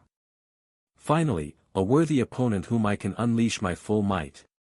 Dragon Goddess Yao's demeanor seemed to have veered into madness, consumed entirely by the singular obsession of their confrontation. In fact, she was so absorbed in their fight that she was fighting with the intent to kill Tian Yi. As for Tian Yi, he too had succumbed to a peculiar trance, his thirst for combat pushed to its utmost limits. Due to the grand impact of their battle, they were immediately noticed by other experts, humans and beasts alike. Holy shit! Isn't that the same human who fought with the dragon goddess a little over 1,000 years ago? Has he returned for a rematch? Impossible. How did he get so strong in so little time? My cultivation barely advanced since then. Many of these individuals were present at their last battle, so they were greatly shocked to see Tian fighting dragon goddess Yao at her full strength when he was struggling to keep up with her before. Are you sure that's the same human from the Great Enlightenment? Surely, it must be a different person. No, it's definitely the same person. I have no doubt about it. I still remember their fight 1,000 years ago as clear as day. Then he must have consumed some heaven-defying treasures. I don't even know of any treasure that could possibly strengthen someone so fast without any side effects. He must have consumed a whole sea of celestial water or something.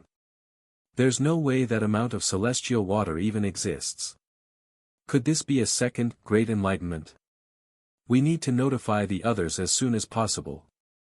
The spectators hoped for their fight to last another 200 years, but alas, it ended much sooner than they all had hoped. After just one short year, Dragon Goddess Yao eventually defeated Tian for a second time. Although she wanted to prolong their fight like last time, she couldn't afford to go easy on him or she'd end up being the loser. Damn it. I thought I had this one in the bag. Tian muttered as he floated in the starry sky without his golden aura. Dragon Goddess Yao remained unresponsive, her gaze fixed upon him in a profound silence, her countenance bearing a mysterious and contemplative expression. Eventually, she approached him and asked, "Are you okay?" "My body is screaming in pain, but I won't die," he said with a calm smile. "If you cultivate diligently for another 1,000 years, you might be able to defeat me." "I can't wait." He chuckled. Dragon Goddess Yao then turned to look at the spectators and roared at them, "What are you looking at? If you're not going to fight me next, scram." All of the spectators immediately turned tails and fled as though their lives depended on it, especially the beasts. "So, do you plan on giving a name to your ridiculous technique?" Dragon Goddess Yao suddenly asked Tian. "I'll think about it once I have full control over it." "Very well. Then we'll schedule our next fight for when you can make it appear as you will." "All right." Over the next several years, Tian would focus on improving his cultivation, just as Dragon Goddess Yao suggested. During this time, besides cultivating, he would also feed Xingrui his blood once every year, which was more than enough to fill her stomach for another year. The rate of his growth is simply terrifying. Not even those with the purest bloodline in the Phoenix clan would be able to match him in terms of cultivation speed. In fact, they might as well be crawling on the floor while he runs. Feng Yuming sighed. She had always regarded herself as a superior being, believing herself to be peerless. Yet, in the presence of Tian and witnessing his unparalleled talents, she found herself humbled and awestruck by his exceptional prowess. Dragon Goddess Yao could only silently agree with Feng Yuming. As a divine being and having never lost a single fight before, she was beginning to anticipate losing for the first time to Tian. In the blink of an eye, another 100 years have passed. During this time, Xingrui learned how to transform into a human with the help of Feng Yuming. Her human form was incredibly beautiful and surprisingly innocent-looking, like a maiden who never left home. She had long, silky silver hair, black eyes, and snow-white skin. In stark contrast to Dragon Goddess Yao, whose presence exuded the divine aura of a goddess, and Feng Yuming, whose aura resonated with the grace of a fairy, Xingrui emitted the distinguished and refined aura of a noble young lady. As for Tian, he'd entered closed cultivation, and he made sure to collect enough blood to feed Xingrui before going into cultivation. When he emerged from his closed cultivation, he almost didn't recognize Xingrui. In fact, he only recognized her because she was feasting on a bottle of his blood when he saw her, which was the only reason that he even realized her identity. "Are you done with your cultivation, master?" Xingrui asked him the moment he came out of seclusion. "Xingrui. Is that you?" Tian stared at her with a dumbfounded expression, not daring to believe that the innocent-looking young lady before him was the one known as Eater of Stars despite the overwhelming evidence, such as the bottle of blood in her grasp that he had prepared for her right before he went into seclusion. "It is, Master." Xingrui calmly nodded for confirmation. "Is that so?" Tian proceeded to look around, expecting to see Dragon Goddess Yao or Feng yumming around. He quickly found Dragon Goddess Yao, who appeared to be napping peacefully in the distance. "Where is Feng yumming?" he asked Xingrui. "Primordial Phoenix mentioned something about a business and said that she will return soon." "That was 50 years ago." "I see. Well, she'll return whenever she is ready." "How have you been faring, Xingrui? Do you need more blood?" Xingrui shook her head. "I still have 10 bottles left. They'll last me for another 10 years. Just let me know whenever you need it." Tian said with a smile. "Now then. What should we do now?" He began pondering their next step. Should he continue cultivating until Feng yumming returns, or should he do something else while waiting for her to return? However, before he could think of something, a voice that he was not familiar with resounded. "I have finally found you, my lord." "Who's there? Show yourself." Xingrui immediately became defensive. Dragon Goddess Yao also woke up from her nap. The following moment, an old man emitting an ominous aura appeared out of thin air before Tian and Xingrui. "There's no need to be alert. I am not your enemy," the old man said. "Who are you?" Tian asked him. Despite the pungent stench of blood emanating from the elderly man, Tian remained untroubled, as he sensed no imminent threat from the old man's presence. In fact, he could feel unwavering loyalty from the old man for some reason. "This old subordinate is called Dongyi, and I have spent the last 1,000,000 years awaiting your return." "My return? What are you talking about? I don't believe we've met before, and I am not even 1,000,000 years old, so how could you be waiting so long for me? You must have gotten the wrong person." Tian expressed his doubts. "I understand your confusion, and what I am about to tell you will sound crazy, but I am not messing with you." Dongyi proceeded to tell Tian of his true identity and his incarnation as the evil god and the divine paragon. Tian listened to the whole story without interrupting, and on his face was a look of disbelief. "If I am not mistaken, my lord, you have already been regaining your past memories." Tian couldn't rebuke such a claim, as it was true. In fact, he's been seeing these memories even before he met with Dragon Goddess Yao. "Even if what you say is true, what do you want me to do? What do you expect me to do?" "Those identities died with their body." Tian asked him. "Nothing at the moment, my lord. I am only here to fulfill my duties as your humble servant. If you ever need anything at all, please don't hesitate to use these old bones." "Seriously? Seriously?" Dongyi nodded with a serious expression. "Then I need some time to digest what I learned today. You may leave for now." Tian sighed. "As you command." Dongyi bowed to Tian before disappearing like a ghost. "Do you believe what he said?" Dragon Goddess Yao asked him. "I do." He calmly nodded. "Truth be told, I was already aware of my past lives even before he told me. To think you were the evil god's reincarnation. The human world would go into a frenzy if they knew, and they might even hunt you down like some kind of beast. What are you going to do now?" "No matter what you decide, I will follow you," Xingrui said. "Nothing has changed. Evil god or not, I will walk my own path until my dreams are realized. It's as simple as that. With that being said, let's return to the divine heavens and start our plans." "Okay." Thus, Tian made his way back to the divine heavens with Xingrui and Dragon Goddess Yao. Feng yumming would eventually rejoin with them later. Knock knock. "Yuan, are you awake?"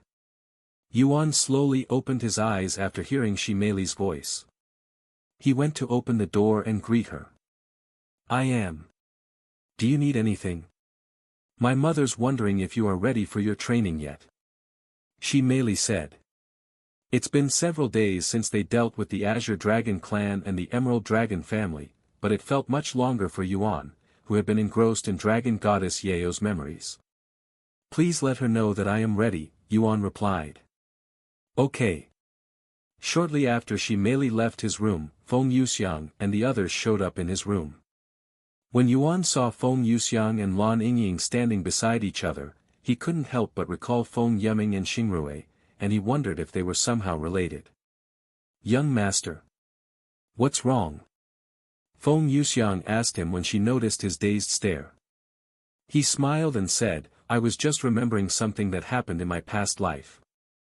"Do you know anything about the primordial phoenix?" "Primordial phoenix? Of course. There is no way a phoenix wouldn't know of her. She's like a god in our race." "No, she's practically a god. In fact, she's the sole reason why I became a businesswoman." "Why do you ask?" "Wait. Do you, your incarnation, know the primordial phoenix?" Feng Yuxiang suddenly became excited. Yuan nodded. "Yes, I will tell you more about it later. After I finish my training." "Please do." Feng Yuxiang was overflowing with enthusiasm. She merely returned to Yuan's room a couple of minutes after she left. "Yuan, my mother will be waiting for you in the courtyard," she notified him. "All right.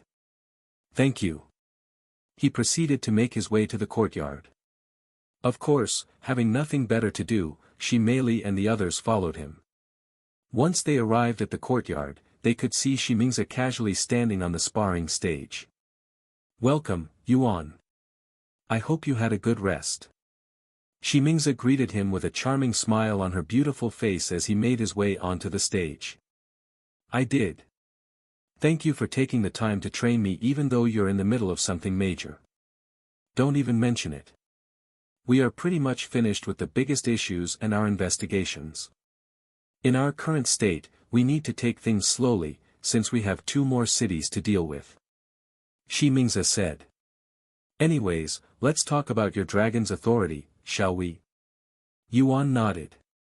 As my husband had already mentioned, Dragon's authority is a superior version of Dragon's gaze, allowing you to command the dragon race as long as they have a weaker bloodline than you. With that being said, you're a human without a dragon's bloodline, so I am not exactly sure how things will work out for you, as I have never heard of such a thing before. Though, since it worked before, I don't think there'll be any problems for you. And since you clearly haven't mastered the technique, I am going to help you. It's quite simple, really. You will use Dragon's authority on me until you have complete control over it. Normally it would require millenniums to master such a technique, but knowing your heaven-defying talents, I have confidence that you'll be able to master it within months if not weeks. Any questions?" He shook his head. "Good. Then you may begin whenever you are ready." Shimingza proceeded to mentally prepare herself for his dragon's authority. Yuan took a deep breath and closed his eyes to recall how he felt when he first used Dragon's authority by accident. When he reopened his eyes a few moments later, they gleamed with a profound golden hue, radiating an overwhelming and authoritative aura. The ambience in the vicinity underwent an abrupt transformation, as if a divine presence had descended upon the surroundings. Shimingza's body trembled in awe when she met Yuan's profound gaze. Despite having mentally prepared herself, she still found it difficult to withstand its pressure and allure. "This will be good training for me, as well," she thought to herself. As Yuan continued to use Dragon's authority on Shimingza, he could feel his mastery over it quickly improve. Shimingza had anticipated that her training with Yuan would span several weeks if not months. However, by the day's end, Yuan had already achieved a complete mastery of Dragon's authority. Ding! You have learned Immortal Monarch's Dominion. Immortal Monarch's Dominion. Rank, Supreme. Mastery Level, 1. Description: a divine technique wielded by the Immortal Monarch, enabling him to exert dominion over any creature upon which his gaze falls. Huh. Yuan was taken aback as the notification displayed a technique name different from what he had anticipated. Immortal Monarch's Dominion. What happened to Dragon's authority? Yuan mumbled in a dumbfounded voice. What's the matter? Shimingza asked him when she noticed his weird expression. It's somewhat difficult to put into words, but it appears I haven't been training in Dragon's authority, Yuan admitted with a perplexed tone. What do you mean? Shimingza tilted her head in a puzzled manner. I understand the concept of Dragon's authority, which commands dragons, but do you know of a technique surpassing it? One that exerts dominion over all creatures in the world? Yuan inquired with curiosity. A technique superior to Dragon's authority? Commanding all creatures in the world? Shimingza was speechless. Yuan nodded. I believe my dragon's authority is actually something different, and it allows me to command beasts beyond dragons. Shimingza began pondering with a serious expression on her face. I recall reading a particular scroll in the family library long ago that recounted the tale of a man from ancient times possessing such an ability, the capability to command all the creatures of the world. However, its accuracy is dubious at best. Shimingza looked at Yuan with a nervous face as she inquired, are you suggesting that your dragon's authority possesses such a remarkable capability? Do you comprehend the weight of the assertion you're making? I know it sounds ridiculous, but I'm serious. I'm not accusing you of falsehood, Shimingza suddenly added, but if I am to persuade myself that such an ability truly exists, I must witness it firsthand with my own eyes. Yuan smiled, I understand completely, and I don't blame you. He proceeded to turn his head to look at Feng Yuxiang and Lan Yingying, who were sitting not far away from the stage. Feng, Yingying, do you mind coming on the stage for a quick experiment? It would be my honor to assist you, young master. Feng Yuxiang exclaimed enthusiastically as she stepped forward toward the stage. I also don't mind. Lan Yingying said as she followed behind Feng Yuxiang. What's happening? Shimeli was intrigued by the sudden turn of events and also made her way to the stage, wondering what they were going to do. Once they were on the stage, Yuan asked them, I am going to use Dragon's authority on you two to see if it works on creatures beyond dragons. Do you mind? You can do anything you want to me, young master. Feng Yuxiang responded in a teasing tone. Lan Yingying calmly nodded in silence, agreeing with her. What makes you think it'll work on creatures beyond dragons? Shimeli asked out of curiosity. Just a hunch. He smiled mysteriously. After giving Feng Yuxiang and Lan Yingying a moment to prepare themselves, Yuan looked at Feng Yuxiang and asked her, I will start with you. Are you ready? She nodded with a serious expression. I am ready. After Feng Yuxiang expressed her readiness, Yuan contemplated how he should utilize the immortal monarch's dominion on her. Naturally, he recognized the need to issue a command that would compel her to perform an action she would typically avoid or hesitate to undertake. After all, if the command was too easy, it wouldn't really prove to Shimingza his capabilities. Eventually, Yuan thought of something, but before he used immortal monarch's dominion on her, he apologized to her first. I would like to apologize in advance. Sorry. Hearing such a thing only made Feng Yuxiang nervous about what he had planned for her. Why, young master? Please go easy on me. Without responding to her plea, Yuan activated immortal monarch's dominion. Feng Yuxiang's body immediately froze with Yuan glaring at her. I want you to pick your right nose hole with your right pinky and make chicken noises, Yuan commanded her. Feng Yuxiang's eyes widened with shock, as did Lan Yingying and the others there. Shimingza's nerves fluttered, her gaze fixed on Feng Yuxiang, pondering whether she would truly engage in such potentially humiliating tasks. She couldn't help but empathize, imagining herself in Feng Yuxiang's position, dreading the prospect of performing actions so embarrassing that she would rather face death. Young master. I know I said that I'd do anything for you, but this is a little too much. Please. I'd rather walk the streets naked. In the midst of her begging, Feng Yuxiang's body started moving on their own accord. All eyes in the vicinity remained transfixed as Feng Yuxiang gingerly inserted her right pinky finger into her right nostril, simultaneously emitting chicken-like clucking noises, creating an absurd spectacle that left the onlookers in stunned amazement. Xiao Hua nearly burst out laughing after witnessing Feng Yuxiang's humiliating act. You can stop now. Yuan quickly deactivated Immortal Monarch's dominion. Feng Yuxiang had been under the influence of Immortal Monarch's dominion for just 5 seconds, yet for her, it seemed like an agonizing eternity, more than sufficient to subject her to profound humiliation. Young master.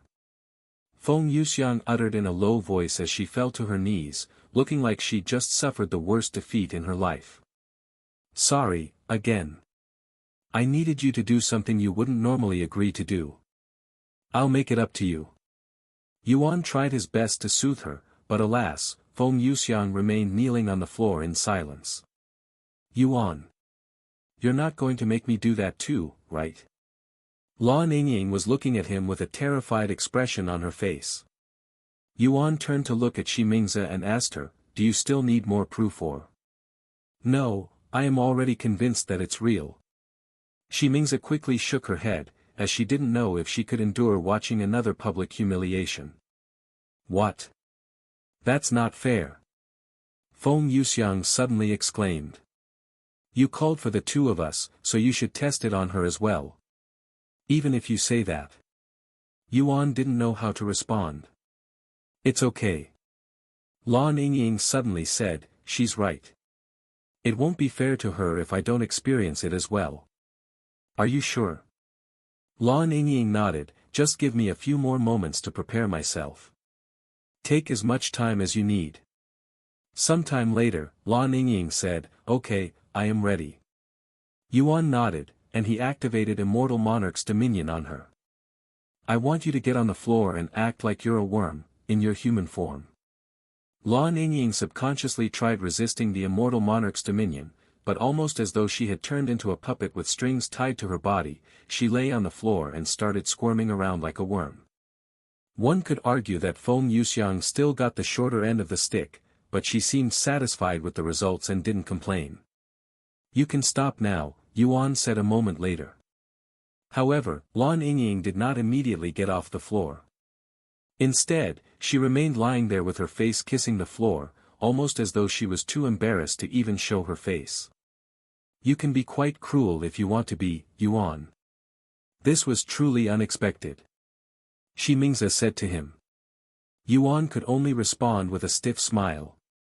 A few moments later, Shi Mingze turned to look at Feng Yuxiang and asked her, can you tell me how it felt? Did you try resisting his command? Feng Yuxiang nodded, I did, but it felt like my body had stopped listening to me. No matter how hard I tried to resist it, I couldn't prevent the humiliation. Indeed.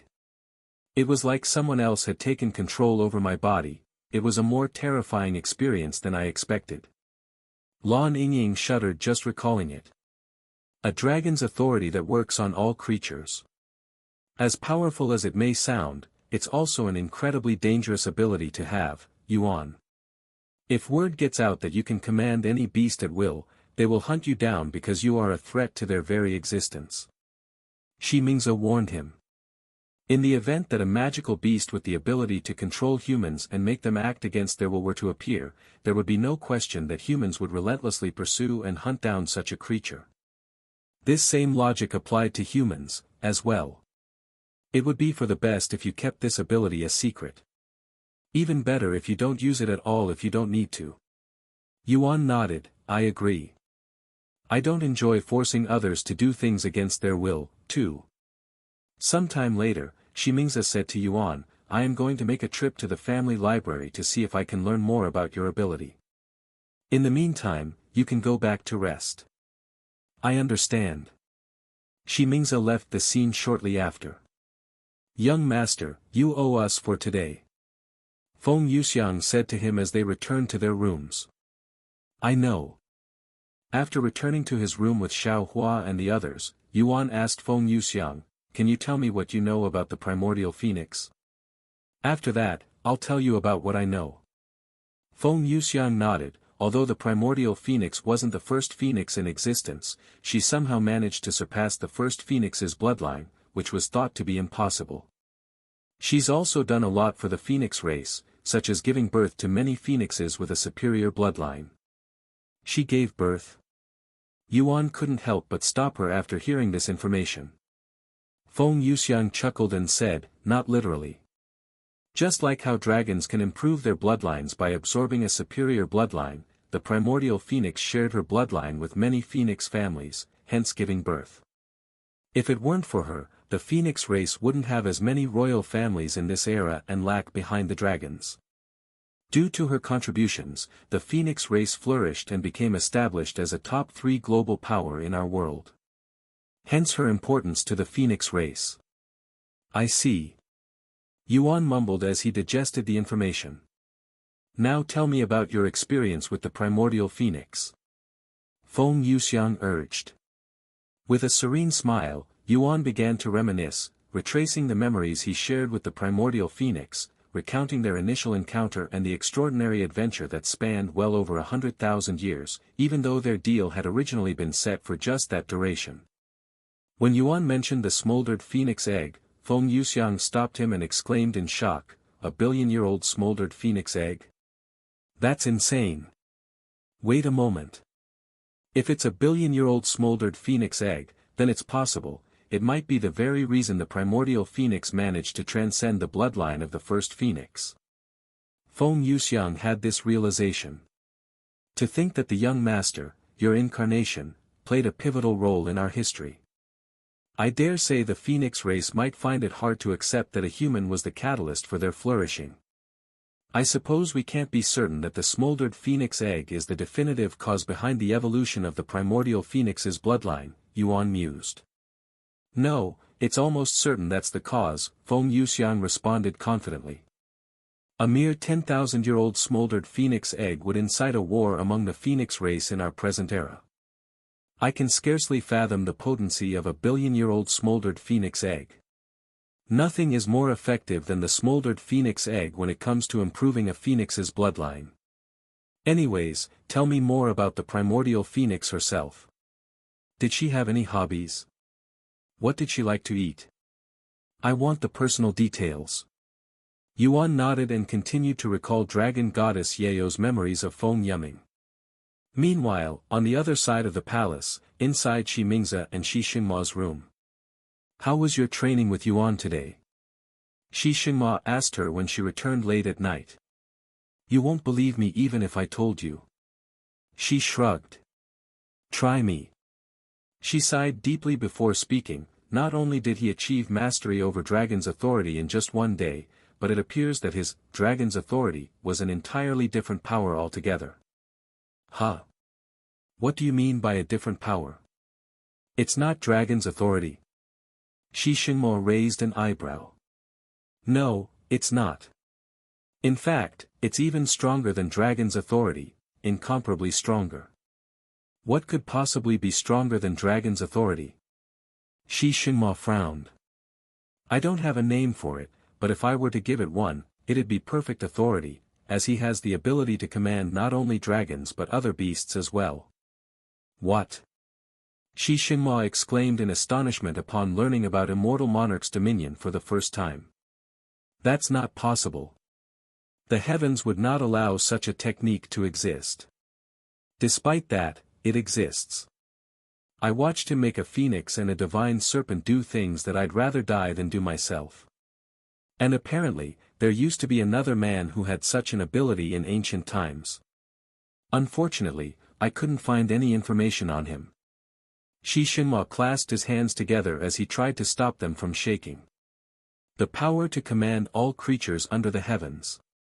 If other races were to discover this, Yuan would be in grave peril, hunted from all sides. Such an ability should never be allowed to exist, Shi Xingma spoke with a somber tone. I already warned him about it, but I still cannot help but worry. Shi Xingma closed his eyes and sighed, I'm more worried for our daughter, who will be following him. If you're thinking about. Don't worry, I am not even thinking about it. She's already made her decision, and we made ours. No matter what happens from this point forth, it's the path that she chose to walk, and I will support it. Back in Yuan's room, Xiaohua suddenly asked him, "Brother Yuan, when do you plan on leaving this place?" Yuan had a dumbfounded look on his face when he heard Xiaohua's question. "Now that you mention it, we've been here for a while. The nameless emperor's tomb should have been sealed shut by now. I wonder whether we'll emerge within the tomb or find ourselves outside when we depart from this location. Anyways, I'll see if there's anything else for us to do here. If not, we'll make our way back." The following day, she merely knocked on Yuan's room again. "Yuan, my parents would like to speak with you whenever you're free. I would also like to speak with them." "Let's go now," Yuan said. "Okay." Sometime later, she merely brought Yuan to her parents. "Yuan, I scoured the entire library yesterday, but I couldn't uncover any additional information about the individual who might have possessed the same ability as yours. It simply mentioned the existence of such a person in ancient times and nothing more," Shi Mingze reported. "I see. Thank you for trying anyway," Yuan said. "Ahem." Shi Xinhua cleared his throat and began speaking of your unique ability. "I know my wife already warned you, but I will warn you again. You must never let anyone know of your ability to command all beasts under heaven. Hell, even if you can only control half of the beasts out there, you will still be deemed a threat to beasts and be hunted by them from all over the world. I cannot stress how important it is that you keep that knowledge yourself, especially since my daughter will be following you from now on." Yuan nodded and spoke as he pounded on his chest, "Don't worry, I won't let anyone that I won't trust with my life know about it, and I won't even think about using it unless it's a life or death situation. As for your daughter, I will keep her safe even at the cost of my own life." She merely blushed after hearing his words, and she quickly responded, "And I will do my best to keep out of trouble so you won't have to do that. Now then. There's one more thing I would like to tell you, Yuan," Shi Xinhua said. "Although we cannot tell you any more about this man from ancient times, I know where you may be able to acquire such information. In the fourth heaven, there exists a place called the Pavilion of Knowledge that is managed by the Xian family. They are of the dragon race and were great friends to my father. In fact, they used to work for him. Let them know that I sent you." "The Xian family, correct? I will definitely look for them once I enter the fourth heaven." "Good, because the Xian family specializes in record keeping and has vast knowledge when it comes to the world of beasts. If anyone knows about a man who can command beasts, it'll be them." "You'll be leaving soon, right?" Shi Mingze suddenly said, deducting his plans before he even uttered a word about it. Yuan nodded, "Yes, I came here by accident again, so I still have some unfinished business back in the third heaven. If there's no need for my presence here, I will leave. As much as I want to keep you here to be my sparring partner, I will have to wait for the next time you accidentally return to the ancient dragon city." Shi Mingze chuckled. Yuan also laughed, "I wouldn't be surprised if that happens. In fact, I have a feeling that I will return here again. Even if I don't, I will make sure to visit when I have the time. If you ever desire to return to this place of your own accord, you can do so in the sixth heaven, where the gateway to this realm is concealed," Shi Xinhua suddenly revealed. "I may not be certain of the exact location of the gateway, but it will be situated in a domain where the influence of dragons holds sway," Shi Xinhua elaborated. "The sixth heaven? That's quite far away." Yuan mumbled to himself. "Maybe to others, but knowing you, it won't take longer than 10 years for you to climb that far." Shi Mingze smiled. "Anyways, before you leave, I would like to throw a banquet. Do you think you can stay until then? It will only take a few days to prepare." Shi Mingze continued. "I can do that." Yuan nodded. "Excellent.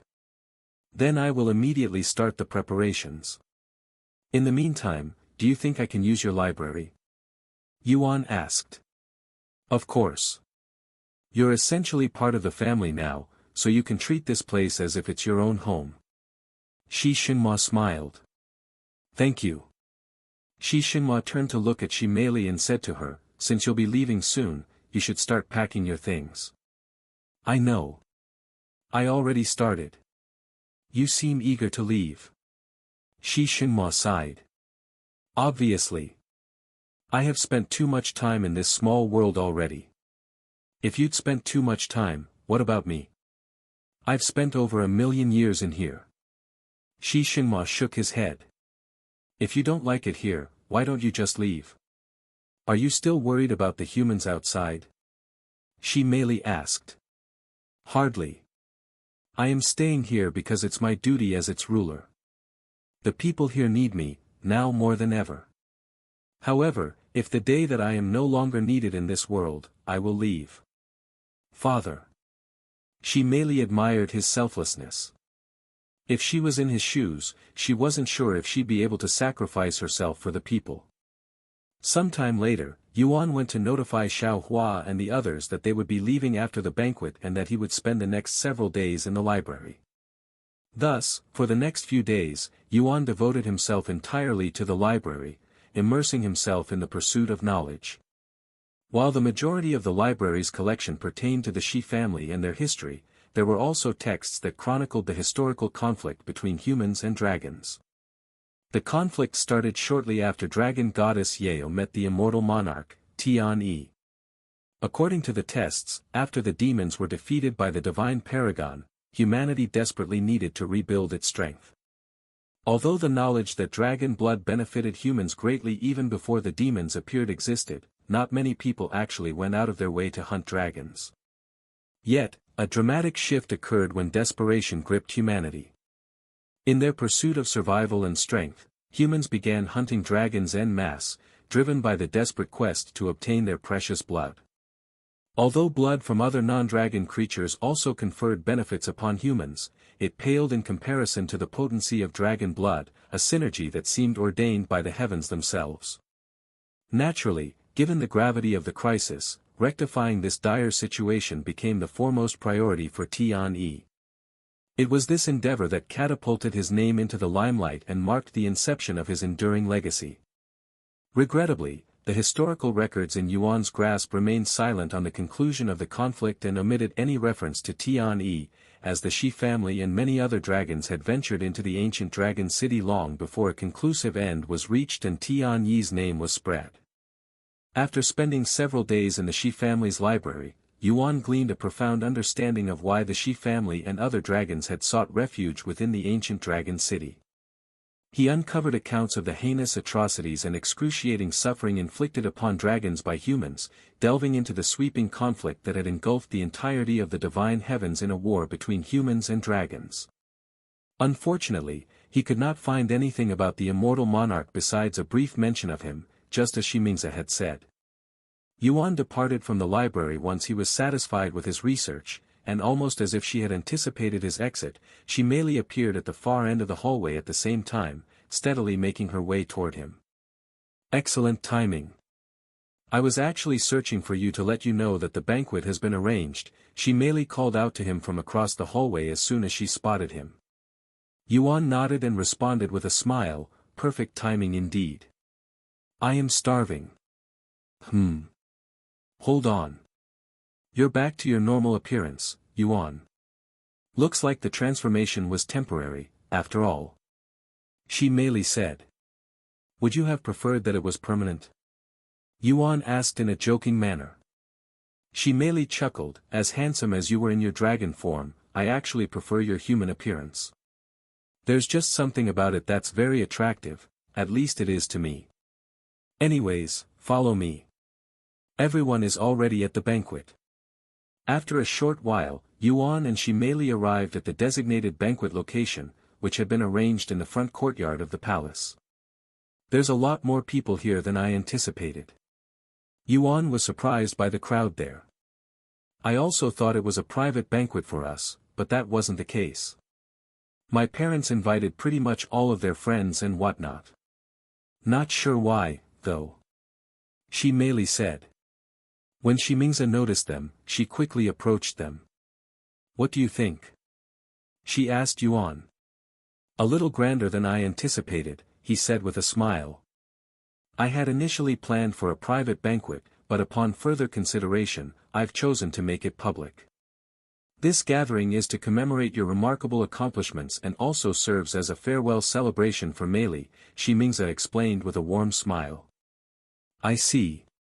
Follow me. I'll introduce you to everyone.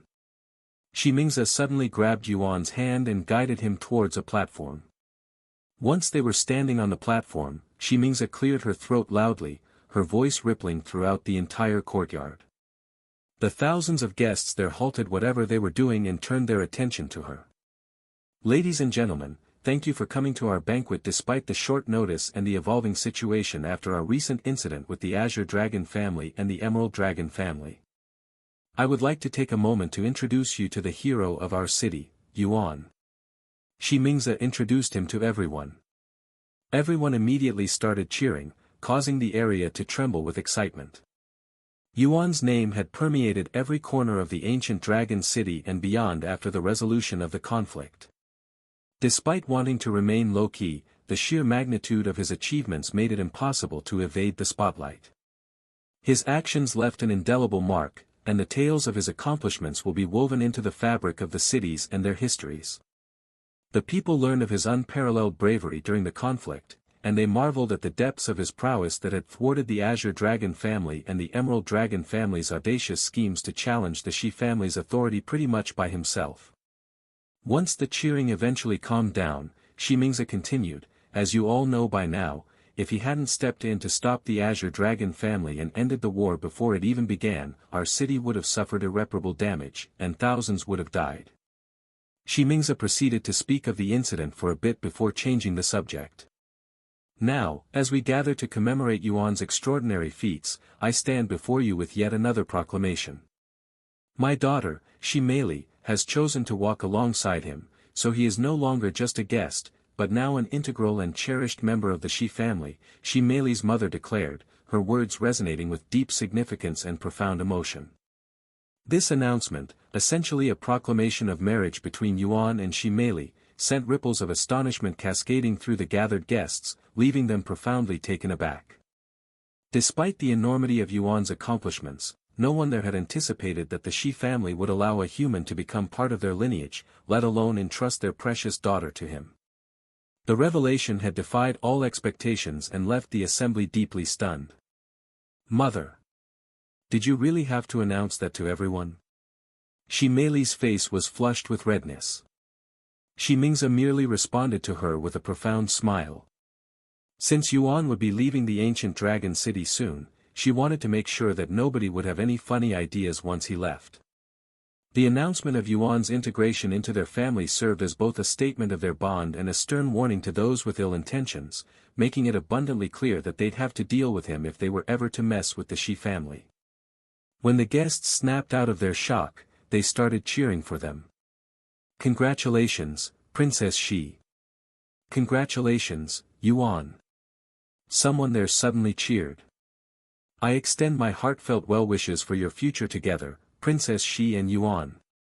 Another guest chimed in, offering their blessings to the couple. We're not even in that kind of relationship, yet. Shi Meili cried inwardly, and she could feel her entire face smoking from embarrassment. As for Yuan, he could only stand there with a stiff smile on his face. Shi Xingmo gave his own speech shortly after. Eventually, the banquet began, and Yuan immediately started stuffing his face with food. Perhaps it was because of his transformation, but he'd never felt hungrier before. Heavens! Despite being a human, his appetite definitely wouldn't lose to any of us. The guests were baffled by Yuan's ability to eat, and not wanting to lose to him, they also started stuffing their faces with food. The banquet lasted for several days, and during this time, Yuan stuffed his face with very few short breaks in between. It's like you have never eaten before. Shi Murong was astonished by Yuan's bottomless appetite as the food on their table disappeared faster than it could be replenished. I think it's due to my transformation. I might have used a little too much energy. Yuan said. That's only natural since we consume more energy when we are transformed. It might even be worse for you since you are a human. Shi Mingze said. Speaking of transformation, it seems you finally returned to your original form. What a pity. I really liked your dragon appearance. Shi Mingze sighed. Can you transform again if you want to? Shi Xinhua suddenly asked. I don't know. I haven't tried to yet. Yuan shook his head. Just like your dragon's authority, I believe it's worth delving into. If you can transform at will, it could become a valuable technique to have up your sleeve in emergencies, Shi Mei said. I will. He nodded. So, what will you be doing after you return to the outside world? Shi Xinhua asked him sometime later. I'm not exactly sure yet, but I do have some unfinished business. After that, I'll probably start preparing to enter the fourth heaven. And to think you were still in the lower heaven only a year ago. Shi Mingze sighed in awe. Once the banquet was over, Yuan returned to his room to rest for the day. Meanwhile, Shi Xinhua called for Shi Mei's presence. Why are we in the treasury, father? Shi Mei asked him. Shi Xinhua didn't respond to her and led her to the most secure and deepest part of the treasury, where a certain weapon was resting. Dragon Soul. Shi Mei mumbled the name of the weapon when she saw it. As you're already aware, the Dragon Soul is the treasured legacy of our family, an inheritance that has traversed generations.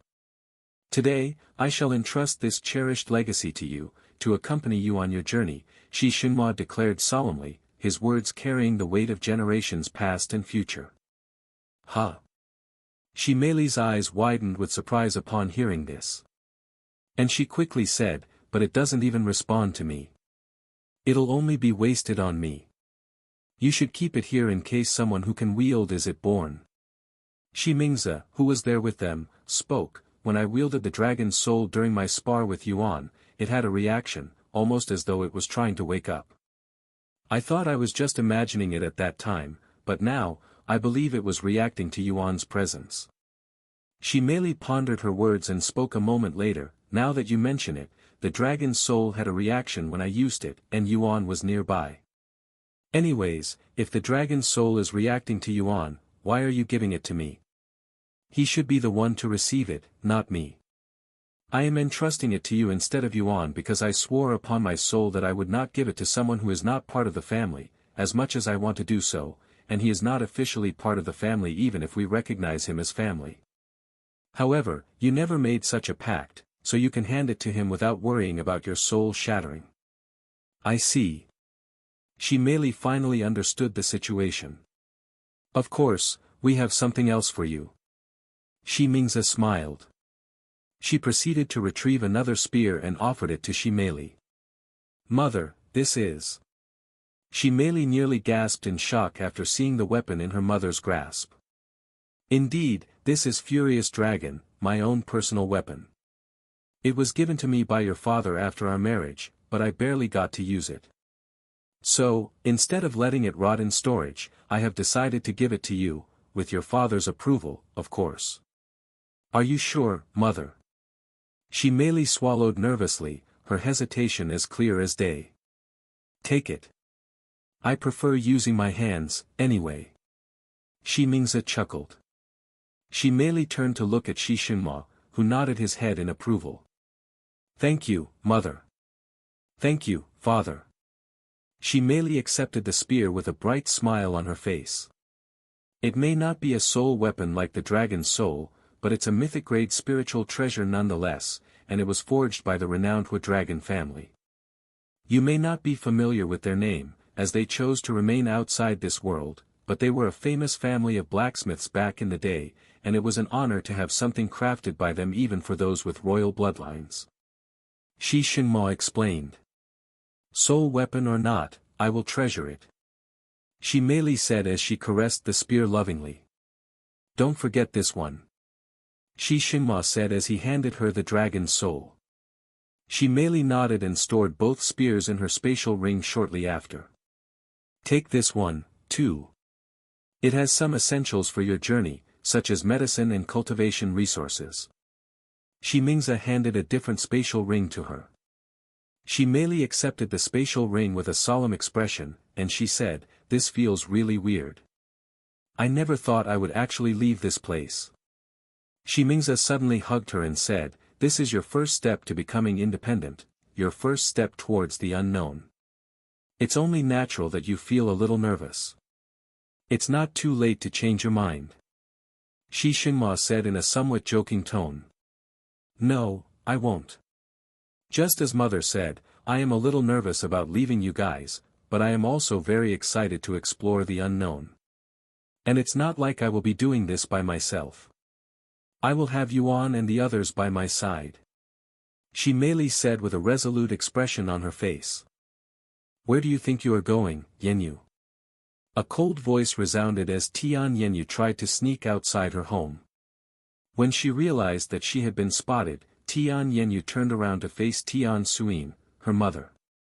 I have waited long enough. I am going back to the Nameless Emperor's tomb to look for Xiaoyang. Tian Yenyu declared in a stern voice. It has been several days since the Nameless Emperor's tomb sealed itself shut. After departing from the tomb, Tian Yenyu and Tian Suin immediately returned home, just as they planned with Yuan before they went their separate ways. Tian Yenyu had hoped Yuan would return swiftly, but as days went by without a sign of him, worry began to gnaw at her, so much so that she hadn't been able to sleep or eat since her own return, consumed by anxiety over his whereabouts and well-being. What do you hope to accomplish by returning to that place? When the Nameless Emperor's tomb closed, everyone inside was forced to leave. If he hasn't returned by now, there could only be two possibilities. He's either dead, or he's alive and decided to leave without saying a word. Tian Suin shook her head. He's not dead. He cannot be dead. Tian Yenyu refused to believe such a thing. If he's not dead, then he's purposefully avoiding us. In the first place, we don't know his true intentions, why he approached us. I wouldn't be surprised if he used us. And why would he do something like that? It doesn't make any sense. Tian Yenyu exclaimed. How would I know? Just forget about him, Yenyu. You cannot wait for him forever. You're wrong. Xiaoyang wouldn't just abandon us like that. There must be a valid reason for his absence, maybe even something keeping him trapped inside the Nameless Emperor's tomb. Tian Yenyu vehemently argued, clinging to her refusal to accept that Yuan had simply deserted them. What kind of nonsense is that? No one can stay inside the tomb once it seals shut. Even if you were trapped in there, what could we possibly do except wait for it to reopen in 7 years? Tian Suin retorted, her skepticism undeterred by Tian Yenyu's hopeful perspective. That's. Tian Yenyu fell into a speechless silence, unable to counter Tian Suin's straightforward logic. Humph. And without saying anything else, Tian Yenyu ran back to her room. Tian Suin, though deeply concerned for her daughter, recognized the limitations of choices she had in this kind of situation. Drawing upon her own experiences, she understood that even the most gifted cultivators were not immune to death, and attempting to bite off more than one could chew often led to perilous consequences. I'm sure she'll calm down and come to accept the situation when enough time passes. Tian Xianzu materialized seemingly from nowhere, offering his perspective. Tian Suing couldn't help but express her concerns, sighing deeply. But how long will that take? I'm not sure I can endure several years of perpetual headaches.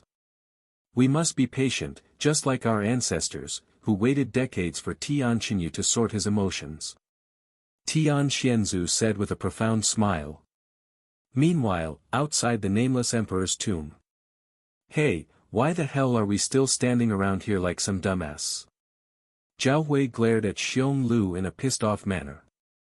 I didn't see Yuan come out of the Nameless Emperor's tomb. Xiong Lu said. Then you either missed him or he's dead. There's no way for anyone to remain inside the tomb once it seals its doors shut. Him. Dead? No way. Xiong Lu immediately disregarded such a possibility. And he continued, just wait a few more days. If he doesn't show up after that, we'll give up for now. What a waste of time. Zhao Hui sneered as he sat on the ground and began cultivating in silence. The day after the banquet, Yuan and the Shi family gathered at the portal outside Ancient Dragon City, the same one that he came from. Once again, I want to extend my sincere thanks for everything you've done for our family and our city, Yuan. Your presence during this time has been an immeasurable blessing. Shi Mingze expressed her heartfelt gratitude to Yuan, her words filled with deep appreciation. She turned to look at Shi Meili, who was nervously standing beside him, and continued, "Don't cause too much trouble for him, you hear? Why would you assume that I am going to cause trouble?" Shi Meili said with a cute angry face. "Because you're my daughter." Shi Mingze smiled confidently. "Please, take care of our daughter, Yuan." Shi Xinma then said. Yuan nodded solemnly, assuring Shi Mingze, "Rest assured, I'll do everything in my power to ensure her safety." "Good luck, boss. And see you next time." Shi Murong also said his goodbyes. "Best of luck to you and your training, as well." They would continue to exchange farewells for several more minutes before Shi Xinma started activating the portal. The next moment, Xiao Hua and the others seamlessly entered Yuan's body, prompting Shi Meili to express a puzzled expression. She couldn't help but ask, "How did you manage to do that?" "I want to do it, too." Feng Yuxiang explained, "We have the privilege of residing within his body as his servants. Unless you also choose to become his servant, you'll have to stay outside." "Really? Is it even comfortable in there?" "Very." Shi Meili seriously began pondering about becoming Yuan's servant just so she could experience going inside his body like the others. However, before she could come to a conclusion, the portal activated, teleporting them away. "Stay safe, you all." Shi Mingze mumbled in a low voice afterward. Meanwhile, Yuan and Shi Meili found themselves transported into an empty room. "Looks like we're still inside the Nameless Emperor's tomb," Yuan said as he recognized the room to be the same one he used to teleport to Ancient Dragon City. "So, this is what it's like outside, huh? The air and everything just feels so different," Shi Meili remarked casually as she and Yuan exited Ancient Dragon City. She took a deep breath, savoring the change in atmosphere. "Well, we're not exactly outside yet, since we are still within the Nameless Emperor's tomb," Yuan said. As they left the portal platform, a notification appeared before Yuan. "The Nameless Emperor's tomb has acknowledged you as its new master. An unauthorized presence has been detected within the premises. Would you like to remove this individual from the premises?" A real-time projection of Shi Meili appeared the next moment, causing Yuan to raise an eyebrow. Since when did I become the master of this place, he wondered inwardly. Naturally, he refused to kick Shi Meili out of the Nameless Emperor's tomb.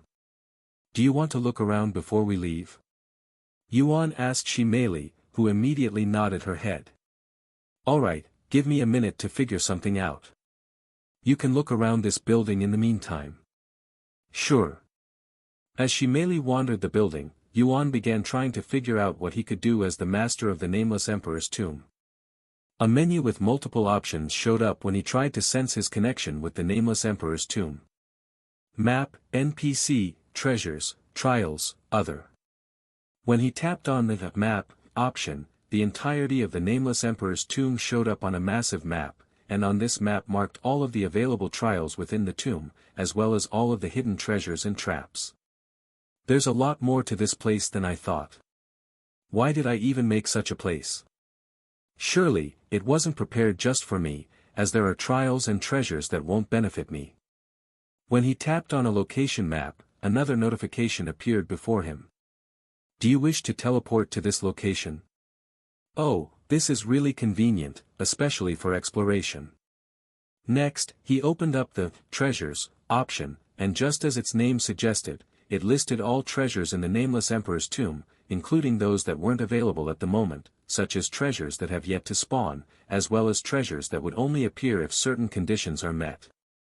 There were hundreds of thousands of treasures available, and when Yuan tapped on a random treasure, a new notification appeared. "Would you like to retrieve this treasure?" Out of curiosity, Yuan retrieved the treasure. "You have received Saber-Tooth Sword." The treasure materialized right in front of him the next moment. Yuan was speechless. Having unrestricted access to all the treasures concealed within the Nameless Emperor's tomb was a game-changer of epic proportions. If word got out to the outside world, it would undoubtedly drive people into a frenzy. After all, while most had to risk life and limb to lay hands on something valuable, Yuan could simply obtain it with a mere whim. Unfortunately, most of these treasures were useless for him. There were some decently valuable resources, but he didn't really need them at the moment, as he wouldn't be able to transcend Spirit King without evolving his physique. Yuan proceeded to sort the treasures from the rarest to the most common. The highest grade of equipment available was ancient grade, and there were only 6 of them left. Although I won't have any use for them, I can sell them for some money. Yuan remembered how poor he was in terms of currency and decided to snatch the ancient grade treasures to sell later. He also retrieved a bunch of cultivation resources and some divine grade treasures, but he had no intentions of selling those, as he planned on giving them to his friends. He thought about giving the ancient grade treasures, but they were simply too powerful and had extremely high stat requirements that would require them years of cultivating to meet. Since these are technically mine, there shouldn't be any problems if I take some. Yuan thought to himself as he stored the treasures in a separate spatial ring. He looked at the trials option next, and as expected, it showed all of the available trials in the Nameless Emperor's tomb, as well as their intricacies. Next, he peeked into NPC, which listed all of the NPCs that assisted the Nameless Emperor's tomb. Yuan noticed Jin Shi's name at the very top of this list, and his immediate response was to try and summon her. Summon Jin Shi. However, Yuan quickly stopped himself and decided against summoning Jin Shi, as he did not want to ruin the last moments he had with her. There were other NPCs, but they were just generic individuals created only for the purpose of their specific trials. Monsters were also categorized as NPCs. Yuan looked into Other, next. With this option, he could basically change anything he wanted about the Nameless Emperor's tomb. He could shift mountains and rivers, breathe life into existence, and erase anything he chose. In this world, he was literally God. He also realized that he could bring the Nameless Emperor's tomb with him on his journey if he desired. There was so much he could do with the Nameless Emperor's tomb, but Yuan decided to keep everything the same, as it was intended by his incarnation. Sometime later, she merely returned to the room. "What kind of scenery do you want to see?" Yuan suddenly asked her. She merely pondered for a moment before responding, "I would like to see an ocean." Yuan nodded, and he proceeded to teleport them to an area in the Nameless Emperor's tomb that had the best-looking ocean scenery. What just happened? She merely was greatly surprised by what he had just done.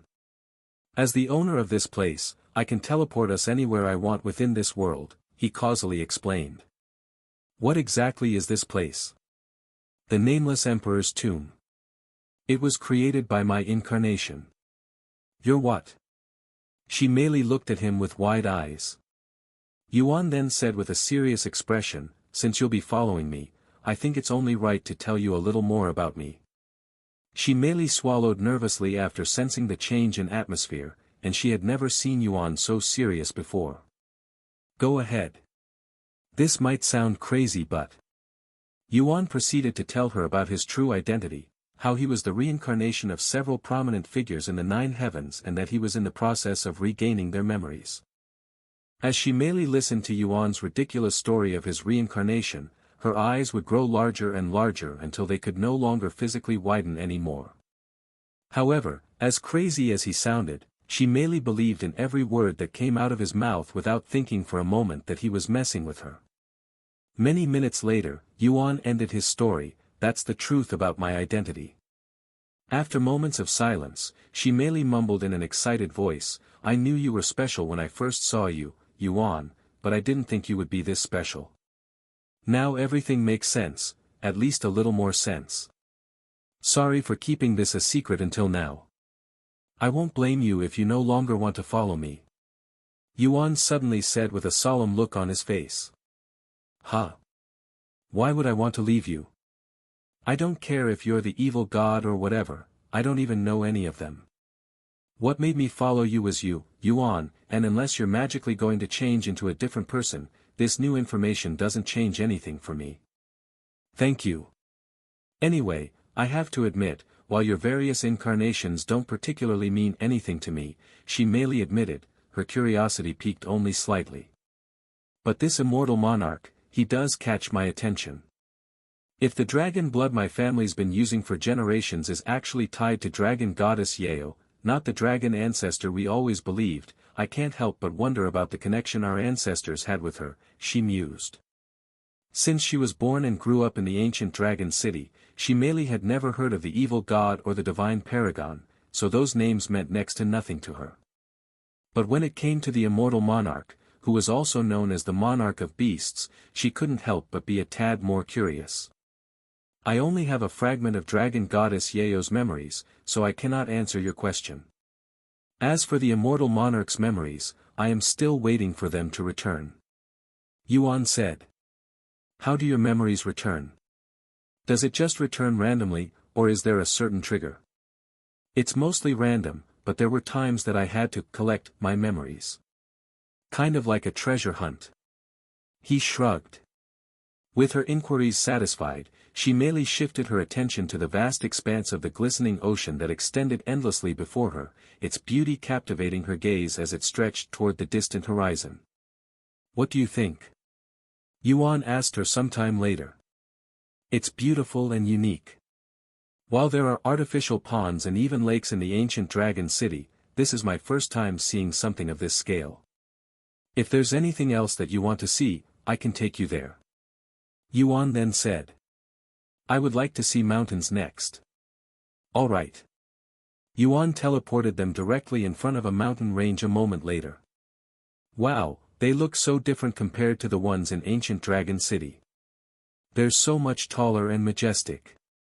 Over the next several hours, Yuan would take Shimeli around the nameless emperor's tomb, satisfying her desire to explore to her heart's content.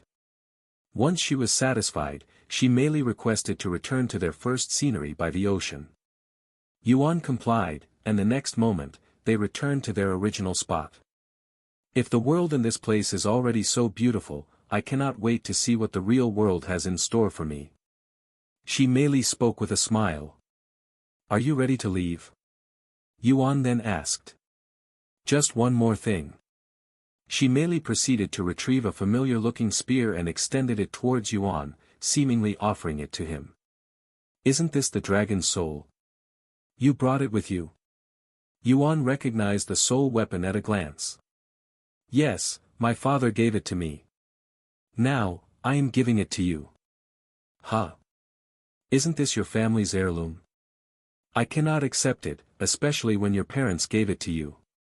Yuan immediately refused to accept the dragon's soul. Shimeli proceeded to explain, while father did give it to me, he had no choice but to do so because he made a pact that he could only pass it down to a family member. He wanted to pass it down to you, but since you're not officially part of the family, he couldn't do so without risking his soul. However, I didn't make such a pact, hence why he gave it to me, so I could hand it to you. Shimeli pushed the dragon's soul closer to him. Even if you say that. The dragon's soul is a soul weapon. Unless it accepts me as its master, I won't be able to use it. You won't know until you give it a shot, Shimeli said, wearing a confident smile on her beautiful face. If you say so. Yuan eventually accepted the dragon's soul. As his fingers closed around the spear's handle, he sensed a surge from within, an immense power stirring, as if eager to awaken. Without any hesitation, Yuan offered his blood to the dragon's soul, which greedily absorbed it without delay. The dragon's soul began to tremble, and the dragon around it suddenly began to move as though it was alive. Before long, the dragon's soul, which had initially appeared rather ordinary, underwent a remarkable transformation, morphing into a stunningly beautiful spear. As the transformation reached its end, the dragon's soul unleashed a thunderous dragon's roar, a sound so deafening that it resonated throughout the entirety of the nameless emperor's tomb. Upon hearing the dragon's roar, Yuan felt an uncanny sense of familiarity wash over him, as if he had encountered this very sound in some distant memory. His gaze locked onto the transformed dragon's soul with a look of disbelief, and he mumbled in a dazed tone, "Dragon Goddess Yeo?" In response to Yuan's utterance, the dragon's soul emitted a brilliant, golden radiance. A moment later, the dragon's soul vanished from Yuan's grasp, and a tall figure materialized before him. "It's truly you." Yuan swallowed nervously as he stared at Dragon Goddess Yeo's ethereal face. Yuan found himself profoundly shaken as Dragon Goddess Yeo materialized before him, emerging from thin air. Yet, as he snapped out of his daze and observed her form more closely, he noticed that she appeared semi-transparent as if she were not but a ghost, an illusion. "Dragon Goddess Yeo? Why are you?" Yuan tried calling out to her, only to halt abruptly as a mysterious furrow formed on her brow, seemingly displeased about something. Suddenly, without any further explanation, Dragon Goddess Yeo disappeared like a cloud of smoke, and the dragon's soul reappeared in Yuan's grasp. Dragon Soul. Level, 0. Rank, Soul Weapon. Growth rate, fast. Requirement, unknown. Description, a beautiful golden spear with an unknown origin and partially awakened. It is shrouded with a mysterious aura that will render all spiritual energy useless. Partially. Yuan wondered inwardly. What in heaven's name was that about? Who was that beauty just now? She merely exclaimed a moment later, her voice tinged with bewilderment and astonishment. That person was Dragon Goddess Yeo. Yuan responded. What? That was Dragon Goddess Yeo? She merely became even more shocked after learning of this information. So the dragon's soul is actually related to Dragon Goddess Yeo. No wonder why it reacted to you, who is the reincarnation of the immortal monarch. She merely said. Do you have any idea why or how Dragon Goddess Yeo showed up just now? Yuan asked a moment later. Unfortunately, I have never seen or heard of anything like this before. She merely shook her head. I have. Xiao Hua's voice suddenly resounded. Really? Yuan was pleasantly surprised and eagerly awaited her explanation. While soul weapons may attain a form of consciousness, they can never become a real soul on their own. However, they do possess the capacity to house another's soul, should someone choose to bestow one within. Although I cannot state this with absolute certainty, it is conceivable that Dragon Goddess Yeo's very soul may have been placed within this soul weapon, and what you witnessed moments ago could have been a manifestation of her soul, Xiao Hua explained. Yuan swallowed nervously at the notion that Dragon Goddess Yeo's soul could be resting within the dragon's soul. If she is really inside the dragon's soul, is there any way to bring her out? Yuan then asked. Even if there is a way to do so, it wouldn't be a good idea.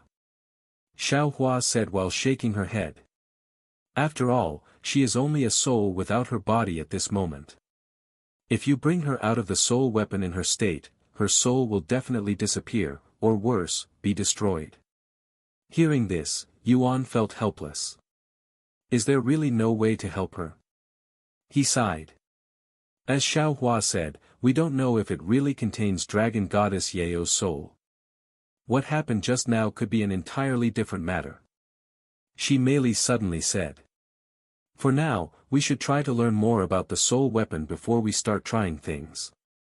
Yuan nodded, you're right. I shouldn't be so impatient. If it really contains Dragon Goddess Yeo's soul, I'm sure we'll figure out how to bring her out safely, if that's even what she desires. Sometime later, Yuan stored the dragon's soul inside his body alongside Empyrean Overlord and Starry Abyss. So, are we ready to leave now? Yuan asked Shimeli, who quickly nodded. Wait. Feng Yuxiang's voice suddenly resounded. What's the matter? Yuan asked. We're fine right now because we're still inside the Nameless Emperor's tomb, but once we go outside, Shimeli's cultivation will be too high for the third heaven, and she might be forced to ascend. Feng Yuxiang reminded him that only those below Spirit Emperor could remain in the third heaven, and Shimeli was a Spirit Emperor. You're right. I completely forgot about this rule. Yuan facepalmed. There's an easy fix to that. I can simply restrict my cultivation to Spirit King. She merely closed her eyes and began suppressing her cultivation base until it reached the peak of Spirit King, just like Yuan. Will that really work? Yuan wondered out loud. It should, as long as she doesn't cause a scene in the third heaven. Feng Yuxiang said. I won't do anything like that. I promise. She merely swore with a smile. Sometime later, Yuan teleported them outside the Nameless Emperor's tomb. Meanwhile, outside the Nameless Emperor's tomb, Zhao Hui's eyebrows twitched when he sensed two unfamiliar presences appearing nearby. He stopped cultivating and stood up. Hey, I sensed two presences outside the tomb, and they appeared out of thin air, just like those people who had already left the Nameless Emperor's tomb, he said, notifying Xiong Lu. It must be him. Xiong Lu clenched his fist in anticipation as he turned to look at the entrance of the Nameless Emperor's tomb, and sure enough, there were now two individuals who weren't there just moments ago, a young man and a young woman. Xiong Lu focused on the young man, and a wide smile appeared on his face when he recognized Yuan's face. It's really him. That's him. Xiong Lu confirmed for Zhao Hui. I finally have a chance to beat him up. Xiong Lu immediately started walking towards Yuan, but he was quickly stopped by Zhao Hui. They're both peak spirit kings. You won't even be able to hurt one of them, much less defeat them. Zhao Hui warned him. What? Peak spirit king. That means he's at the same cultivation level as you. How's that possible? Xiong Lu was shocked to learn that Yuan had already reached peak Spirit King while he was only a first-level Spirit Lord. Fuck. Just as I thought we could mess with him. Xiong Lu cursed. What are you talking about, you idiot? I don't know how they managed to achieve peak Spirit King at that age in this realm, but they're still too young and inexperienced. I won't lose to them even if I have to fight both of them at once. Zhao Hui showed a cold smile on his face, and he stared at Yuan like a hunter before its prey. Stay here and watch how this expert deals with them. It won't take long, either. Zhao Hui proceeded to leave Xiong Lu behind as he started walking in Yuan's direction with a confident aura around him. Shortly after they exited from the Nameless Emperor's tomb, Yuan could sense two individuals watching them from a distance. One of them had the cultivation of first-level Spirit Lord while the other one exuded the presence of a peak Spirit King. Furthermore, the peak Spirit King had a unique aura that felt oddly familiar to Yuan. However, Yuan didn't pay too much attention to them, at least not until the peak Spirit King started approaching them with an aggressive look on his face. We have company, Yuan said to Shi Meili, who was absorbed by the Nameless Emperor's tomb's entrance. They turned their attention to the approaching figure and saw Zhao Hui strolling toward them, his posture slightly hunched. He was a tall, somewhat skinny man with long, messy black hair. His violet eyes had a sharp and slightly menacing look, almost like that of a troublemaker. In fact, his clothes seemed similar to what a bandit might wear. He seems like trouble, Shi Meili muttered as she caught sight of him. Yuan nodded and said, he may appear as a spirit king, but he possesses power that surpasses it. Besides a few individuals I've met in the Nameless Emperor's tomb, I've never seen a spirit king as powerful as him, and those few individuals came from the upper heavens. So he's from the upper heavens? What do you suppose he wants from us? Surely, he's not going to ask us for directions. Brother Yuan, that man is in exile. Xiao Hua's voice suddenly resounded. What? An exile? No wonder why his aura seems so familiar. What's an exile? Shi Meili asked. I'll explain it after this, Yuan said. What do you think he wants from us? He proceeded to ask Xiao Hua. I don't know. Perhaps he can sense you, Yuan suggested that Zhao Hui was actually here for Xiao Hua. No, that's not possible. Xiao Hua immediately rejected such a possibility. Then let's just wait and see what he wants. Xiao Hua, stay hidden for now. Once Zhao Hui was close enough, Yuan asked him, how can we help you? Zhao Hui halted in front of Yuan and silently stood there, looking disinterested. as though he regarded them with the same indifference one might reserve for ants. Receiving no response from Zhao, Yuan continued, "If you're not inclined to speak, then." Mid-sentence, Zhao abruptly sprang into action, thrusting his claw-like hand directly toward Yuan's throat with the intention to kill. Zhao lightning-fast movement caught Shimeli off guard, leaving her momentarily stunned. However, Yuan's quick reflexes allowed him to evade the sneak attack by tilting his body to the side, narrowly dodging it. In that suspended moment, time seemed to stand still as everyone tried to comprehend what had just occurred. "Oh. You managed to dodge that. You're a little better than I thought." Zhao spoke with a slightly surprised look on his face. "How dare you!" When she snapped out of her daze, Shimeli angrily threw a punch at Zhao. And while she was angry at Zhao for attacking Yuan, she was more angry at herself for not being able to react to it, as their journey could have ended before it even started right there and then. "Whoa!" Zhao exclaimed in a playful manner right as he dodged Shimeli's strike, even doing so with ease. "What?" Shimeli was surprised to see this, and she prepared to chase after him. However, she was stopped when Yuan grabbed her arm. "Wait," he said to her in a calm voice. "But he just tried to kill you." "I know, but you won't be able to defeat him. As an exile, he's definitely much older and more experienced than he appears. Also, you promised that you wouldn't cause a scene, right?" Shimeli gritted her teeth in frustration, but she couldn't argue with him.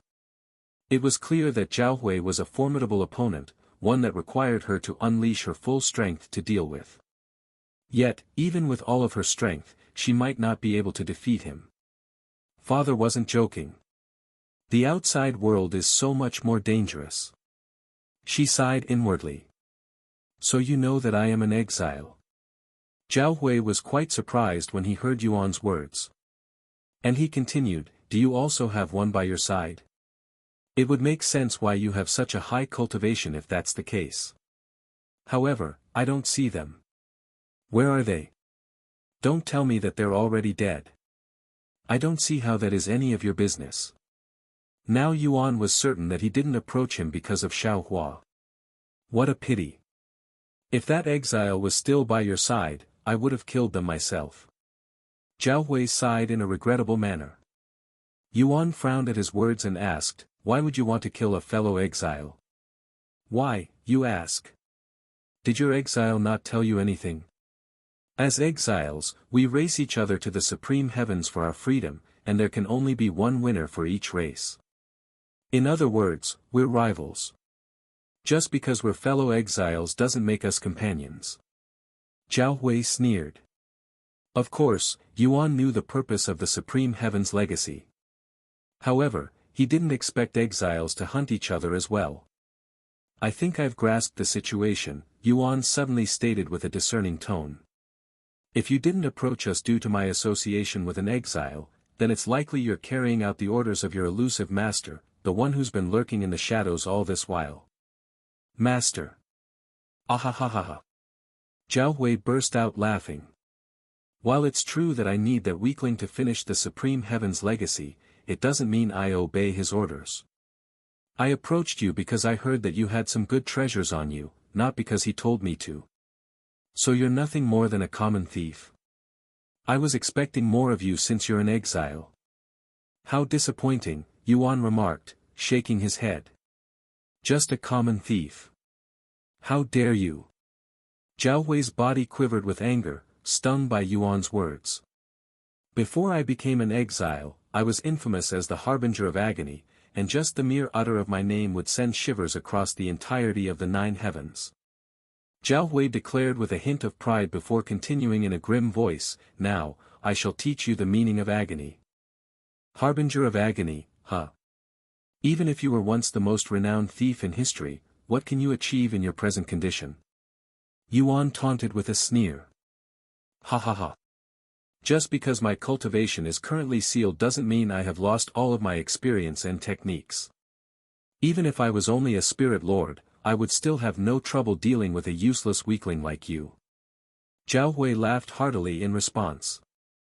Since you sound so confident, let's stop the chattering and get this over with already, Yuan said as he summoned his Empyrean overlord. However, a calm voice suddenly resounded in his head, Brother Yuan, can you let me handle this?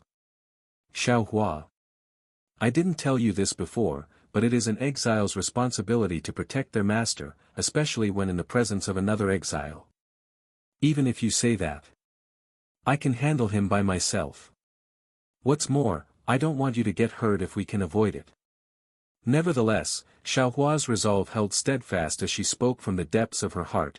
It is undeniable that Brother Yuan has grown in strength to a point where my protection is no longer necessary, and I take great pride in your growth.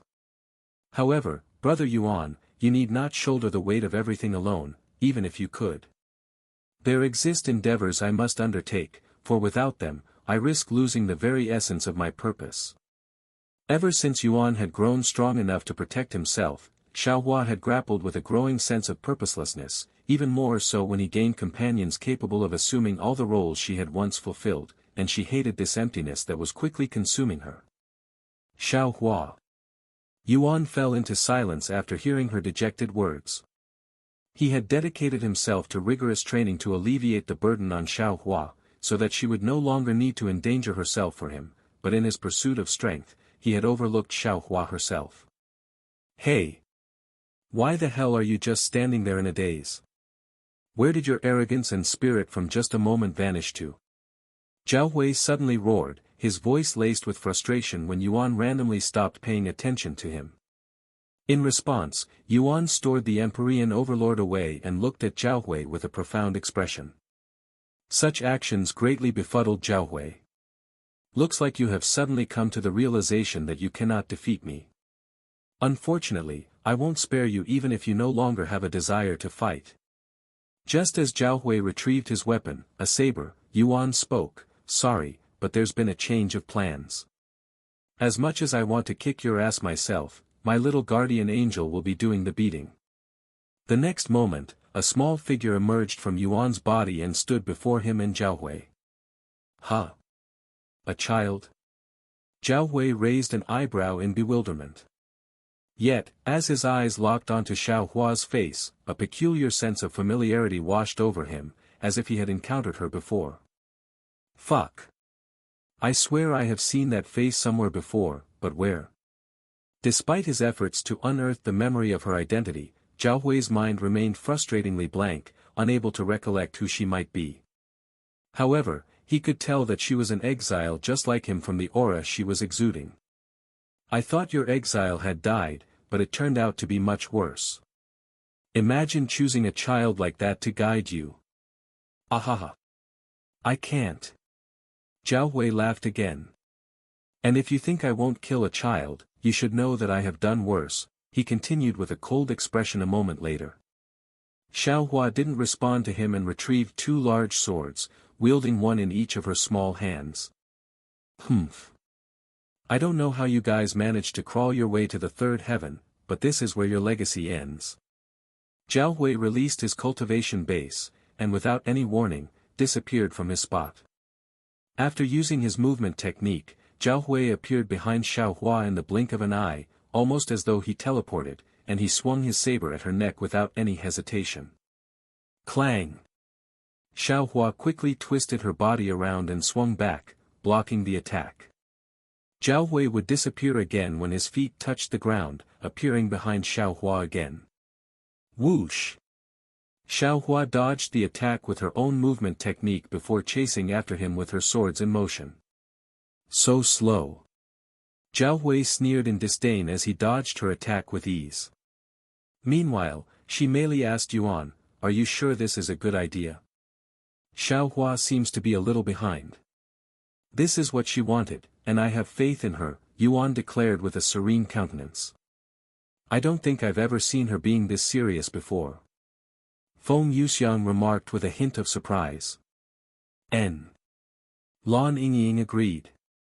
Over the next several minutes, Xiaohua and Zhao Hui exchanged hundreds of relentless blows with each other with neither of them getting a direct hit. However, it was clear to the spectators that Xiaohua was slowly being pushed back by Zhao Hui, who was much faster and more agile. I will applaud you for lasting this long, but it's obvious that you won't be able to defend for much longer. Just as he said this, Zhao Hui managed to barely land a hit on Xiao Hua. However, when he anticipated seeing her blood, he was left astounded to find that Xiao Hua remained completely unharmed, only that there was a small cut on her clothes. What? How is that possible? Zhao Hui was certain that his blade had reached her flesh, yet he'd only managed to cut her clothes. As Zhao Hui stood stupefied by the perplexing outcome, Xiao Hua examined the tear in her attire with a faint furrow of her brow. Oddly, she didn't seem to be concerned, even though she had seemingly lost the exchange. My saber definitely reached her. Yet, why isn't there a scratch on her? Why isn't she bleeding out? Zhao Hui could never mistake the feeling of slicing flesh, so he was absolutely certain that he'd reached her, but he could not explain the results. Meanwhile, Xiao Hua had an annoyed look on her face, but not because she'd just lost the exchange. My clothes. She muttered in a low voice. I don't know what you just did to avoid that attack, but it won't happen a second time. Zhao Hui tightened his grip on the saber before rushing at Xiao Hua again, his speed much faster than previously, almost as though he had been holding back. How annoying. Xiao Hua muttered as she confronted Zhao Hui with her swords. Herald of Agony. Zhao Hui swiftly employed one of his techniques, conjuring a large, obsidian-hued, shadowy circle on the ground, directly beneath Xiao Hua's feet. Reacting instantly, Xiao Hua leaped out of the circle's grasp. Yet, to her surprise, the shadowy formation clung to her like a relentless specter, maintaining its position beneath her. In response to this relentless pursuit, Xiao Hua made a swift decision to ascend into the sky. However, as she made her move, the edges of the black circle abruptly rose from the earth, ensnaring her within a pitch-black ball. Hey! That doesn't look good at all. Shouldn't we help her? Mei's voice trembled with concern as she observed the dire situation unfolding before them. Yuan calmly shook his head and said, Don't underestimate her, she'll be fine. No matter what tricks you have up your sleeves, your spiritual energy has been sealed by my Herald of Agony. Once trapped by it, you're just a sitting duck waiting to be slaughtered. Zhou Hui laughed like a maniac as he started slashing and stabbing his saber at the void-like prison that had Xiao Hua trapped inside. I can feel it. I can feel your flesh being torn apart by my saber. Nothing beats this sensation. Ahahaha. Xiao Hua. Yuan subconsciously gritted his teeth. He would be lying if he said that he wasn't worried about Xiao Hua. However, his confidence and trust in her far outweighed his worries. 1,000 years of agony. Zhao Hui's saber suddenly became covered in black energy before swinging it at the prison. Sha! The prison was sliced in half, alongside everything trapped inside. Mei covered her mouth, trying her best to remain calm. Zhao Hui took several deep breaths afterward, and without looking at his results, he began approaching Yuan with intense bloodlust in his gaze. After taking just a few steps, Zhao Hui's movements froze when a calm voice resounded behind him, Where do you think you are going? What? Zhao Hui muttered in disbelief. Impossible. No. There's no way that you could have survived that. Zhao Hui's gaze shifted slowly, and his eyes widened in profound shock when he beheld Xiao Hua standing calmly behind him, completely unscathed save for a few additional cuts on her clothing. No way. How did she do that? Even Mei was completely shocked to see Xiao Hua unharmed.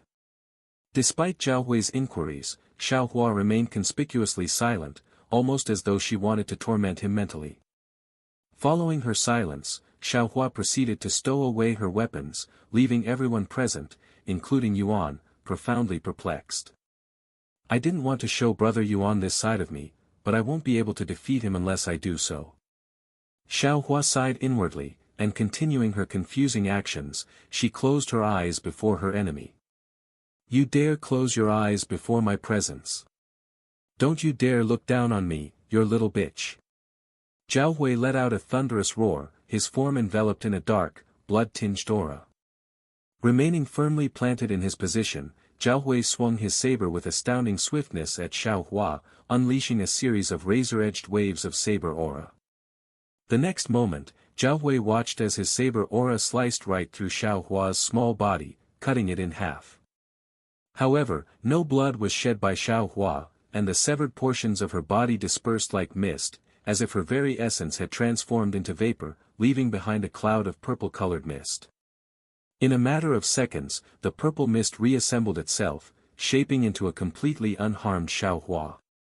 Shi Mei's astonishment was palpable as she blurted out, "What sort of technique is that?" Meanwhile, Zhao Hui's countenance contorted with sheer terror, his words trembling as he grappled with the realization of Xiao Hua's identity. "That's... No. It can't be." He appeared unwilling to accept the undeniable truth. In that precise moment, Xiao Hua's eyes gently flickered open, their once familiar hue now transformed into a mysterious shade of violet.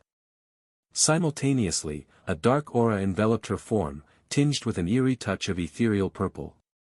As Xiao Hua's menacing aura solidified, an ominous transformation seized the very surroundings. The heavens above them abruptly darkened, and a chill settled upon the atmosphere, akin to the arrival of the Grim Reaper himself.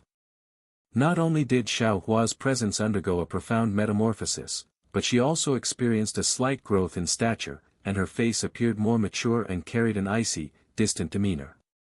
In the blink of an eye, Xiao Hua underwent such a drastic transformation that even Yuan struggled to recognize her by the end of it. In fact, it felt like he was looking at an entirely different individual. Ding! Xiao Hua's status has been updated. Name, Xiao Hua. Servant grade, mythical. Master, Yuan. Cultivation, 9th level Spirit King. Legacy, Supreme Heaven's Legacy plus Evil God's Legacy. Bloodline, Evil God's True Bloodline. Physique, Violet Nebula Physique. In addition to her new status, Xiao Hua also acquired several new techniques that were not there before. Azura Clan's Immortal Slaying Art. Rank, Mythic. Mastery Level, 4. Evil God Supreme Art. Rank, Supreme. Mastery Level, 1. Azura Clan's Secret Art. Rank, Supreme. Mastery Level, 9. In a voice quivering with terror, Zhao Hui cried out, "That ominous violet aura, that overwhelming presence. You're a member of the Azura clan?" "That's Xiao Hua. What happened to her? She feels like an entirely different person." Feng Yuxiang muttered in a dazed voice. If one could see her face right now, it would be filled with astonishment. Following her profound transformation, Xiao Hua gazed upon her surroundings with a newfound and captivating curiosity, yet her expression remained emotionless. After looking at her surroundings, Xiao Hua began inspecting her own body. "What's wrong with this body? How long have I been asleep?" she muttered in a low voice. In the midst of her inspection, Zhao Hui exclaimed, "No. That's not possible. You cannot be from the Azura clan. I recognize every member of the Azura clan, but I do not recognize you. You must be an imposter." After coming to this conclusion, Zhao Hui quickly regained control over his own emotions and calmed down. "That's right. Now that I think about it, there's no way someone from the Azure clan would be here. But I must admit, your aura is so convincing that even I nearly fell for it. Unfortunately for you, I know every member of the Azura clan, and you're not one of them." Upon hearing Zhao Hui's words, Xiao Hua turned to look at him with a nonchalant expression. "An imposter," she mumbled in a low voice. "Of course. If you think about it, there's no way in hell the Celestial Emperor would allow the Azura clan to partake in the Supreme Heaven's legacy. That family of traitors and bloodthirsty demons would rot first before they get a chance at freedom." Zhao Hui laughed nervously. However, Xiao Hua remained nonchalant, and she spoke a moment later, "And who the hell are you? Did I really wake up for an ant like you?" "No, that's not possible." Xiao Hua's words made it seem like she was meeting Zhao Hui for the first time, which made everyone there raise an eyebrow. "Whatever. I'll quickly kill you and go back to sleep. I need to save as much energy as I can before he returns. With a casual flick of her sleeve, Xiaohua conjured a black sword forged from her very own aura and wielded it. I'd love to see you try, seeing how you couldn't even catch my shadow just moments ago. Zhao Hui sneered in disdain as he activated his movement technique. Zhao Hui's figure disappeared like a ghost the next moment. Despite this, Xiaohua remained standing still with a bored look on her face. Can you speed it up a bit? I'll fall asleep before you make a move at this rate. Xiaohua asked right before she released a big yawn. Die. When Zhao Hui suddenly appeared behind Xiaohua, his saber was already millimeters from reaching Xiaohua's small neck. Yet, it halted just a hair's breadth away from her neck. What? Zhao Hui cried out in astonishment as he realized what stopped his saber. With a mere 2 fingers, Xiaohua had effortlessly caught the saber by the blade and halted its movements as though it were a scene out of some action movie. In the following moment, without even looking back, Xiaohua's arm exhibited a fleeting flicker, vanishing and reappearing faster than the blink of an eye. Zhao Hui unleashed a bone-chilling scream as all 4 of his limbs were separated from his body instantaneously with unimaginable pain spread throughout. After Zhao Hui's limbless body fell to the ground, Xiaohua turned around to look at him with a disappointed look on her face. I've slumbered for so long that my movements have grown rigid. Most displeasing indeed. I cannot afford to show such a shameful performance in his presence, Xiaohua lamented. I've decided. I'll go back to sleep after I do some stretching. Xiaohua then extended her finger, directing it towards Zhao Hui, who remained in a state of shock, motionless on the ground. Get up. Xiaohua muttered as she released some of her black aura at Zhao Hui, engulfing his body like flames. In the next moment, a shocking spectacle unfolded as Zhao Hui's body miraculously began to regenerate its lost limb. What? What did you just do to me? Zhao Hui screamed in a terrified manner as he crawled backward and away from Xiaohua. Be grateful, for this princess has bestowed upon you the privilege of a little more time in this world, Xiaohua declared with a grim smile on her face. And no.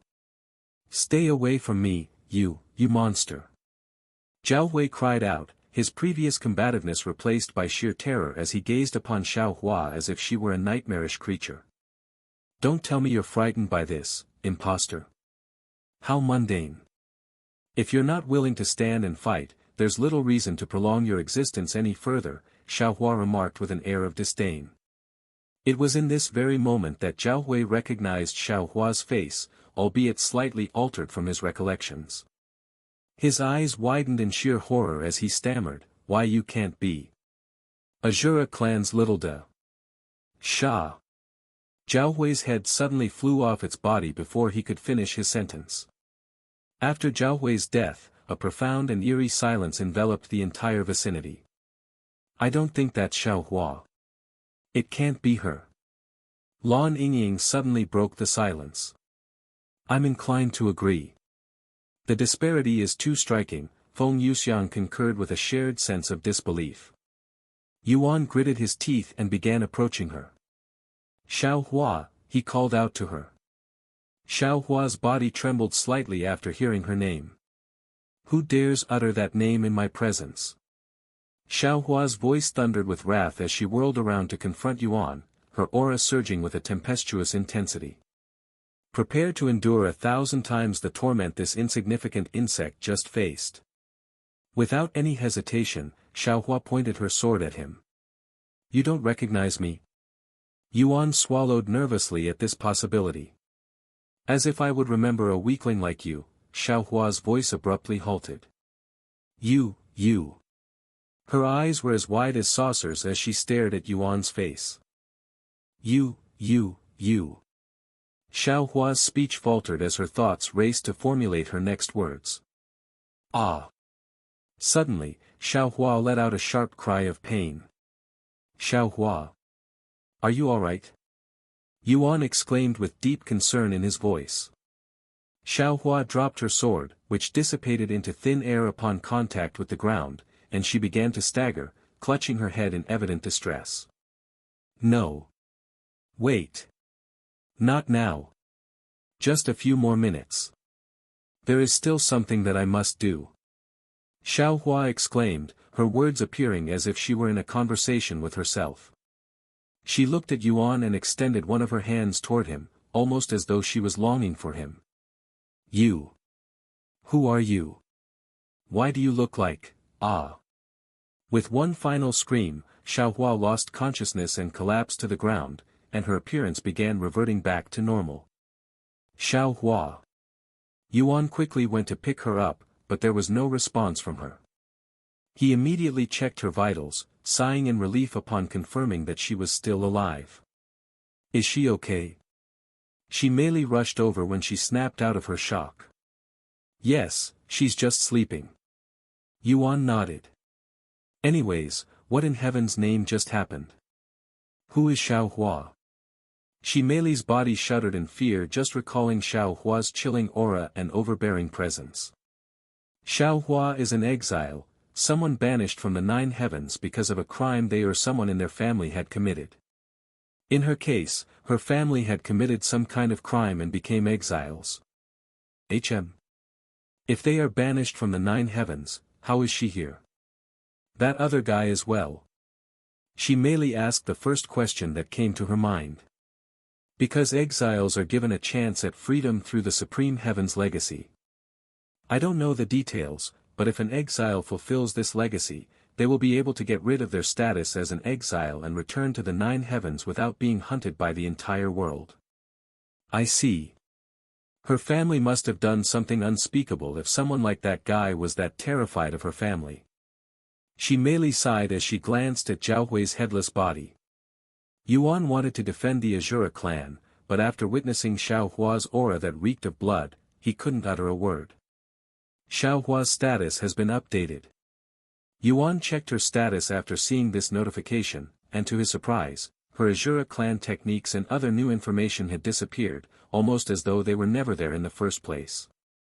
Just who is Xiao Hua, and how is she related to the evil god? He wondered inwardly. My liege. A voice suddenly echoed in the vicinity.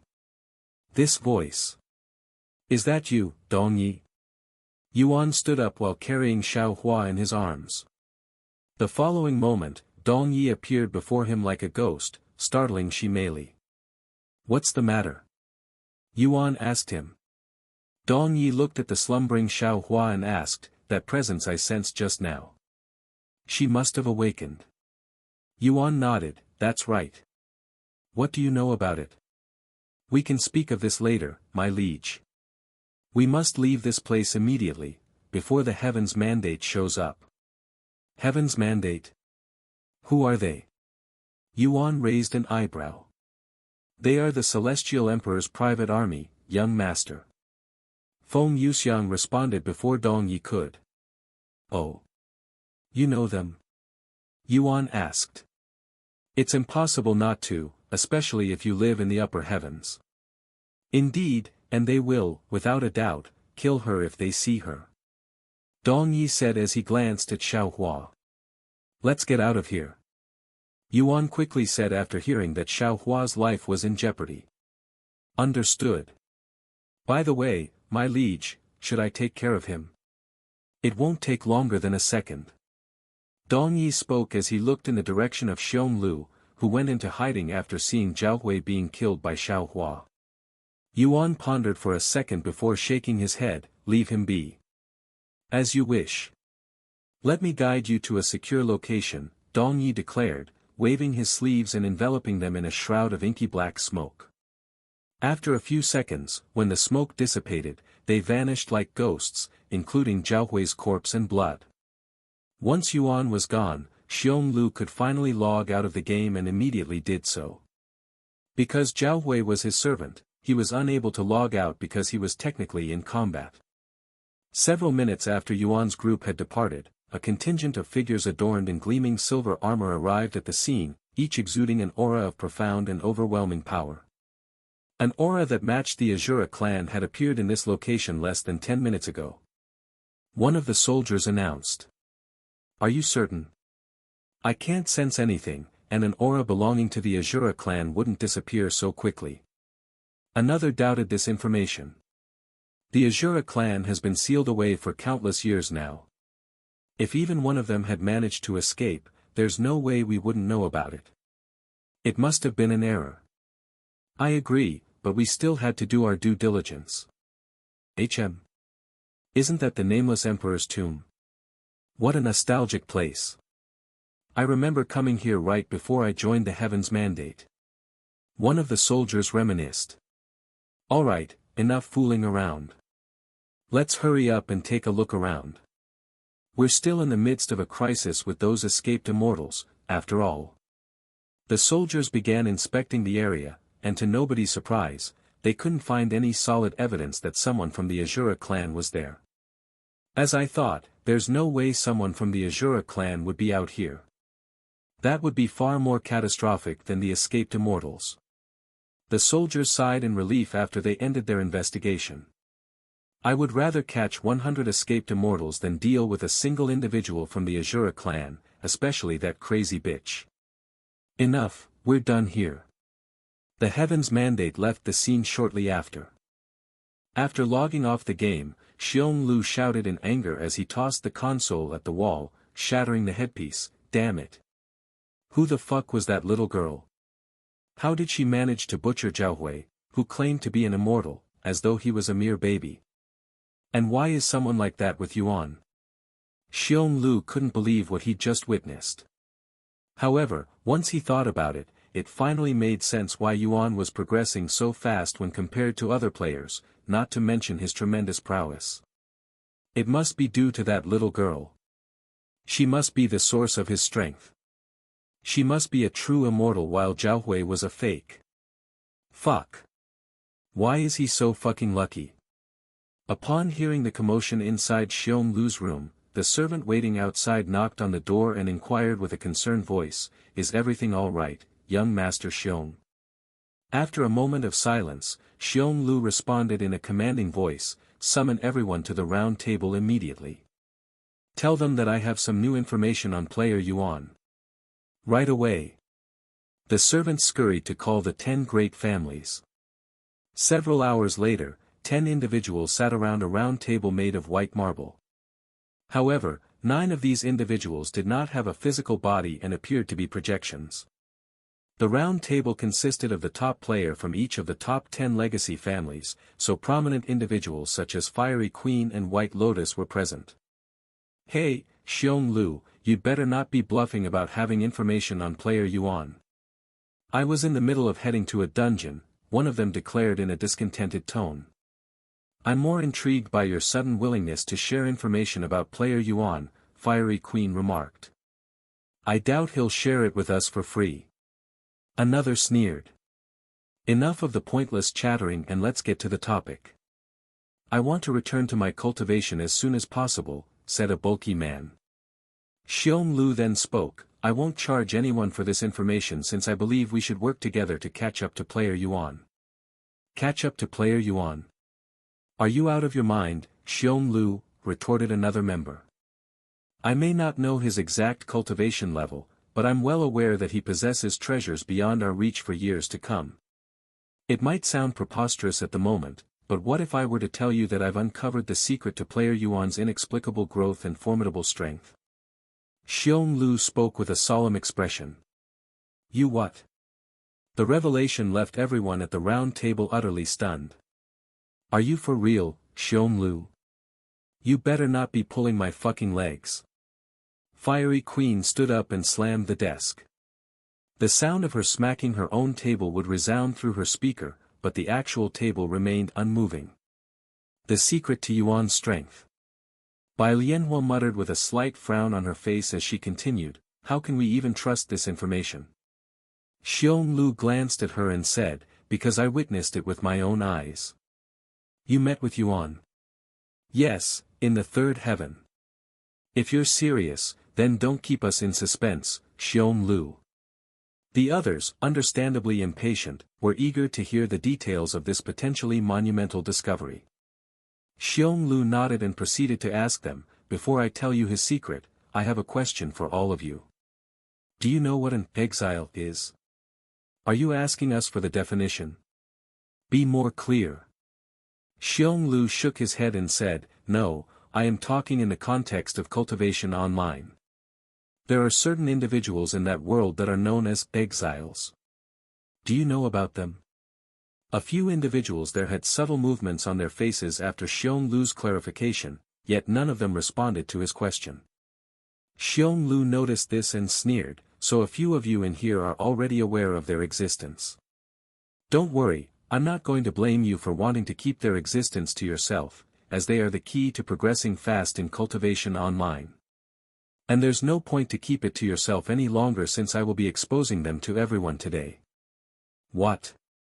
What on earth are you talking about? What are these exiles? Fiery Queen demanded, her curiosity piqued. Someone who wasn't Xiong Lu suddenly responded, there are powerful NPCs within Cultivation Online that carry a legacy known as the Supreme Heaven's Legacy. These individuals are essentially criminals that have been banished to the primordial realm, hence why they are called exiles. In exchange for helping them complete their legacy, which grants them freedom, they will assist you in many ways, such as granting you knowledge and techniques that aren't accessible elsewhere, and protecting you from harm, like a guardian angel. These exiles are very powerful and are usually immortal cultivators, so they have many priceless knowledge and techniques that will greatly assist your progression in Cultivation Online. If you have an exile by your side, you will, without a doubt, progress countless times faster than those without one. The only downside is that you'll be hunted by other NPCs if they find out you are working with an exile. And since they are criminals, they have questionable morals and will do nasty things that you need to turn a blind eye to if you want their help. The room fell dead silent afterward. Those who did not know about the existence of exiles until today tried their best to digest the information, while those who are already aware of their existence pondered about their own exiles. Eventually, someone there broke the silence. Xiong Lu, are you trying to tell us that player Yuan's secret is that he has an exile by his side? If so, I'd already come to that conclusion when I met mine. Me too. However, that still doesn't make any sense. I also have an exile by my side, but I still can't seem to catch up to him. Though, I only met my exile about a month ago, so that might be the real reason why I am still behind. Chen Huacheng, you sly bastard. How could you keep this information to yourself? Aren't we in the same alliance? Fiery Queen gritted her teeth in frustration, feeling left out. Don't give me that crap. If you were in my shoes, you would have done the same thing. Chen Huacheng sneered.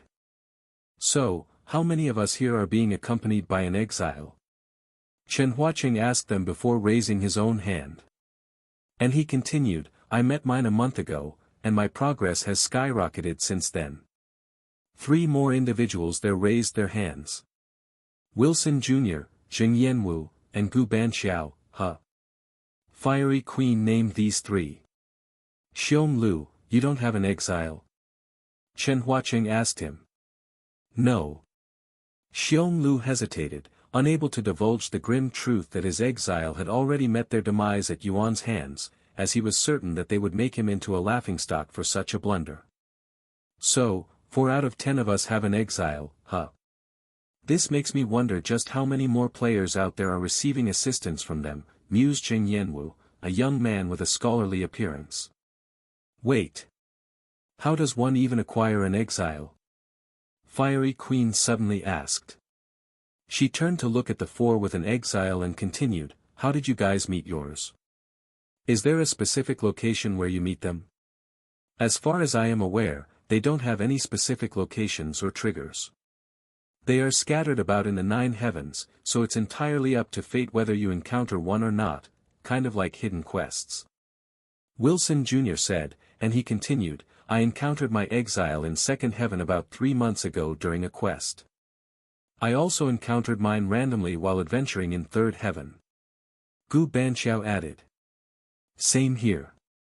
Chen Huacheng chimed in. Damn it.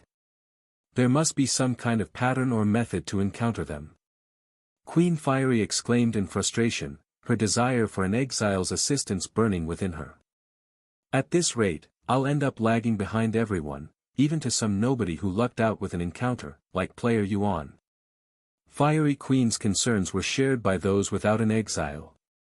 It was becoming increasingly evident that having an exile's assistance was pivotal to their success in Cultivation Online, and the disparity between those with and without an exile would only widen as time passed.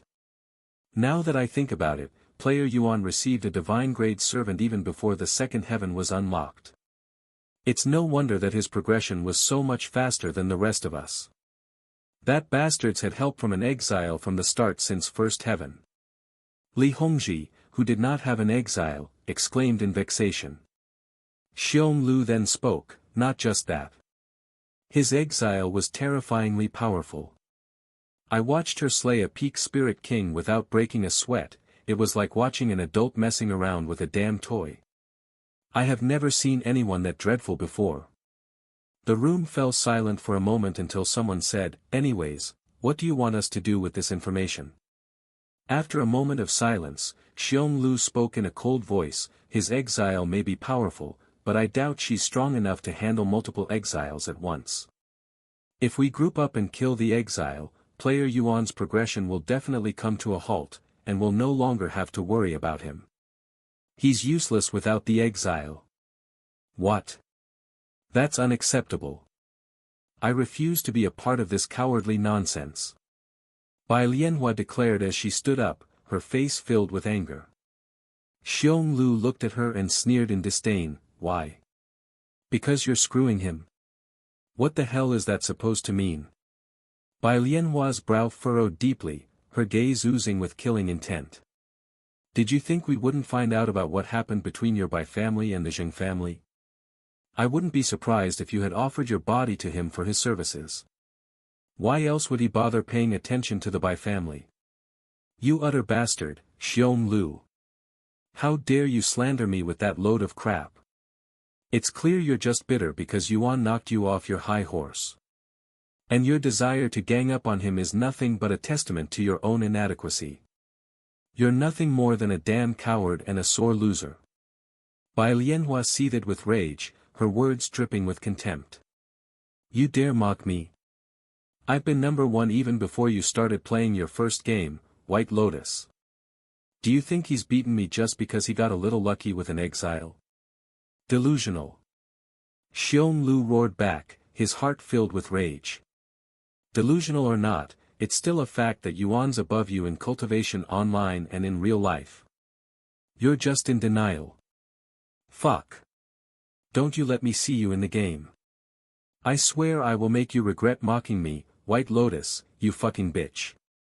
Calm down, both of you, the others intervened, attempting to defuse the escalating tension in the room. Humph. If you want to group up and fight Yuan, go ahead. I won't be part of it. In fact, even if everyone here gangs up on him, you won't win. Goodbye. Without saying another word, Bai Lianhua's avatar disappeared from the room. After Bai Lianhua left, the room descended into a heavy silence, punctuated only by the audible sound of Xiong Lu's labored breathing. I won't waste any more of my breath. If you don't want to work with me to deal with player Yuan, you may get out of my sight right now.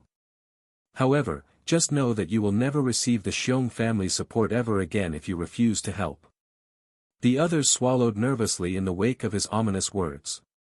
Although they might not have appeared particularly significant on the surface, the Xiong family held a formidable and influential position in the world, maintaining their coveted rank at the pinnacle of the legacy rankings for well over a century. They were definitely a powerhouse that one cannot afford to offend. When nobody left the room even after a whole minute, Xiong Lu sat back down and nodded. Good, then let us begin. Wait a moment. Fiery Queen suddenly interrupted. What is it? Xiong Lu glared at her. What should we do with White Lotus? She knows of our plans and will definitely snitch to player Yuan. I'm sure she will do just that, but there's no need to worry. Even if she does tell player Yuan about our plans, they won't know when or how it will happen, and player Yuan will have to constantly watch his back. Xiong Lu said. If you say so. Fiery Queen nodded. So, do you already have a plan for taking down player Yuan? Zheng Yanwu asked Xiong Lu. I do, and it's very simple. Xiong Lu nodded, and he continued, we will gather as many exiles as we can and work together to deal with player Yuan. Wilson Jr. let out a sigh. While that might sound straightforward, you don't have an exile, do you? So, you might not be aware that exiles don't typically cooperate with one another. Junior is right, Xiong Lu, Gu Banqiao agreed, exiles won't work with other exiles. Do you know why? Because only one exile may complete the Supreme Heaven's legacy, there's no reason for them to help each other. In fact, they rather kill each other to lessen the competition. What the hell? If that's the case, they will never work with each other. Fiery Queen exclaimed. What's our plan now, Xiong Lu? The plan remains. Xiong Lu calmly replied. Huh? Didn't you hear what I just said? Wilson Jr. frowned, and he repeated, exiles won't work with each other. It's the last thing they'll do. I heard what you said. They won't collaborate with each other because they're rivals, correct? Xiong Lu inquired with a grave expression. But what if there were an exile capable of threatening them all? Won't they work with each other to deal with that threat? Despite his lack of knowledge about the Azura clan, Xiong Lu could discern that Xiao Hua was a formidable presence solely by observing Zhao Hui's extreme reaction to her presence. An exile capable of threatening them all. Where did you get such information? Fiery Queen asked. I witnessed her effortlessly slaughter a peak spirit king as if it were child's play, Xiong Lu recounted, his tone carrying a weight of awe and dread. The others swallowed nervously upon seeing his frightened expression, this being their first time seeing such an emotion from Xiong Lu. So what if this exile is a little strong? I doubt it will make the others work together. Gu Banqiao sighed. Tell your exiles that this particular exile is from the Azura clan and see how they react. If they show even the slightest hint of fear, ask them if they would be willing to work with others to take her down. We can postpone the meeting until you have received an answer. Xiong Lu said. Azura clan? Who are they? Someone asked. I don't know. Xiong Lu shook his head. All right, I will speak with my exile now. I'll be back soon. Wilson Jr. said before disappearing from the room. The others with an exile followed suit. For those without an exile, I think I can help you find one. Xiong Lu said to them. What? Is that true? Fiery Queen exclaimed in excitement. Xiong Lu nodded and continued, exiles have a unique aura to them, so we can let those who already have an exile search for them. Once they find an exile, those without one can try and make a contract with them. Seriously? Will that really work? Everyone swallowed nervously. We won't know until we try it, but it's theoretically possible. We'll know soon enough. While Xiong Lu and the others waited for those who left to speak with their exile to return, Bai Lianhua tried to contact Yuan. Unsurprisingly, Yuan did not respond, so Bai Lianhua called the Demon Sealing faction instead. This is the Demon Sealing faction, who am I speaking to? A mature voice resounded from the other end of Bai Lianhua's phone. I am Bai Lianhua from Eternal Lotuses, and I need to speak with Yuan immediately. Oh, Miss Bai. I have heard about you. I am Mei Feng, the head caretaker. Unfortunately, Yuan is occupied with Cultivation Online, he has been for the past 6 months. Though, he should be returning soon. If you have a message, I can pass it on to him for you. I wanted to warn him about the 10 great families. They have decided to work together to fight Yuan, and they will be going after his exile. Bai Lianhua said. The 10 great families, huh? What a nuisance, Mei Feng muttered with a heavy sigh, and she continued, thank you for letting me know, Miss Bai. I will let Yuan know when he comes back. Considering Yuan's strength, I may be pointlessly worrying about this, but the 10 great families are not to be trifled with. Bai Lianhua sighed. Meanwhile, inside Cultivation Online, Wilson Jr. asked his exile, who was a skinny man with a murderous aura. That's the gist of it, Wu Wenjun. You want me to work with other exiles? Fuck no. I'd rather kill all of them. No, I will kill any exile I see. Wu Wenjun declared in disdain. Wilson Jr. frowned slightly before uttering the magic words that Xiong Lu taught him. What do you know of the Azura clan? What did you just say? A look of sheer terror instantly washed over Wu Wenjun's face upon hearing the name of the Azura clan. Seriously? It works. Just what the hell is this Azura clan? Wilson Jr. was taken aback when he witnessed Wu Wenjun's terrified face, as he had never seen him display such intense emotions before. Junior. Where in heaven did you hear that name? Wu Wenjun inquired urgently. I heard it from a friend, and there is an exile out there that is from this Azura family. Wilson Jr. explained. No. That's impossible. Wu Wenjun exclaimed with a look of disbelief, there's no way the Azura clan would be allowed to partake in the Supreme Heaven's legacy. In fact, they have been barred from participating since the first day they were banished. Unfortunately, my friend encountered this exile from the Azura clan, and she was extremely powerful, hence why he wants to gather exiles to fight her together. Is it really possible for the Azura clan to partake in the Supreme Heaven's legacy? I've been out of the primordial realm for 10,000 years, so things could have changed since then. Wu Wenjun mumbled to himself with a solemn expression. If that's indeed the situation, then it's imperative that we unite to eliminate them first, or else the Azura clan will annihilate every last one of us. You want me to team up with other exiles to deal with a single exile? Ha ha ha. Are you messing with me, Zheng Yanwu? Zheng Yanwu's exile, a stout middle-aged man, erupted in laughter at the absurdity of the suggestion. Let me finish, Xie Jin. She's not just any exile, she's an exile from the Azura clan. Zheng Yanwu said the magic words. Xie Jin's laughter abruptly ceased, and his face froze, overtaken by a profound and visceral terror. Azura clan. You want me to fight someone from the Azura clan? Are you completely out of your mind? I'd sooner devour my own tongue than meddle with those monsters. Xie Jin exclaimed, his voice quivering with dread. Is this Azura clan really that terrifying? I've only learned about them from a friend. Zheng Yanwu frowned. Are you seriously proposing that we take on the Azura clan when you know absolutely nothing about them? Xie Jin retorted incredulously. The Azura clan was once one of the most notorious powerhouses in the Nine Heavens. They aligned themselves with the evil god and massacred countless cultivators, ultimately even killing the celestial emperor himself. Because of their crimes, their entire clan was banished to the primordial realm for the rest of their lives. Xie Jin explained with a tone of gravity, providing context about the Azura clan's dark history. And he continued, even 100 of us would not be able to defeat one of them, much less a dozen of us.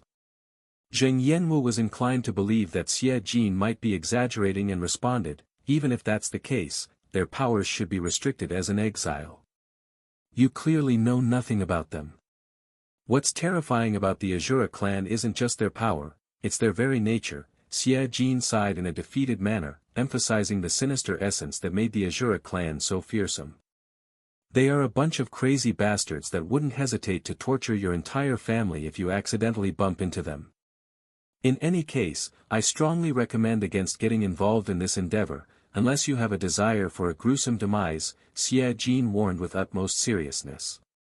Zheng Yanwu lapsed into silence upon witnessing Xie Jin's strong reluctance to join their campaign against Yuan's exile.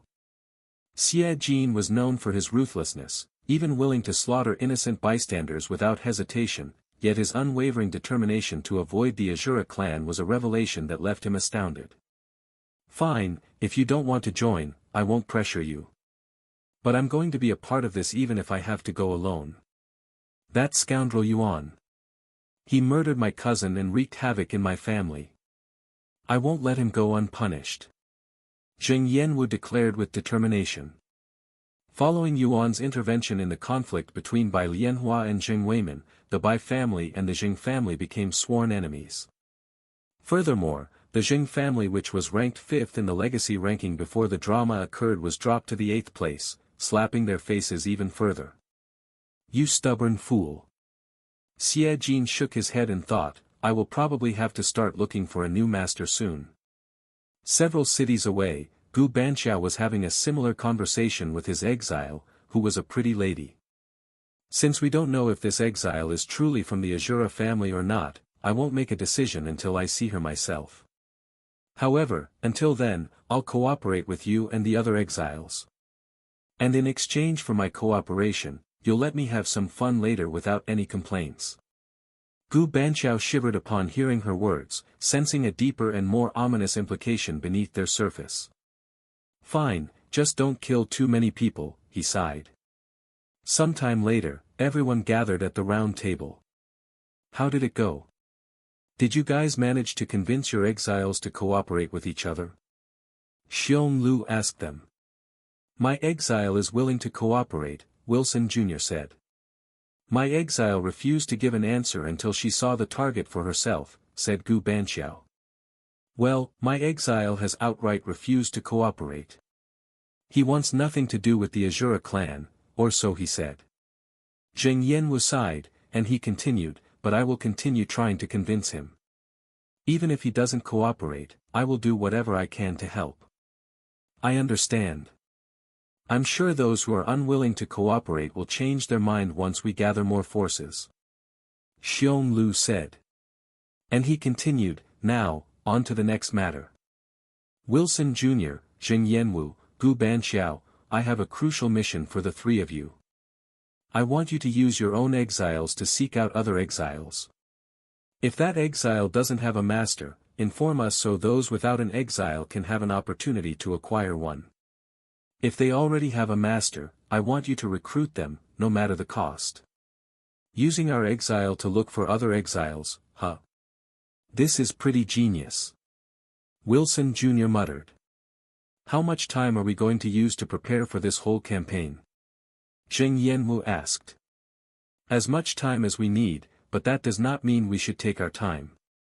If we take too long and player Yuan reaches a point where we cannot defeat him even if we work together, we'll be screwed.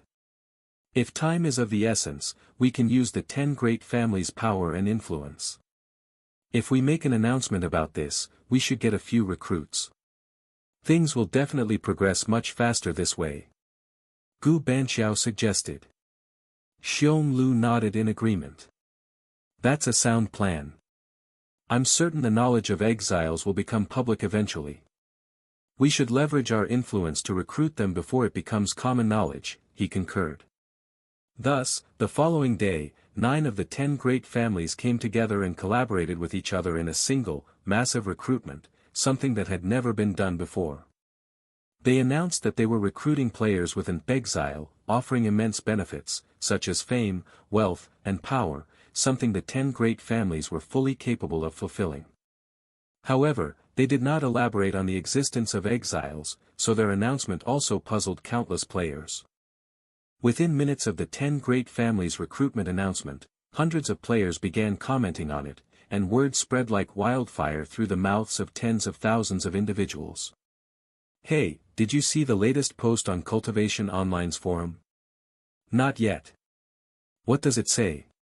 "You probably won't believe it until you see it yourself, but the 10 great families have joined forces for a recruitment drive. The 10 great families are working together. Now that's something you don't hear every day. In fact, this might be a first." "What kind of recruitment is it?" "I'm not exactly sure. They mentioned something about exiles, but I have never heard of this term until today. Let me check it out real quick." The recruitment post shared by the 10 great families on the forums was an attention-grabbing declaration. "We are in search of exceptional players who boast the rare privilege of having an exile as their companion for a unique and monumental quest. If you are among the fortunate few, we extend an exclusive invitation to join hands with us, the 10 great families. For those who are successfully recruited, a treasure trove of rewards awaits. First and foremost, you will be granted the privilege of selecting a coveted heaven-grade treasure of your choosing, a testament to our commitment to your prosperity. But that's not all. You will also receive an upfront payment of $5 million to further your personal endeavors. Upon the successful completion of our quest, you will be entitled to an additional $10 million as a token of our appreciation for your unwavering dedication. Moreover, your association with the 10 great families extends beyond mere material benefits. You and your family will receive official recognition as our valued associates, opening doors to a future of boundless opportunities and security under our patronage. Your success will be our success, and your ambitions will become our shared goals. Join us now and embark on a journey that will not only reshape your destiny but will also lay the foundation for a legacy that will endure through the ages. The 10 great families awaits you with open arms and unparalleled promises.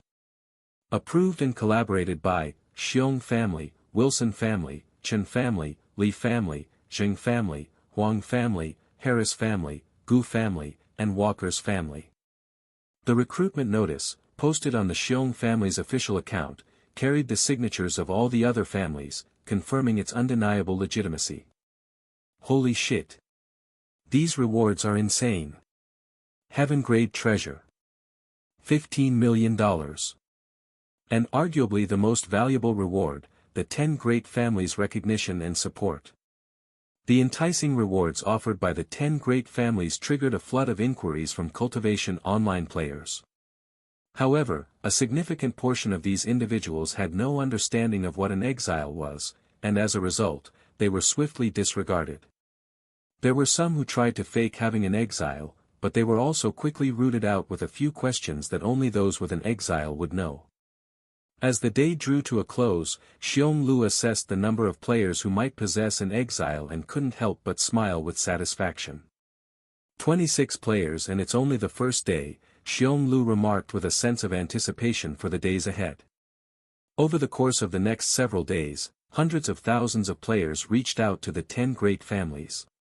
By the week's end, a rigorous screening process had narrowed the field down to 81 players who had successfully passed all initial inquiries and were now eagerly awaiting their in-person interviews. 81 players. Even if only half of them have an exile, it's still a lot. Xiong Lu's hands trembled in excitement as he saw the numbers. We can do it. We can take down Yuan. I cannot wait to see how useless you'll become without your exile, Yuan. Ha ha ha ha. Xiong Lu couldn't hold his excitement and started laughing out loud. Meanwhile, inside the Demon Sealing faction's headquarters, a meeting was in session, attended by all of its members except for Yuan. This is about the 10 great families' recent movements, correct? Wang Ming asked as he looked at Mei Feng, who called for the gathering. Indeed. I don't know what this exile business is about, but I do know that it's related to Yuan, she acknowledged. I've never heard of it, either. What about you guys? Shi Lang asked everyone there. Everyone besides Chu Liuxiang and Mei Xiu shook their heads. Allow me to explain.